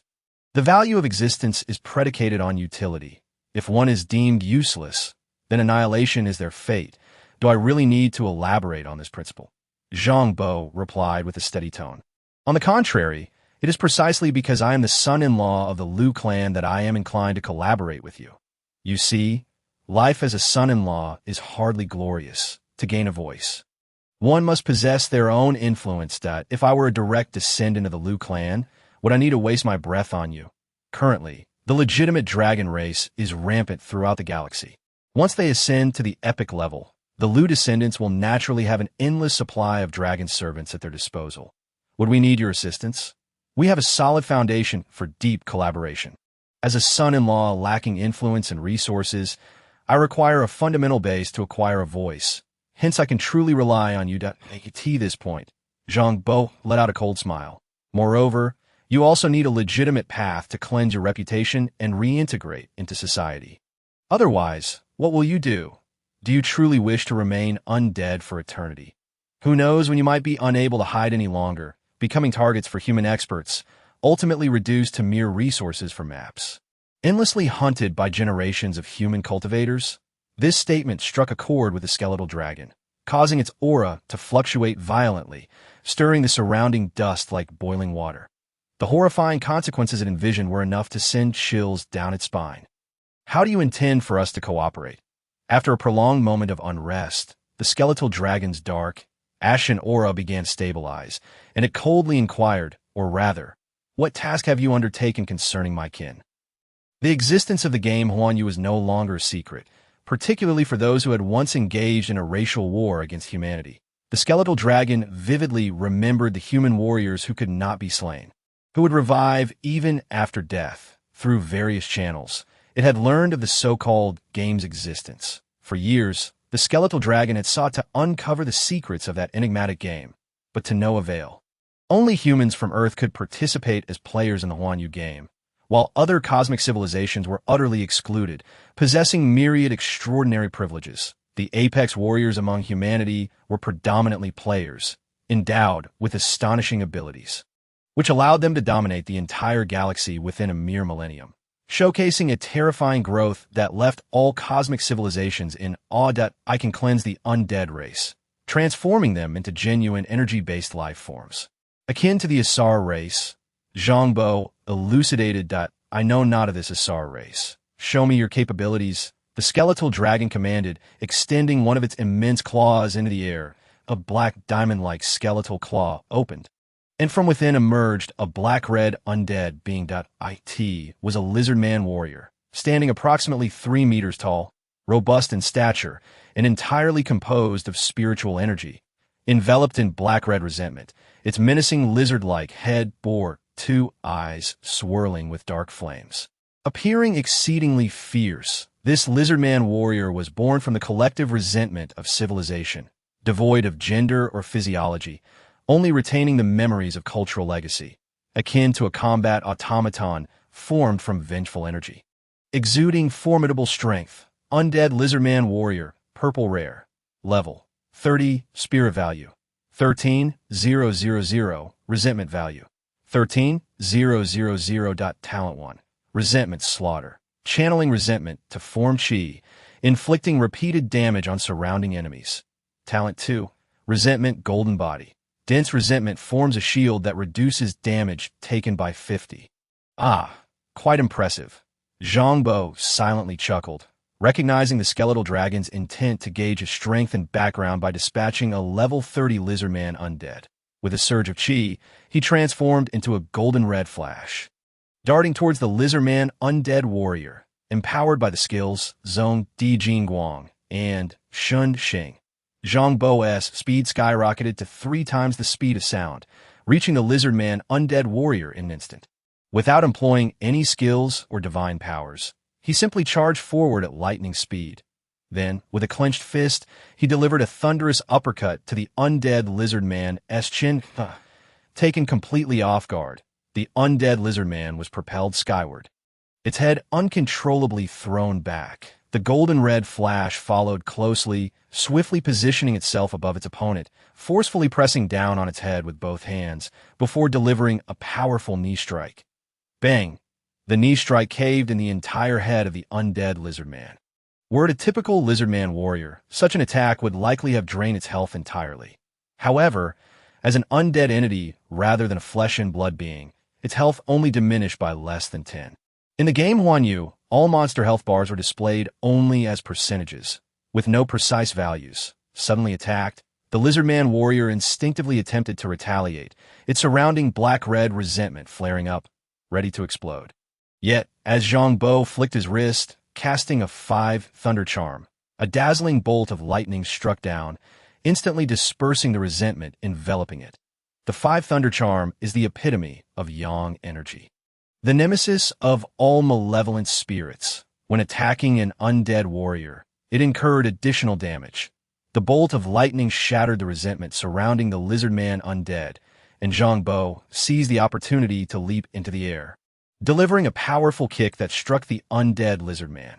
Quickly following, Zhang Bo began to spin rapidly, resembling a windmill as his legs became a flurry of attacks, relentlessly pummeling the lizard man warrior.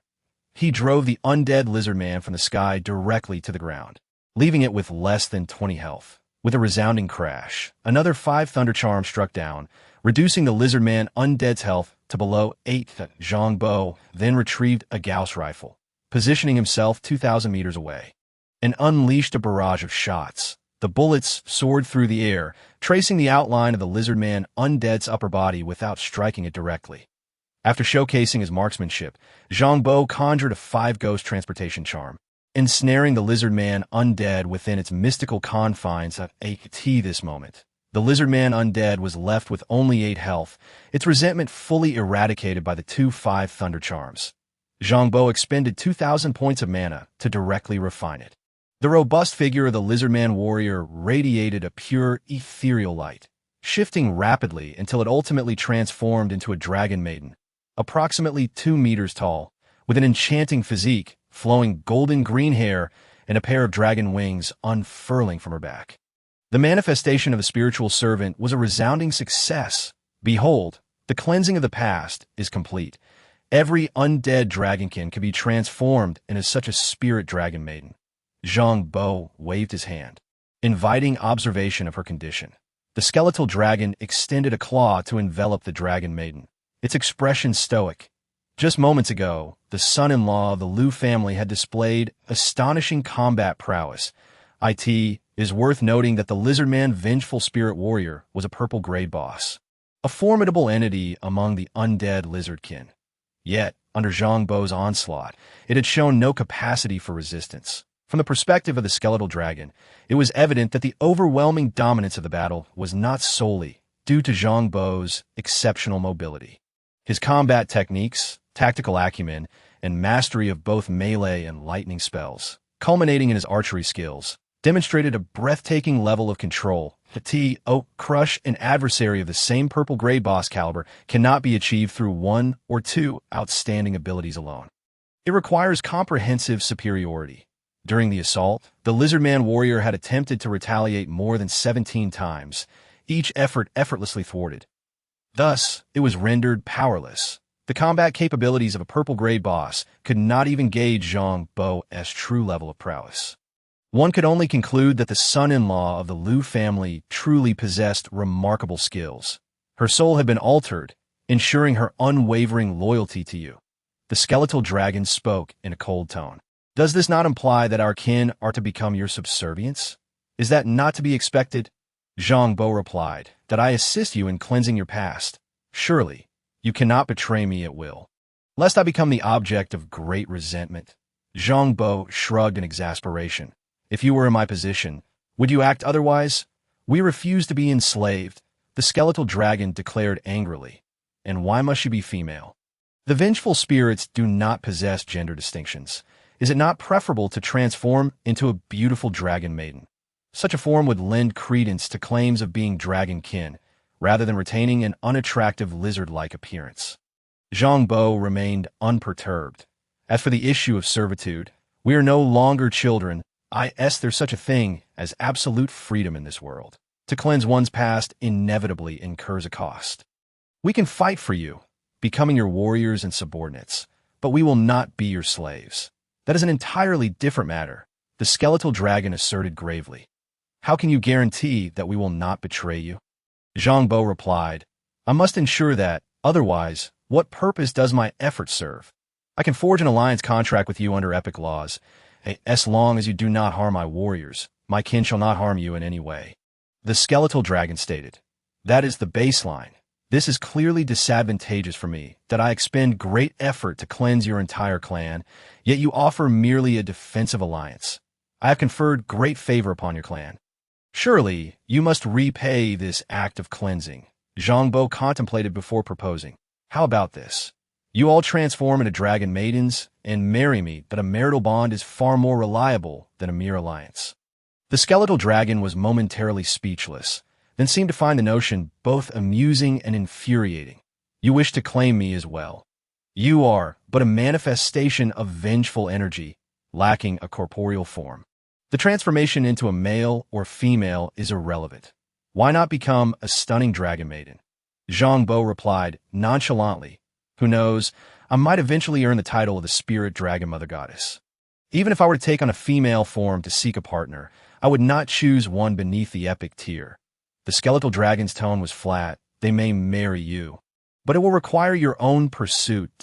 As for me, we shall see if you can contend with me once you ascend to the epic tier. Once I achieve that, I may no longer find you appealing. Zhang Bo chuckled. If you do not believe me, suppress your power to level 30 and fight me. Let us see if you are indeed my match. You do not comprehend the power of the epic tier. We shall revisit this matter when you reach that point. The skeletal dragon was unwilling to casually suppress its strength for a duel, for a true defeat would bring great disgrace. My ability to manifest is tied to my level. At level 30, I can only transform 3,000 spirit dragon maidens. Zhang Bo's expression grew serious.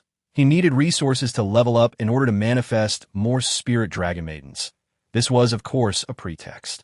The number of spiritual servants manifested through the Five Ghosts Transport Talisman was limitless.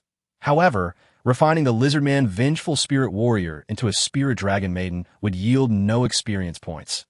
Zhang Bo had to make demands.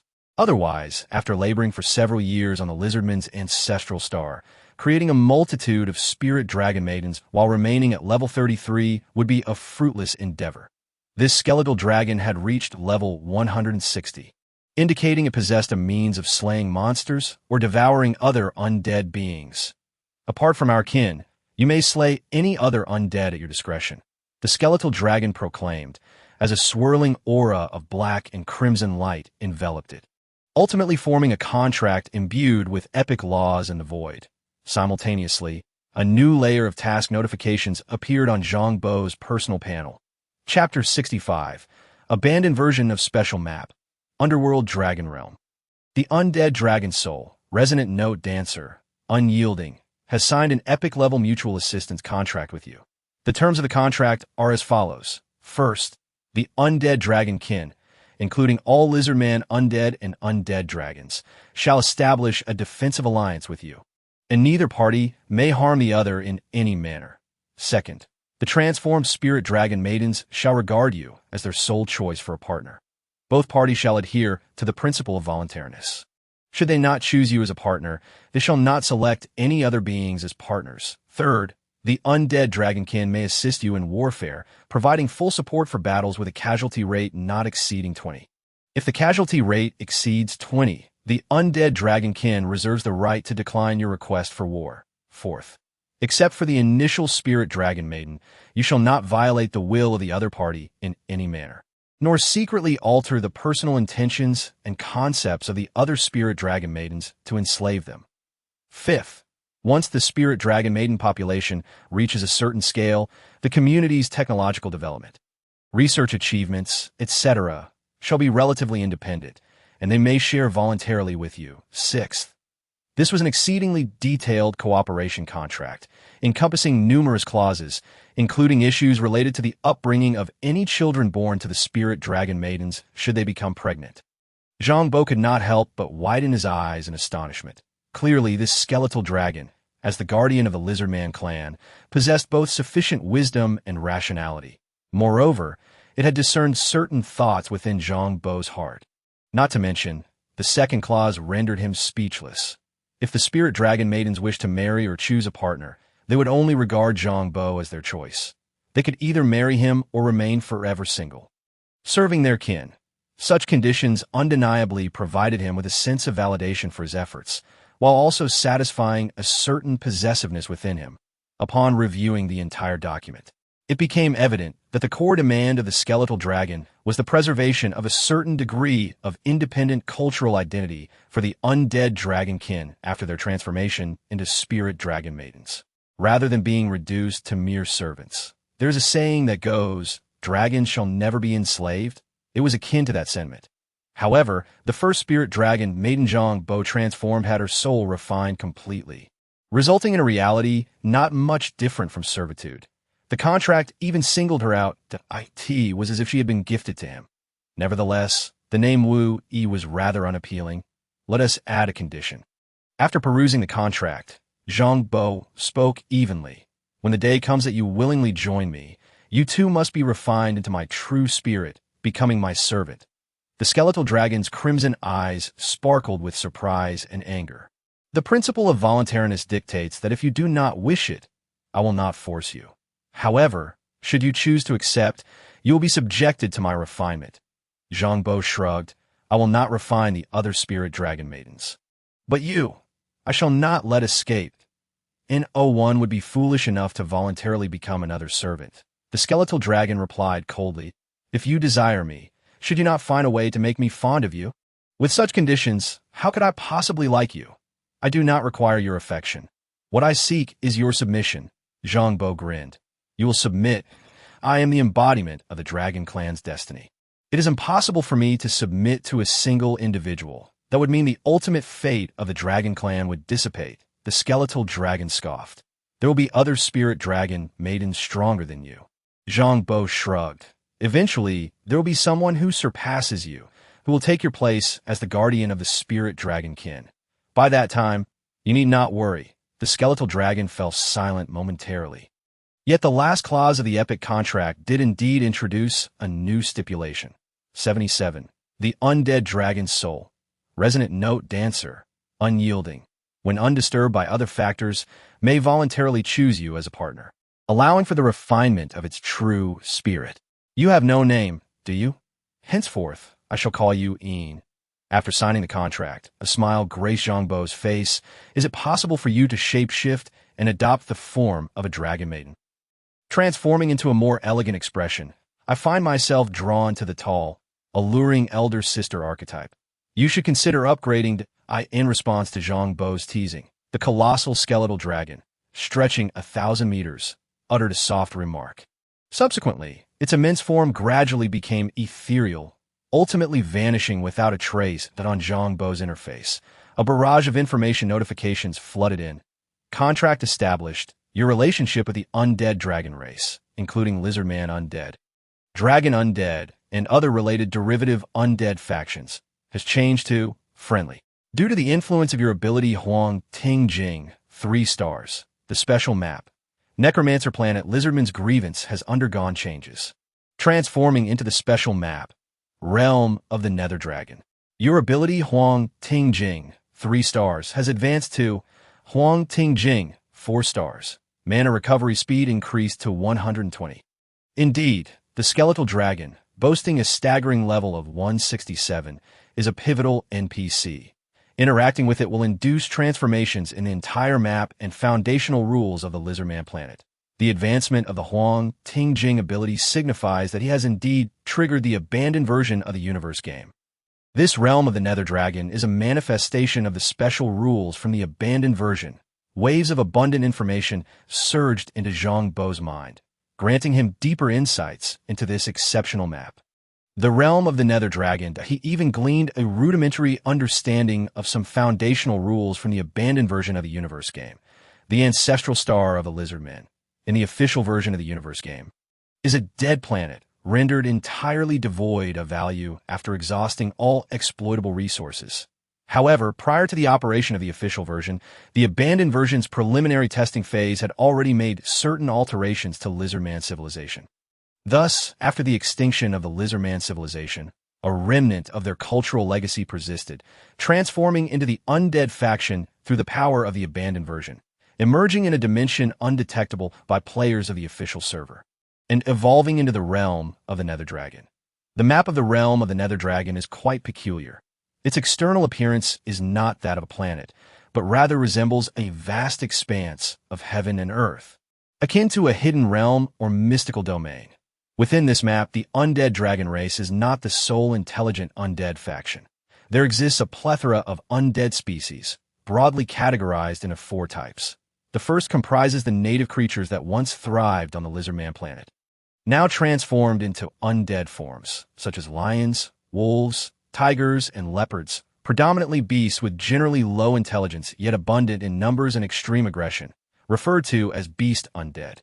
The second consists of undead formed from bioengineered combat beasts, which are typically stronger than beast undead. The Lizardman civilization originated from biological technology, even transforming the oceans of their planet into vast biological incubation vessels, resulting in a significant population of beasts and combat creatures.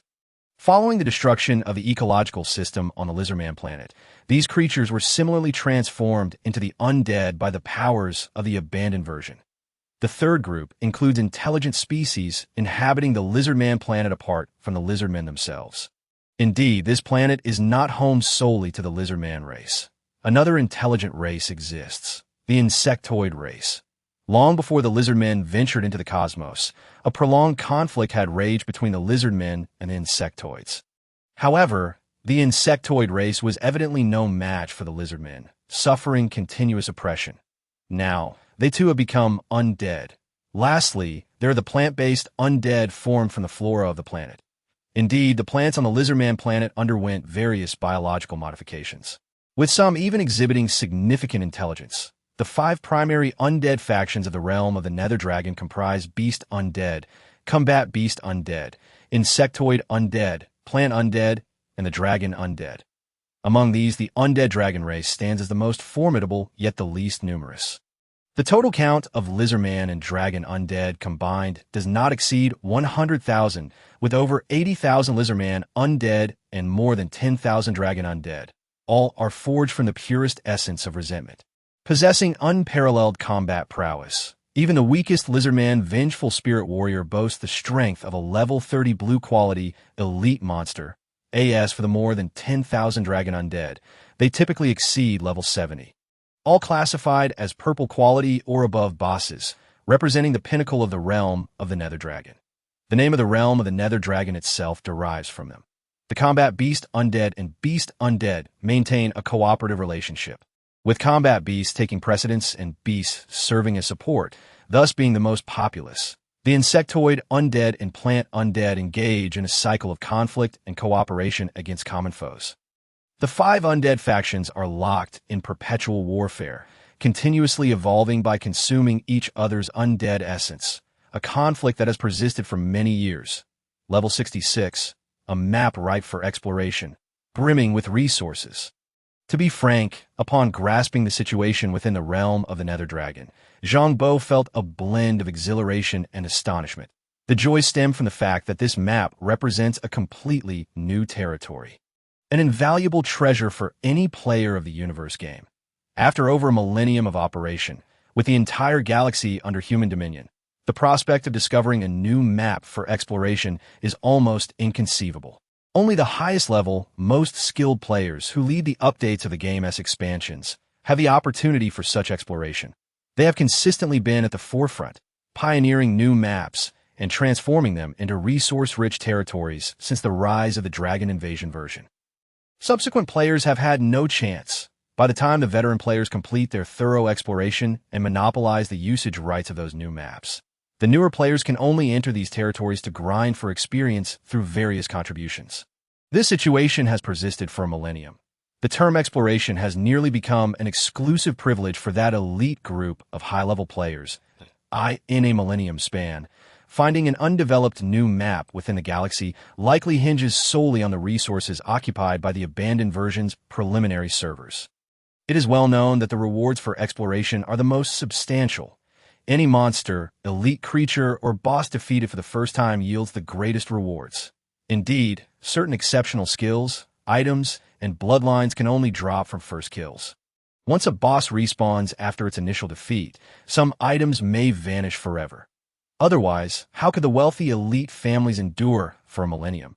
At this moment, a brand new, uncharted map awaits Zhang Bo's exploration.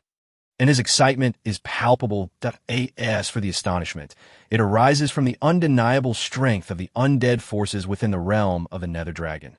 Beyond the undead dragon race, the other 4 undead factions each possess waves of bosses exceeding level 70. Furthermore, within each undead faction, there exist several map bosses of red quality, level 100. Defeating them is no simple feat, fortunately. There are no epic level beings. The only epic level entity in the entire realm of the Nether Dragon is the skeletal dragon itself. The sole undead to successfully ascend to the epic tier, boasting a level of 167, the other undead bosses can at most reach level 100, each on their own path to epic status. Comparable to the caliber of the hunters in the Hunter Squad, these level 100 bosses, under the rules of an unexplored map, exist with boss templates, making them significantly more formidable than the likes of the Hunter Squad or the Embroidered Garment Envoys. Confronting such a vast force risks disaster. It must be approached with utmost caution. A small assault ship descended from the heavens, crashing into a valley terrain. This valley, expansive and sparsely populated with monsters, serves as a convergence point for the mighty undead factions. Within the valley, a solitary blue-quality level 30 elite monster, the skeletal fierce wolf, along with a few skeletal wolves, occupies the space, representing the lesser figures among the beast undead. As Zhang Bo unleashed a flurry of fire from his Gauss rifle, he effortlessly cleared the valley of these minor creatures. Subsequently, the small starship landed at the valley's floor, its hatch opening to reveal the trio of Changxi, Qini, and Xiaoning, all clad in powered armor. Following them, rows of mechanical soldiers, automated engineering robots, and the companion puppets under Zhang Bo's command emerged, after extracting the last batch of various metal resources and raw materials from the armory. A small automated arms factory began to take shape around the assault ship.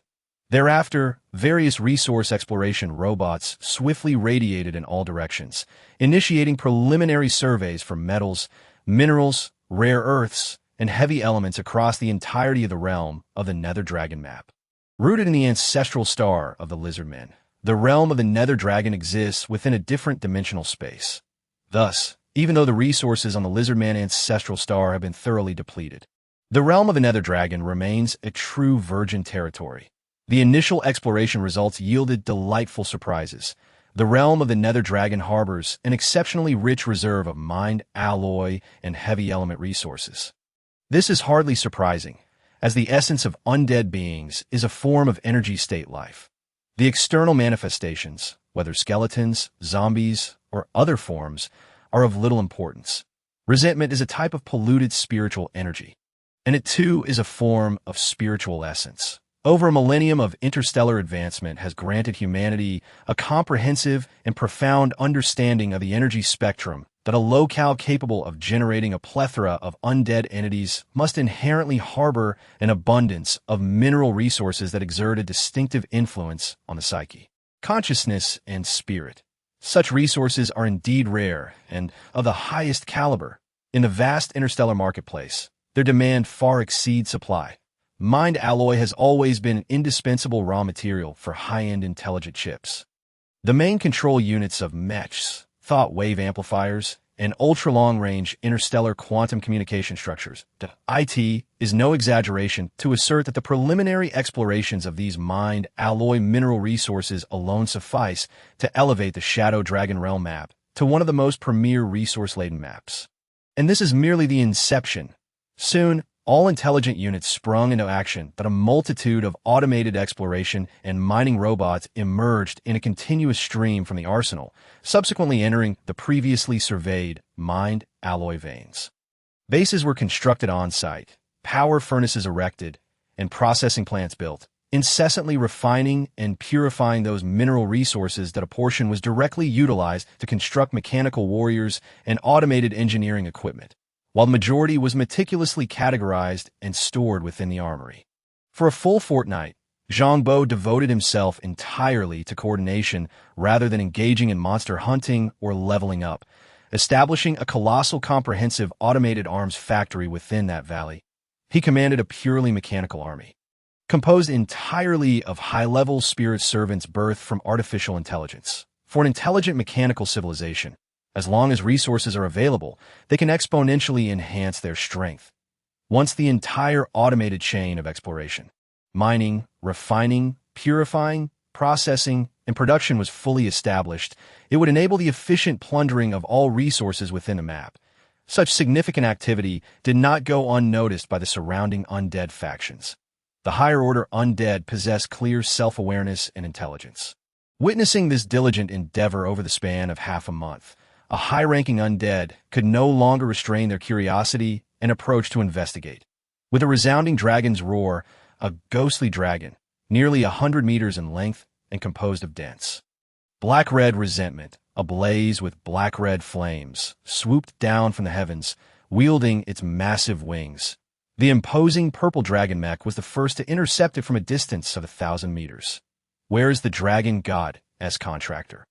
Having signed a covenant with our Lord Dragon God, why have you not reported to the Dragon Clan? The dense energy shield and formidable force field of the purple dragon mech instilled a profound sense of pressure upon the level 96 ghostly dragon, rendering it hesitant to act rashly. The ghostly dragon was purely composed of energy. Physical ammunition proved ineffective against it. However, the purple dragon mech bore an array of energy-based weaponry capable of vanquishing it. Understand your identities. My covenant with your dragon god is sovereign. Thus, it is not I who must report to the Dragon Clan, but rather you who must come to me. Zhang Bo spoke with an unperturbed demeanor. In the early stages, I could only transform 3,000 spirit dragons. I am currently preoccupied that if you wish to be transformed, come assist in the work to earn points. Once you accumulate sufficient points, I shall facilitate your transformation. If you are unwilling, refrain from your futile clamoring and allow those who are willing to approach. Numbers are limited. It is first come, first served. And do not forget, I have options beyond your undead dragon clan. That grand butterfly to the east, have you discerned anything after observing for half a month? The ghostly dragon paused, only to witness a radiant flicker in the void to the east of the steel base. As a colossal butterfly emerged from the ethereal realm, this butterfly boasted a wingspan exceeding 50 meters, its entire form a magnificent black and gold, akin to the ghostly dragon, also composed entirely of resentment. A high-tier, undead entity IT was the 98-level red exceptional quality boss, the Nether Ghost Butterfly, one of the most formidable 16 bosses of the undead insect clan. Are you an external aid summoned by the dragon god? The Nether Ghost Butterfly flapped its massive wings, its soul waves vast as the ocean. Clearly, this creature leaned towards mental spell casting. In a sense, yes, that I have entered into an epic covenant with the Shadow Dragon God to cleanse the undead dragon clan. Not only the undead dragon clan, but other undead factions as well, including yours. Zhang Bo waved his hand. However, I found that the mineral resources here possess greater value, and you are not equipped to utilize them. Thus, let us first gather these resources. What do you mean by cleansing us? The Nether Ghost Butterfly, possessing discernment, recognized that this being was from beyond, yet approached with solemn inquiry. Shall show this grand butterfly? Zhang Bo called out. Chapter 67. Cleansing, Evolution. Different conditions as the spirit dragon Shao unfurled her golden-green wings and soared into the sky. Her exquisite appearance and vast spiritual energy waves astounded the two high-ranking undead. Of course, appearances bore little significance. High-ranking undead were purely energy constructs of resentment, capable of manifesting any form they desired. What truly mattered was the spiritual energy radiating from her, resplendent and pure, imbued with abundant life essence. Fundamentally distinct from the resentment-laden spirits of the undead, this represented a genuine energy-based life form, akin to having shed the pall of death and evolved into an ethereal being. Although undead beings were formidable, they faced considerable limitations in the boundless universe. They were often viewed as pariahs. Moreover, they could only realize their full potential in environments rich in death and resentment.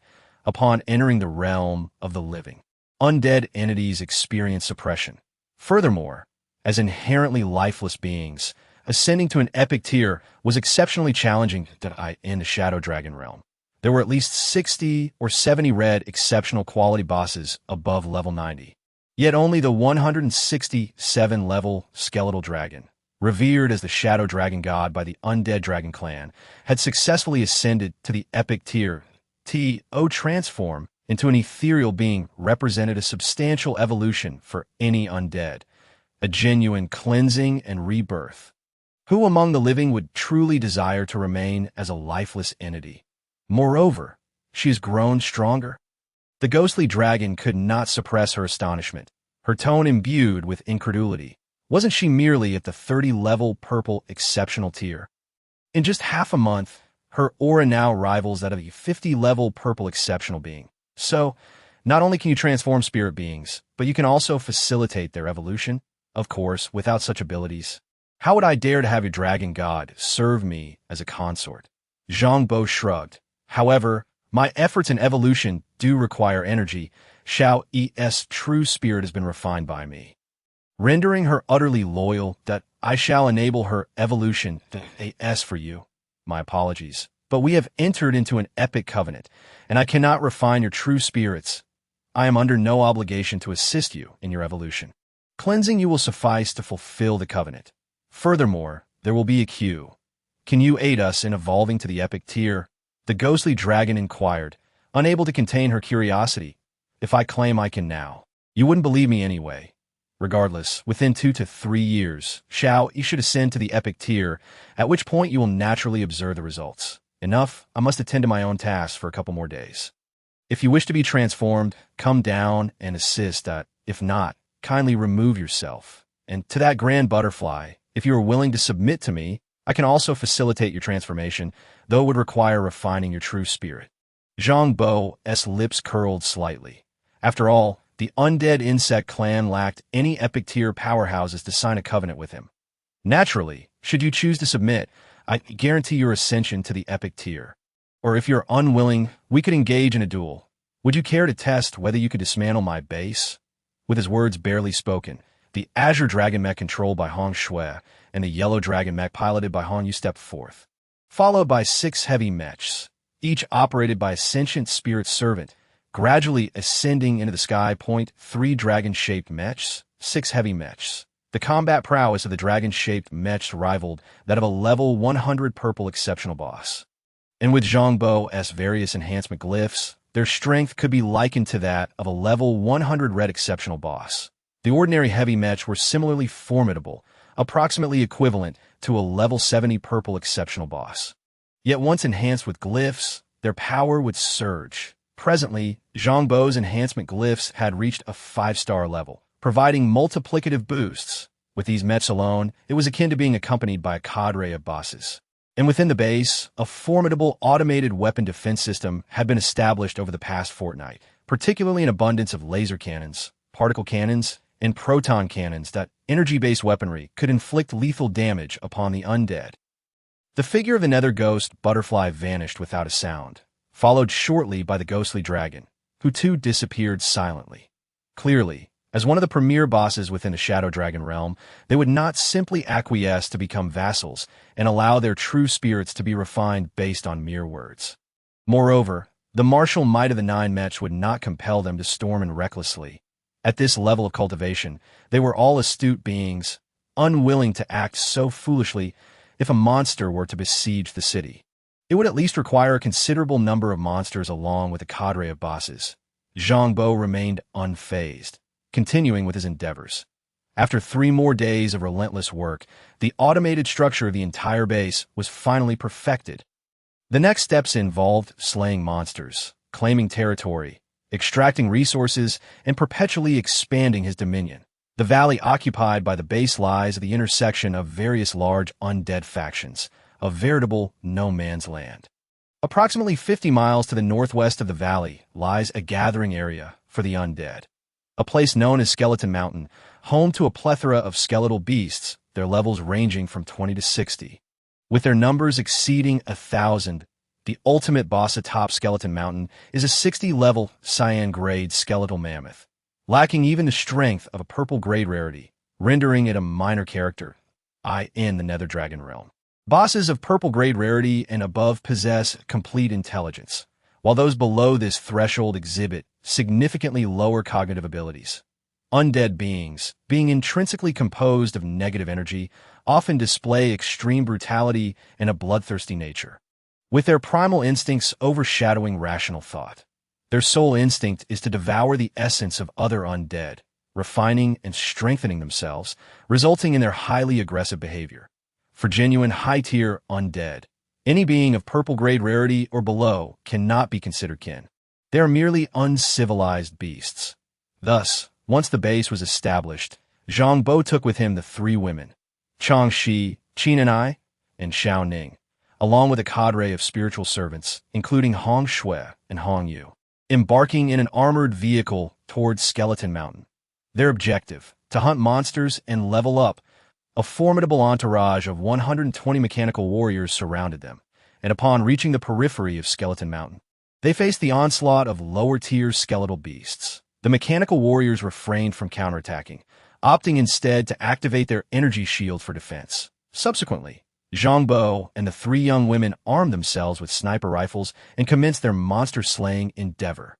Over time, Zhang Bo's strength had grown significantly, and he had mastered his talismans to a level surpassing 5 stars, while Chang Shi, Qin and I, and Xiao Ning had not remained idle.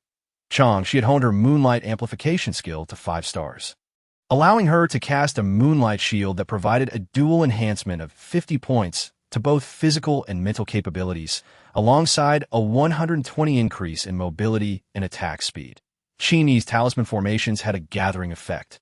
When she fired a shot, it transformed into a talisman formation that enveloped skeletal monsters within a 500-meter diameter, temporarily preventing their escape.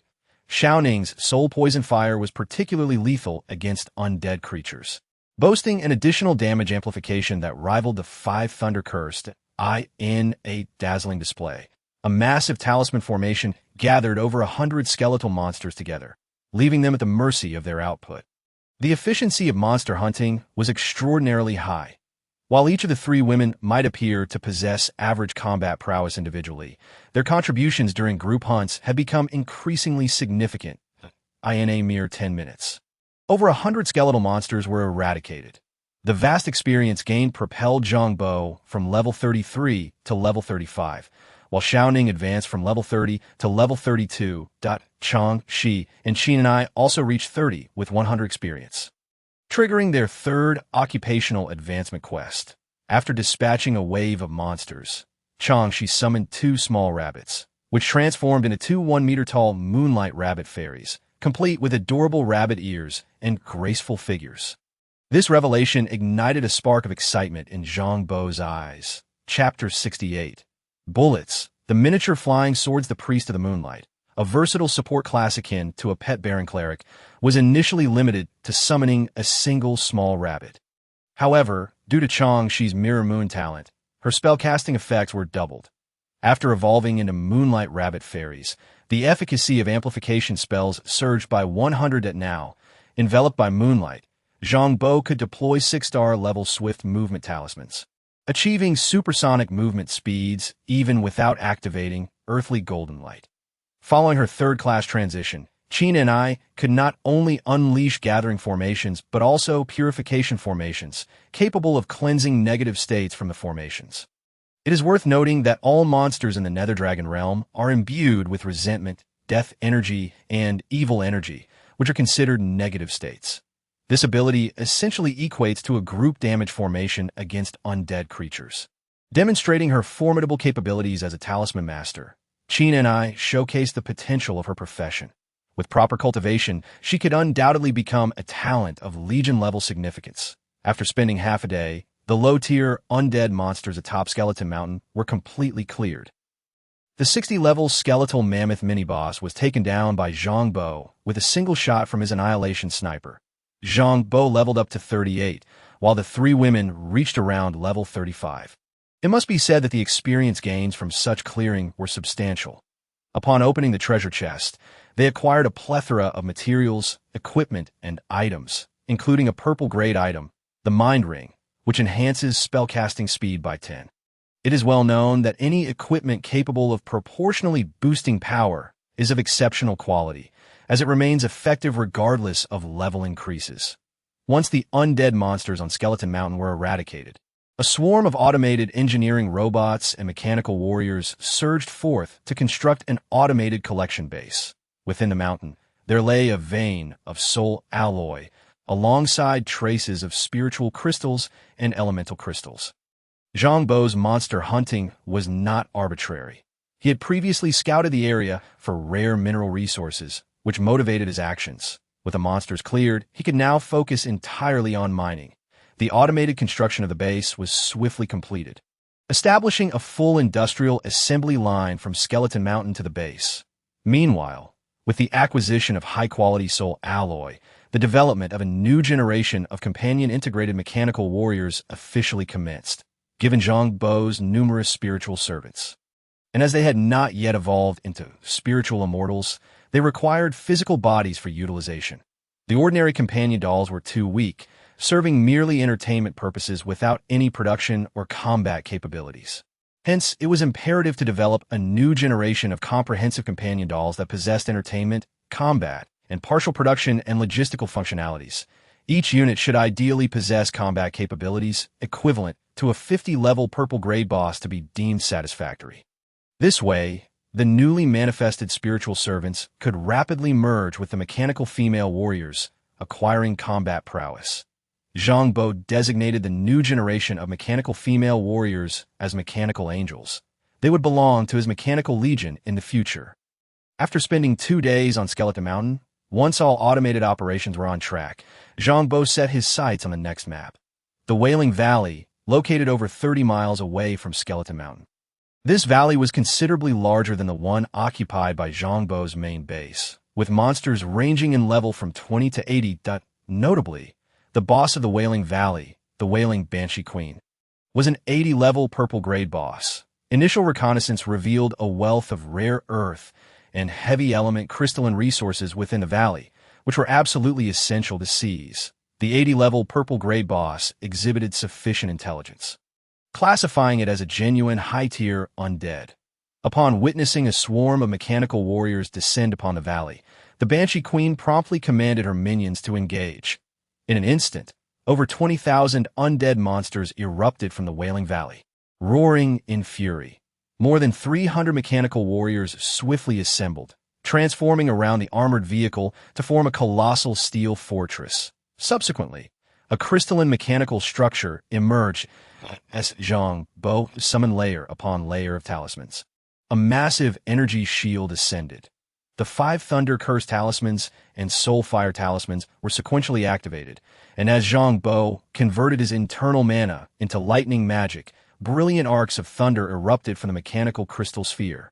In the next moment, an extraordinarily radiant thunderbolt surged forth, weaving a serpentine path through the heavens and earth. The lightning serpent struck the fastest-moving undead monsters, exploding upon impact and transforming into a multitude of smaller lightning serpents that transmitted their energy through the horde of monsters, quickly enveloping nearly all of them. Upon being struck by the lightning, the undead monsters became instantly paralyzed, with some lower-tier creatures having their health completely depleted. The kill notifications surged forth on their panels like a torrential waterfall. With just a single lightning cannon shot, over 2,000 low-tier undead monsters were vanquished. Zhang Bo's level surged to 40 with 100 experience, triggering the 4th occupational advancement quest. Your level has risen to LV 40, 100. Triggering occupational advancement quest. Exorcist, Quest 1, 20 years apart from the Stone Gate. Eliminate 20 targets exceeding your level by 20. Quest 2, Reminiscing before the lantern, yearning to lose one soul. Do not use any spell skills during the killing process. Quest 3, Life is but a dream. Do not rely on external forces during the killing process. Quest 4. Laughing at the trivial sword marks. Use a physical weapon to eliminate the targets. Another warrior-type ability, Zhang Bo had begun to discern certain patterns in his occupational advancements. Every 10 levels, there was a high probability of awakening one of the 72 earthly fiend divine powers. These divine powers were predominantly passive abilities, many of which could synergize with talismans and celestial gang divine abilities to form skill sets. For instance, earthly golden light and swift movement, talismans constituted an exceptionally powerful displacement skill set. Presently, he possessed the Mastering Five Thunders celestial power, which could be combined with Borrowing Wind, Summoning Fog, and Praying for Rain to create a formidable skill set, enhancing the effectiveness of the Five Thunder Curse talismans. Cloud Movement talismans and Rainstorm talismans. That it is essential to recognize that abilities related to wind, clouds, rain, fog, and thunder can amplify one another. However, the Taoist profession is a versatile class, proficient in various domains, not limited to spells. Melee combat, alchemy, talismans, formations, summoning, and divine intervention. Thus, the passive abilities awakened in the early stages may encompass a wide array. Once all 72 divine abilities are fully awakened, the focus will shift to crafting diverse skill sets centered around potent passive skills. Enriching the tactical repertoire. The requirements for advancing to level 40 are not overly demanding. One must eliminate 20 monsters that are 20 levels higher without utilizing spell skills or external forces, relying solely on physical weaponry. The sniper skills aptly fulfill this criterion. Presently, the only sniper skills available are Curved Trajectory and Devastating Sniper, which, paired with a level 50 purple grade sniper rifle Crimson Mist, proved to be more than sufficient. In no time, within 5 minutes, over 20 monsters above level 60 fell to precise sniper shots, effortlessly completing the advancement task. The abilities acquired post-advancement left Zhang Bo pleasantly surprised. Completion of career advancement task, Taoist Demon Exorcism. Awakened talent, Swordsmanship, 4 stars. Damage with sword-type weapons increased by 120. The swordsmanship ability directly enhances the damage of a specific weapon category, akin to weapon mastery, yet it can stack with it. Furthermore, swordsmanship and transport can be combined to form the renowned sword control technique within the Taoist sect, allowing for the remote manipulation of flying swords. In fact, the criteria for the swordsmanship skill are quite lenient. The information received by Zhang Bo indicated that not only melee weapons like swords and knives qualify as sword-type weapons, but even sniper bullets and armor-piercing rounds can be classified as flying swords. This is remarkable, as it implies that swordsmanship can synergize with sniper skills. Once a sniper bullet is fired, it can be remotely controlled using the sword control technique to inflict even greater damage. Inspired by this idea, Zhang Bo promptly inserted a sniper bullet into the magazine of Crimson Mist and with a surge of magical energy, executed swordsmanship, transport, curved trajectory, and devastating sniper simultaneously. The durability of the sniper rifle's bullet is finite. If the bullets could be crafted to be sturdier, they would fly further. Zhang Bo quickly notified Hong Feng to have the main base manufacture a batch of durable sniper bullets, alongside some detachable grenade launchers and armor-piercing rounds. Chapter 69. Exploring and grinding monsters. With the full support of an entire military base, facing a large-scale monster assault poses no significant challenge. The spiritual servants under Zhang Bo's command essentially constitute a configuration akin to a high-level intelligent mechanized civilization. Pitting mechanical calamities against undead disasters, they firmly establish their position. Bolstered by a steady influx of resources, they undoubtedly hold a considerable advantage. After all, the most terrifying aspect of the undead catastrophe is its ability to convert the majority of civilians into undead. If they were to invade a life-bearing planet, they could effortlessly create tens or even hundreds of billions of undead troops. Moreover, even cultivators would be susceptible to the corrupting influence of the undead aura, transforming into zombies or higher-tier undead forces. However, on Zhang Bo's side, he, along with Chang Shi, Qin Ni, and Xiao Ning, are all players whose transcendent forms are immune to the undead aura's corruption. Aside from them, the rest are technological creations. The alloy-constructed mechanical life forms are also impervious to the undead aura. Thus, for them, the most dreaded aspect of undead monsters. Their conversion ability becomes ineffective in combat. These monsters are merely slightly stronger than ordinary foes. Furthermore, Hong Shui and her companions have begun to develop tactical weapons tailored to Zhang Bo's unique capabilities. As bursts of lightning cannons are unleashed, the health bars of the undead horde plummet dramatically. Each lightning cannon possesses a splatter effect, striking one monster while simultaneously scattering and hitting multiple others. An avalanche of experience points and treasure chests ensues, quickly filling their personal inventories to capacity, rendering further auto-opening impossible. Zhang Bo and the three women possess personal inventories of 100 slots, with identical types of treasure chests stacking up to 99 that upon opening, their bags swiftly become overflowing with various equipment and items. After half an hour, another 300 mechanical battle soldiers arrive to provide support, bringing with them a large plasma cannon platform. When it comes to combating undead monsters, the efficacy of the plasma cannon is unparalleled. As the massive plasma cannon connects with the previously deployed lightning-enhanced lightning cannons, the output power escalates. With a small fusion reactor supplying energy, Zhang Bo merely needs to summon the 5 Thunder Talismans and Soulfire Talismans to initiate the plasma cannon. A plasma sphere exceeding 100 meters in diameter erupts forth, obliterating over 3,000 undead monsters in a single shot. By this point, half of the 20,000 undead monsters in the Wailing Valley have already been vanquished. A shrill scream reverberates through the void, and in the next moment, a bright yellow figure swiftly approaches, activating a shield that envelopes Zhang Bo and the three women. The piercing wail transforms into a tangible shockwave, crashing against the energy shield of the yellow dragon mech, creating ripples upon impact. This is the anguished wail of the level 80 purple grade boss, the Wailing Banshee Queen, which induces chaos, blindness, and curses, delivering both physical and psychological assaults. However, the energy shield of the yellow dragon mech is equipped with a mind alloy shielding device, thus effectively blocking this hybrid assault, in a reciprocal gesture, having withstood a strike from the boss. The yellow dragon mech simultaneously activates the cannons mounted on its shoulders, as Zhang Bo unleashes several talismans to enhance the attack. Notably, combining the 5 Thunder Talismans with the Soulfire Talismans creates a blazing beam that traverses the void, striking the Wailing Banshee from 5,000 meters away. The impact causes the Wailing Banshee's health bar to plummet by a third. Intruder, why do you invade my territory? The Wailing Banshee can no longer contain herself and manifests her form, a towering ghostly figure over 10 meters tall, surrounded by black and red flames, with a slender figure that is difficult to describe. The term green-faced, fanged demon aptly encapsulates her appearance, embodying the quintessential image of a hellish fiend capable of scaring children to tears. Why? Because you are weak, Zhang Bo shrugged. Among the various lords, you are the easiest to defeat. If not you, then who? Should the weak be bullied? The Wailing Banshee's wrath surged. Isn't that obvious? Should the strong be bullied? The strong fear nothing.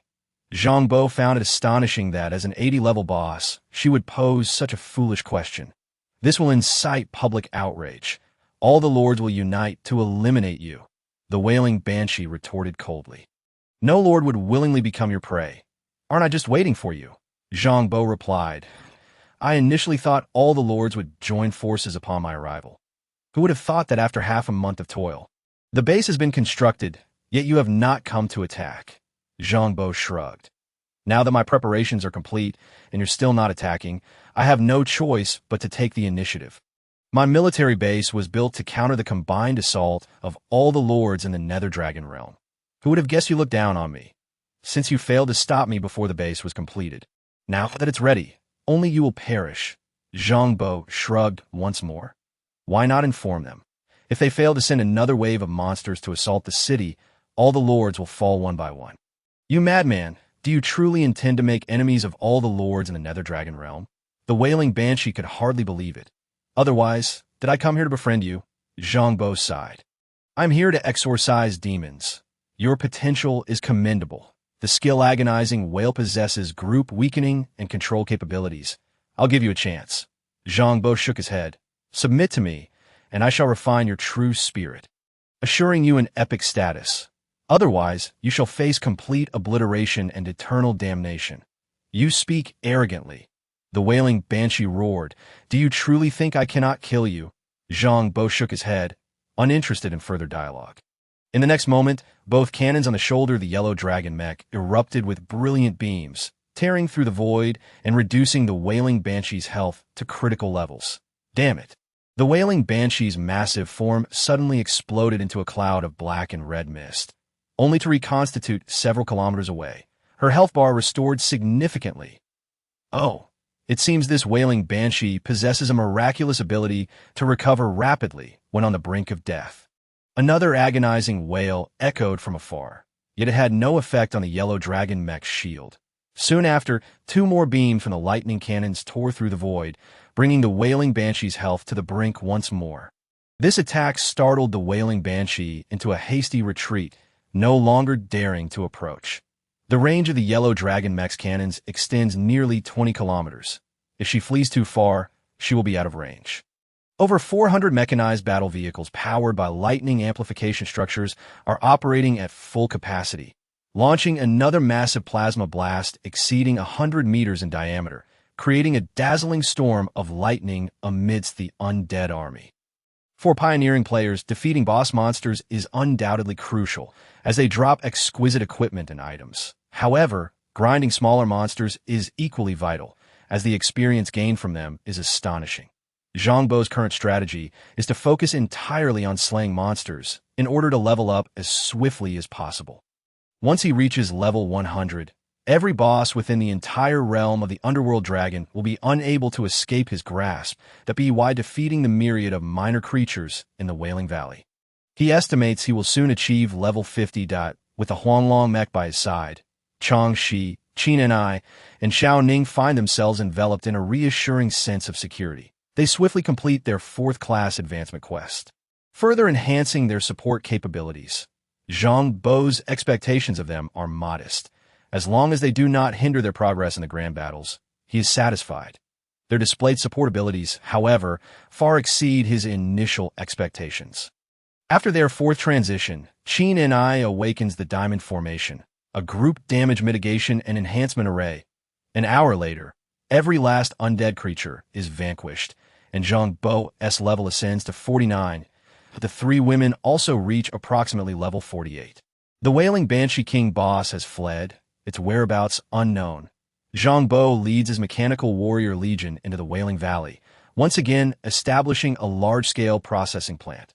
The rare earth resources and heavy element crystal mines here are core materials essential for crafting monocrystalline silicon chips, superconducting devices, and antimatter fusion reactors. However, after merely one day's work, the processing plant is only half completed when a new notification appears on the panel. Please note, your occupation of Skeleton Mountain and the Wailing Valley has provoked a collective rebellion from the lords of the Underworld Dragon Realm. 6 high-ranking undead lords above level 95 have united and will launch a monster siege on your base in 72 hours. During the monster siege, experience and drops from slain monsters will be increased by 200. Chapter 70. Some quests can be cleverly navigated. Zhang Bo's eyes light up. The monster siege he's been anticipating has finally arrived. During the siege, the drop rate from monster kills will triple, which was his original aim.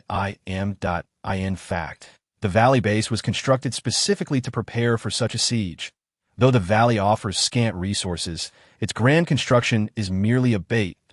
In contrast, the Wailing Valley holds significant value for establishing a military base. With 72 hours to prepare, he has ample time. As the construction of the Wailing Valley slows, Zhang Bo, accompanied by over 300 mechanical warriors and the trio of women, begins to hunt the smaller, undead creatures in the vicinity, striving to reach level 50 before the siege commences. In the game Huanyu, every 50 levels signify a pivotal threshold. After level 50, players can pilot heavy mechs, representing a substantial leap in combat prowess. Currently, aside from the 5 Thunder Talisman, Zhang Bo can only draw basic talismans.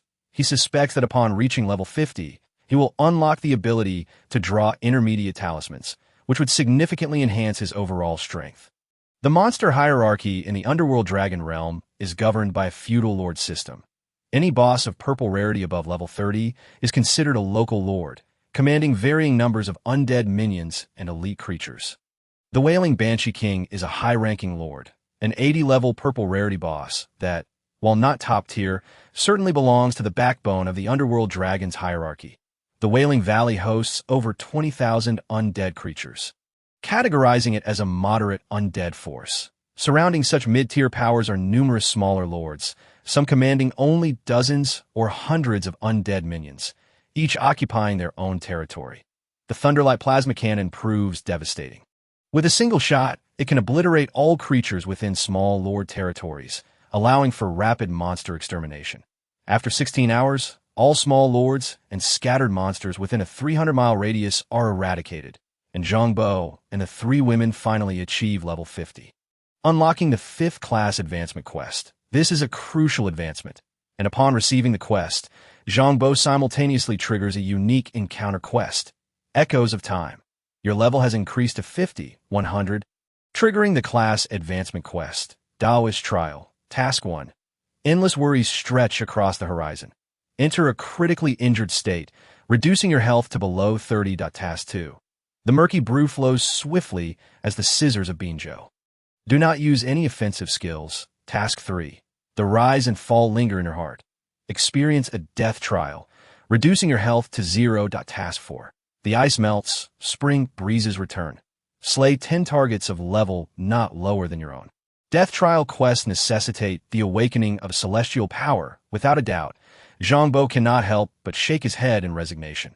The class advancement quests in the game Huan Yu are diverse, and encountering death trials is not uncommon. One must die once to complete them. For players in Huan Yu, experiencing death is an indispensable aspect of gameplay. At such times, the value of 3 free resurrection opportunities becomes painfully clear. With resurrection coins being a high-end resource predominantly controlled by affluent families, ordinary players facing death trials can only rely on their free resurrection chances. Some players may exhaust their 3 free revives ahead of time. If they then face a death trial, they might find themselves indefinitely stuck, needing to pay exorbitantly to the wealthy families. They would even be willing to become slaves, dogs, or servants, lest they remain unable to advance for a lifetime. Zhang Bo's resurrection coin resources are still adequate. He acquired 12 resurrection coins from defeating Bai Cheng, 15 from Liu Yueqi, and 7 from Bai Qiu, totaling 34 coins. He gives 3 to Xiao Ning, leaving him with 31, supplemented by 3 free resurrection chances, sufficient for his needs. Meanwhile, another quest is triggered. The Taoist Path, foreseeing the future. You have once reversed the future. The future has become the past. Yet the past lingers beside you. Tracing the future. Echoes of Time, 2. 1-star difficulty. Use a sniper rifle series weapon to kill 100 targets of level not lower than your own. 5-star difficulty. Use a sniper rifle series weapon to kill 1 target of red legendary quality not lower than your own, level 0.9-star difficulty. Use a sniper rifle series weapon to kill 1 target of red legendary quality not lower than your own level, without using any additional spells or skills. Under normal circumstances, bosses of red legendary quality are at least level 90, as the next tier up consists of epic level beings. Therefore, this quest is undoubtedly formidable. To engage a level 90 or higher red quality boss without utilizing any additional spells or skills, merely shooting directly, could be perilous. However, the quest specifies the need to slay a target of red legendary quality without declaring it an adversarial target. Soon, a prototype mechanical angel is dispatched from the valley base. This prototype is constructed entirely from mind metal with a purity of 99.9999, taking the form of a female figure over 2 meters tall. Once mind metal reaches a purity of 6 nines, it becomes a material of red legendary quality. Thus, the resulting prototype is inherently of red legendary quality, at level 80. Although mind metal is precious, it must be alloyed with other materials for practical use, given its subpar physical properties. Similar to gold, it has excellent conductivity, but is too soft to serve as weaponry. This prototype possesses no combat capabilities. It was solely constructed to test the various properties of mind metal and enrich the base's database. In this era, scientific experiments inevitably require various extreme tests. This 80-level red legendary prototype has no combat strength. Will it fulfill the requirements? Let us give it a try. Zhang Bo picks up the Crimson Mist sniper rifle, opting not to use specially crafted armor-piercing rounds that could be wielded with sword techniques, but rather regular sniper bullets. He then fires without employing any skills. With a single shot, a durability health bar appears above the prototype's head. After over 30 consecutive shots, the prototype explodes. To his astonishment, a treasure chest unexpectedly drops. Quest completed. Tracing the future. Echoes of time. 2. Awakened skill. Weakness perception. 9-star. Explore the target's weaknesses, dealing 220 times damage to the target. Acquired special item. Mind's Gun. Red legendary. Can evolve. A special item resulting from the mutation of Mind Metal, capable of enhancing its performance and quality by consuming other firearms. Retrieving a Mind's Gun from his inventory, he observes that it resembles a sniper rifle crafted entirely from crystal, almost appearing translucent. Yet it is incomplete, with its attribute panel displaying only its name. Placing the level 50 purple legendary Crimson Mist sniper rifle beside it, the Mind's Gun emits crystalline strands that envelop the Crimson Mist. Moments later, a faint crimson hue envelopes the crystal-like sniper rifle, and it finally reveals a complete performance panel. Its attributes far surpass those of the Crimson Mist, equating it to the standard of a level 50 red legendary weapon. Zhang Bo is momentarily taken aback. A prototype constructed from mind metal can yield such extraordinary results. Soon after, a second mind metal prototype is delivered. Zhang Bo wields the Mind's Gun, still refraining from using any skills, merely firing directly. After a dozen shots, the second prototype explodes. However, this time, nothing drops. It becomes clear that the Mind's Gun is indeed a product of the special encounter quest Echoes of Time. The remnants of past lives' powers and communication bestow a unique fortune bonus upon the elimination of targets. In the absence of that mission, engaging the prototype incurs no additional rewards, merely an act of pure destruction. Chapter 71. Just captured. Awakening the 9-star skill of weakness perception significantly amplifies Zhang Bo's lethality, a skill almost essential for any sharpshooter. The effects of this skill are remarkably variable, enabling double to 20-fold damage upon striking an enemy's weak point, presenting a vast range of potential harm. This delineates the profession of a sniper. A high-level marksman can maximize the effectiveness of weakness perception in his previous life. At the pinnacle of his prowess, Zhang Bo possessed an acute sensitivity to his foe's vulnerabilities, often inflicting damage exceeding tenfold with each shot. Weaknesses are not fixed. Each adversary harbors multiple vulnerabilities in warfare. The ability to identify and exploit an enemy's fatal weaknesses is a skill a sniper must hone throughout their lifetime. The next task involves career advancement. Eliminating 10 targets is remarkably straightforward. As the time for the monster siege approaches, the surrounding lesser creatures gradually increase in number. The primary objective is to maintain a state of severe injury, necessitating a death at least once. With free revival opportunities and revival coins at his disposal, dying poses minimal concern. However, there exists a chance of dropping all items upon death, which could be troublesome. He then traded 2 revival coins each to Changxi, Qin and Xiaoning. The impending monster siege carries certain dangers, warranting a cautious approach. I already have 3. You gave me 3, Xiaoning remarked. You should keep some for yourself. You can't give them all to us. She expressed her concern.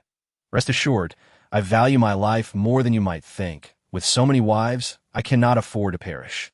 Zhang Bo waved his hand dismissively. He then grasped a dagger and plunged it into his abdomen, leaving even the fire dragon power armor behind, and stepped out of the base, wielding only 2 ordinary energy rifles.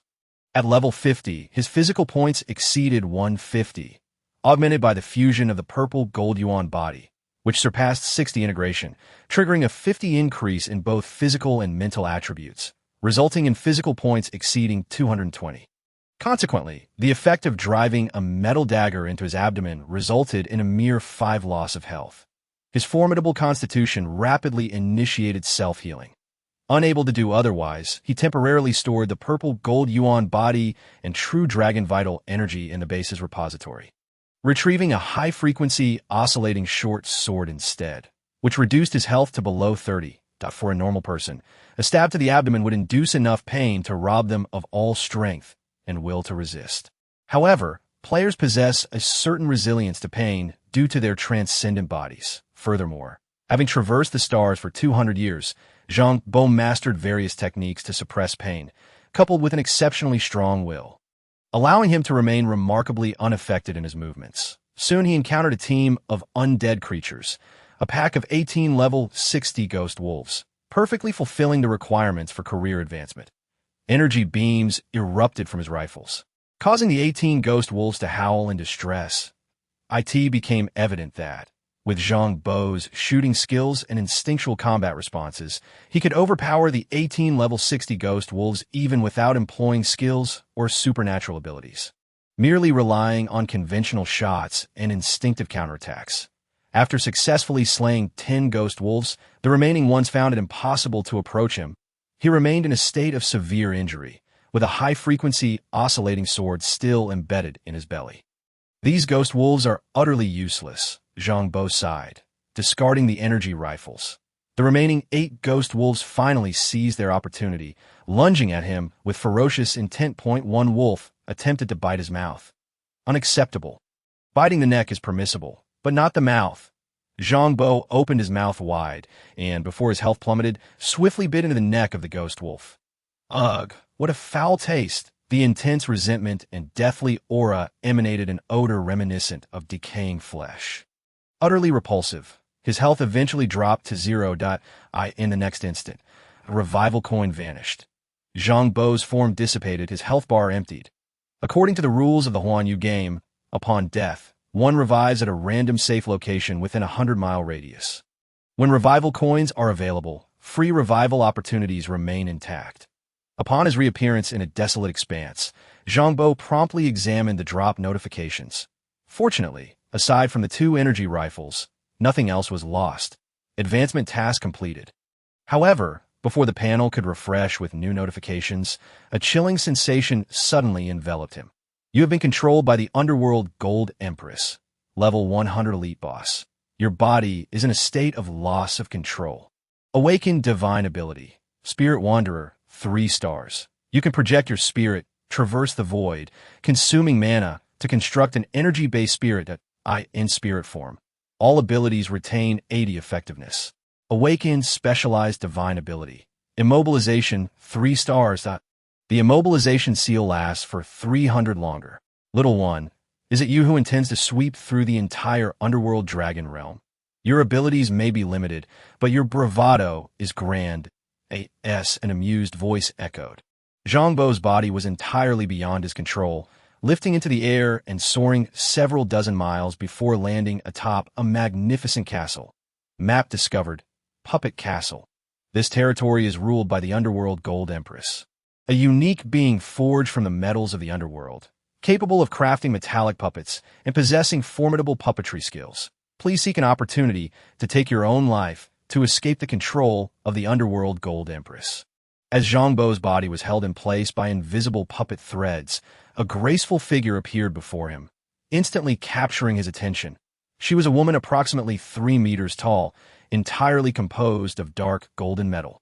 Resembling a stunningly beautiful statue, with phoenix-like eyes, an oval face, and hair elegantly styled into a bun, she donned a resplendent robe, exuding an extraordinary allure. However, her hair, skin, and garments were all forged from dark golden metal, imparting a strikingly exotic charm. This moment, the exquisite metallic woman gazed at Zhang Bo, her eyes brimming with curiosity. I see you possess puppetry skills as well. Your crafted puppets are intriguing.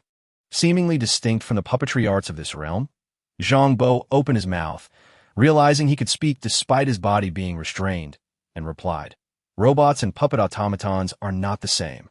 The former belongs to technology, akin to a form of alchemy. If you wish to learn, I can teach you. You are in grave danger, yet you still think to educate me." The Underworld Gold Empress couldn't help but laugh. 6 lords are poised to collaborate to eliminate you. Each one is nearly my equal. You appear rather unfazed. Is it solely due to your puppets? Indeed, My robots are exceedingly reliable, Zhang Bo replied calmly. However, your puppetry skills are rather interesting. How fortuitous that you managed to ensnare me. I merely set up some puppet threads to observe from a distance. I had no idea you would wander into my trap. In any case, dying several times isn't a significant issue. Would you like to learn? If you agree to follow me, I can grant you immortality. Zhang Bo, still in a state of loss of control, resorted to verbal sparring that I am already immortal, forged from underworld gold. Even if my body is disassembled, I can reconstitute myself at will. Why would I need to learn from you? The underworld gold empress scoffed. That's akin to a liquid robot. You are far from true immortality. Just apply a high-power magnetic field to destabilize your body, then utilize intense electrical energy or extreme heat to disassemble your form into a molecular state. And you too shall find resurrection impossible. I speak plainly. Follow me, and I can refine your body into a nanograde memory metal material. Even if scattered to an atomic state, you will be able to reconstitute yourself. That is true immortality. Chapter 72, Demonis. I come to aid your cultivation. Nanograde memory metal material. What is that? The underworld gold empress, clearly a fantastical metal entity, did not fully grasp modern technology. This indicates that within the underworld dragon realm, the undead dragon race maintains a certain technological monopoly. Having once ventured into the interstellar age, the undead dragon race is well versed in these technical terminologies. However, other races in the underworld dragon realm exist within a fantastical, Xinxia-style worldview. In simple terms, they operate on an epic level of power. Zhang Bo succinctly asserted, your body has already cultivated considerable strength, merely a step away from the epic realm. I can assist you in taking that final step. The underworld gold empress paused momentarily, unable to suppress her laughter, her figure quivering with delight. Your claims are rather grand. You assert you can elevate the dragon race to the epic level, assist the ghost butterflies of the underworld to ascend. And now you can aid me as well. As if the path to epicosity were so facile. It must be said, this underworld gold empress's demeanor starkly contrasts with that of other undead beings. At this moment, her charming smile conveyed a sense of captivating allure. Yet, none of you believe me. What can I do? Zhang Bo sighed. If you too lack faith, then I shall take my leave. You are currently under my control. Can you escape? The queen of the underworld, intrigued, remarked. Suicide is not difficult. I shall deal with the repercussions upon my revival. It would be unfortunate indeed to be captured by you after such ill fortune. Zhang Bo sighed repeatedly. Moments later, he unleashed Spirit Guardian technique, his primordial spirit leaving his body, instantly manifesting an identical, ethereal doppelganger. With a swift motion, he prepared to strike his corporeal form with a Five Thunder Talisman. Wait a moment. The queen of the underworld, realizing he could indeed sever her control, paused in surprise. Being a being of metallic essence, she could only govern the physical, unable to command the primordial spirit. Unable to restrain herself, she called out, do not take such drastic measures. I do not wish to imprison you or capture you. I merely seek to fulfill a desire. What desire? Zhang Bo's interest piqued. Could this be the chance for an extraordinary quest? Saving a resurrection coin could delay his suicide. I am quite curious about such matters. The queen of the underworld pressed her lips together, a hint of embarrassment gracing her strikingly beautiful visage. Yet lamentably, the underworld dragon realm is a land of the dead, devoid of any truly living beings. All that surrounds are mere skeletal frames or vengeful spirits. Not a single vibrant soul to be found. What matters are you curious about? An astonishing thought flickered in Zhang Bo's mind. Such matters between men and women. The queen of the underworld immobilized his body and swiftly approached, urging, do not rush into suicide. Let's experiment. Afterward, I shall set you free. Is she really suggesting a reversal of roles? No. Do you not possess a complete nervous system and sensory structure? After all, you are merely a silicon-based life form in metallic form. Do not be hasty. I recommend equipping you with a complete set of neural synapse systems or structures. Are you truly that eager? Good heavens. Am I visually appealing? The queen of the underworld asked playfully. Indeed, quite captivating. Then refrain from speaking. Focus on feeling. After what felt like an eternity, as the invisible puppet threads flung Zhang Bo outside the base, he was left with a surreal sense of having dreamt an absurd dream. The queen of the underworld did indeed resemble a liquid robot. The sensation was truly extraordinary. That moment, a message appeared on the panel. Astonishing Zhang Bo, you have assisted the queen of the underworld in fulfilling her long-held desire, enabling her to embark upon the epic path. You have formed a special relationship with the queen of the underworld. Lovers, acquired bond skill. Mutual aid in the face of mortal danger. You may summon the queen of the underworld to assist you. Good heavens, she has already embarked upon the epic path. Is this akin to the trials of a demoness before ascending to immortality? Has she finally grasped the essence of being a complete woman, leaving no regrets, achieving the fullness of her Tao heart? This is utterly. After their encounter, she cast him aside. How irresponsible. Following the assistance of Chang Shi, Qin Ni, and Xiao Ning in completing their level 50 career advancement quests, the monster siege officially commenced. Zhang Bo and the 4 women donned heavy mech armor, alongside 3 dragon-shaped mechs, and an additional 6.2 of these were procured from the starship base, totaling 6. Though had been dismantled to forge a combined vessel. However, the mech production technology known to Hong Shui and Hong Yu was rather rudimentary. After all, everything bound for the Earthstar region is subject to technological monopoly regulations. To acquire truly formidable mech production technology, one must venture deep into the cosmos, allowing Hong Shui and her companions to obtain the monopolistic technologies of the affluent families, otherwise utilizing such a wealth of spiritual alloys. Heavy element crystals, single crystal silicon, and rare earth elements to produce substandard goods would be a tremendous waste. 6 heavy mechs and 3 dragon-shaped mechs would suffice. With a thunderous roar resounding, a tidal wave of undead creatures surged toward the valley base Zhang Bo had established. Pouring in from all directions behind the vast horde of monsters, 6 colossal figures began to materialize in the distance, exuding immense pressure. The 95-level Red Elite Boss, Zombie Tyrannosaurus. The 96-level Red Elite Boss, Black Hell Demon Bug. The 96-level Red Elite Boss, Ghostly Mother Tree. The 97-level Red Elite Boss, Blood Prison Bone Lion King. The 98-level Red Elite Boss, Soul-Eating Demon Scorpion. The 99-level Red Elite Boss, Bloodfire Demon Dragon. The undead dragon race has joined the siege. What? Has the epic contract already become worthless? Zhang Bo, piloting the heavy mech Wild Roar, asked coldly. The zombie Tyrannosaurus and Bloodfire Demon Dragon do not belong to the undead dragon race. They are biological war beasts crafted by my kin, transformed by resentment after their demise, having defected from the undead dragon race to stand independently. The spirit of the undead dragon did not manifest its 1,000-meter-long form in the sky, yet its voice resounded. This battle is your foundational struggle. Whether you can secure your footing in the underworld dragon realm rests upon your shoulders. My kin shall not intervene. But should you emerge victorious, we shall willingly offer our allegiance. Understood, I comprehend. Any collaboration must be founded upon strength. That if you do not witness my capabilities, even if you were to ally with me, it would be unwillingly so. Zhang Bo chuckled coldly, yet still reiterated. I can only convert 3,000 spirit servants at the outset, and not every undead dragon is qualified to be transformed into a spirit dragon maiden.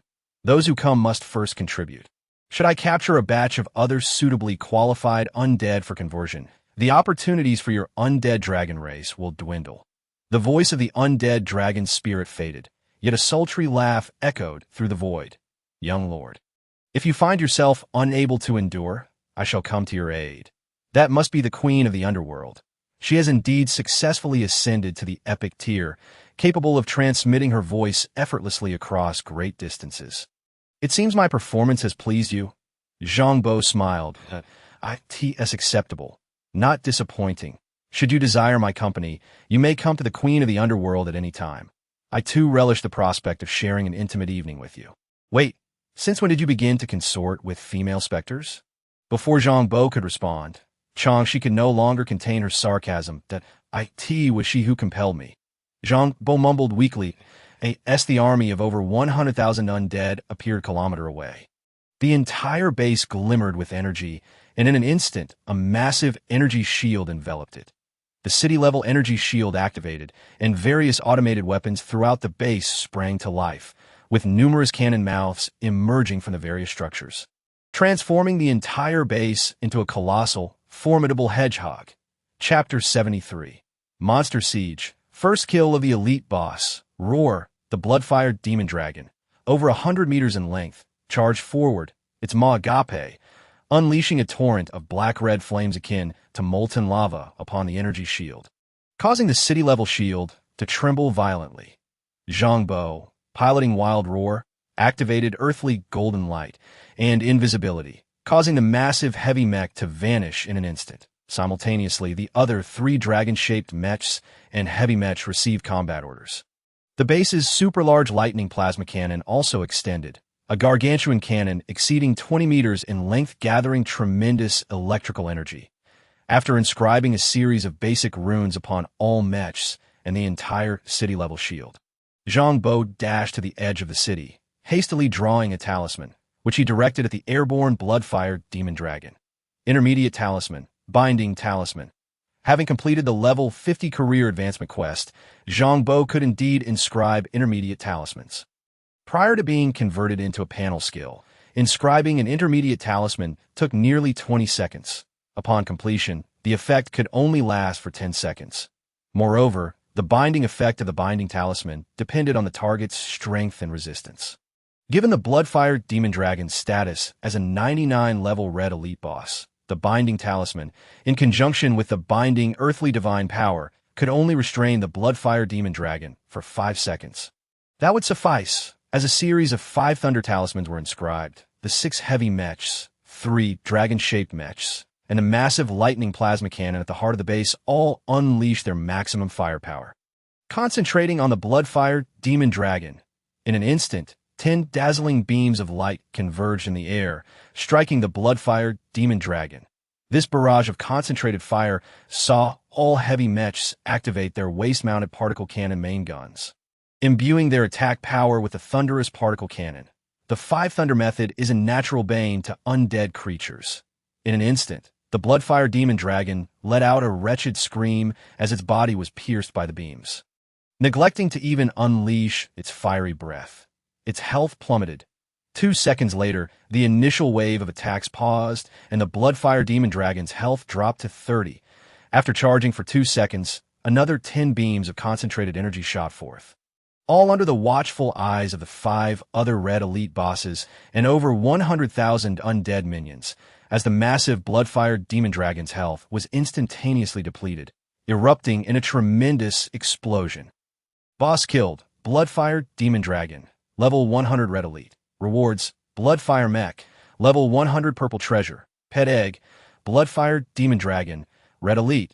Bloodfire Dragon Essence. Red Elite. Bloodfire Dragon Vein. Red Elite. Blood Dragon Hide Armor. Level 100 Purple Treasure. Blood Dragon Hide Helmet. Level 100 Purple Treasure. Super Composite Potion X200. Spirit Crystal Coins X1000. With an experience value of 100,000, Zhang Bo successfully dismantled the opponent's spiritual energy pool, achieving a remarkable feat. The upper limit of the spiritual energy pool now reached 1.2 million. What a surprise. The drop rate from the initial boss encounters is indeed astonishing, yielding a series of extraordinary red quality items. And even an entire set of mechs? With a swift motion of his hand, Zhang Bo extracted the recently acquired Bloodfire mech, which was then piloted by a spiritual attendant, the intelligent mechanical warrior, Xiaozhan. Upon observing the attributes of one of the items, Zhang Bo immediately decided to refine it. Bloodfire Dragon Essence, red quality. Special item can grant Bloodfire Dragon Force upon refinement. Special equipment of the Chi type can evolve using this essence. Your equipment, True Dragon Chi, red quality, fused with Bloodfire Dragon Essence, red quality. Quality has evolved, advancing to Blood Dragon Chi, silver epic. Your Chi now carries 500 fire damage and blood damage. Additionally, there was a Bloodfire Dragon Vein, a Bloodline-type item, but Zhang Bo refrained from using it just yet. Bloodline-type items can only be integrated into one's self, and he deemed it necessary to possess an epic-quality bloodline for such a decision. In fact, besides the Bloodfire Dragon vein, he also had a purple quality Succubus bloodline and a purple quality Diamond bloodline, both of which he had not utilized. However, once the mechanical angel was successfully crafted, he could indeed use the Succubus bloodline to enhance its allure. But that was a digression. With the spiritual energy pool surging to 1.2 million, his maximum capacity now exceeded 4 million, allowing him to set 2 more divine messengers. Without hesitation, he designated Xiao Zi and Xiao Zhan as divine messengers.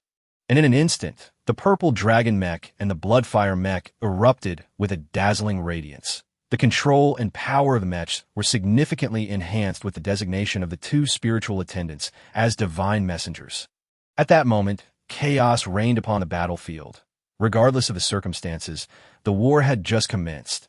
The strongest of the 6 siege boss, the Bloodfire Demon Dragon, had been swiftly obliterated, a development that would have profound ramifications for the entire monster siege army.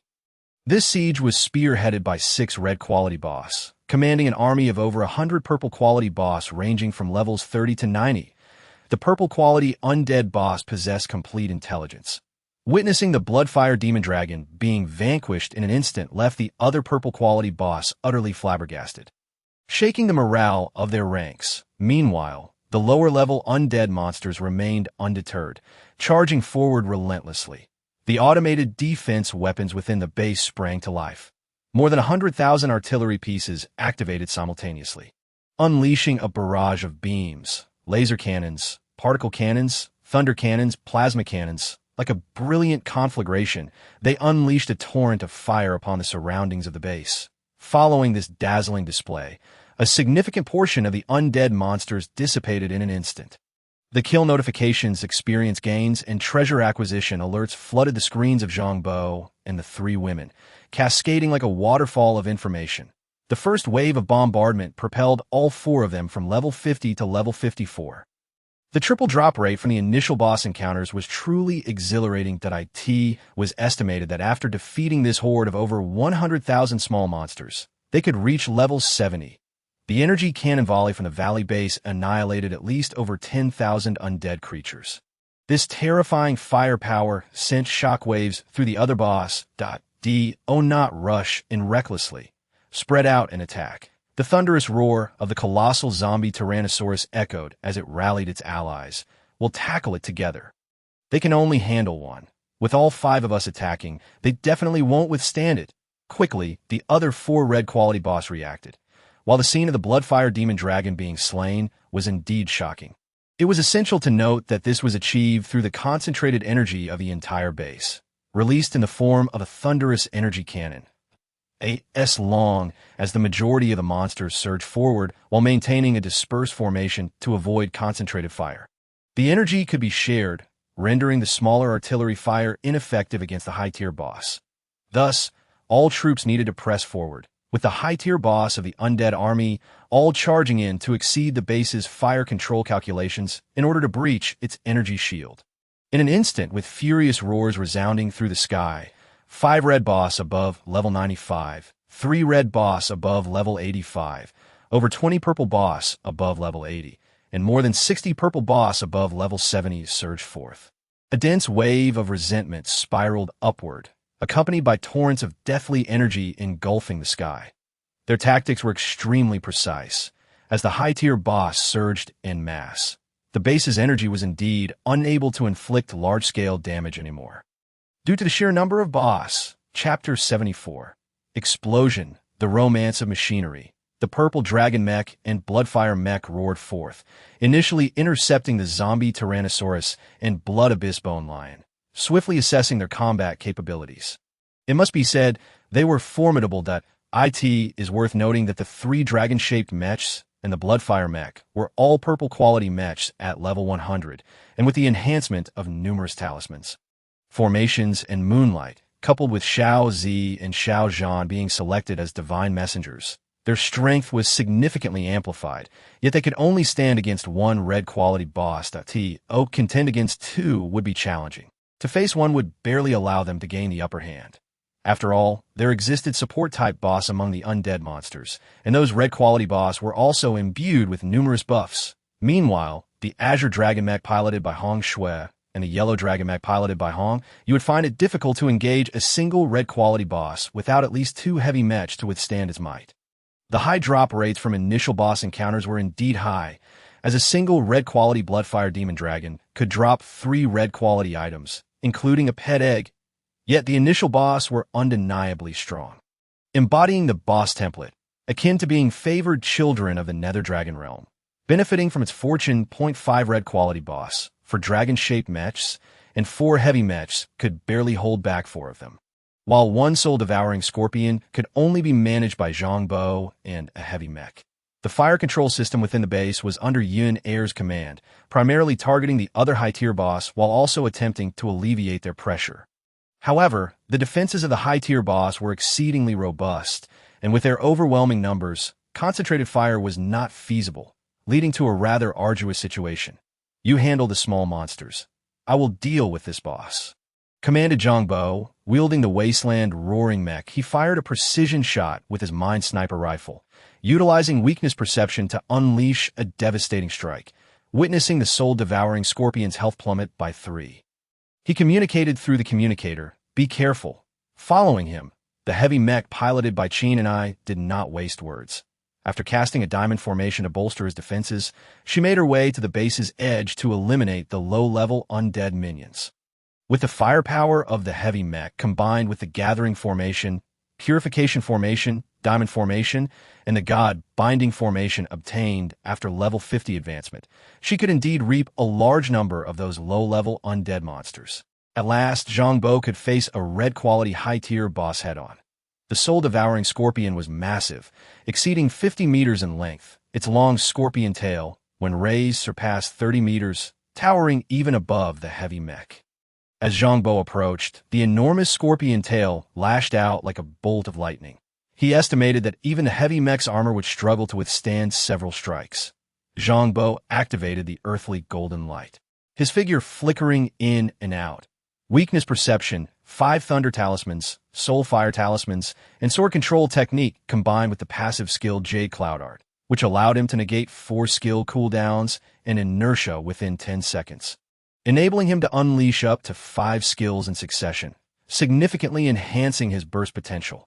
Roaring in fury, the soul-devouring scorpion unleashed a torrent of black energy, surging outward as its health swiftly recovered by approximately 20. The black mist coalesced around it, forming a protective barrier akin to a massive energy shield. Engaging such a high-tier boss could devolve into a war of attrition if one could not shatter their magical defenses instantly. Given their colossal size and immense magical energy, the battle could extend indefinitely. Zhang Bo's figure flickered. With his speed, the soul-devouring scorpion would find it challenging to strike him. Yet, breaking through its magical defenses would not be an easy feat.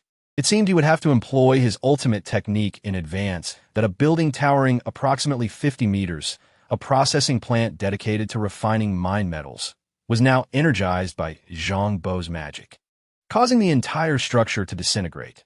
The steel alloy walls spread apart, transforming into numerous square metallic blocks. Subsequently, they morphed and expanded, taking the shape of mechanical warriors.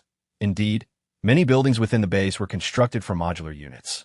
These metallic units could assemble into various functional structures or disassemble to form individual mechanical soldiers at any time.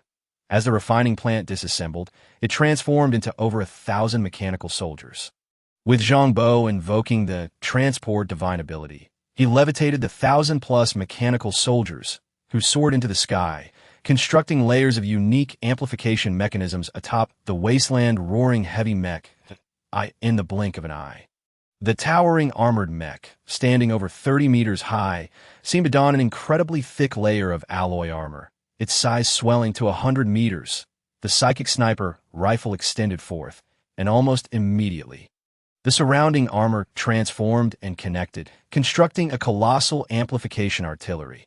This was a one-time amplification artillery, powered by over 300 mechanical warriors reactors, capable of recklessly entering an overload state, unleashing the energy contained within the reactors in its entirety. This was akin to 300 mechanical warriors self-destructing simultaneously. As Zhang Bo channeled his magical energy, the weakness perception 5 thunder spell Soul Fire Talisman, and the sniping sword technique were activated once more. Of course, prior to this, his other hand had fired a shot, affixing a binding talisman onto the soul-devouring scorpion. The amplification artillery instantly entered an overload state, with more than 300 reactors simultaneously reaching their limits. A torrent of energy mixed with the bullets fired by Zhang Bo erupted, producing a mushroom cloud hundreds of meters high upon leaving the chamber.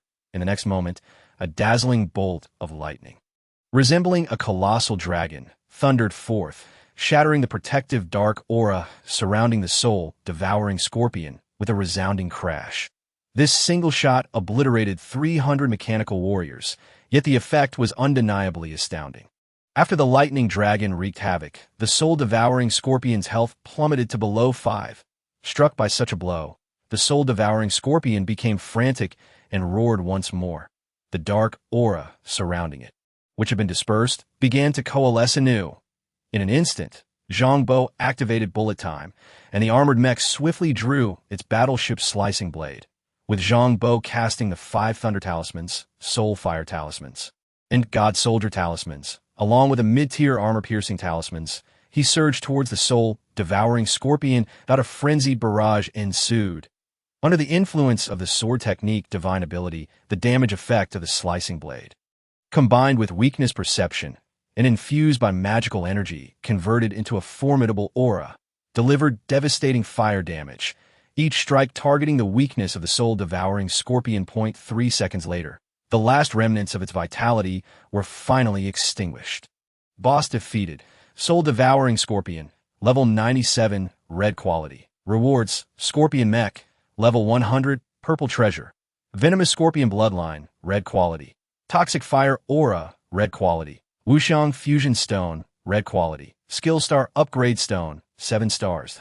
Soul Scorpion Summon, 7 stars. Blueprint, Mechanical Scorpion Tail Needle, red quality. Talisman, Scorpion Tail Talisman, 7 stars. Fury Stacking Potion X 200. Spirit Crystal Coins X 1000. Experience Points 100,000. Disassemble the opponent's spirit pool. Disassembly successful. Spirit pool limit 1. 200,000. Zhang Bo immediately noticed the display of the talisman. Scorpion Tail Talisman, 7 stars. How could this boss drop a talisman-related skill specifically for Taoists? Could it be that because he soloed it rather than it being defeated by concentrated fire, a profession-related item was dropped? Talisman, Scorpion Tail Talisman, 7 stars. Engraves a mid-tier talisman onto a weapon, increasing the probability of breaking through auras, shields, and barriers. Learning conditions: 1. Master a 7-star talisman skill. 2. Awaken a combat type divine ability. 3. Achieve a mental point total of 120. Chapter 75. Capturing a group of ethereal snow maidens. The 7-star armor-piercing talisman is an excellent match for dealing with high-level cultivators, including bosses with large energy shields, and the learning condition for the skill are not overly demanding. The latter 2 requirements are inconsequential. However, the first, he currently does not possess a 7-star talisman skill. His highest tier primary talisman has a maximum star level of 2, one being the Five Ghosts Transport Talisman, which has reached 6 stars at 74 completion, and the other being the Spirit Nurturing Talisman, which has reached 6 stars at 35 completion. In this battlefield filled with ghosts, vengeful spirits, and the undead, the Five Ghosts Transport Talisman increases in completion rate quite rapidly. Summoning the Scorpion Mech and having a Spirit Fairy take residence within to assist in battle significantly alleviated the pressure on Hong Shui, Xiao Zhan, and the others. Defeating a red quality boss guarantees the drop of a level 100 purple treasure quality mech.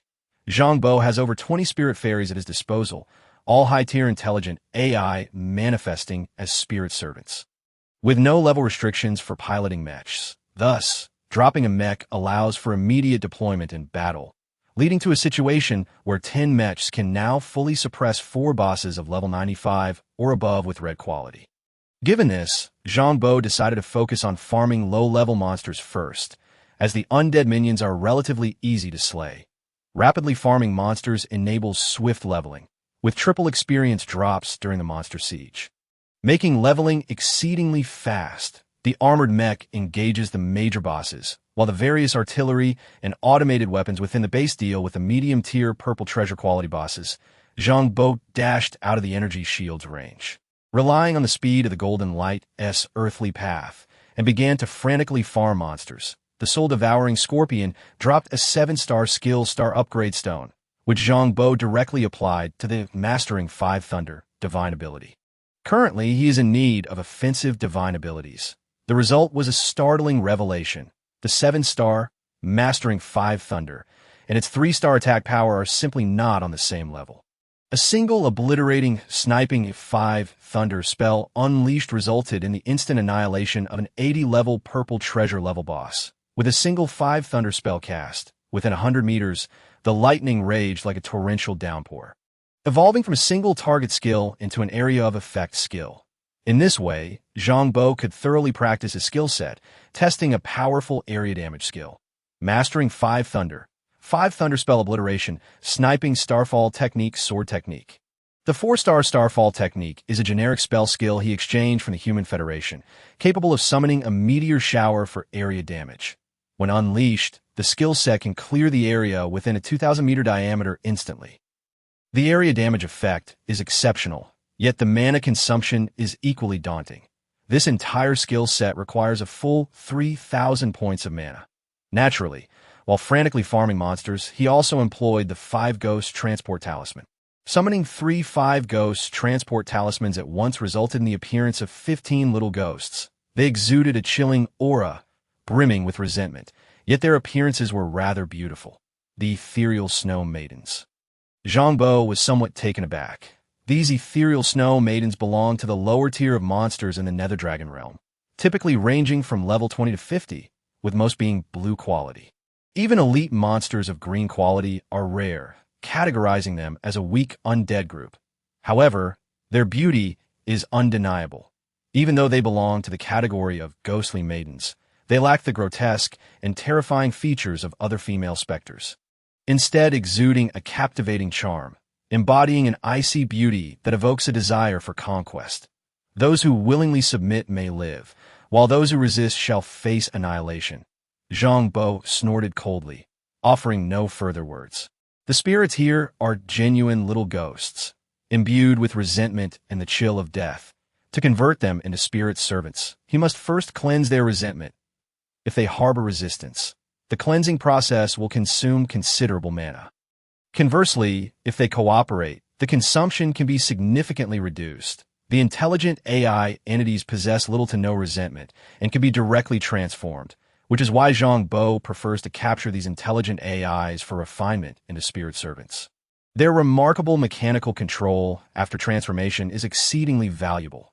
These ethereal snow maidens, to be honest, even after being transformed into spirit servants, cannot compare to those intelligent AIs. They can only function as ice-type mages and lack the capability to manipulate mechanical devices.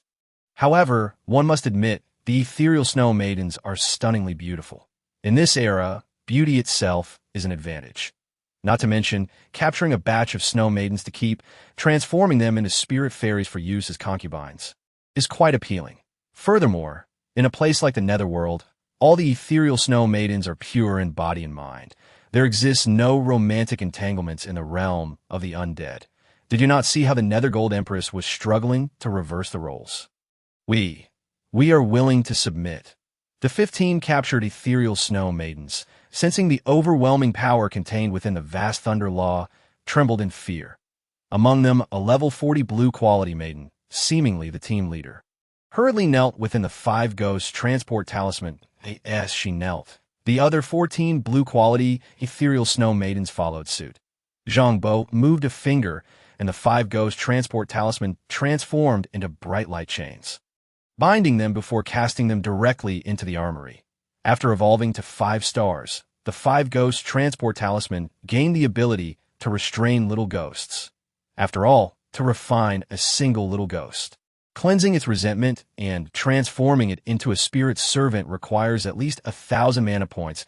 As they are currently engaged in battle, it would be best to capture more before refining them all at once. After securing a batch of ethereal snow maidens, Zhang Bo continued farming monsters and cast the Five Ghosts Transport Talisman again, resulting in the capture of another 15 ethereal snow maidens. Good heavens. It seems he has pinpointed the lair of the snow maidens. Zhang Bo raised an eyebrow and snorted coldly once more. Clearly, in the presence of a formidable being such as himself, who could traverse the undead army with ease. The ethereal snow maidens, being lower to mid-tier undead, dared not show any resistance. Half an hour later, both Zhang Bo and the three women simultaneously leveled up to 60, while the monster army besieging them still had at least half remaining. It appears there is indeed hope for them to directly reach level 70. Level increased to 60, 100, triggering profession advancement quest. Taoist, lifting clouds, wearing a crown of paper and a gown of cloth. Engage in combat without any mechanical armor. Maintain health and mana above 90, cultivating a secular spirit. One finds joy in the Tao. Subdue 10 monsters of equal or higher level. Exude an ethereal style. Cease all food. Refine 10 monsters and a spirit servants. This profession advancement is extraordinarily simple. There are over 300 ethereal snow maidens captured in the armory, making it easy to select 10 60-level blue-quality ethereal snow maidens. Subsequently, he began the refinement of the true spirits of the 60-level ethereal snow maidens. The cooldown time for the blue recovery potion is 1 minute. After 5 minutes, 10 ghostly snow maidens are refined into spirit servants, enveloped in a mist of ethereal energy. Once their ghostly and vengeful auras are cleansed, the ghostly snow maidens transform into snow fairies, their demeanor becoming even more transcendent and their beauty elevated to new heights. Truly resembling celestial maidens descending from the heavens, that it is indeed quite remarkable. Observing the snow fairies' ethereal and icy demeanor, Zhang Bo suddenly becomes intrigued. He wonders what would happen if, after the snow maidens evolve into spirit celestial beings and gain physical forms. The succubus bloodline is applied. TSK. The thought of snow fairies with succubus lineage is quite exhilarating.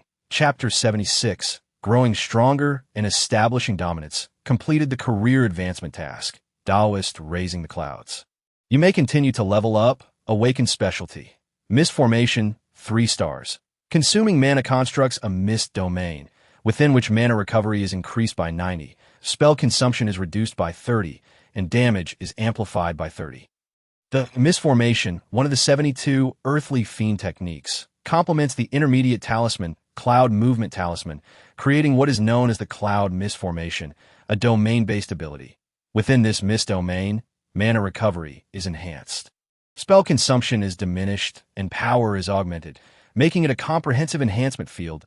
It is said that Sun Wukong's Cloud Somersault is crafted from the skills Mist Formation, Borrowing Wind, Cloud Movement Talisman, Ground Golden Light, and Subsurface Shrinkage, resulting in a premium artifact capable of a breathtaking displacement of 100,000 miles. The Taoist arts boast a plethora of techniques, with 36 heavenly talisman techniques, 72 earthly fiend techniques, and a multitude of talisman combinations, offering countless skill pairings depending on one's creativity. As levels rise and foundational attributes increase, strength is once again amplified.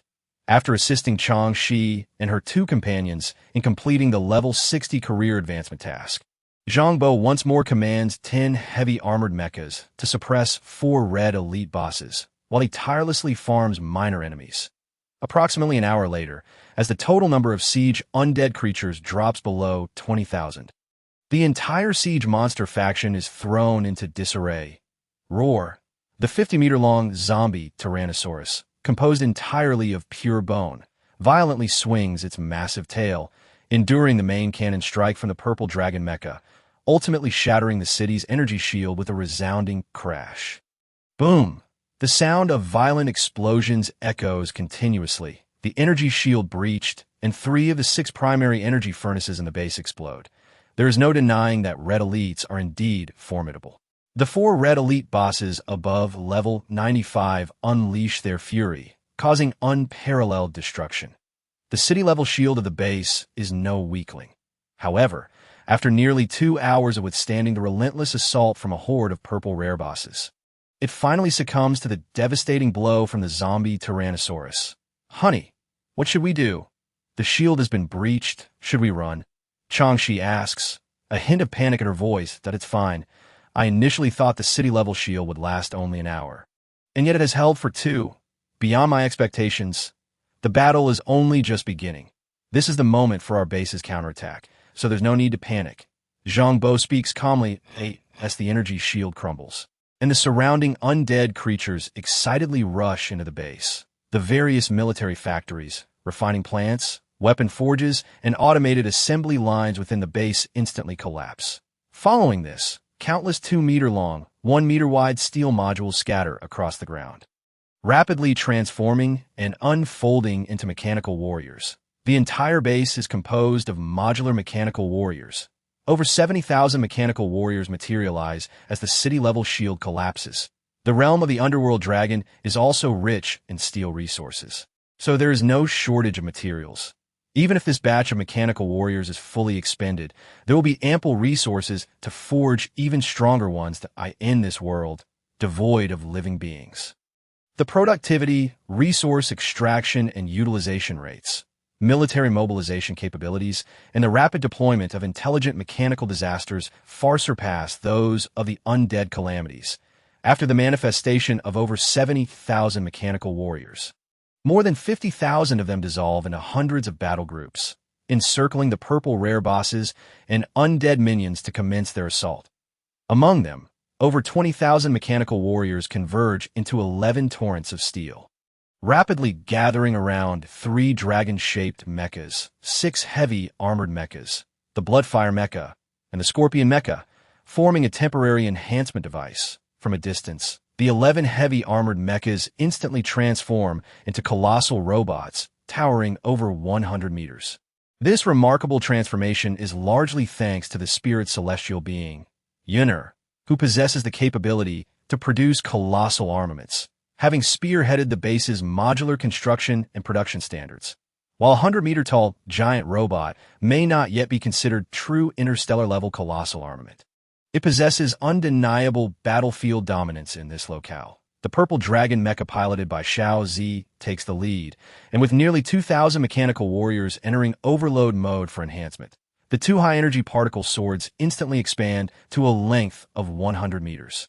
Throughout the base, including all the primary operators of the heavy armored mechas, Zhang Bo's spirit celestial beings are in command, meaning that every kill by any armed unit counts as Zhang Bo's achievement.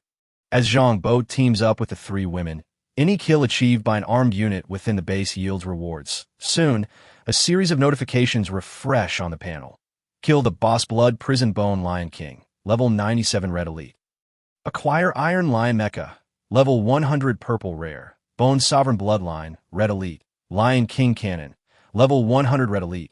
Pet Egg, Mechanical Lion King, Red Elite. Lion's Roar, 7 stars. Lion King's Shield, level 100 Purple Rare. Blueprint, Subsonic Hydrogen Bomb, Red Elite. Lion's Roar Potion x 200, Spirit Crystal Coins x 1,000. Experience points. 100,000, thus successfully dismantled the opponent's Spirit Pool. Spirit Pool capacity, 1,200,000. Zhang Bo quickly scans the information of the dropped items, retrieves the Iron Lion Mecha and Lion King Cannon, and assigns 1 spirit celestial being to pilot the Iron Lion Mecha. This mecha comes equipped with a level 100 red quality weapon, the Lion King Cannon, boasting extraordinary power.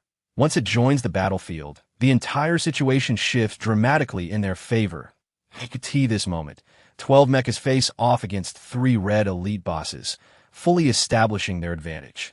Zhang Bo's figure flickers as he rushes to the Iron Lion Mecha, nearly exhausting half of his mana, to inscribe a 5 Thunder Charm upon it. The 5 Thunder Charm, for every additional 100 mana consumed, increases lightning elemental damage by 10. Over 20,000 points of mana surge forth, imbuing this charm with a staggering 200 times the lightning elemental damage, mastering the 5 Thunder at the 7 stars level. Combined with the Charm S enhancement, envelopes the Iron Lion Mecha in a dense aura of electrical energy. Next, the Spirit Celestial being quickly gathers a wave of mechanical warriors around them, constructing a formidable temporary enhancement device. Subsequently, the Lion King Cannon ignites with brilliant radiance, And under the augmentation of the 5 Thunder Charm, the power of this shot reaches its zenith, fueled by the structure formed by over 1,000 mechanical warriors. In the next moment, as the Iron Lion Mecha's energy furnace erupts with energy, a searing bolt of lightning strikes the ghostly mother tree, obliterating the towering necromantic tree, exceeding 100 meters in height, and draining its health completely. 4 of the 6 red elite bosses have now been slain. Run! We can't defeat them. The Black Sky Demon Worm, over 50 meters long and resembling a colossal locomotive, roars in panic, unleashing a thick wave of deathly magic that conjures countless large and small beetles, overwhelming the Azure Dragon Mecha and forcing it to retreat. We're running now. Chapter 77, Level 70. Forget about the bosses for now. Let's clear all the minor enemies first, and then we'll take on the bosses. They can't escape. Zhang Bo thinks to himself, as over 100 mechanical warriors open their chest armor, releasing a swarm of drones that pursue the Black Sky Demon Worm.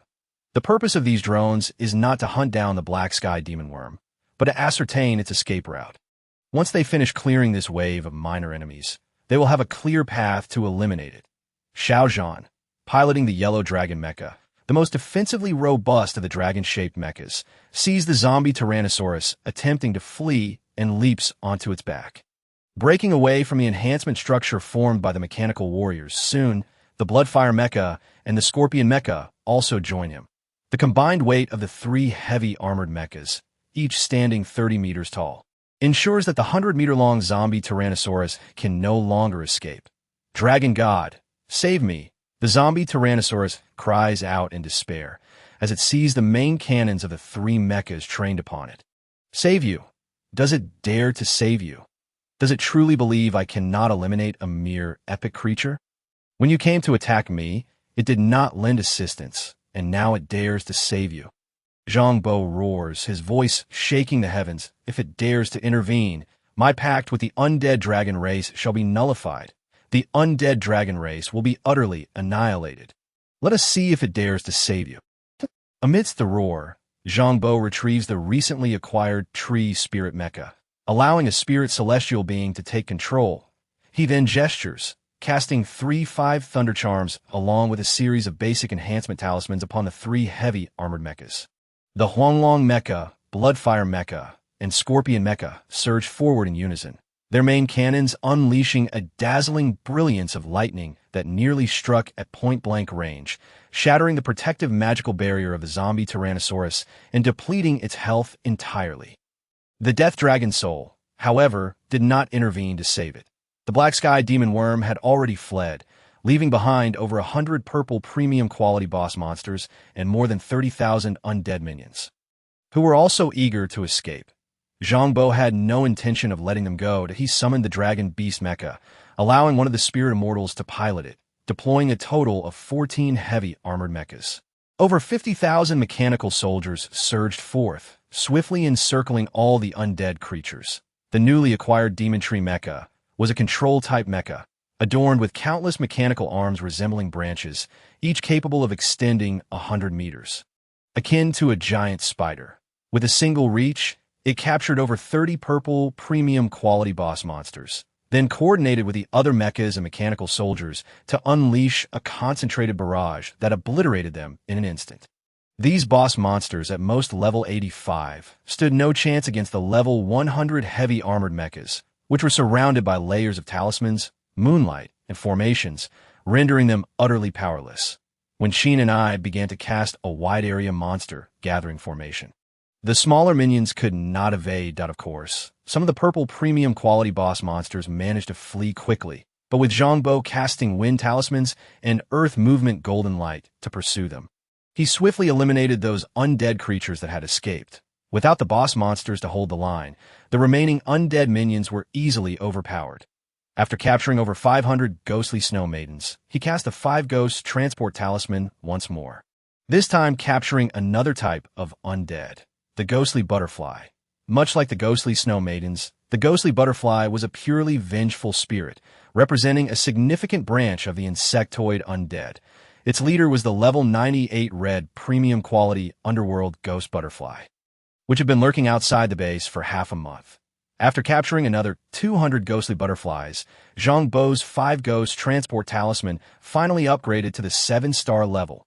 He decisively learned the Scorpion Tail Talisman, which specialized in dispelling protective barriers and energy shields, making encounters with those red premium quality boss monsters significantly easier in the future. After all, their protective barriers were exceptionally robust, and breaking through them by brute force was no simple feat. The Scorpion Tail Talisman, being a 7-star skill, was specifically designed to counter such formidable defenses. Half an hour later, as the last level 80 purple premium quality boss, the Skeletal Tiger King, was defeated, it unexpectedly dropped a level 50 purple premium quality heavy armored mecha. And all the undead creatures were finally vanquished. Aside from one escaping black sky demon worm, none of the other undead monsters managed to flee. However, Zhang Bo's mechanical soldiers suffered losses exceeding 40,000 units. The entire base had only 70,000 mechanical soldiers, so this battle effectively halved their forces. Nevertheless, it was undeniably worthwhile. Zhang Bo and the 3 women, Chang Shi, Qinanai, and Xiao Ning, all leveled up to 70. Indeed, reaching that milestone, their experience points surpassed 80, and with just a few more small monsters to defeat, they would trigger their 7th career advancement quest. Additionally, they had defeated 5 red premium quality boss monsters, over 100 purple premium quality boss monsters, more than 2,000 cyan superior quality elite monsters, and over 30,000 blue good quality undead, alongside more than 70,000 white common quality undead minions, all yielding a plethora of treasure chests. The treasure chests were simply too many to open, piling up in their personal inventories, with the armory also hoarding a significant number, a total of over 100,000 treasure chests. Just the act of opening these chests would take quite some time. Once the battle subsided, a notification panel popped up, presenting an additional surprise. Exclusive adventure Quest Monster Siege has concluded. Calculating performance in this monster siege. Calculation complete. Performance perfect. Rewards 40 revival coins, 50,000 spirit crystal coins, for skill upgrade stones, 7-star, 1 talent, awakening book. Goodness, a direct reward of 40 revival coins, 4 7-star skill upgrade stones, and 50,000 spirit crystal coins. This was truly an abundant reward. The significance of revival coins is self-evident, and 7-star skill stones can directly elevate skills. Spirit crystal coins are also valuable items. It is worth noting that defeating a red premium quality boss yields only 1,000 spirit crystal coins. 1 spirit crystal coin can increase the upper limit of the spirit pool by 100 points. For players on Earth in this era, lacking sufficient opportunities for monster farming and exploration, the upper limit of the spirit pool cannot compare to that of mana. High mental points are of little use, as the limited upper limit of the spirit pool means that mana is directly tied to it. However, after defeating 5 red premium quality boss monsters, both Zhang Bo and the 3 women had their spirit pool limits exceed 6 million, with Zhang Bo himself surpassing 9 million, which was more than sufficient. He could convert the upper limit of his personal spirit pool into mana limit, mana recovery speed, spell damage capabilities, and other attributes, resulting in a significant increase in power. Spirit crystal coins do not need to be converted into spirit pool limits. Sometimes, when encountering special quests, they can be used to access a unique shop to purchase rare and precious items. So they must be kept. Chapter 78. The rewards of exploration are truly excellent. After defeating the monsters and completing the Monster Siege adventure event, it was time to tally the gains and enhance their strength.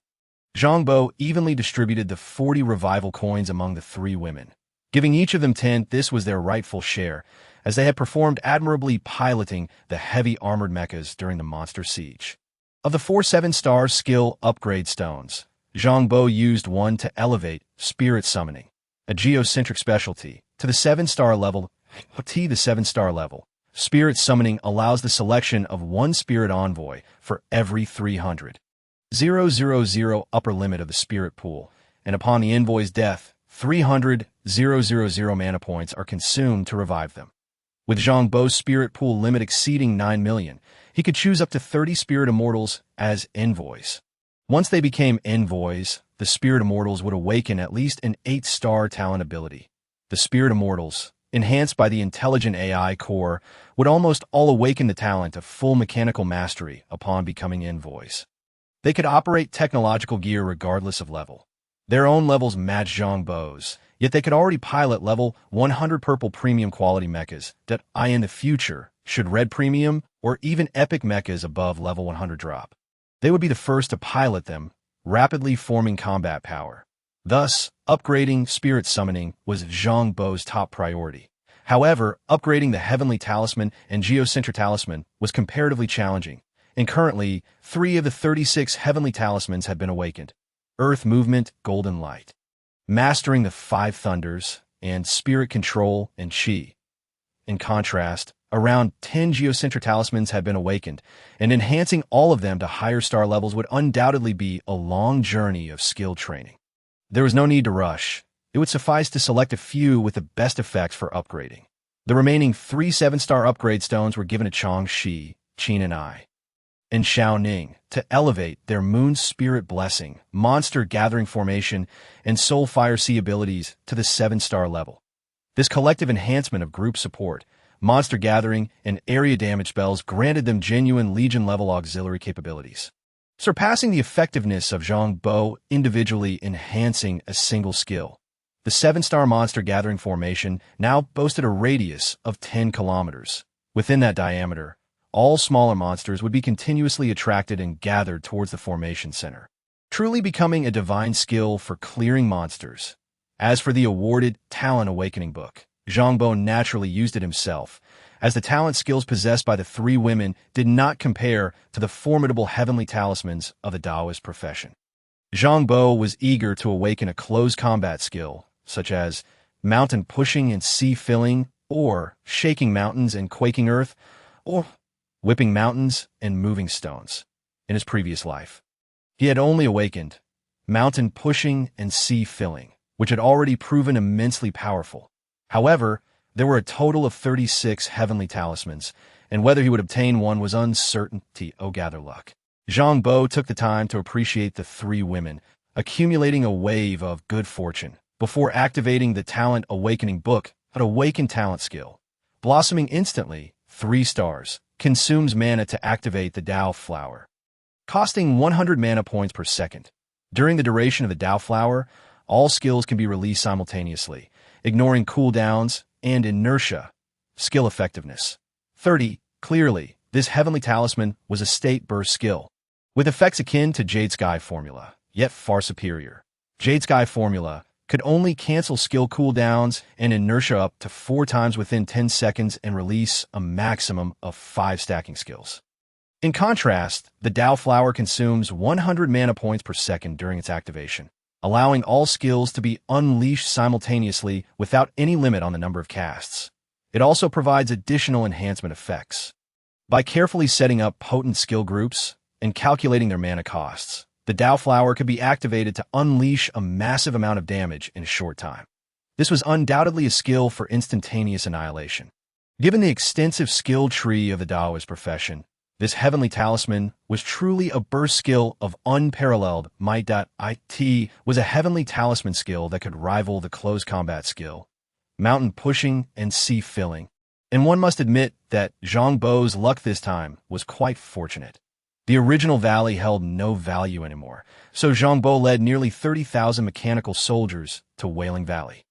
These 30,000 mechanical soldiers were swiftly transformed into a series of armament factories, iron smelters, and refining plants, controlled by a group of spirit servants in a remarkably swift manner, an extensive production line for exploration. Extraction and processing was established, utilizing the regions of Ihong Valley and Skull Mountain as its bases, a plethora of metallic ores, spiritual metals, heavy element crystals, rare earth resources, elemental crystals, and other valuable materials were extracted abundantly from the surroundings. Once the new production line was successfully constructed, it began to ceaselessly generate an array of innovative modular mechanical warriors, leading to the establishment of additional production lines, the extraction of even more resources, and the creation of increasingly formidable bases. After Zhang Bo escorted the 3 women to the lounge within the base, they temporarily engaged in no other activity but to open treasure chests. Over 100,000 treasure chests awaited them, with each individual poised to claim more than 20,000, eager to see who among them possessed the best fortune. In an astonishing turn of events, when Changxi opened her treasure chest, she left Zhang Bo utterly astounded.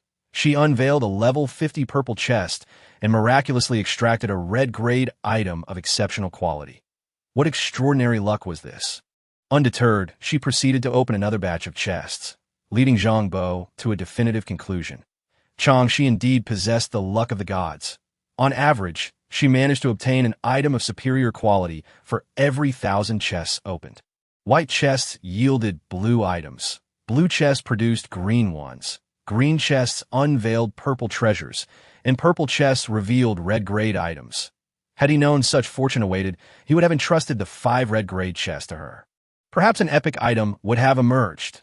In stark contrast, Zhang Bo's luck could only be described as mediocre, averaging 2 to 3 identical quality items per chest. Xiao Ning fared even worse, managing at most 2 items of the same quality. While Qin and I enjoyed slightly better fortune, occasionally unveiling it is worth noting that these treasure chests were drops from monsters during a siege, boasting a triple drop rate. Changxi, however, averaged over 4 items of the same quality from each chest she opened. For every 1,000 chests, she was guaranteed to obtain an item of superior quality. Ultimately, all 80,000 chests were entrusted to Changxi for opening. The 50 or so level 70 to 80 purple grade chests were opened at intervals of every 1,000 chests. As expected, red grade items were guaranteed to emerge. Whether equipment, special materials, or unique items, even 7-star skill enhancement stones were within reach. Oh my heavens! Changxi's extraordinary luck was akin to a divine blessing. After an entire day dedicated to opening treasure chests, they had managed to unveil a staggering 78 red-grade items. This was even more impressive than drops from bosses. 5 7-star skill enhancement stones were revealed, alongside an abundance of level 70 red-grade equipment, which constituted half of their haul, even resulting in the assembly of 2 complete sets of level 70 red-grade equipment. Additionally, 6 red-grade sniper rifles were uncovered, along with 14 weapons such as swords, axes, and hammers. Over 30 various exceptional items were also revealed, including unique items like the True Dragon Aura, capable of integrating into one's being to enhance base attributes or alter magical forms. Furthermore, 3 Wuxiang fusion stones were obtained. One had previously dropped from the soul-eating scorpion, a truly remarkable item that could fuse different types of special items, allowing their attributes to accumulate. Chapter 79. The effects of talismans can stack. Zhang Bo experimented by merging his Blood Dragon Aura with a purple gold body, achieving unexpected success. The silver epic quality Blood Dragon Aura and the red-grade purple gold body, when merged using a Wuxiang fusion stone, resulted in an extraordinarily powerful item. Purple Sky Dragon Aura, silver epic, fusion degree, 100. Constitution 150, spirit 150. Damage reduction 80. Reflects 80 of damage when attacked. Aura damage 150, skill release speed 150. Attack speed 150. Immune to true damage. This item is bound to mana and cannot be dropped. Goodness gracious! Zhang Bo was genuinely taken aback. The fusion degree of the purple gold body was originally only 73. Yet through the fusion with the Blood Dragon Aura, using a Wuxiang fusion stone, it astonishingly reached 100. The most formidable attribute was its immunity to true damage. Additionally, enhancements to Constitution, Spirit, damage reduction, damage reflection, and both release and attack speeds were substantial. Upon merging this item, one could only feel invincible. The Wuxiang Fusion Stone was indeed a game-changer. Among the items obtained, there were also several red-grade items. Zhang Bo merged the Poison Fire Aura dropped by the Soul-Eating Scorpion with a phantom body acquired from a purple chest, resulting in another powerful item, perfectly suited for Xiao Ning. Poison Fire Clone, Silver Epic Fusion Degree 100. Fire Damage 300. Release Speed 300. That can summon 2 clones imbued with 100 of the original attributes. This fusion item was practically tailor-made for Xiao Ning, an abilities user who innately commanded the power of Soul Poison Fire. The Poison Fire Clone provided a 300 increase in fire damage, a 300 enhancement in release speed, and the ability to create clones. This one item could multiply Xiao Ning's damage output manifold. Moreover, there were 2 Wuxiang fusion stones that would remain in use for now. As they were too extraordinary, it would be prudent to wait until they obtained fusion items better suited for Changxi and Qin and I. Zhang Bo utilized 2 of the 5 7-star skill stones to elevate Zhong Di Jingguang and Shun Xing, 2 synergistic celestial skills, to 7-star levels. Since his reincarnation into the game, speed had always been his greatest advantage. Now, by further enhancing this asset, he had surpassed even the typical epic-level warriors. Maintaining this speed advantage made him virtually untouchable by enemies, while he could maneuver freely on the battlefield, securing a dominant position. The remaining 3 7-star skill stones were too precious to expend recklessly. It would be wiser to wait until they awakened powerful skills in the future, with an abundance of red-grade equipment and items now at their disposal. The 4 of them naturally set about exchanging their old gear for entirely new ensembles. Zhang Bo and Xiao Ning adorned themselves in complete sets of level 70 red-grade equipment, while Qin and I and Chang, she donned red-grade scattered pieces. Additionally, various accessories that enhanced skill release speed and increased mental capacity were bestowed upon them.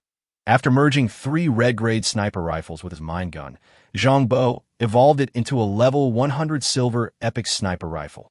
Thanks to his achievement of defeating stronger foes with weaker equipment, he could wield weapons with a level requirement up to 30 levels lower.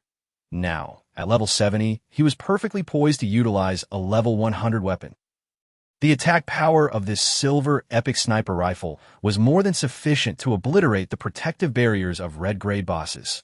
With their old weapons and gear replaced, Zhang Bo's foundational attributes surged to an astonishing level. True name, Zhang Bo. Initial talent, Divination 3 stars. Profession, Taoist. Level, LV 70. Constitution, 806. 173 base, 433. Purple Sky Dragon Aura, 200 set equipment. Spirit, 837. 182 base, 455. Purple Sky Dragon Aura, 200 set equipment. Mana, 167,416,7400. Spirit Pool, 9.26 million. The level 70 epic quality set directly contributed an additional 200 points to both Constitution and Spirit, combined with a Purple Sky Dragon Aura, propelling Zhang Bo's foundational attributes beyond the 800-point threshold. This was undeniably a terrifying attribute. Ordinary players gained merely 5 free attribute points for each level, an unchanging rule that a typical player reaching level 70 would accumulate just 350 foundational attribute points. Mages would typically allocate more points to Spirit, while warriors would favor Constitution. The Taoist profession balanced both, allowing Zhang Bo to possess over 4 times the foundational attribute points compared to other players of similar level. Furthermore, his mana capacity had soared due to the 4-star Huang Ting Jing, which provided an extra 100 increase to mana limits, rocketing his capacity to over 160,000. The Huang Ting Jing also augmented his mana recovery speed by 120, meaning he could restore over 240 points of mana per minute. Practicing basic talismans would no longer pose a concern for mana consumption, with his current foundational attributes, clad in red-grade equipment, wielding the formidable Purple Sky Dragon Aura, and equipped with a level 100 silver epic sniper rifle. Even without activating his heavy armor, he felt confident in confronting red-grade bosses head-on. One could only remark that the spoils from this wave of monster sieges were indeed immense. For the next half-month, Zhang Bo refrained from grinding monsters or seeking vengeance against the Black Heaven Demon Worm. Instead, he devoted himself to the relentless development of the Aihong Valley base, engaging in massive expansions and troop deployments, while fervently gathering diverse resources to bolster the base's strength. Simultaneously, he focused on honing his skills and nurturing his spiritual servants. Once he reached level 50, he could begin crafting intermediate talismans. During the siege, he primarily relied on basic talismans for combat. But now, with such an abundance of mana, he could finally dedicate himself to mastering a substantial number of intermediate talisman skills. Intermediate talismans consumed 100 points of mana per drawing, lasting for 10 seconds. After successfully drawing them 100 times, they would convert into panel skills, extending their duration to 10 minutes to ascend in rank. One must continuously cast spells and diligently enhance their proficiency, much like the process required for basic talismans. The talismans of the Taoist sect are passed down through generations, with almost every basic talisman corresponding to an advanced version in the intermediate and high tiers. For instance, the basic Five Ghosts Transport Talisman corresponds to the intermediate Spirit Control Talisman, while the advanced version is the 6 Armored Divine Soldier Talisman. The basic Godspeed Talisman corresponds to the intermediate Wind Control Talisman, with the advanced version being the 5 Elements Ground Shrinking Talisman. Typically, the efficacy of intermediate talismans surpasses that of basic ones by a notable margin. According to Zhang Bo's calculations, the effectiveness of intermediate talismans generally exceeds that of basic talismans by approximately 3 stars, meaning a 1-star intermediate talisman would be equivalent to a 4-star basic talisman. Furthermore, they possess additional mystical effects beyond their original capabilities. However, when Zhang Bo truly put them to use, he realized he had gravely underestimated their potential. Basic and intermediate talismans can indeed be stacked. The 6-star Godspeed Talisman offers a 200 increase in speed, while the 1-star Wind Control Talisman provides a 70 boost upon casting both talismans simultaneously. Zhang Bo discovered that the effect of the Wind Control Talisman did not simply replace the Godspeed Talisman. Rather, both talismans functioned in parallel, resulting in a cumulative speed enhancement of 270. This revelation was nothing short of miraculous, as it indicated that every low-tier talisman was not in vain. Even if he later mastered advanced talismans, he could deploy a full array of basic, intermediate, and advanced talismans. At level 80, status must be earned through warfare. In such moments, the extraordinary capabilities of the Blossom in an instant divine ability become even more apparent, for casting talismans typically requires time. Once the Tao Flower is activated, there is no cooldown, allowing one to instantaneously cast dozens of talismans. The 6 enhancement talismans he frequently employs include the Godspeed Talisman, Armor Talisman, Divine Weapon Talisman, Explosive Talisman, Fortune Avoidance Talisman, and Body Protection Talisman, each enhancing speed, defense, attack, lethality, evasion chance, and resistance chance, respectively. He has nearly perfected these 6 talismans to 6 stars. The corresponding 6 intermediate talismans are the Wind Control Talisman, Golden Shield Talisman, Heavenly Sword Talisman, Annihilation Talisman, Carefree Talisman, and Golden Body Talisman, which offer even greater enhancements. This amounts to 12 talismans in total. Should he successfully ascend to the epic tier, he could begin crafting advanced talismans, alongside 6 corresponding upgraded versions. This would necessitate the simultaneous casting of 18 talismans. Just considering this, if all 18 talismans were perfected to 6 stars, or even 9 stars, the enhancements they would provide would be monumental if he were to create them without the aid of Blossom in an instant. Even if each talisman took less than a second to draw, it would still consume a considerable amount of time. Moreover, with many other enhancement talismans to utilize, he would need to invest substantial time in crafting talismans each day before battle. However, once Blossom in an instant is activated, the skill set of 18 talismans illuminates simultaneously, allowing for their instant deployment, which is truly formidable. Thus, it is imperative that he first converts all known intermediate talismans into panel skills before gradually leveling up and enhancing them. Notably, the advanced version of the Five Ghosts Transport Talisman, the Spirit Control Talisman, possesses superior capabilities for capturing and refining spiritual entities. Within the Nether Dragon realm, this entails capturing a batch of ghostly snow maidens and butterfly spirits for experimentation. In his previous life, Zhang Bo was unaware of any advanced version of the Spirit Nourishment Talisman. The corresponding intermediate and advanced talismans in that system are likely to be obtained through future fortuitous quests. However, the Spirit Nourishment Talisman is nearing a 7-star upgrade, and its effects on nurturing spiritual servants are quite potent. After nurturing a purple-grade ghost into a spiritual servant for a day or two, it can evolve into a spirit celestial envoy. The time required for the blue and green-grade variants is somewhat longer. The strength of the spiritual servants directly correlates with the original entity's power. The stronger the original, the higher the tier of the transformed spiritual servant. After half a month, most of the ghostly snow maidens and butterfly spirits have evolved into snow celestials and butterfly celestials. Their combat capabilities are average at best, but when they possess and enter the bodies of mechanical angels, They can augment ice or mental damage. Having them is certainly better than not, and they are all quite beautiful. Half a month later, a peculiar group of visitors arrives. A cadre of Lizardman Wraith warriors, or rather, a collection of Dragon Wraith warriors at a total of 200 Wraith warriors, robust in physique, with expansive dragon wings unfurling from their backs and sinewy muscles rippling across their bodies. Yet, from their bodily contours, it is evident that they are all female. Furthermore, their appearance has evolved beyond the grotesque visage typical of lizard men. Their heads now bear a striking resemblance to those of human women, albeit adorned with scales or bone protrusions, presenting an exotic charm. Clearly, the undead dragonkin are aware of Zhang Bo's desires, as this initial batch of visiting Wraith Dragon ladies is earnestly attempting to transform their forms to align with his expectations. However, it must be said, their aesthetic sensibilities require refinement. 2 level 80 purple grade Wraith Dragon ladies approach the base. The one on the left bows respectfully, her tone gentle. Greetings, Taoist, in accordance with the contract between the dragon god and yourself.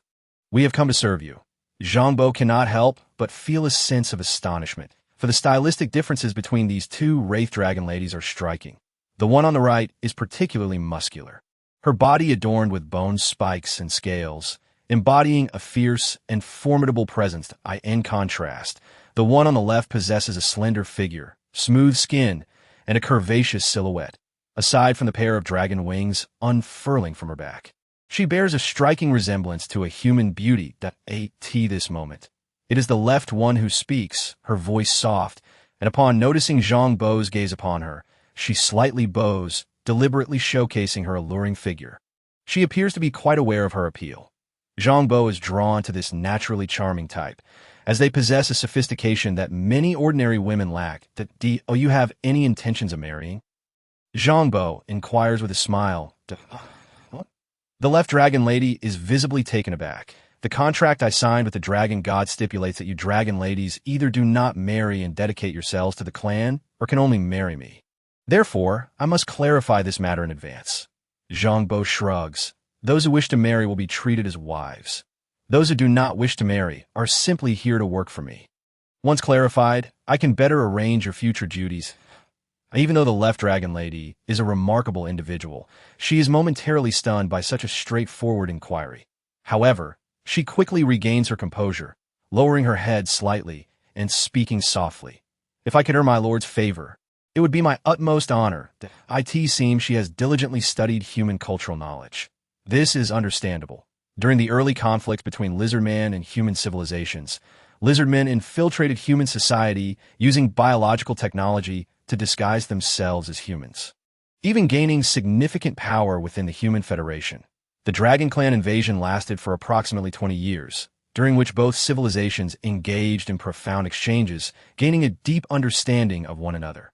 Now that the Lizardman race has been extinguished, the lingering souls have transformed into the undead Dragon Clan, yet they retain many unique cultural traits. Lizardmen revere strength, and the previous battle at the Valley Base, where 100,000 undead troops alongside 5 top-tier undead bosses fell, undoubtedly showcased Zhang Bo as a formidable force. Zhang Bo approaches the left Wraith Dragon lady, his fire dragon power armor towering over 3 meters, nearly matching her height. He lifts her chin, scrutinizing her rare beauty among Wraith Dragon ladies, and asks, "What is your name?" "Should I marry, I shall take my husband's name," she replies. "Indeed, a natural charmer," he muses, "that I shall call you Mayor," wrapping one arm around her back and the other around her leg.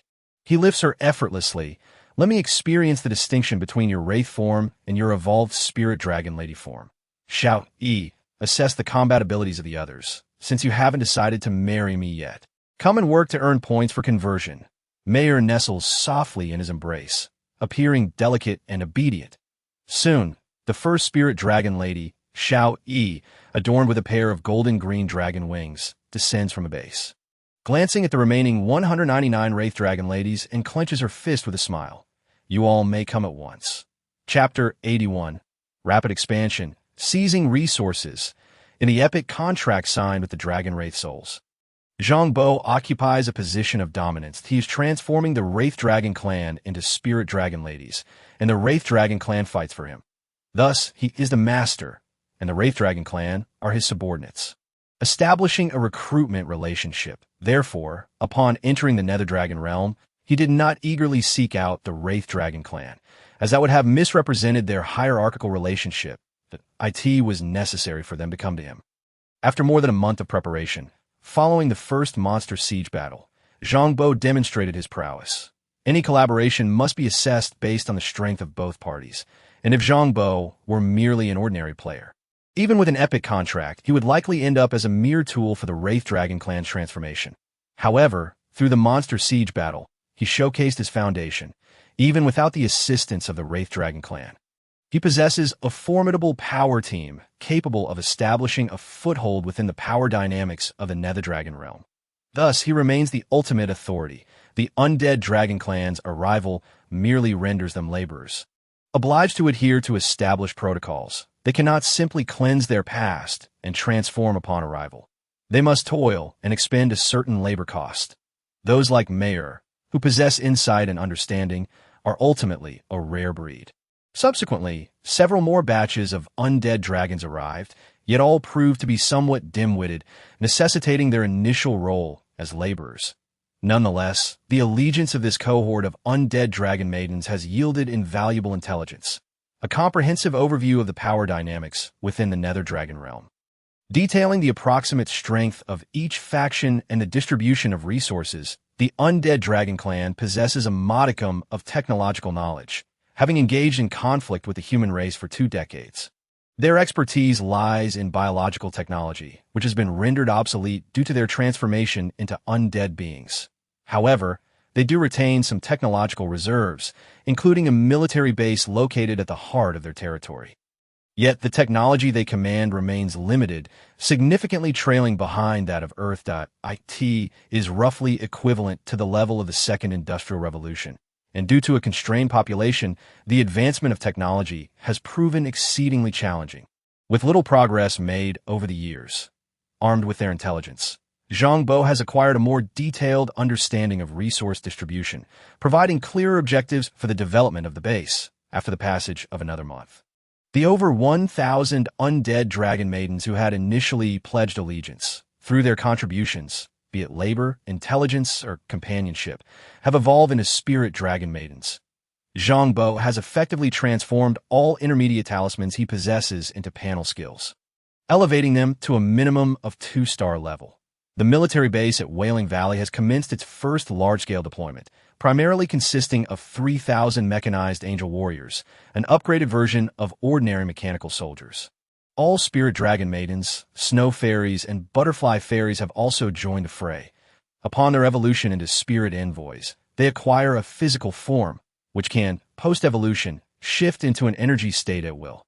The evolved entities possess a degree of combat capability, surpassing that of similarly ranked resentful spirits. However, their battle prowess significantly increases when they're physically anchored. The mechanized angels are specifically designed by Zhang Bo to serve as a corporeal vessel for them, akin to a specialized armor. Within the mechanized angels, numerous mental alloy conduits facilitate seamless connections with energy-based life forms. Certain spirit servants, endowed with unique abilities, can customize corresponding mechanized angel bodies to better align with their innate talents. Naturally, this aspect will require gradual refinement through subsequent combat experiences. The appearance of the mechanized angels resembles that of steel-clad female soldiers, yet they are equipped with a pair of retractable, transformable wings, powered by jet propulsion engines, enabling flight. When spirit servants occupy the bodies of the mechanized angels, if they master the controls to a sufficient degree, they can even don heavy assault mechs in this era. Heavy mechs represent the predominant military force traversing the cosmos. The configuration of starship mechs constitutes the backbone of interstellar warfare. The first generation of mechanized angels is calibrated to match the combat prowess of a level 50 purple rarity boss, with paper statistics capable of contending with genuine bosses. However, the actual combat effectiveness will ultimately depend on the performance of the spirit servants. Should their performance falter, they will have to rely on intelligent AI spirit servants as pilots. as these AI-imbued spirits can fully unleash the combat potential of the equipment. The deployment of 3,000 mechanized angels targets not the larger undead factions, nor do they seek trouble with the Dark Celestial Worms. It is rumored that the Dark Celestial Worms are fervently propagating the threat posed by Zhang Bo, the extraterritorial demon, aiming to galvanize the entire undead insect clan to resist his influence, inciting a second monster siege to obliterate him entirely. Zhang Bo, of course, would not interfere. During the monster siege, all creatures exhibit triple drop rates, a prospect too enticing to overlook, far exceeding the benefits of regular monster hunting. The Mechanized Angels mission focuses on locales occupied by minor undead factions, some of which are devoid of any undead presence altogether. Yet these areas are rich in various mineral resources. Many of these resources hold no utility for the undead. Only certain psychic or spiritual minerals contribute to the evolution of undead life forms. Some skeletal beasts may even refine metallic elements, transforming their skeletal forms into a more robust and resilient metallic state. But this is the extent of their capabilities. Abundant metals, diverse minerals, radioactive materials, oil, coal, natural gas, and high-concentration rare gases remain unutilized by the undead of the Nether Dragon realm. Numerous undead beings practice toxic gas attacks, which inherently contain rich rare gases, heavy metal particles, and acidic compounds, representing a comprehensive resource in their own right. In summary, the Nether Dragon realm is a completely uncharted virgin territory, brimming with a plethora of valuable resources. To jest, even a mere shovel of soil could unearth numerous rare mineral elements. Following the intelligence provided by the Spirit Dragon Maidens, Zhang Bo pinpointed resource locations, dispatching the Mechanized Angels to eliminate minor adversaries. Subsequently deploying automated engineering robots and modular mechanical soldiers to establish factories. Approximately every 10 days, a large-scale integrated factory for mining, processing, refining, and production can be erected in resource-rich areas. Upon discovering a significant beryllium bronze deposit, Zhang Bo unhesitatingly established a large base comparable to Wailing Valley. Beryllium bronze is a unique magical metal material, possessing not only excellent physical properties, but also nearly lossless spiritual energy conduction characteristics. Mana, spiritual energy, and demonic energy all stem from spiritual essence, which incurs losses during transmission through various materials.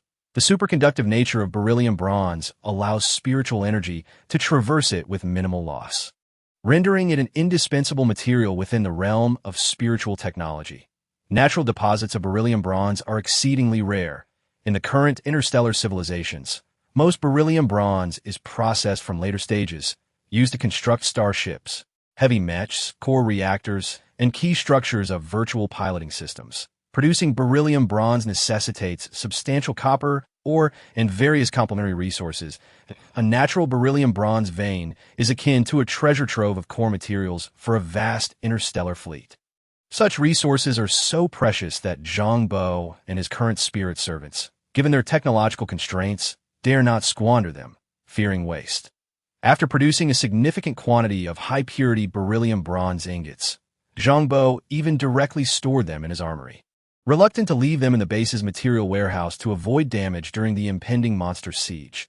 Thus, through relentless exploration, mining, and factory construction, 6 months later, Zhang Bo's large processing plants in the Nether Dragon realm have reached a total of 24. Moreover, he and the three maidens have finally ascended to level 70 with 100 experience. The pace of leveling from hunting monsters has been painfully slow. Zhang Bo now hesitates to slay even minor undead creatures, preferring to save them for when a monster siege arrives, reaping triple drop rates. After silently developing for half a year, the information regarding the second monster siege and the panel prompt for level 70 occupational advancement appeared almost simultaneously. Chapter 82. The second monster siege approaches. Level up to 70, 100, triggering occupational advancement quest. Taoist spellcasting. Task 1. Who drinks the first cup of wine?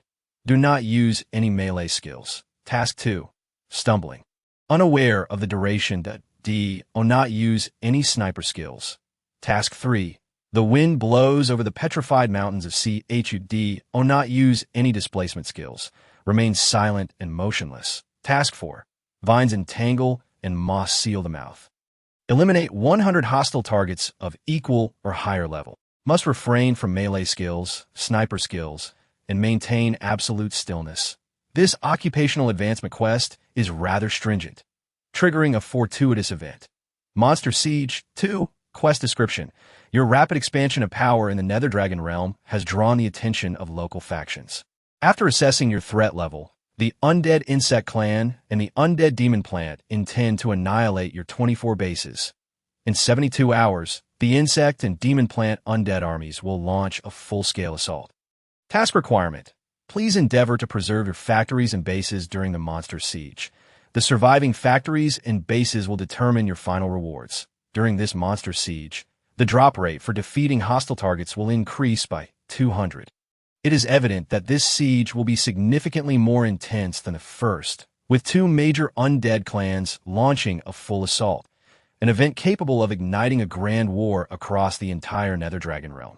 Furthermore, the task requirements explicitly state the need to safeguard existing bases, a stipulation absent in the first siege. This hint harbors additional implications. If Zhang Bo can preserve these 24 bases during the large-scale siege, they will become anchor points of sorts. His factories and bases will take root in the Nether Dragon realm. Ultimately, if he conquers the entire Nether Dragon realm, there exists the potential to transform the realm into a comprehensive resource map. Based on the intelligence provided by the Spirit Dragon Maidens, the Undead Insect Clan comprises a total of 18 insect sub-factions, each possessing a red quality boss of level 95 or higher, with the Ghost Butterfly and Corpse Toad factions boasting 2 red bosses each. In other words, if the Undead Insect race were to mobilize entirely, there could be as many as 20 red bosses of level 95 or above launching an assault. The same goes for the Undead Magical Plants. So in the worst-case scenario, we could face nearly 40, at the very least exceeding 30 red bosses besieging the city. Furthermore, the total number of purple exquisite bosses under their command undoubtedly surpasses 1,000. The rank-and-file undead minions could even number in the millions. After all, the undead insect race is vast in number. If this battle unfolds, Zhang Bo estimates he could surely level up to 100, embarking on his first epic journey. However, enduring through this will not be easy. The mechanical warriors at the base will also be numerous, as each base, when dismantled, can yield at least 30 to 50,000 mechanical soldiers. With 24 military bases, the total count of mechanical soldiers exceeds 600,000. Over the past 6 months, all factories and production lines have been in full swing. The abundant metallic resources in the Nether Dragon realm serve as the finest materials for the continuous creation of mechanical warriors. Yet, in terms of high-end combat power, 3,000 mechanical angels cannot withstand over 1,000 purple exquisite bosses. 0.6 heavy armored mechs of level 50 cannot single-handedly tackle a red boss. If 3 dragon-shaped mechs are combined with Bloodfire, Venom Scorpion, Demon Tree, Iron Lion, and Tyrannosaurus, all enhanced with talismans and Moonlight Blessing, they could each potentially hold off a red boss. However, at best, they could fend off 10, and that would likely be their limit. If indeed more than 30 red bosses were to attack, they could very well flatten all the bases at such a juncture. It becomes imperative to consider extreme tactics. All bases must devote their efforts to producing high-yield nuclear bombs within the remaining 72 hours. How many can we manufacture? Upon returning to the Wailing Valley base, Zhang Bo convened a tactical meeting with Hong Shue and Hong Yue. Approximately 50 bombs, as the quantity of weapon-grade nuclear materials we refined initially is limited, reported Hong Shue swiftly. What about high-energy aggregation bombs? Around 300. Given the defensive capabilities of red exquisite bosses, it may require 40 high-energy aggregation bombs detonating at close range to secure a kill. That means we could potentially eliminate 7 or 8. Would 2 high-yield nuclear bombs detonating at close range suffice to destroy a boss? We must first breach their protective energy shields. Without doing so, it would be futile. However, if we shatter the shield first, then it is indeed feasible. That should suffice. I could at least eliminate 3 to 5 red bosses. The primary task of the heavy armored mechs in this battle is to breach the shields. Do not engage the bosses directly to avoid being overwhelmed by the enemy. Zhang Bo nodded, drafting an entirely new tactical program, providing a 5-second warning before launching the nuclear bombs. I will breach the shields to ensure the bombs hit their targets. Is the antimatter particle cannon still not constructible? We lack over 40 core patented technologies, which are monopolized by the wealthy families. We must access their confidential databases to obtain them. It seems that high-end weaponry data must await our departure from the Nether Dragon realm to be acquired. Thus, we shall not consider it for now. Let us transfer all production activities underground, leaving only automated weapon systems on the surface. Even if the surface is completely devastated, the main processing factories and supply depots will still have a high likelihood of survival. Understood. The spirit servants shimmered with radiance, swiftly linking the core networks of the 24 bases to begin strategizing. Once Zhang Bo emerged from the conference room, the two spirit dragon maidens, Xiao Yi and Mei Er, gracefully approached him. My lord, the undead dragon race is available for support. Mei Er, originally an 80-level purple exquisite boss, held a mid-tier position within the undead dragon hierarchy. Then inquire with Ian about how many elite dragon kings can be dispatched to battle. The dragon kings are the designation for red exquisite bosses within the undead dragon race. Since we have already established a contract, it is time to call upon them. Zhang Bo could assist the undead dragon race in cleansing their reputation, leading the spirit dragon maidens out of the nether dragon realm into a broader world. When it is time for them to contribute, he shan't hold back. 10 against 5, 2 against 1. No. Why should the dragon race, known as the strongest clan of the nether dragon realm, be of such caliber? Zhang Bo couldn't help but scoff. Fine, if you can hold 5, then so be it. I'll handle the rest. This matter does not concern you. So do not trouble yourself, my lord. Mei Er lowered her head, biting her lip as she softly spoke. Mei Er wishes to sincerely submit to you, just like Xiao Yi, and serve you loyally forever. This indicates her desire to be refined into a true spirit, completely devoted in body and soul. After all, she has witnessed how Xiao Yi has been nourished daily by the spirit-nurturing talismans, her strength growing ever more formidable. Originally a 30-level purple exquisite boss, she now possesses combat capabilities exceeding those of Mei Er, who is an 80-level purple exquisite boss. Such tangible enhancement in power has sparked envy within Mei Er. Evidently, ordinary spirit dragon maidens lack the qualifications to receive nourishment from the spirit-nurturing talismans post-transformation. Only those refined into true spirits by Zhang Bo, wholly devoted in body and soul, earn this privilege. His ability to do so has truly won Mei Er's allegiance, that we have a contract. I cannot arbitrarily refine you into servitude. Zhang Bo raised his hands in a gesture of concession. This is my choice. I have already reported this matter to Lord Dragon God. A smile graced Zhang Bo's face. Coercion lacks appeal. Having them willingly serve is far more fulfilling. Chapter 83. The ambush of the soul-snatching insect king before the 72 hours had elapsed. In reality, only about 68 hours had passed when an overwhelming multitude of insectoid, undead, and magical plant undead began to converge in the distance, like an unstoppable tide, seemingly endless. Clearly, this time the undead insect race and the undead magical plants are serious about their intentions. In this regard, the Black Sky Demon Worm possesses considerable oratory skills, having truly persuaded the high-ranking bosses of both races to join forces in the extermination of Zhang Bo, this extraterrestrial demon. With a 1,000,000-strong undead army on the move, it is indeed an overwhelming force.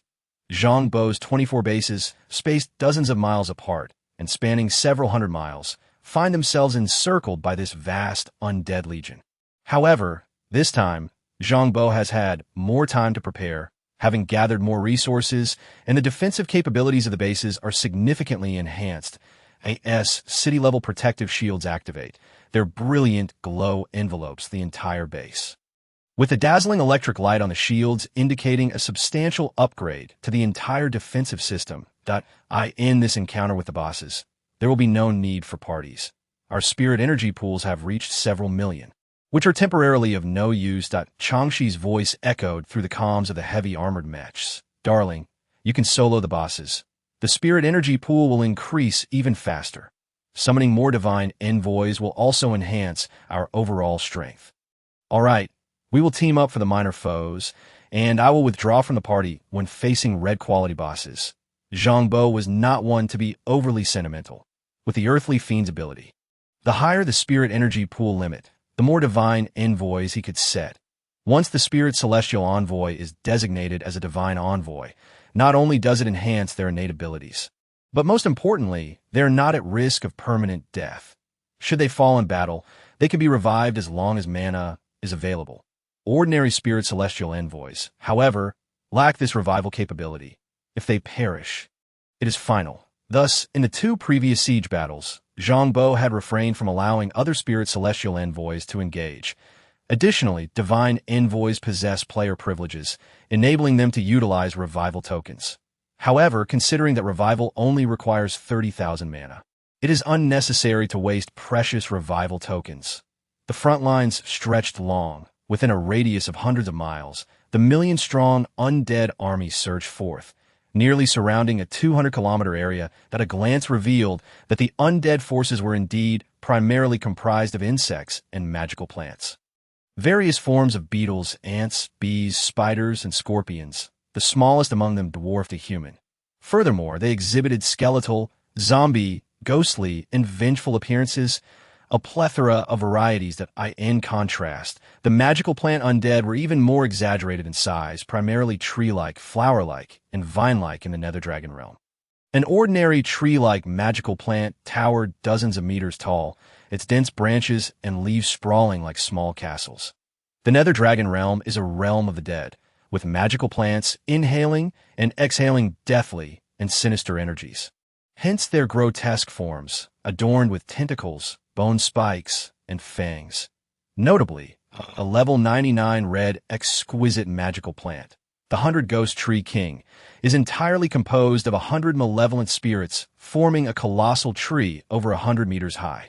Its trunk lined with 100 mouths gnashing their fangs, a sight that could easily induce madness. Once the undead army approaches within 10 kilometers of the bases, they enter the range of long-range missile attacks. Cannons suddenly sprang to life, unleashing torrents of fiery blasts. However, the undead army also harbors formidable foes. A swarm of monsters targeted the incoming missiles with their stingers, shooting out needle-like projectiles that intercepted a significant portion of the missile assaults. Now that a formal engagement has begun, the threefold drop rate effect has also activated. Zhang Bo, clad in Fire Dragon power armor, piloting a level 50 purple exquisite Wildland Roar heavy armored mech, remained seated within the base. He activated the Spirit Control, Heavenly Gang technique, allowing his primordial spirit to exit his body, drifting like a wisp of smoke towards the undead army. The level 70 class advancement task requires him to remain silent and motionless. However, remaining motionless, one can project their spiritual essence, which does not contravene the requirements for career advancement. In this projected state, all his attributes and skills are reduced to merely 80 of their original strength. Yet that is still sufficient. He activated invisibility and ground light to infiltrate the horde of undead creatures, subsequently employing the weakness perception thunder talisman. Moments later, cascades of lightning erupted, exploding amidst a group of level 70 undead monsters. In merely 5 minutes, he effortlessly dispatched over 100 creatures, completing his career advancement mission. Career advancement mission completed. Taoist spellcasting. You may now continue to level up. Awakened specialization. Spirit restraint. 3 stars. Skill attack power at 90. While in the spirit restraint state, all skills and spells receive a 90 damage increase and a 90 increase in casting speed. This specialization compensates for the shortcomings of this spirit restraint ability. In the projected state, his spellcasting prowess is even more formidable. However, devoid of a physical form, he cannot utilize various equipment or items, particularly the level 100 silver epic weapon, the Soul Piercer, which remains a significant shortcoming. Just as he moved, a flicker of light captured his attention, and the air around him suddenly felt as if it had solidified into amber, ensnaring his spiritual essence. What have I caught? It seems to be an intriguing little creature. Amidst light laughter, an oddly shaped insect appeared before Zhang Bo. It resembled a slug, yet possessed 4 dragonfly-like wings, not much larger than an average human. Yet, its status panel was exceedingly formidable. Soul-Devouring Bug King. Level 100 Red, Elite, the leader of the Soul-Devouring Bug lineage. Possessing extraordinarily keen soul perception and formidable soul erosion abilities, IT excels in body snatching. Warning, you have been attacked by the level 100 Red Elite boss, Soul-Devouring Bug King. If defeated and consumed, you may be body snatched, losing your player identity. Triggering personal exclusive adventure task, Battle of the Soul Devourer. Kill the Soul-Devouring Bug King while in the projected state to refine and seize its soul essence. Augmenting yourself and acquiring an epic level soul specialization talent with an additional 500 drop rate. Goodness, during the monster siege, there is already a 3-fold increase in drop rates, and defeating this Soul-Devouring Bug King grants an additional 5-fold increase.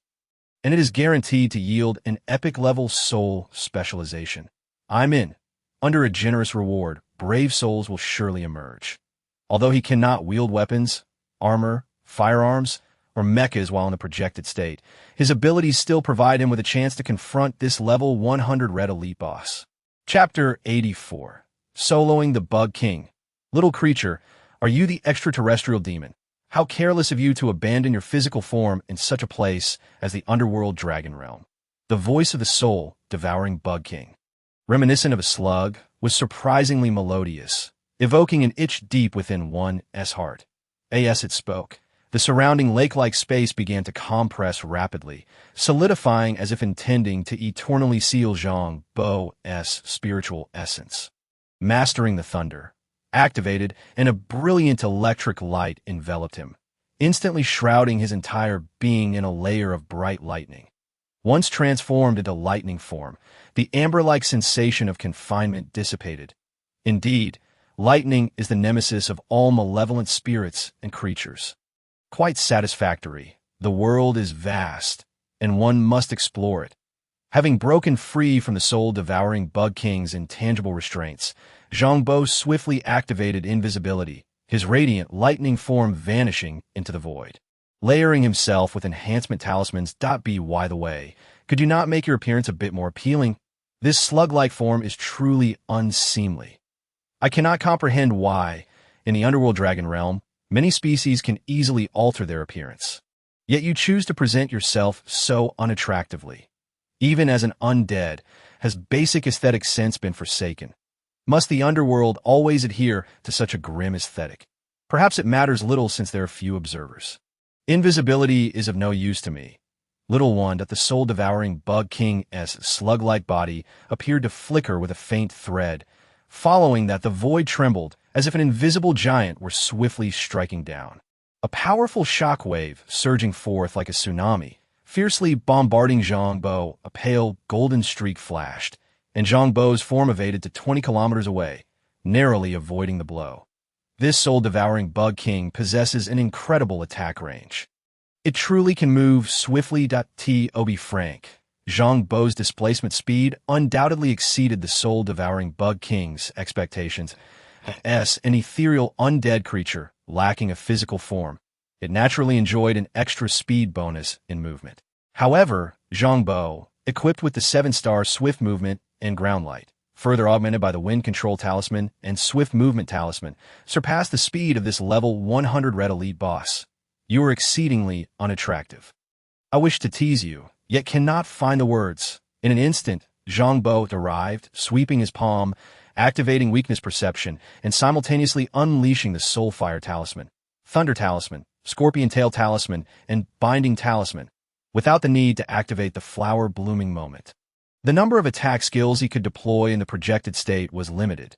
The 4 consecutive skill cancellations of the Jade Sky technique allow for the simultaneous stacking of 5 attack skills, which was more than sufficient. As he could not use recovery potions from his backpack in the projected state, he had to allocate his mana judiciously. Otherwise, he would be unable to fight effectively. In an instant, a bolt of lightning struck the Soul-Devouring Bug King, transforming into a massive scorpion tail that pierced through its body. Subsequently, the lightning morphed into chains, binding it securely in conjunction with the Binding Talisman. With a single strike, its health plummeted by 13. Such high defense. Zhang Bo furrowed his brow. The 7-star Thunder Talisman and 7-star Scorpion Tail Talisman carried formidable attack power. Such damage. The soul-devouring Bug King was genuinely taken aback as its slug-like body erupted, only to reconstitute at a distance, narrowly evading the binding talisman and the illusory magic chains. I underestimated you. I did not anticipate your mastery of lightning magic to be so profound, which explains the tumult you have stirred.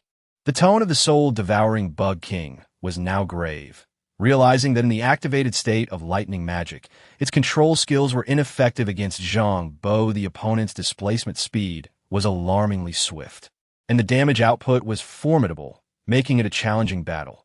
Typically, when a creature progresses from level 1 to level 100, they advance every 10 levels, generally awakening only one ability, by the time they reach level 100. They possess merely a handful of talent abilities. Even a level 100 Red Elite boss typically has a limited number of skills. After all, there's a saying about thriving on a single skill.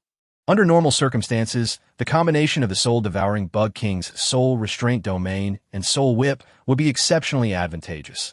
The Soul Restraint Domain could ensnare soul-based undead, while the Soul Whip could attack within a 20-mile radius with immense power, rendering most undead defenseless.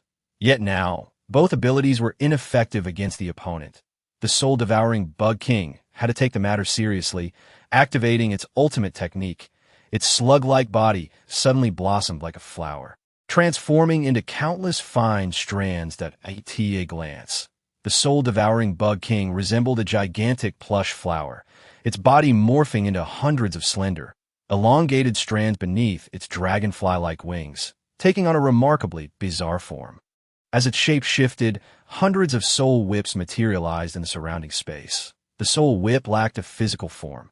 Its manifestation was merely a shockwave extending over 20 kilometers in length, when the hundreds of enormous intangible whips began to lash about. They truly resembled a colossal tentacled creature, creating a violent force field within a 100-kilometer radius. This was the soul-devouring Bug King's true ultimate technique, the Sea of Soul Fury. Thunder Talisman. Zhang Bo directed a bolt of lightning at the intangible whips, only to have the lightning effortlessly dispersed. In the state of the Sea of Soul Fury, the soul-devouring Bug King's body became exceedingly small. Only by attacking its true form could one inflict effective damage. Striking at the soul whips would yield no results. However, in the flower transformation state, the core of the soul-devouring Bug King's soul became even smaller and more elusive, although its defense also diminished significantly. Truly a troublesome adversary. Zhang Bo's form dissipated like wisps of smoke. The 3-star invisibility was ineffective against the soul-devouring Bug King, so there was no need to waste mana. A pale golden streak of light darted between the hundreds of 20-kilometer-long, transparent magical whips.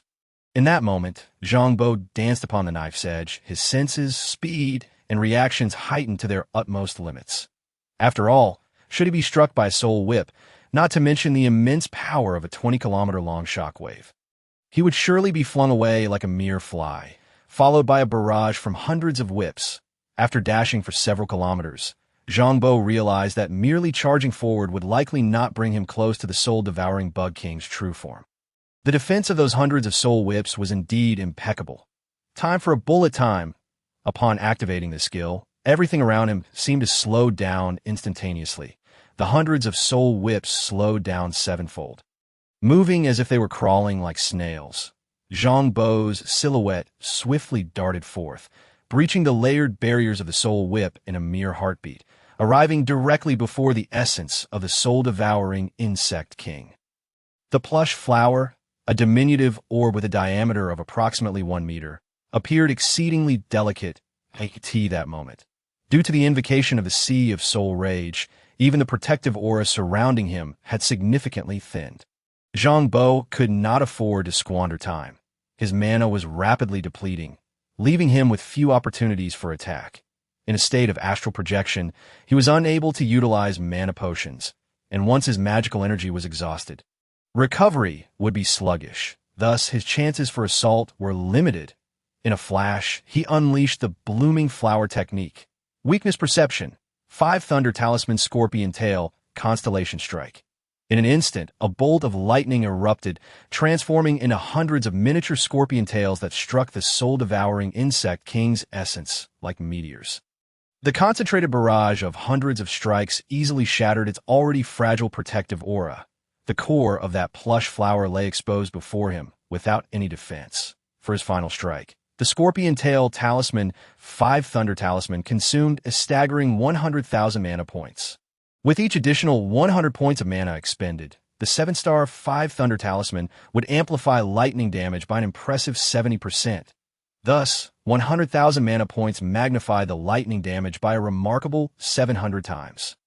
In an instant, a blinding flash of lightning detonated within the soul core of the Insect King, obliterating the entirety of its structure and reducing its health to 0. Congratulations on successfully defeating the soul-devouring Insect King. Absorbing and refining the local soul essence, refinement successful. Acquired expertise. Indestructible soul, epic. Your soul possesses immense resilience, granting immunity to damage not exceeding the epic tier. Experience gained, 1.2 million. Dismantling the opponent's spirit reservoir. Dismantling successful. Spirit reservoir limit increased to 4 million. Acquired 100 level red epic treasure chest, 8-fold drop rate. X1. Treasure chests obtained from monster slaying can be set for automatic opening. Generally, they are configured to do so by default. However, since learning that she had obtained the luck of a little red hand, Zhang Bo and the 3 women had disabled the automatic opening feature. Such exquisite treasure chests must be opened by she herself. BY first opening 999 ordinary treasure chests to stack the luck of the little red hand, and then opening this chest. They could expect at least 3 items of silver epic quality. Having eliminated the soul-devouring Insect King, the 40,000 experience points elevated his level directly by 1, reaching level 71. Rest assured, I just undertook an advancement quest, and all is well now. Have your advancement quests been triggered? Yes, they've all been completed. It was merely a matter of slaying some monsters. Very well. Adhere to the original tactics, and do not exert yourselves unnecessarily. Seize the opportunity to protect yourselves. Even if the base is entirely obliterated, rebuilding will not prove too burdensome. Simply focus on deploying support skills as the time dictates. That's splendid. As long as women obey, men shall thrive. Upon returning to his corporeal form, Zhang Bo soared into the air, producing a vial of super-complex potion, which he transformed into talismans to apply to himself, instantly restoring over 40% of his mana. Subsequently, arcs of electricity surged, drawing a contingent of mechanical warriors to augment the roaring mech in the wasteland, causing it to swell in size, exceeding 50 meters in height. He then activated the ground light and invisibility, dashing toward the battlefield like a streak of flowing light. With his current attributes, he could undoubtedly contend fiercely against a red epic quality boss. The monster siege had commenced in full force. With a battlefield extending over 500 kilometers, were 38 red king-level bosses, over 1,000 purple exquisite bosses, and more than 1 million minor monsters launched an assault on 24 bases, from afar. The heavens echoed with dragon roars as 10 colossal red epic quality dragons arrived for support, intercepting 5 monstrous plant bosses. Additionally, over 1,000 dragons spread their wings from the horizon, seemingly to assist him in eliminating minor monsters. In addition to the 10 king-level bosses, 1,000 dragons had been deployed. It appeared that the necromancer dragon's soul, Ain, was rather chivalrous. However, at such a moment, Zhang Bo had little need for such gallantry. Witnessing a dark yellow dragon unleash a breath of dragon fire, annihilating hundreds of undead creatures without granting him any reward notifications, Zhang Bo erupted in fury. The leading 89-level purple exquisite dragon cast a puzzled glance at Zhang Bo.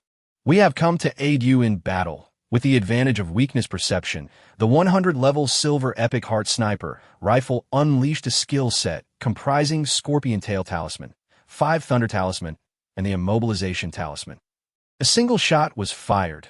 Lightning surged forth, morphing into a massive scorpion tail, viciously stabbing the 100-ghost demon tree, which promptly shattered its protective aura with a resounding pop.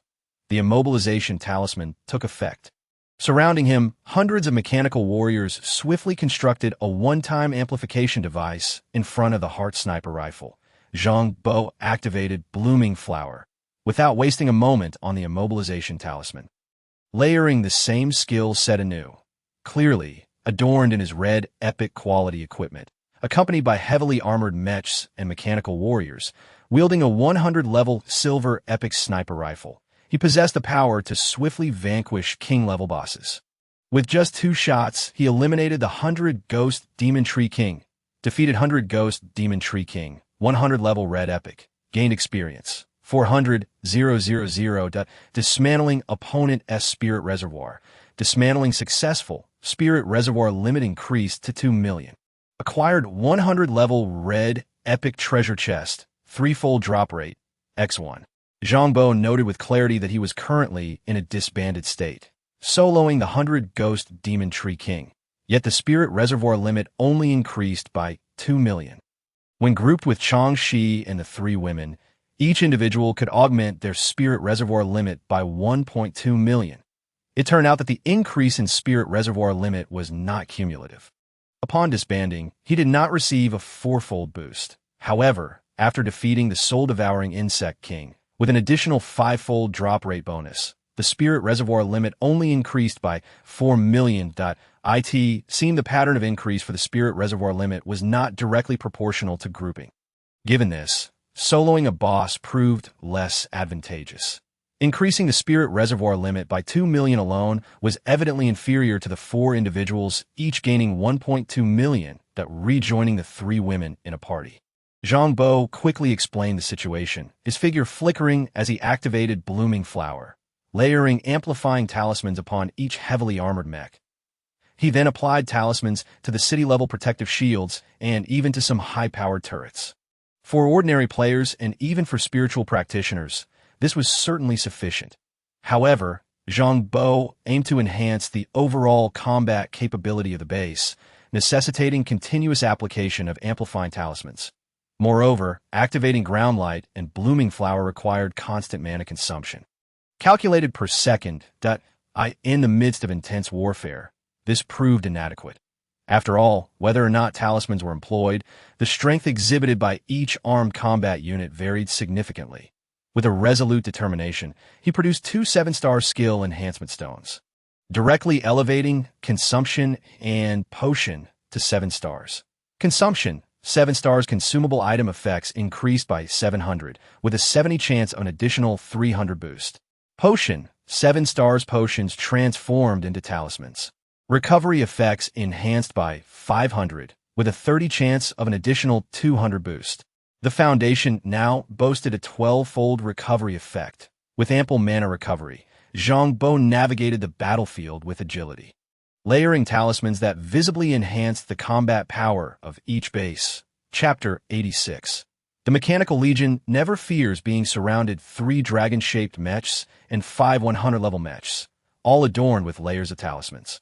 Charged forth, each intercepting a king-level boss. Qin and I and Xiao Ning coordinated their efforts, first deploying layers of amplifying talisman arrays, followed by unleashing a 7-star monster aggregation array that enveloped a 10-kilometer radius, gathering over 30,000 minor monsters into one location.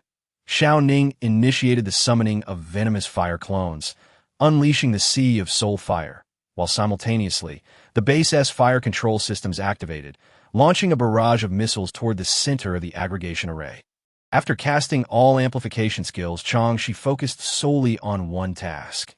That is, opening treasure chests. Upon opening 999 treasure chests, she proceeded to open the 1,000th chest, the 8-fold drop rate chest acquired from Zhang Bo's defeat of the soul-devouring Insect King. Before long, Chang Shi exclaimed in astonishment from the party interface. Red mechs. Darling, I've opened 3 100-level red mechs, along with 3 silver epic quality items. Well done. My dear, how many bases we can preserve this time depends on how quickly you can open those treasure chests. Zhang Bo swiftly received the 3 mech from the party interface, promptly retrieving them and allowing the 3 divine envoys to pilot them, applying layers of talismans to each, the 100-level red epic quality heavy mechs. Once enhanced with talismans, could easily crush king-level bosses one-on-one. Over the past 6 months, The number of intelligent AI evolved spiritual celestial envoys under Zhang Bo's command had surpassed 100. His spirit reservoir limit continued to rise, ensuring a sufficient number of mech pilots. 11 100-level heavy mechs intercepted 11 king-level bosses, while the Dragon Clan engaged 5 king-level bosses. Zhang Bo himself had slain 2 king-level bosses, leaving 21 king-level bosses on the battlefield without anyone to confront them. They are distributed in front of 24 bases, and at this moment, they have commenced a frenzied assault on the city-level energy shield. However, this time, all 24 bases have ample time for upgrades, and the strength of the city-level shield far exceeds that during the initial monster siege. Moreover, various automated weapons within the bases are unleashing a barrage of fire, simultaneously exterminating minor creatures while intercepting the king-level bosses. That it appears that, given the resilience of the city-level shield, it can withstand the onslaught of the king-level bosses and a multitude of undead creatures for, at most, half an hour. The question now is how many king-level bosses Zhang Bo can slay within that half hour. Prepare to launch the nuclear bombs. Follow me into battle, with a furious shout from Zhang Bo. He charged towards a king-level boss. Before him stood a colossal black-red lotus, an uncommon floral-type magical plant boss.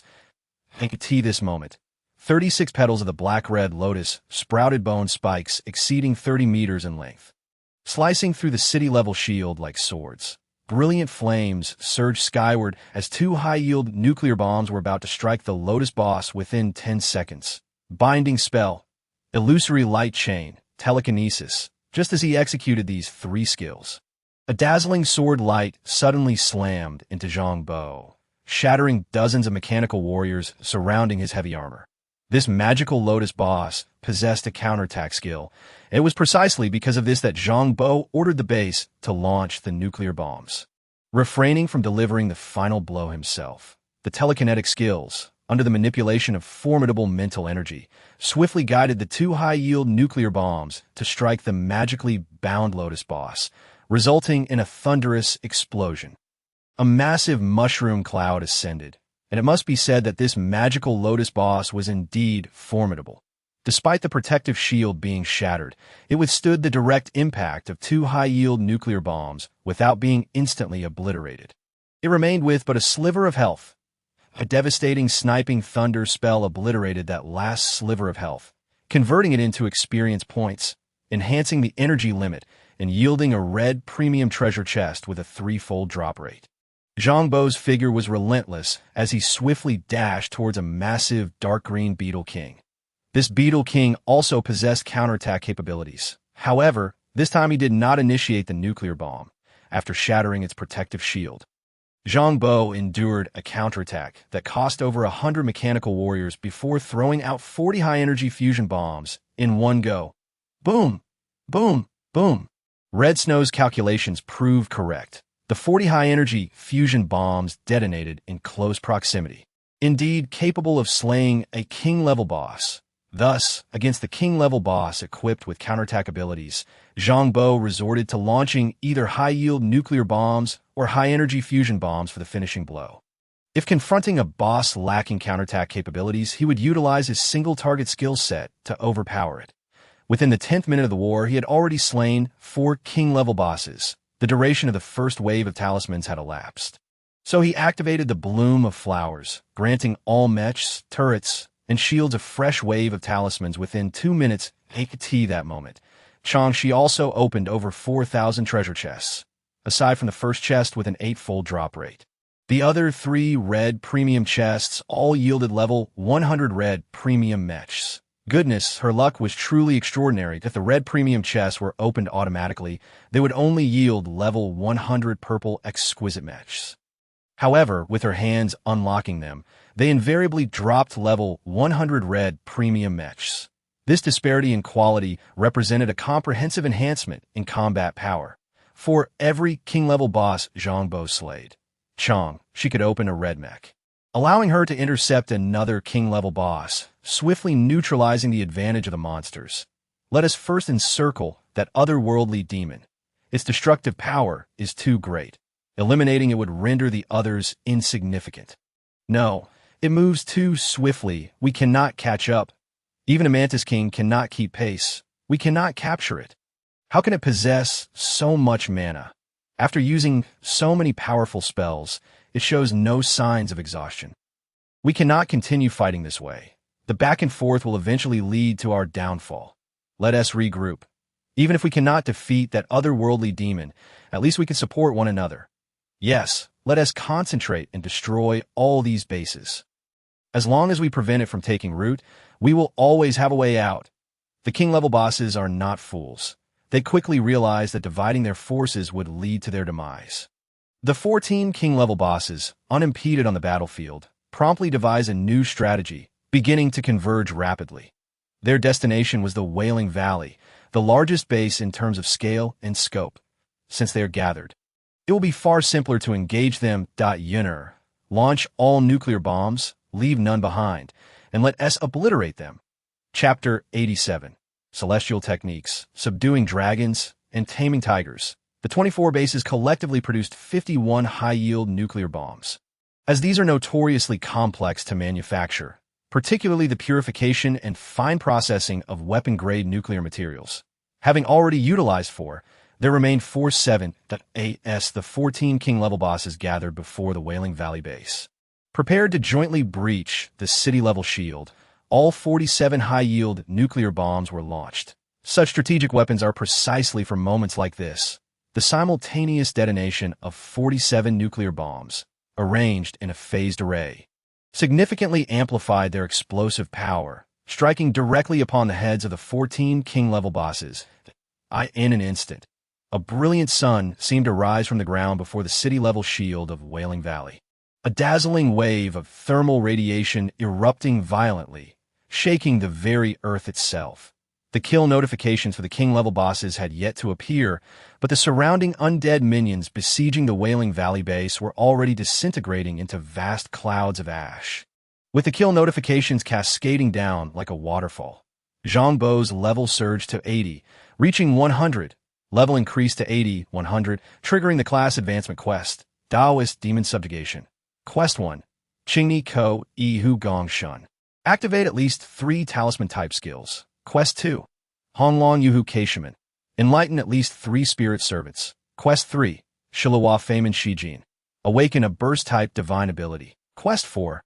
Shinu Nu Shi Hua Ran Baiyun. Slay at least 2 high-level targets. The higher the target's level and quality, the better the rewards. Almost immediately after triggering the class advancement quest, a new stream of kill notifications refreshed on the panel. The explosion of 47 nuclear bombs directly annihilated 5 king-level bosses. Among the king-level bosses, there are indeed various types. Some excel in attack, others in defense, some in survival, and some in summoning. Even the defensive strength of the king-level bosses' shields varies. This wave of nuclear bombardment utterly shattered the protective shields of all 14 bosses. Among them, the 5 with the lowest defense and the weakest damage reduction capabilities were instantly obliterated. The next moment, another notification appeared on the panel. Class advancement quest completed. Taoist Demon Subjugation. You may continue to level up. Awaken divine ability. Subduing dragons and taming tigers. 5 stars. Upon slaying opposing targets. Refine their soul essence to forge the dragon's heart and tiger's courage. The dragon's heart and tiger's courage can comprehensively enhance attack and defense capabilities. Subduing dragons and taming tigers, a celestial technique. Feeling the emergence of 2 new powers within him, intertwining like the yin-yang symbol enveloping his entire being, Zhang Bo immediately recognized the formidable nature of this celestial technique. As long as he slays monsters, he can stack attack and defense. Moreover, there is no upper limit. In the game Huanyu, attributes such as attack power, defense power, and health are not displayed because this is a realistic game world, where it is indeed impossible to measure attack and defense with mere data, in real life. The countless unpredictable variables mean that whether one has more muscle or denser bones can significantly impact their attack power. However, the attack and defense attributes do exist in reality, and this subduing dragons and taming tigers, celestial skill allows for infinite stacking of these attributes through continuous monster slaying. This is undoubtedly an incredibly overpowered ability. At this moment, the two new powers within Zhang Bo were continuously growing stronger, as the spirit attendants throughout the base, including Changxi and her companions, were also ceaselessly defeating monsters that a steady flow of energy surged into these two extraordinary powers, allowing Zhang Bo to feel himself growing stronger by the second. On the battlefield ahead, 9 king-level bosses had their shields shattered by the nuclear bombs and were in a severely injured state. "Darling, I opened 2 9-star skill enhancement stones." She stammered excitedly in the team interface. "Sweetheart, you truly are my lucky star. Give me one. I have awakened an incredibly powerful growth ability." Zhang Bo couldn't help but marvel. "All yours. We don't possess any particularly powerful abilities for our 80-level class advancement." Changxi directly allocated the items she had opened to Zhang Bo. "I'll use one and keep one to I in the future." Whoever awakens a powerful ability can utilize these skill enhancement stones. Zhang Bo was not one to be coy. He took out a 9-star enhancement stone and directly upgraded the subduing dragons and taming tigers skill to the 9-star level. In an instant, Zhang Bo seemed to hear a clear dragon's roar and tiger's howl emanating from within him. Soon, he realized something: the celestial art of conquering the dragon and subduing the tiger, upon ascending its star level, does not merely augment its offensive and defensive capabilities. Rather, it accelerates the rate at which these attributes evolve. To illustrate with numbers, at 5 stars, vanquishing a single foe might yield an increase of 5 points in both attack and defense. However, at 9 stars, slaying a creature could potentially grant an increase of approximately 20 points in these attributes. This results in an efficiency enhancement of 4-fold. Clearly, the earlier this skill is upgraded, the more rapid Zhang Bo's growth will be. Nonetheless, disregarding all else for the moment, the priority is to eliminate these 9 severely wounded king-level bosses first. Boom! In an instant, Zhang Bo darted about, affixing the remaining 260 high-energy fusion bombs to the king-level bosses. Within a minute, 5 of these bosses perished. Zhang Bo's mana reserves ran perilously low. Just as he contemplated summoning his spirit servants to assist him, a flash of brilliance illuminated the scene, and a streak of light descended from the heavens, enveloping the last 4 king-level bosses. These 4 adversaries were of the insectoid race: a mosquito, a wasp, a centipede, and a locust. "We have lost this battle. Please refrain from annihilating us completely." Amidst the dark crimson glow, a colossal spider emerged before Zhang Bo, its upper body resembling an extraordinarily beautiful woman, while its lower half was a massive spider form with a diameter exceeding 100 meters, a formidable being, akin to the Queen of the Undead, poised at the threshold of epic ascension. "This is war. You expect to spare them merely through words," Zhang Bo scoffed. "Are you suggesting I keep them alive only to return and exact my vengeance once they have regained their strength? They will not turn against you again." With a wave of her hand, the Spider Queen conjured a luminous orb before Zhang Bo, proposing, "May I purchase their lives with this treasure? Formless fusion stone, epic, capable of merging 3 pieces of silver epic quality special equipment, with a 30 chance of producing a golden legendary quality special item. A remarkable artifact." Zhang Bo's pupils contracted as he swiftly made his decision. Faced with a formidable foe on the precipice of epic power, to engage directly would necessitate deploying a vast array of mechanical warriors to construct a colossal one-time amplification structure. Trading a 30 probability golden legendary treasure for the lives of 5 king-level bosses is indeed worthwhile. "You all, keep your distance." Zhang Bo grasped the formless fusion stone, his figure transforming into an intangible beam of light as he sped towards another battlefield. Chapter 88. The Unyielding Death Battle with the Boss. After slaughtering 10 king-level bosses, an immense wave of panic surged through the entire monster faction. During the siege, all creatures exhibited a hive mind mentality akin to that of Swarm. The king-level bosses, akin to the Queen of the Swarm, held a unique command status. In less than half an hour since the battle commenced, 14 king-level bosses had already fallen, including the enigmatic demise of the soul-snatching Worm King. The tally reached 15. The remaining king-level bosses were undeniably engulfed in profound terror. Yet, Zhang Bo initially refrained from aiding any of the mechas that a level 100 mecha, equipped with a base and various enhancement talismans, could easily entangle a king-level boss. Even the red-quality mechas could overpower a king-level boss. Zhang Bo's destination was the battlefield, where 10 king-level dragons besieged 5 king-level bosses. This particular battlefield appeared farcical when compared to others. It was evident that support from the undead dragon clan was present, albeit with a conspicuous lack of vigor. The 10 Dragon Kings encircled the 5 insectoid and magical plant bosses in a 2-to-1 ratio. Yet they hesitated to engage fully. After all, they were all king-level beings. A desperate struggle could lead to casualties. Each Dragon King harbored the intent to conserve their strength, and the besieged 5 king-level bosses recognized this as well. Thus, despite the apparent fervor of their skirmish, no substantial damage was inflicted. Zhang Bo completely understood this mindset and chose not to comment further. After all, the undead dragon clan sought to redeem themselves, shedding their undead identity to become true energy-based life forms. They were currently working for Zhang Bo without having received their pay. Why would they risk their lives for him? Their task was merely to stall the 5 king-level bosses. And that sufficed. Next, Zhang Bo would unleash his full might upon the trapped 5 bosses. Boom! A bolt of lightning erupted from the muzzle of his mind's eye gun, transforming into a gigantic scorpion tail that pierced through the protective barrier of a dark blue magical vine boss with a single thrust. Instant kill. Having acquired the conquering the dragon and subduing the tiger, celestial art, Zhang Bo's offensive and defensive attributes surged exponentially on this battlefield. He could now eliminate king-level bosses with ease. Such terrifying lethality resembled that of the mightiest human warriors of yore. The power wielded by players is indeed formidable. As Zhang Bo rampaged through the ranks of king-level bosses, the 10 Dragon Kings were left in awe. The veteran players of a bygone era had similarly surged forth in unbridled might, especially the ancestor of the Liu clan, who upon the game's launch had dominated the leaderboard for an extended period.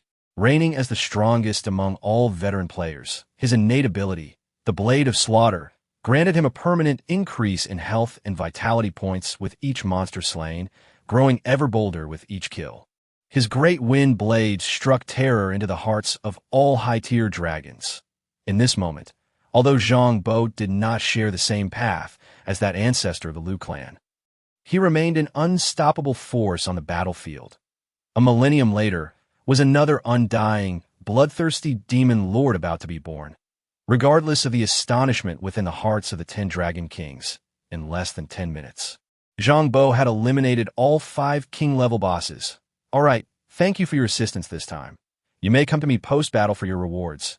You need not engage in further combat. Do not steal my kills. Zhang Bo waved dismissively, offering a brief farewell before vanishing once more.